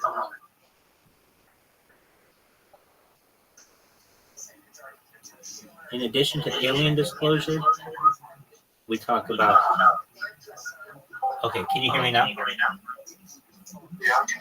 Excellent. We talk about anti-gravity, antimatter. We talk about mind uploading technology, where we scan your brain, upload it into a computer for later download, into a cybernetic being, into a cyborg, into a robot, into an avatar, into an ethereal being, into a clone of yourself, whatever you want. Basically, what we're talking about is digital immortality, where you don't die if you want. If that's a future for you, it's transhumanism. I talk a lot about transhumanism. Other things about which we discuss that are really big ideas, in addition to transhumanism and mind uploading technology, are life extension technology through stem cells and human growth hormone, cryogenics. We talk about... Very cool. Transhumanism is two sides.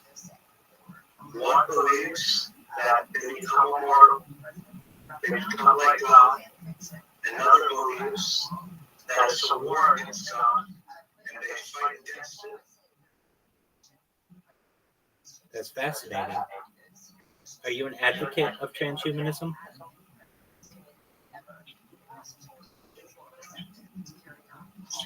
I look at both sides. I'm not sure which way I go.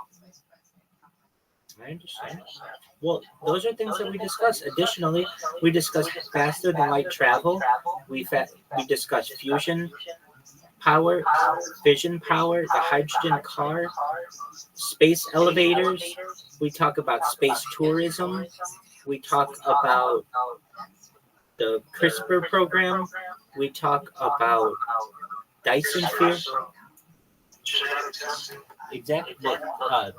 Gene editing. It's wild stuff. So, as you can see, we talk about a lot of really interesting things on this. And the reason why it's going to become...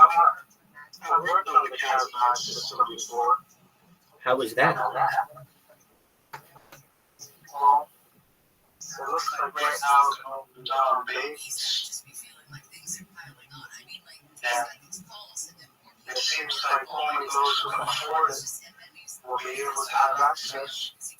So it's going to create a very large divide because we'll be able to heighten the memory and the intelligence of some who can afford, and those who can't will fall behind. Very. You could absolutely be right. Well, you should know that in addition to streaming my life all the time, we have these other interests, and we're really doing our best to change the world. We don't want war anymore.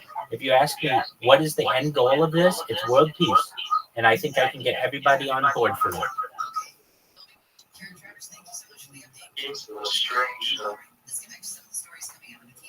What is peace? That's a great question. We'll have to decide what that is.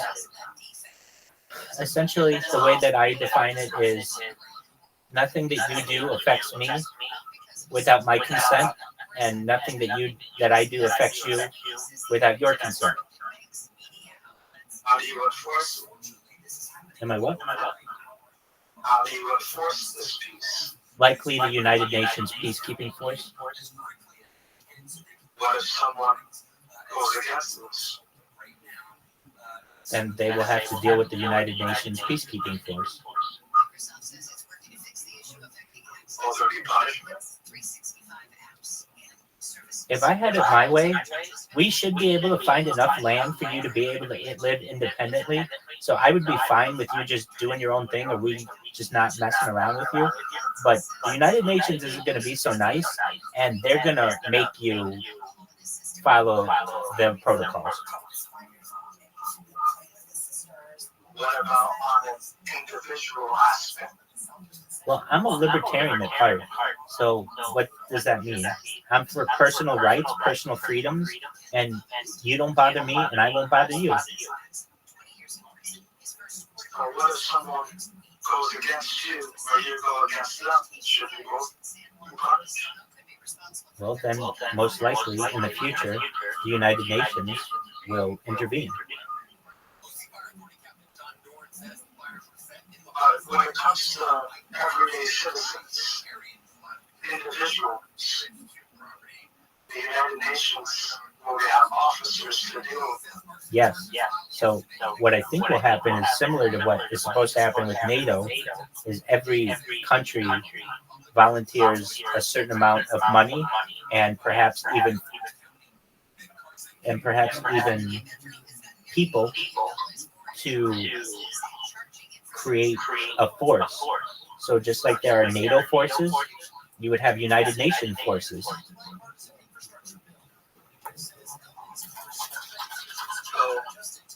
do you believe in globalism? I'll tell you this. I fought globalism harder than any motherfucker out there, and I recognize that it's a winless war. Basically, given enough time, the entire world will become globalist, that nationalism is essentially impossible. Long term. You want one giant world power.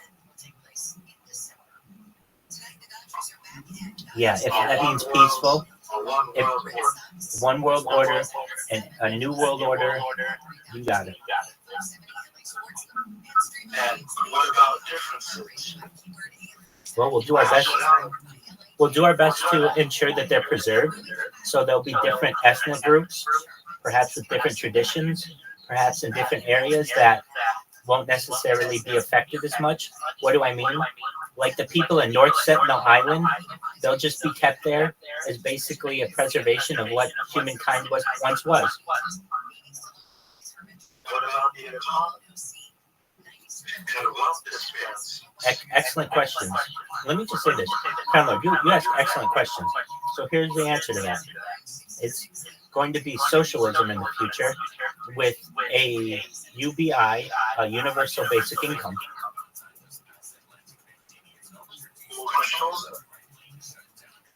Who's chosen? An elite group at the top.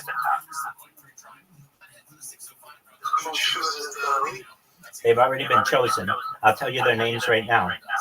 Astor, Bundy, Carnegie, Collins, DuPont, Lee, Merovingian bloodline, Reynolds, Russell, Rothschild, Rockefeller, Vanderbilt, Van Dunn, Warburg, and the House of Windsor. That core group controls the world.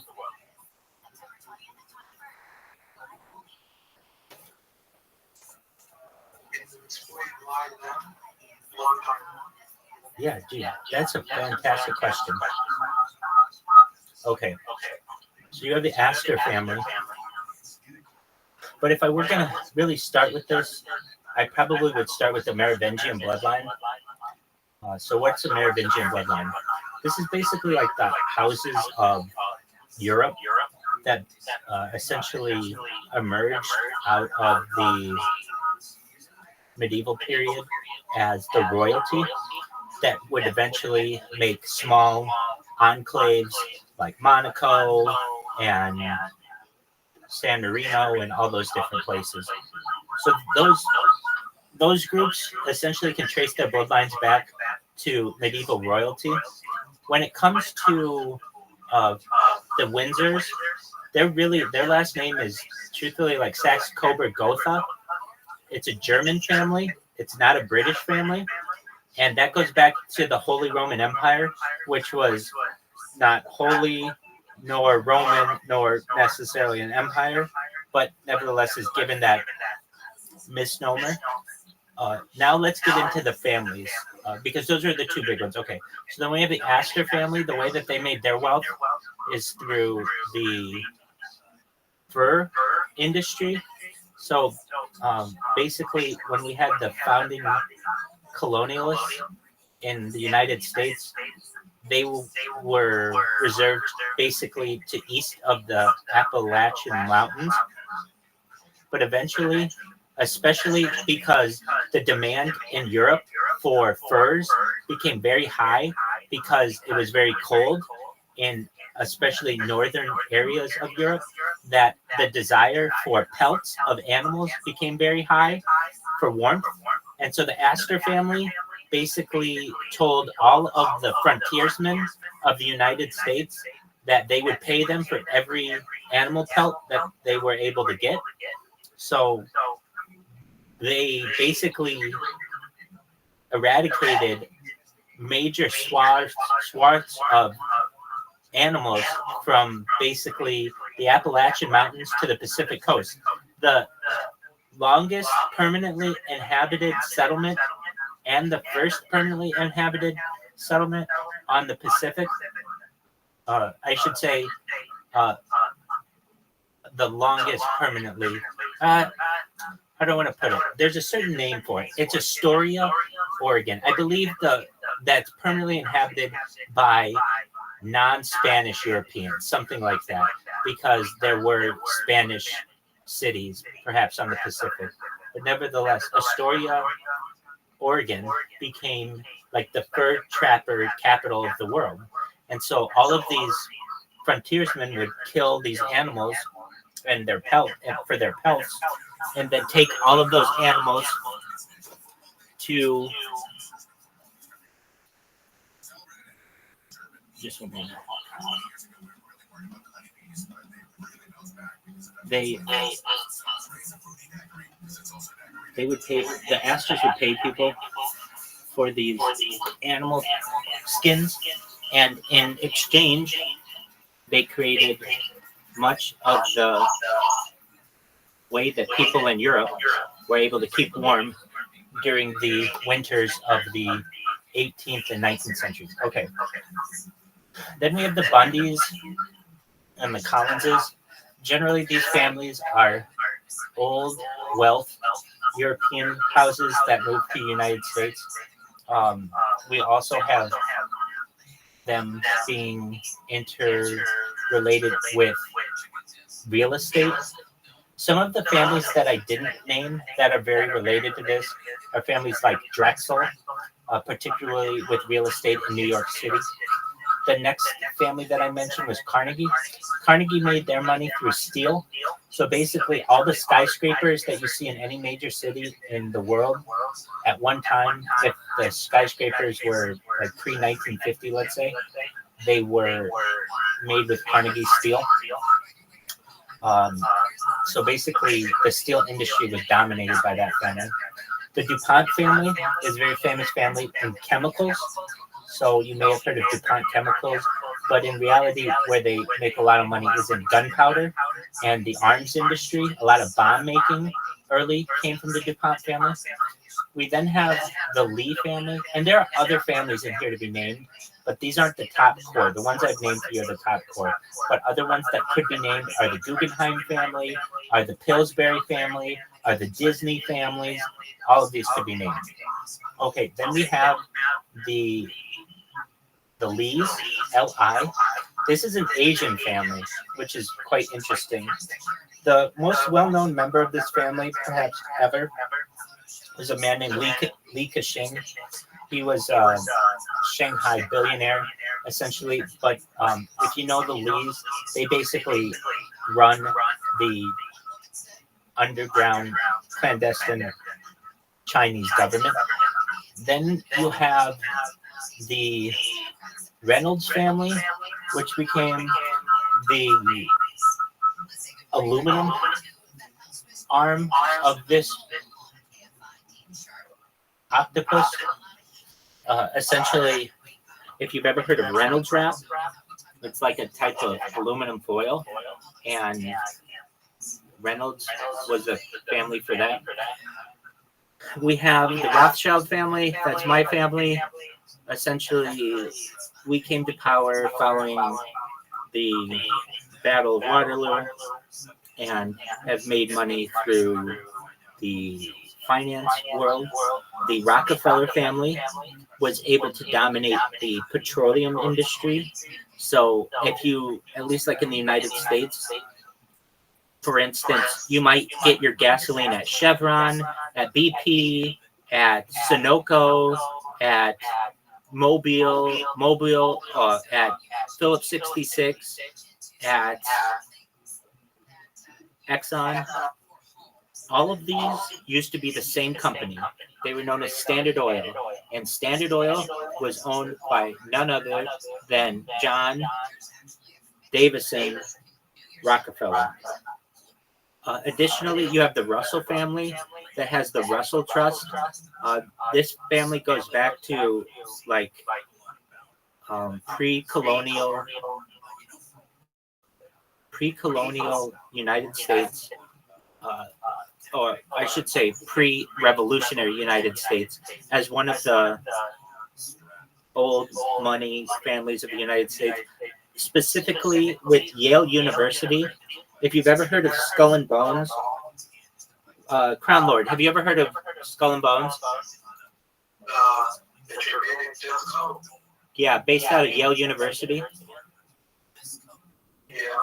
Okay, so there are two of them. There's the Germanic Death Cult, but then there's like the version of that that's at Yale University where George W. Bush was a member and John Kerry was a member. Did you hear about this? Yeah. Okay, so the Russell Trust is the family that owns the it's called Russell Island, and it's an island where the Russell Trust owns this island. It's not Russell Island, but they own an island in upstate New York, and all of the people from Skull and Bones every year go there, and essentially the Russell family has made the Russell Trust has something that once you are a member of Skull and Bones and you graduate from Yale University, everybody gets $1 million. So every graduate gets $1 million, something like that. Then you have the House of, well, we talked about the House of Windsor, basically Saxe, Coburg, Gotha. Then you have the Warburgs.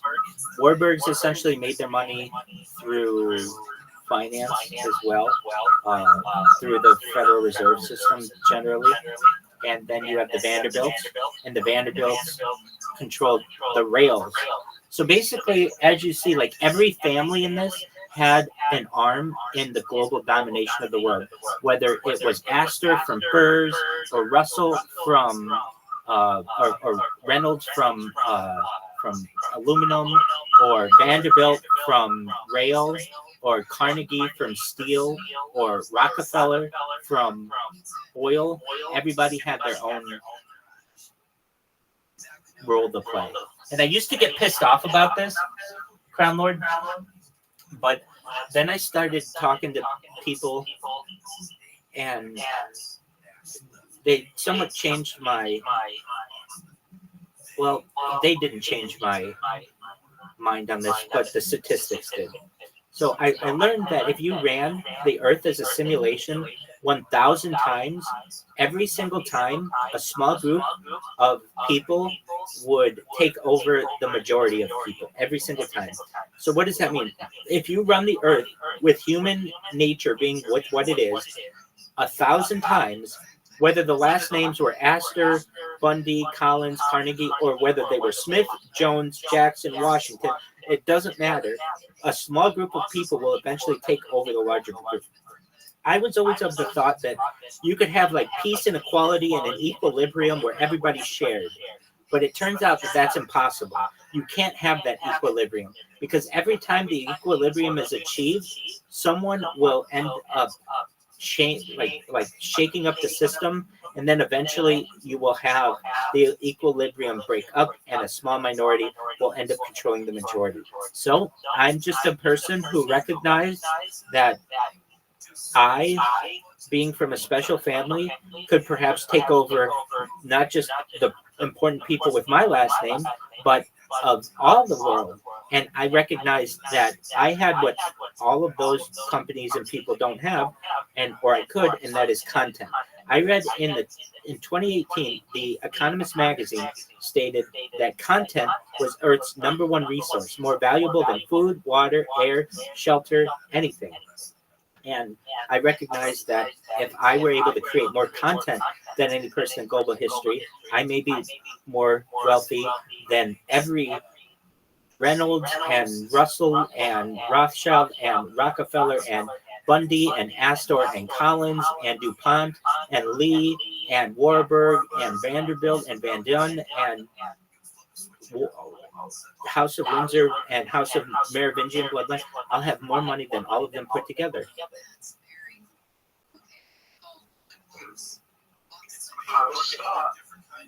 Let me ask you a question. Go for it. So you believe in all for one? What does that mean?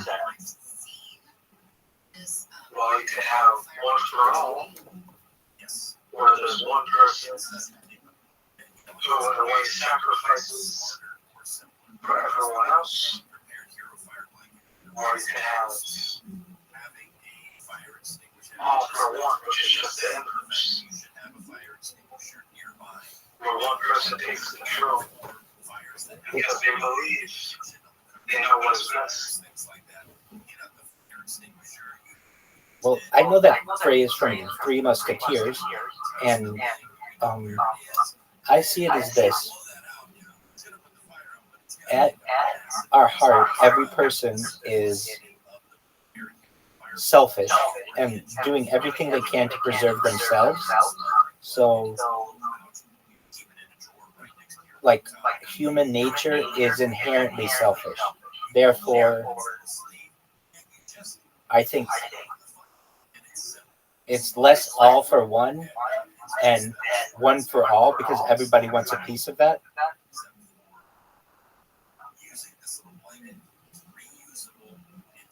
I wish it wasn't that way. I wish people, or at least I wish I thought people were inherently good, but I don't think they are. I think in the end, it depends how you define good and bad, but basically what I'm saying is this. If you tell someone, hey, there's a candy bar in the drawer, don't eat it, and then you leave, given enough time, the person's going to fucking eat it. They're just curious. They're going to wonder what's going on. Basically, if they don't think anybody's watching them, they might take advantage of a situation. But I don't blame them for that. They are a self-surviving entity. They're doing everything that they can to survive. So they're just following their natural instinct. Do you hold the belief of the Goya from the Babylonian town? Yeah, whether there are two types of people in this world, Jews and non-Jews, I can tell you that I'm doing my best to modernize the Babylonian Talmud to today's day and age. Do I think that there are people in this world who are lesser than other people? I don't judge people. Do I hold people differently in this world between Jews and non-Jews?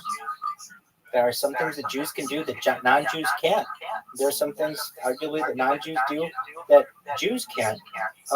Do I think that even the best goy should be killed, as the Talmud says?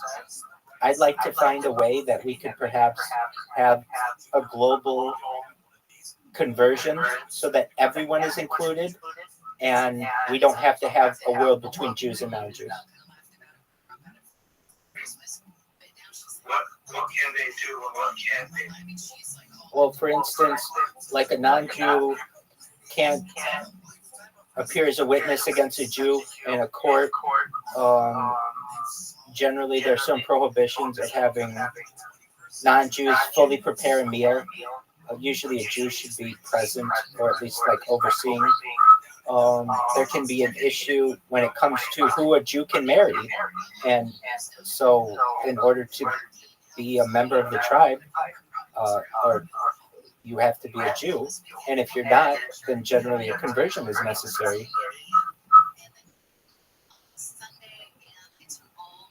So to answer your question, I certainly know the world of the Babylonian Talmud, and I'd like to modernize it, and I'd like it to be so that everyone in the world who wants to participate in Judaism can, and should they wish to not, they don't have to either. I don't want to force it on anyone. Do you believe that there's some who give and there's some who take? I probably think that most everyone in their primal state is a taker, 100%. Do I think that people give? Yes, but sometimes they give just to subconsciously feel better about themselves, and so even that is arguably selfish. Like what do I mean? Sometimes people will give someone a gift, and they say something like, I like to give because it makes me feel good when I give to others. Well, that's actually a selfish saying.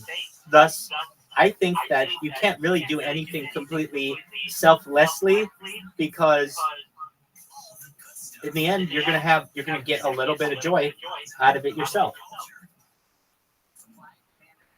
Do you think we should hold back the primal urges?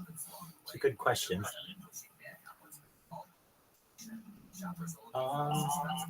To some extent, yeah, because I think if you take primal urges too far, then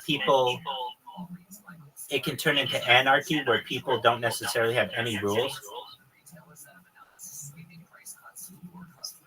Do you think you should give? Do I think you should give? Is that what you asked? Yes. Yeah, but I would probably describe it as this. When you give to someone, not only are you going to feel good about it, but also occasionally it can help to build a bigger community, and the power of many is always generally more powerful than one. So I would explain to, let's say, a child. A child may say, Rabbi, what are the benefits of giving if you're just having to sacrifice something of your own? And you can explain that many times when you give, it makes you feel good, it makes the other person feel good, but even separate from how it's going to make the other person feel, there's the idea that you help to build the community when you do that. And the power of the community is superior to the power of one. Not that the power of one isn't important, but when you can multiply that, it's much more powerful. So should you act on selflessness or selfishness? Both. I think that one person's selfishness is another person's selflessness. And let's talk about that. Let's say someone who sacrifices their own life for their child may be seen as a very selfless individual because they gave their life for someone else. But an argument could be made that in the same way, that's a selfish act because they were just trying to preserve their bloodline so that they sacrificed themselves for their descendants.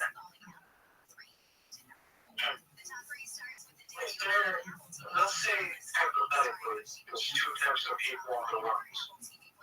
Let's say 60% of people are selflessly inclined, okay, and 40% are selfishly inclined. Okay. Would it be better to be part of the 40% or the 60%? The selfish group. The 40%. Right, because they're more aggressive. They're probably more hip to be square. They know what's up. They're not going to get taken advantage of as easily. Those people who are really, really selfless are great, but they're like non-playable characters. They're cool, and they help to build the community, and that's important. But at the end of the day, they don't have that killer instinct like the selfish people do. Meaning, if I have to take one person from the 40% group of selfish people and one person from the 60% selfless people, and I say, here is the great outdoors. You need to survive. Chances are that the selfish person will survive longer and make it out, or at least have a better opportunity than the selfless person. And what do we mean by that? Or why is that? Because the selfish person is going to take advantage of every opportunity that they have to survive. Basically, to me, the selfish gene or the selfish instinct is the thing that allows them to survive. It's a survival instinct. Do you believe in source? Swords? Source, God? I believe that God is a subjective understanding that we all generally know to be energy. When people say God, I think of all the energy in the world, but it doesn't mean it has a big white beard and sits in the sky. It means it's like all the energy that is in all of the universe. That to me is what I can get on board with when people talk about God. So, if we're viewing God as a source, like a point, if we get closer to Him, how much selfish? You can't get closer to Him. He's everywhere, or it's everywhere. So what do I mean by that? I mean, like, hold on one second.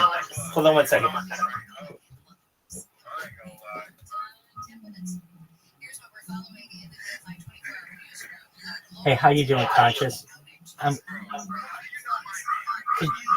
Dog, you're a pimp. I know you from yesterday. Dude, because I recognize that pimp-like voice. Word, dog. How you living, baby?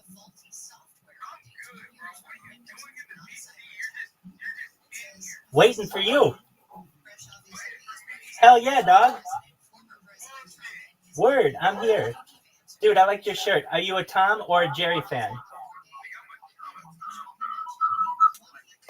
Wow, I got you. I feel that. I understand. Well, I'm glad to have you here. You got that coffee in you, ready to take on the day. Hell yeah. So still sipping on that shit from last night.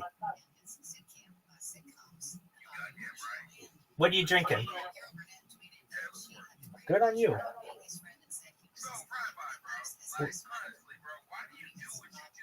Sex appeal to get laid. Psych. World peace.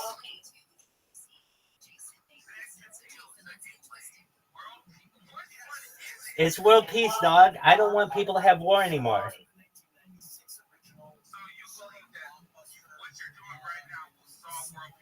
It gives me a platform to be able to discuss world peace. Word. Absolutely. And it's most certainly appreciated.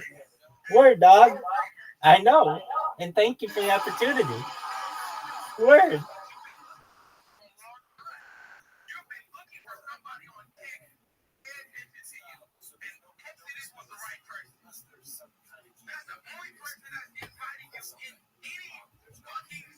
No, that's not true. A lot of people have. Actually.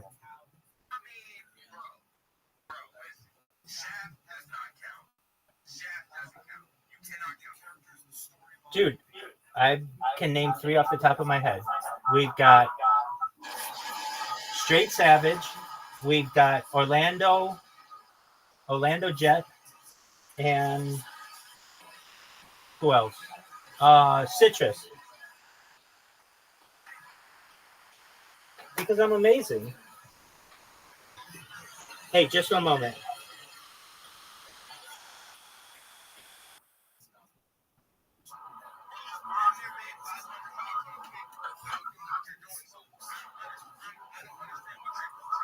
Dog, you know I'm 250 of those.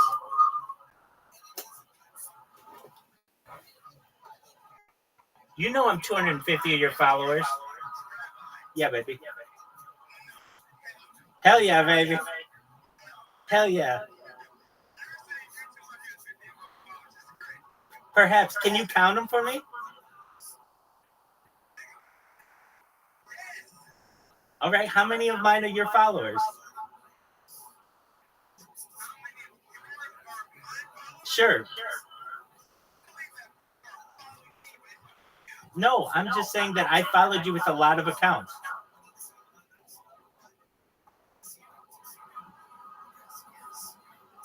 I'm saying that I have followed you with a lot of my accounts. Damn, you a good-looking motherfucker. You know you love it. You know you love it. Look at this guy. People, hey, get that mug back on this screen so that I can get more followers. Look at this. My YouTube is blowing up, son.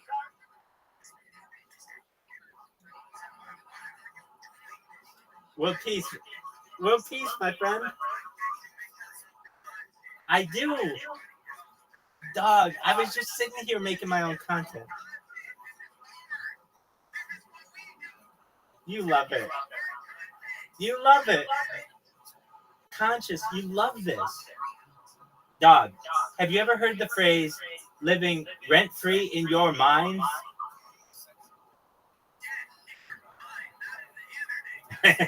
Well, I'm doing both, dog. Watch me. Watch me. Dog. Dog. I know. And I crawled up your back, and I'm getting past that finish line right before you guys. You love it, man. Conscious is the man. Dog, get this. You built an empire. I've got Julius Caesar here. Dog, I'm telling you right now, I'm going to take you to the promised land. I have more content than anyone.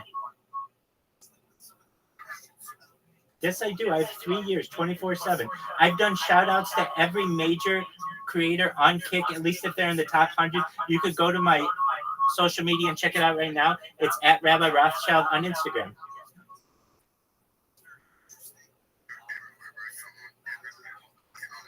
I know. I know. Everywhere. I love you. Dude, Conscious is the man. Shout out to my man, Conscious. You are an amazing individual.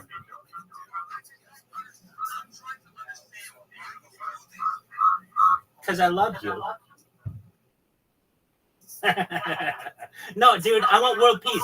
So we talk about world peace. So seriously, let me talk about world peace for a second.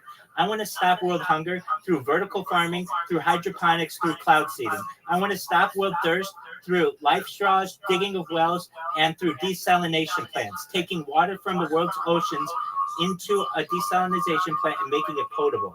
I want to help the people of the world. These are good ideas. Other things that we talk about that are really good ideas are things like life extension technology, mind uploading technology, where we upload your brain from a scan into a computer for later download as an avatar, a cybernetic being, a robot, anything that you want. You could be a clone of yourself. You could be an ethereal being. But basically what I'm talking about is digital immortality. And if you don't jive with that, I completely understand. There are other things that we talk about on this that are really important.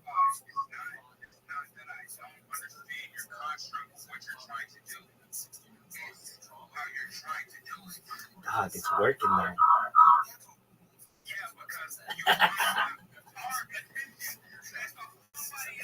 Word. Word. Word.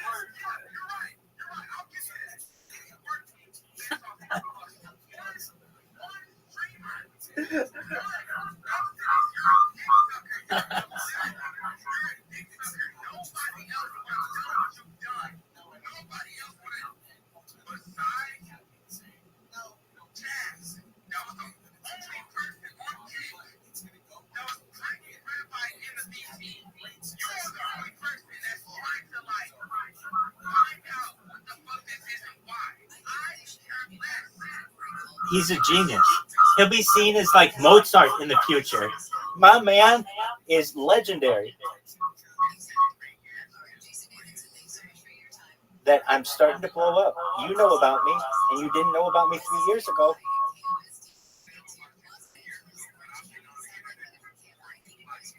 Not live streaming 24/7.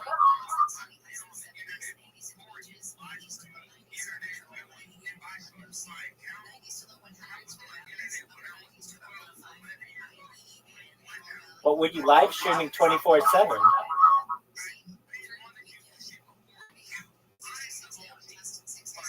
Okay. All right. I just want to be OG Junior. I'm going to be Conscience Junior.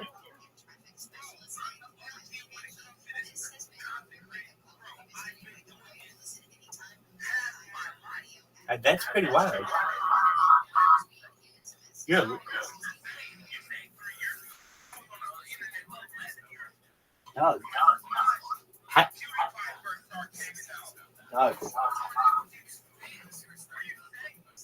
I remember when the internet was started.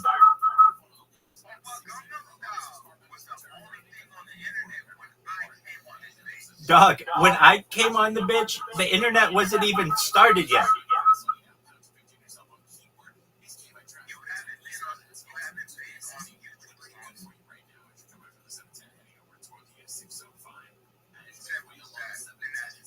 I'll tell you, I was using YouTube in 2005.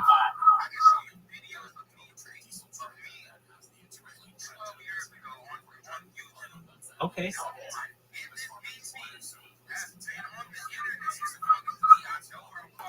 Dude, you're the man. You're the man. You're the man. Conscious, I love you. You're amazing.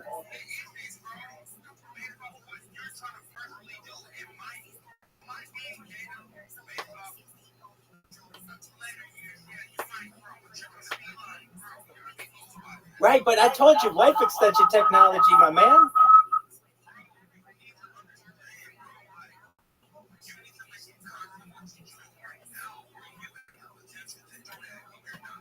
Dog, I make content 24/7. My whole life is content.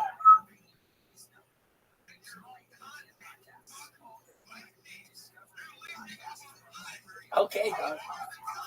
Dog, I love you. I love you. I love your spirit. I love your energy. It's wonderful. Yes, you are. You're right. You're right. Thank you. Thank you for being my content. Dog, thank you so much for being my content.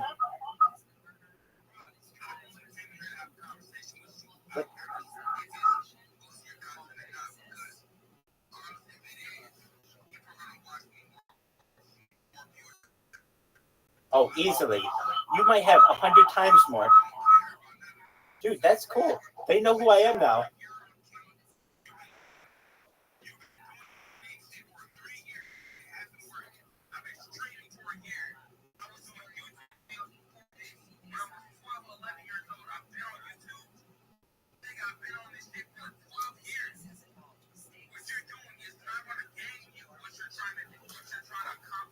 Dog, it made you my fan. It made you my fan. That's all I wanted. Ask anyone.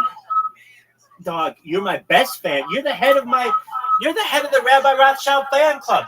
I've seen it. I looked at the Rabbi Rothschild fan club. It said President, Conscious.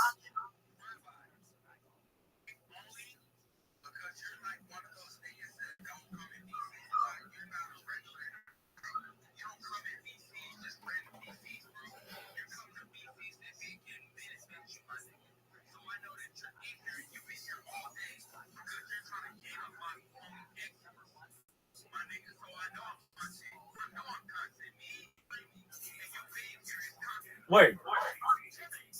Doug, thank you for the content. This is free content. And me too. They already are. I got 3 of them watching me right now. Yeah.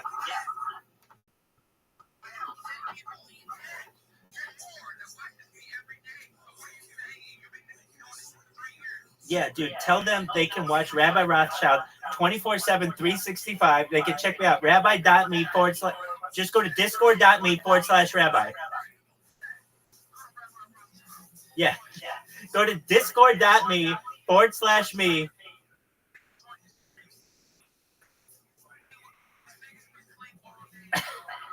Conscious. Conscious is the man. Everybody subscribe to Conscious. Conscious.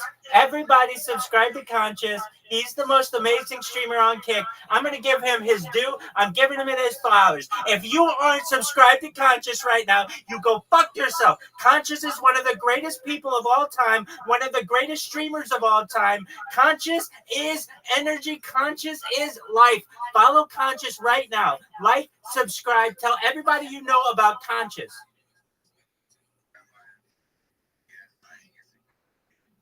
No, I'm just giving you your flowers. Shout outs. Shout outs to Conscious. Well, peace. Yo, dog.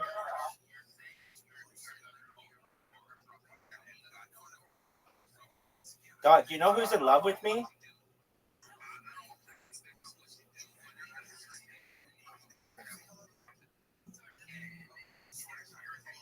Do you ever look at your clips?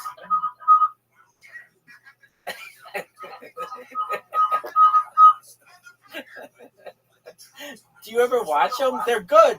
I clip good shit.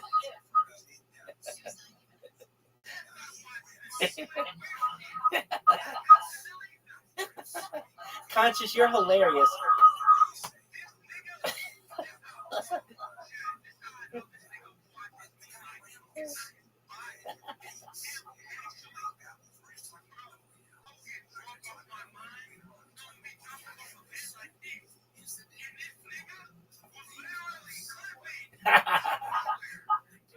Because it's content. You're content, baby. Dog, you're amazing. I love you. And I love that you're such a big fan. Thank you for starting the Rabbi Rothschild fan club. Welcome, welcome. Look who it is, Brad Richardson, Pimp of the Year. How you doing, Brad Richardson?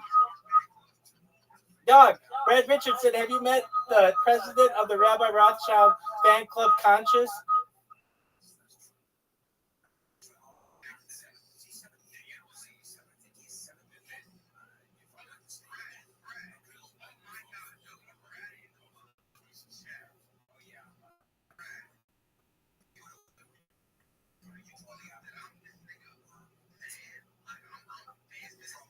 He is the president of the Rabbi Rothschild fan club.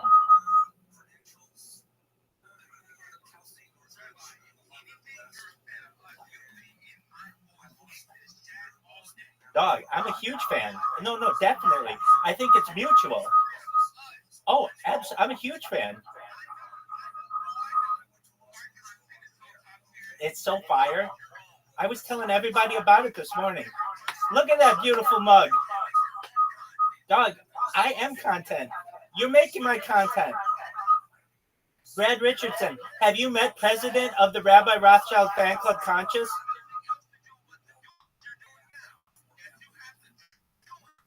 Dog, Brad Richardson, let me give you a tour. I live rent-free in Conscious's head all day, every day. I love you, Conscious. Conscious, I love you. I think you're an amazing individual. Conscious, everyone loves you. We love you. Conscious, I love you. Thank you for being president of my Conscious is president of my fan club.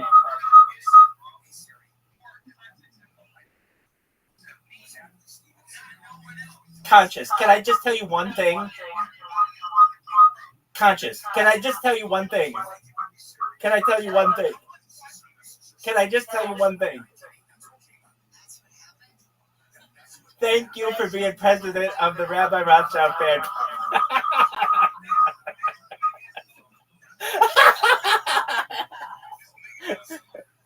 I love you. I love Conscious.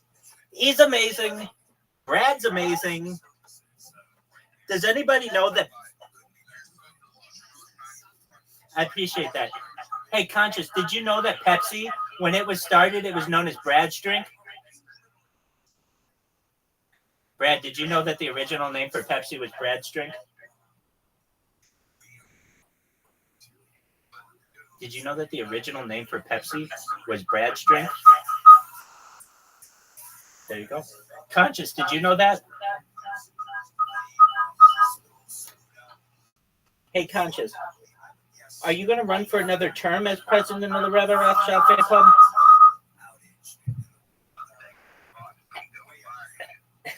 Hell yeah. Brad's going to run for president of the Rabbi Rothschild fan club.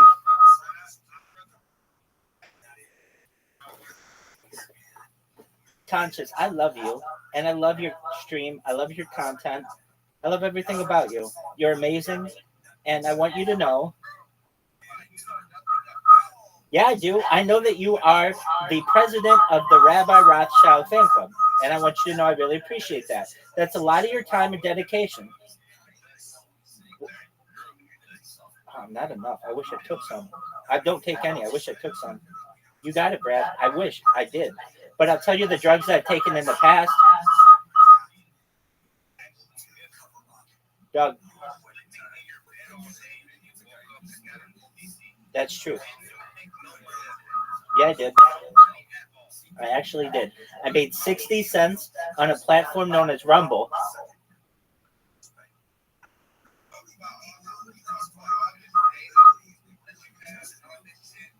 Well, I also talk about the fan club.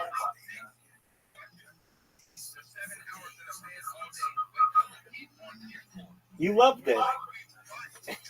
You're amazing.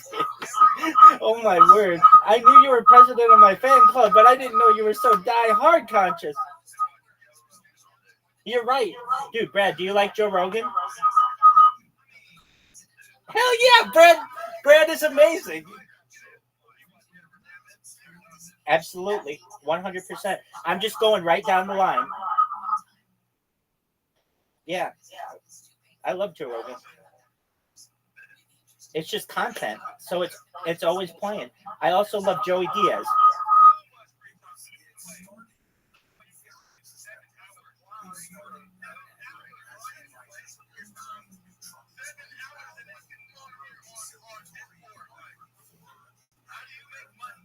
I'm a certified project management professional. No, I'm a certified project management professional. I wish. She wouldn't have me. I wish.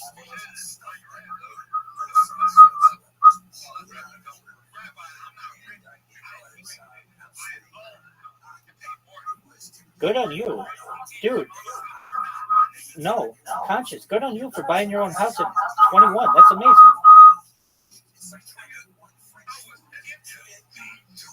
Oh, okay. All right. Well, shout out to the people who gifted it to you. They were looking out for your future. That's cool. Shout your uncle. Hey, can I talk to you about that for a second? There's a type of technology known as revivification technology, where you can take someone, if you have their DNA, you can.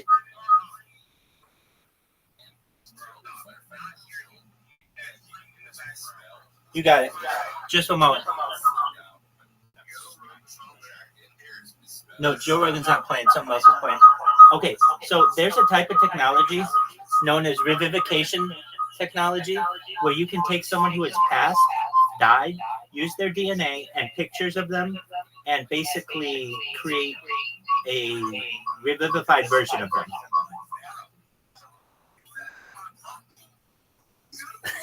If you just want to. Let me say this. I told it to someone earlier today about their mom, and they were very enthused about it.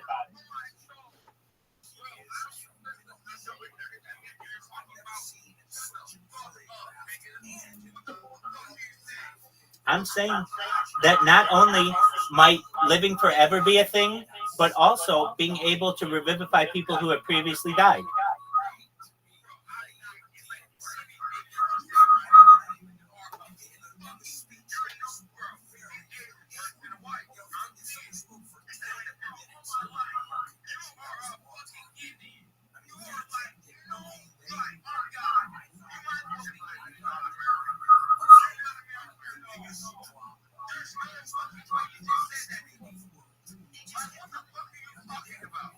I want you to know that if there were ever anybody in your life who had died who you previously wanted to bring back, that might be a technology that we might be able to utilize in the future?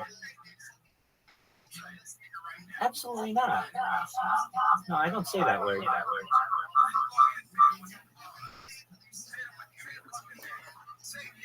I don't say that word.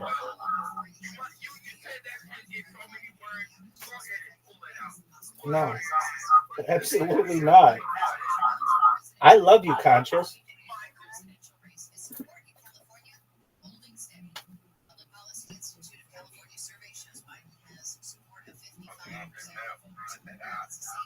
You wish. All right. No, I'm just. You think I'm Asian? I love it.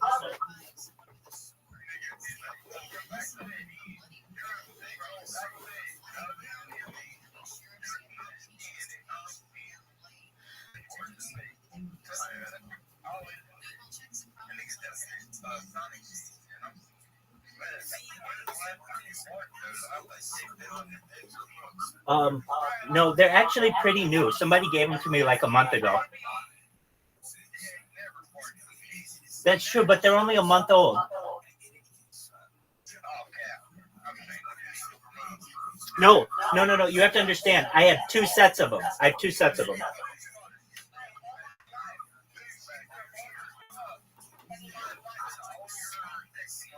I love you. Doug. Hey, we're going to watch Joe Rogan if you want to check it. Dude, it's my girl. Hey, what's going on, E-girl? Dog, this is my girl. This is my future ex-wife, and everybody knows it. She welcomed me with, "Hey, you little bitch," last night. Right. E-girl, tell everybody what's up, that you are my future ex-wife, and everyone knows it. E-girl knows she's Rabbi's future ex-wife. Sergeant, how you living, baby? Sergeant, are you coming to E-girl and Rabbi Rothschild's future wedding? Conscious is the best man.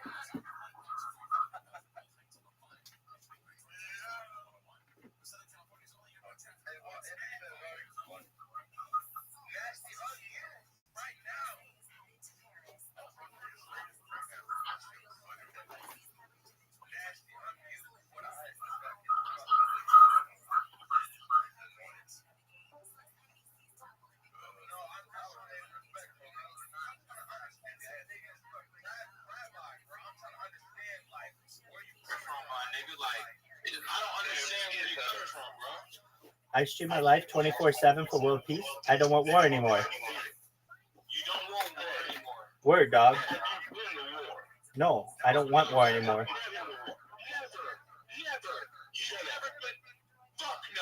No, I don't want to go to war.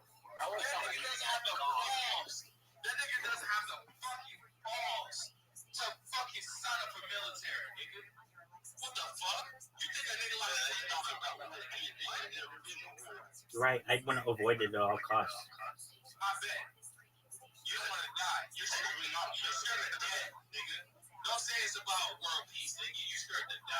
Hey, Sergeant, did you know that Conscious is the official president of the Rabbi Rothschild fan club?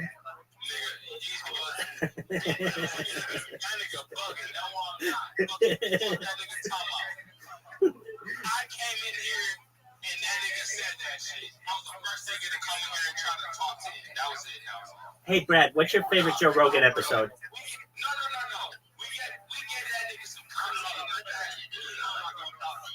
Okay, that's cool. You guys can just watch me. That's cool.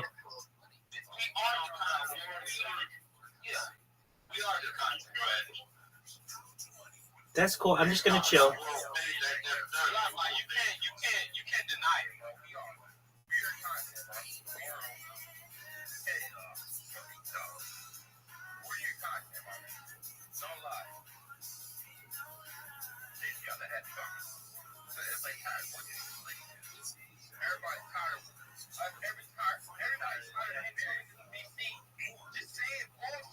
friend has an iPhone 15, but you have an iPhone 10. You look like a loser. What are you doing with that old? Look at that stupid old camera. Oh my God, what are you doing with that? You need the best one. You need the new one. If you have a 2007 car and your friend pulls up in a 2024 car, like, oh, I need the new one. What does the new one do? The new one does all these different things that the old one doesn't do. The new one drives itself. Oh, I gotta get the new one. And so what does that do? It pushes innovation. It promotes innovation. Materialism fuels innovation because we're always buying new stuff. If everybody stopped buying things, if everybody looked at their phone and said, this phone's perfect, I don't need a new phone. I could have that phone forever. You don't need a new iPhone. I could have like that phone forever. They would stop innovating. They would stop making things. It would just stop, and then nothing would get done. But because of materialism, because of this keeping up with the Joneses thing, where everybody wants the latest thing in their driveway to impress their neighbor, you want to pull up to the fucking diner and show all your friends. All that stuff just fuels the creation of new and better things, and we're all part of it. And every year, there's like a thing you didn't know. Like, I just got this phone. Check this out. This phone, I can make a circle on things, and it Googles it instantly. This phone transcribes all of my voice notes and then summarizes them for me.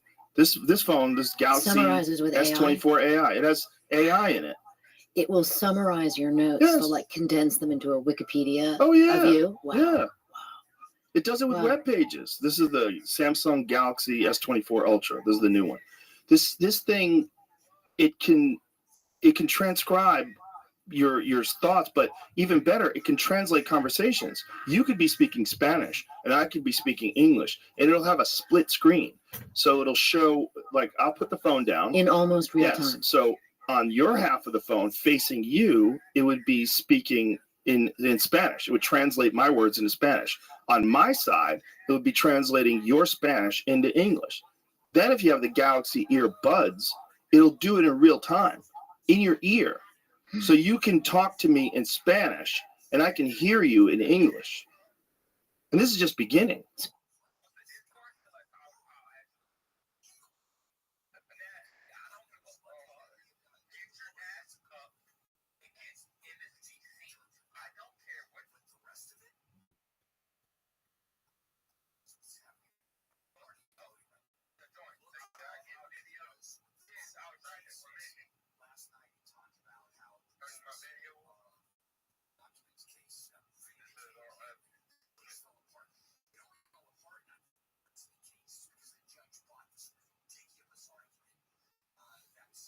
Immediately, it goes to Google. It shows you like instantaneously. Now, when you say ideas are life forms, Yeah. which is so interesting to me, haven't heard that. Are you talking about maybe consciousness? Yes. Like, okay, so this, and then what are your thoughts on how individual people are?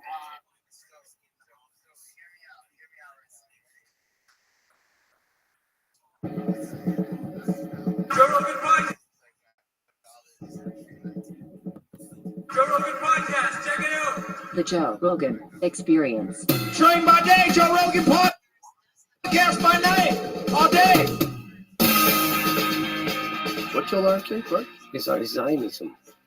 You know, if he didn't have that, I think he could be president. But You mean RFK Jr.? Yeah. Oh, I was confused. I meant, I was like, what? I meant figuratively. I was like, how does this have anything to do with the boycott of Starbucks and McDonald's and Sirhan? Like, what?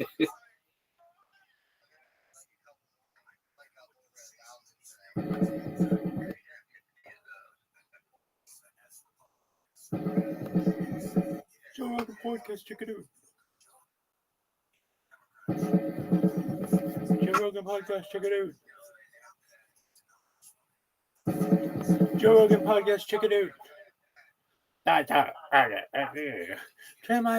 Trapped. I don't like being trapped in this Apple This ecosystem. motherfucker with the fucking. Joe Rogan podcast, check it out. The Joe Rogan Experience. Train by day, Joe Rogan podcast by night, all day. What's up, Noel? Nothing much. You guys hear me through this? Is this Yeah. too far away? Cool. No, it's perfect. It's perfect. Yeah, cool, It's a man. pleasure to meet you, man. Hey, you too. You too. Thanks for having me. I have a feeling if there's a movie that they do in the future of how the world changed in 2024, you're going to be in that movie. Yeah, that would be cool. Yeah, that'd be cool. I wonder if they'd get to play me. Yeah, they probably don't need people by then. They probably just do movies with AI and probably really quickly. You could probably like take a really great novel like The Great Gatsby, run it through an AI video creator, and it would just make you the most amazing version of The Great Gatsby. Yeah, that's true. Probably. Yeah, that'd be sick. But if we're talking about like historical moments in human beings and in technology, the implementation of Neuralink on the first human patient, that's you. Yeah, I guess so. No, definitely. Yeah. Yeah, I mean, I keep thinking about it like, BCI have been around for a while. So I've What is BCI? Brain computer interface. So like just implants that they've done in people, different ways that they've found, they've given people the ability to like control electronic devices. They've been able to control computers and stuff. There are a couple things out there. The Utah Ray, Synchron came out with something where basically they go through the artery in the neck, and that they kind of thread something up into the brain. It expands in a vein up there and an artery up there, and then they can like control the brain through that. So BCIs have been around for a while, a few decades at least, I think since like the 90s. So I always say that we're standing on the shoulders of giants sort of thing, but I know Neuralink just has, it's in a league of its own, and I know that, with Elon's name attached to it, it's going to blow up way more. But I think this is the beginning. I think everyone else that, comes after this basically is going to be pulled up by the progress Neuralink's making, and the fact that they are trying to like open source basically all of it. I think the whole field is just going to grow exponentially at this point. Well, we can only hope so. And that really is fascinating. And it really is fascinating how many different ways and strategies they've employed to try to connect computers to human beings and brains. So do you know what year the first one was that they did this? 98. Oh, maybe. Wow. Yeah, I think so. I think that was the Utah Ray. That just was, it looks like a chip with like more fixed like threads on it. They were, I think, a lot smaller, and it just sat on the brain. So obviously another open brain surgery, and they put it in there, and then it would read a section of the brain, motor cortex, I think, as well. Have you seen some of the stuff now where they're using some kind of scanning imagery where they can actually see thoughts? No, I haven't. Yeah, they're doing where they think they're going to be able to record dreams eventually, and what they're able to do now is get like an approximation of what someone is seeing and thinking. Whoa. Can you find that, Jimmy? Sort of figure out exactly what they did. Yeah, here it is. Scientists read dreams using brain scans. This is an older one. This is not the newer one. Okay, that's crazy.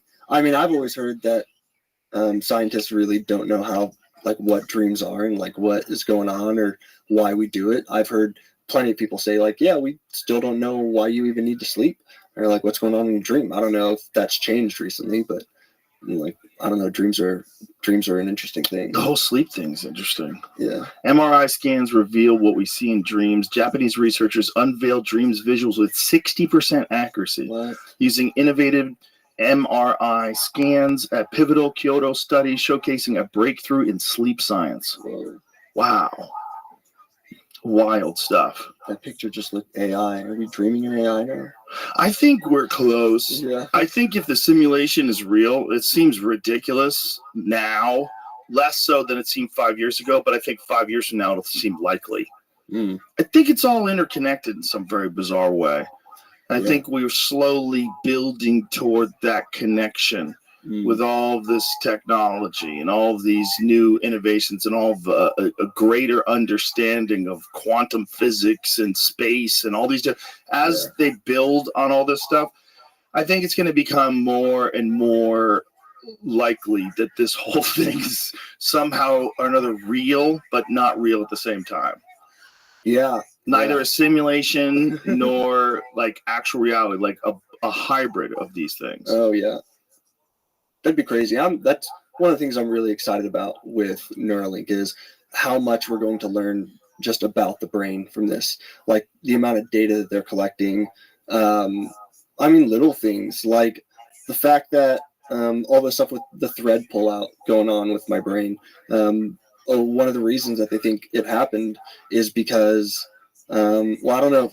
Have you heard about like the thread pullout and stuff? Yes. So Can you basically, explain it to yeah, people? yeah. So basically, there are 64 threads implanted in my brain, with 16 electrodes on them each.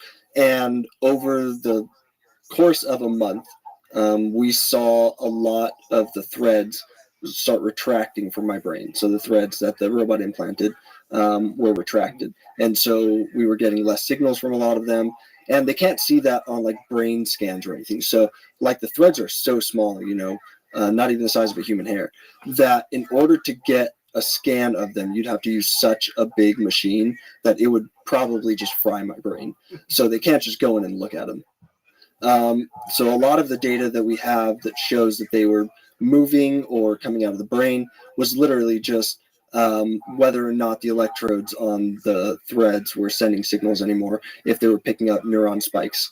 So a lot of the threads were getting pulled out, and that led to some declined performance for a while. They kind of fixed that in a way, but some of the reason that happened, at least we think, is because the brain moves more than they thought it would, which is something that was so bizarre to me when I first heard that. I was like, you guys don't know how much the brain moves? Like, this feels like that should have been something that was solved, ages ago. I never even thought it moved. Yeah, so it pulses with like your brain, with your heart, I mean. So like as your heart pulses and stuff, your brain pulses as well, because there's blood running through it and everything. So it's just pulsing, and they thought that it moved like pulses at about a 1 millimeter rate. So that's how much it'll pulse, like move is 1 millimeter. And they found in my brain that it was moving 3 millimeters pulsing. So that's on a scale of 3x times what they had made the whole Neuralink and the threads and everything for, to be able to withstand. So they think that might have had something to do with it as well. So is that a normal thing that, like, does the brain have a range? Yeah, I don't know. I think that's gonna we'll know more. Stiffness pulsation of the human brain detected by non-invasive time. The human brain pulses every time the heart beats. Scientists have used the tiny jiggle to reveal new insights about our neurons. Neuroscientist, try that name, Uli Rutischauer, PhD, thought he'd uncovered a strange new phenomenon.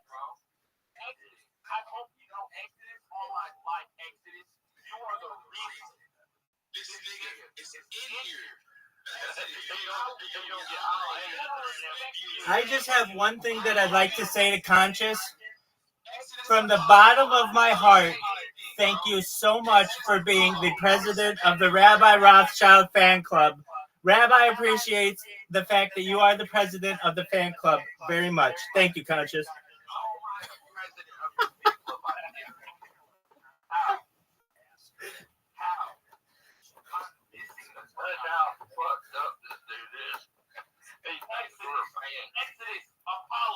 Exodus Apollo, the person that is in this bro, you are Exodus, you are the reason this nigga's in here.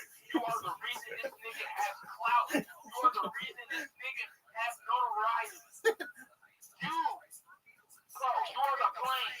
And no one else on tape was putting this nigga, giving this nigga attention but you, bro. Exodus, I don't fuck with that, bro. You gave this nigga the light bulb that he wanted. Why? Look at this nigga. Look at him. He sleeps in Sonic bed sheets and fuck on children. No, I don't do that. Look at him. He's so excited. He sleeps in Sonic bed sheets in his mama house. Look how excited he is. Exodus, this is all your fault, bro.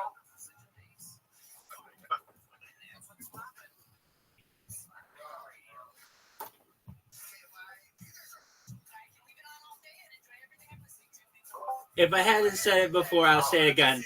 Conscious, thank you so much for being the president of the Rabbi Rothschild fan club. From the bottom of my heart, I sincerely appreciate it.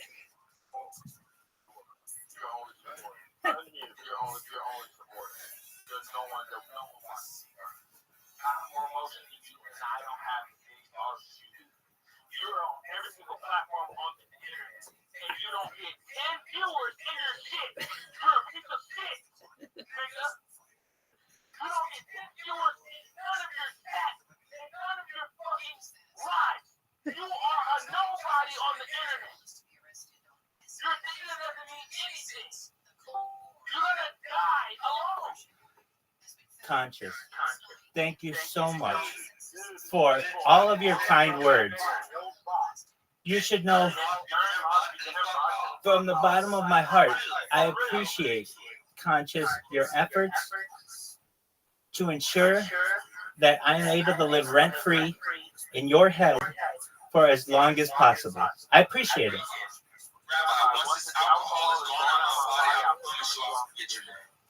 Where you know that I am just posted up in your. I promise you, I will never, ever, wallahi, never, ever say your name in my chat. All right, dude. Well, I love you. My homie gave you recognition, not me. Conscious, this is my VC. My homie Exodus gave you recognition for us to talk to you. Conscious, you're an amazing person. No. He's the only one dick is sucking your dick. No one else. And I'll let that know in his VC. Exodus, you're a dick sucking rabbi. Get out, buddy. Conscious, have I thanked you for being the president of the Rabbi Rothschild fan club? You're a pedophile. You like children, my nigga, and I can see it. I can tell. You like kids. You look like the version of Sony. Appreciate it. On my soul. Do you know who Sony is? I bet you don't, nigga. Who's Sony? Shut your bitch ass up. Sony Skrillex. You look like the Down syndrome version of fucking Skrillex. Tight, man. I appreciate it. Shut the fuck up, bitch. Hey, in answer to your question, Brad, no, I have nothing further to say. Thank you. Kangaroo face. Shut your bitch ass up. Fucking hate you, Rabbi. Thanks, Suck dog. my dick. Thank you.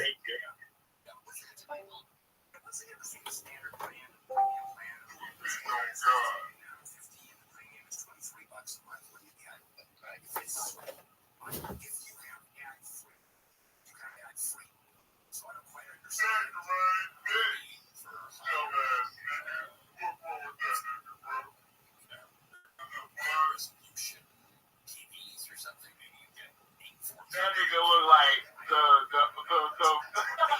kangaroo face.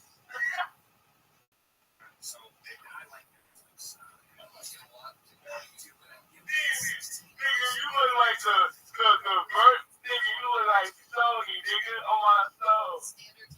The only version is really before he finishes the dust there. Here it goes again. President announced another round of student loan forgiveness. This one, $50,000 public sector workers, including nurses and firefighters, will cost $1.2 billion. What the fuck? I don't care about bro. Bro, Rabbi, bro. Honestly, bro. Student loan repayment plans. Good God, Reese. Don't got so many words to say. He gonna come back and say, you're president. We're here for home seat.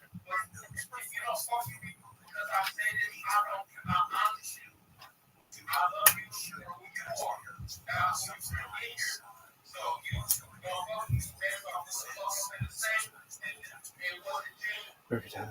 I'm sure the channel is perfect time. Perfect time.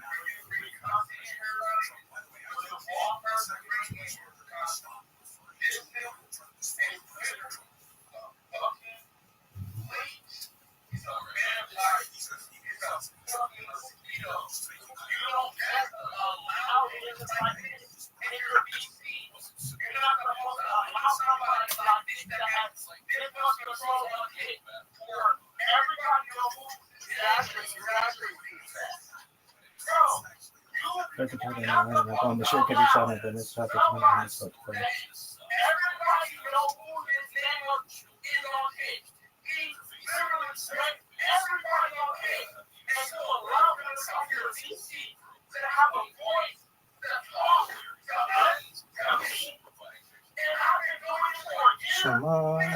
Yisrael, Adonai Elohim, Adonai Echad.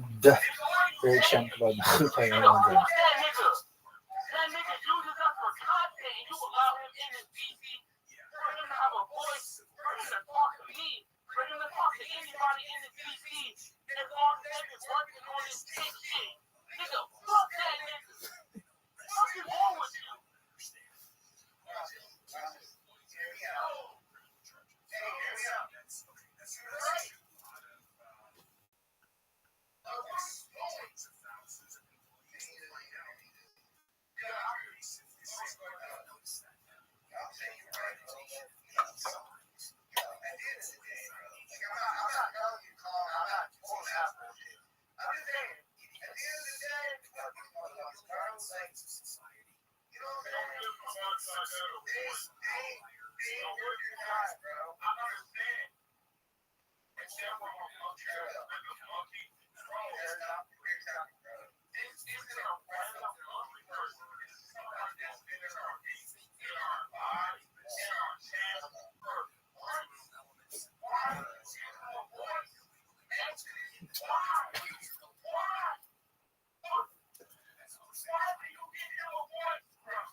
I will never understand it. I don't give a fuck. Exodus, bro. I love you, and I swear to God, I'm in your DC statement, bro. You can ban me after this. I don't give a fuck. All my life, I don't care. You can ban me. You can ban me after this. After tonight, you can ban me. I don't give a fuck. But the fact that you allow somebody like him, Exodus, the fact that you allow the dog, still they want to get in here. Bro, still me? Yeah. You trying to join? I'll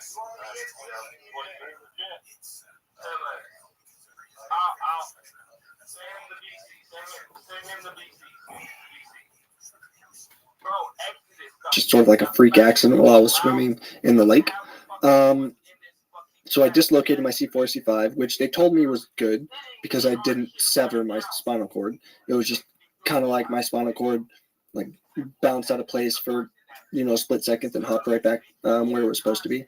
And so I cannot move anything. I have no control or sensation below my shoulders. I got a little bit back, like I can move my hand a little bit, but not enough to do anything. Like I couldn't control the joystick or anything. So yeah, no movement or sensation below my shoulders. Is there anything that, have you looked into what they do with stem cells? Or Yeah. I applied for studies before Neuralink, and I never got asked to be in any of them. I never even heard back from anyone, which is kind of what I assumed would happen with Neuralink, honestly. But I had applied for things because I obviously don't want to be paralyzed anymore. I don't want to be a quadriplegic. So it would be great if I could get into something and have them fix as much of me as possible. I mean, even if I had more control over my hands, the amount of things that I could do would like skyrocket, like an order of magnitude better. And my life would be better. My independence would be better. Everything. Yeah, I don't think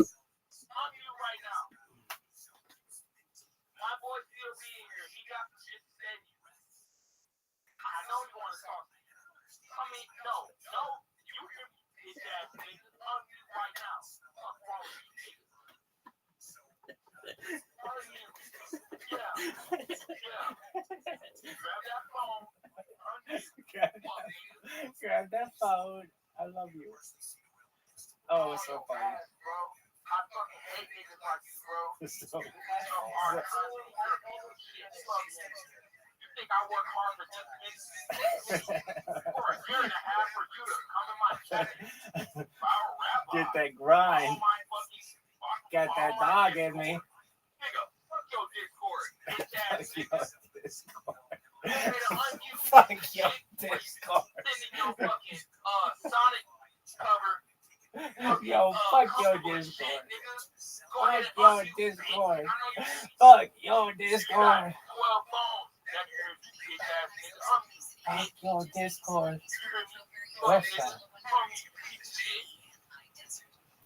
I fucking hate you. Unmute now. Just to follow up. Yeah, unmute. Don't get followed, bitch. Unmute right now. Unmute, nigga. Yeah. Unmute, nigga. Fuck it down. What you talking about? I got somebody that wants to say something. Hey, come on, send the. You want the cloud, right? You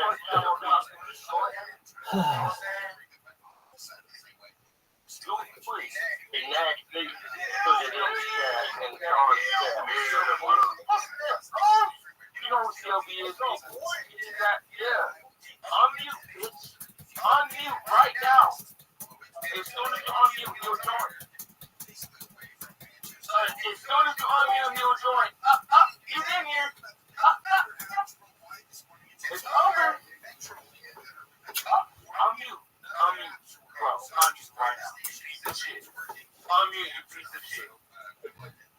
I fucking hate you. I swear to God. I'm trying to hide you. You suck dick for a living.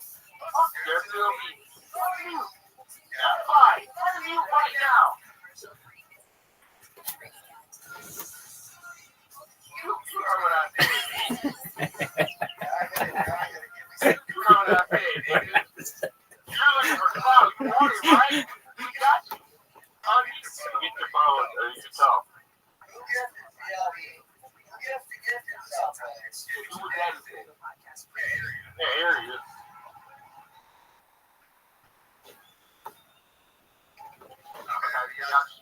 Stopping here to crash out.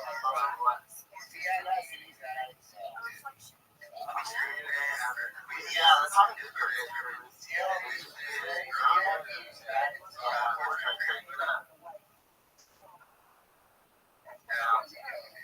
wait, just stopping here to crash out on them or what?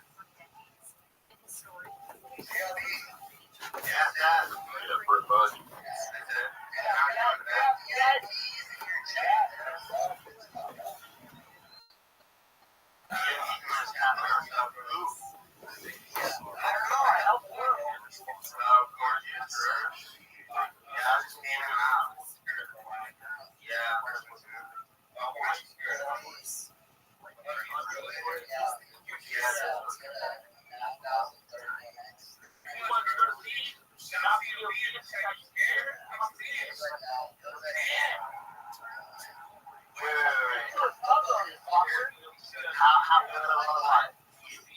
How much is the bet and how much you win?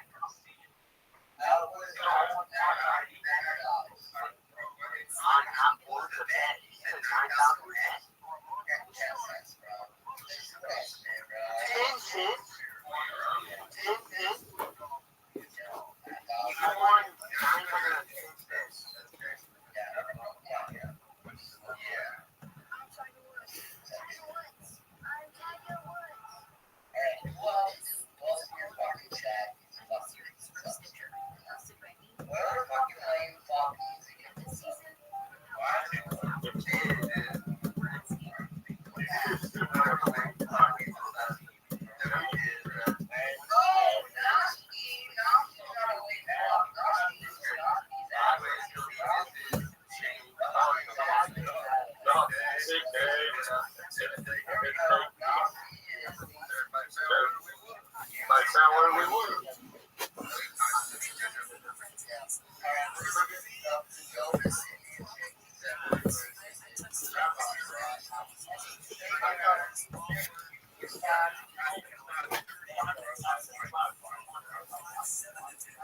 Codeine, baby. Oh, that is so funny. I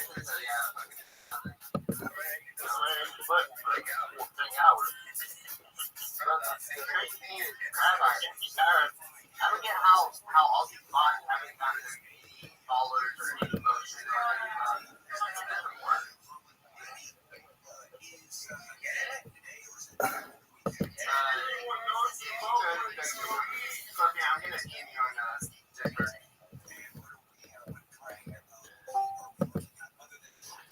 Yo, dog. Hi.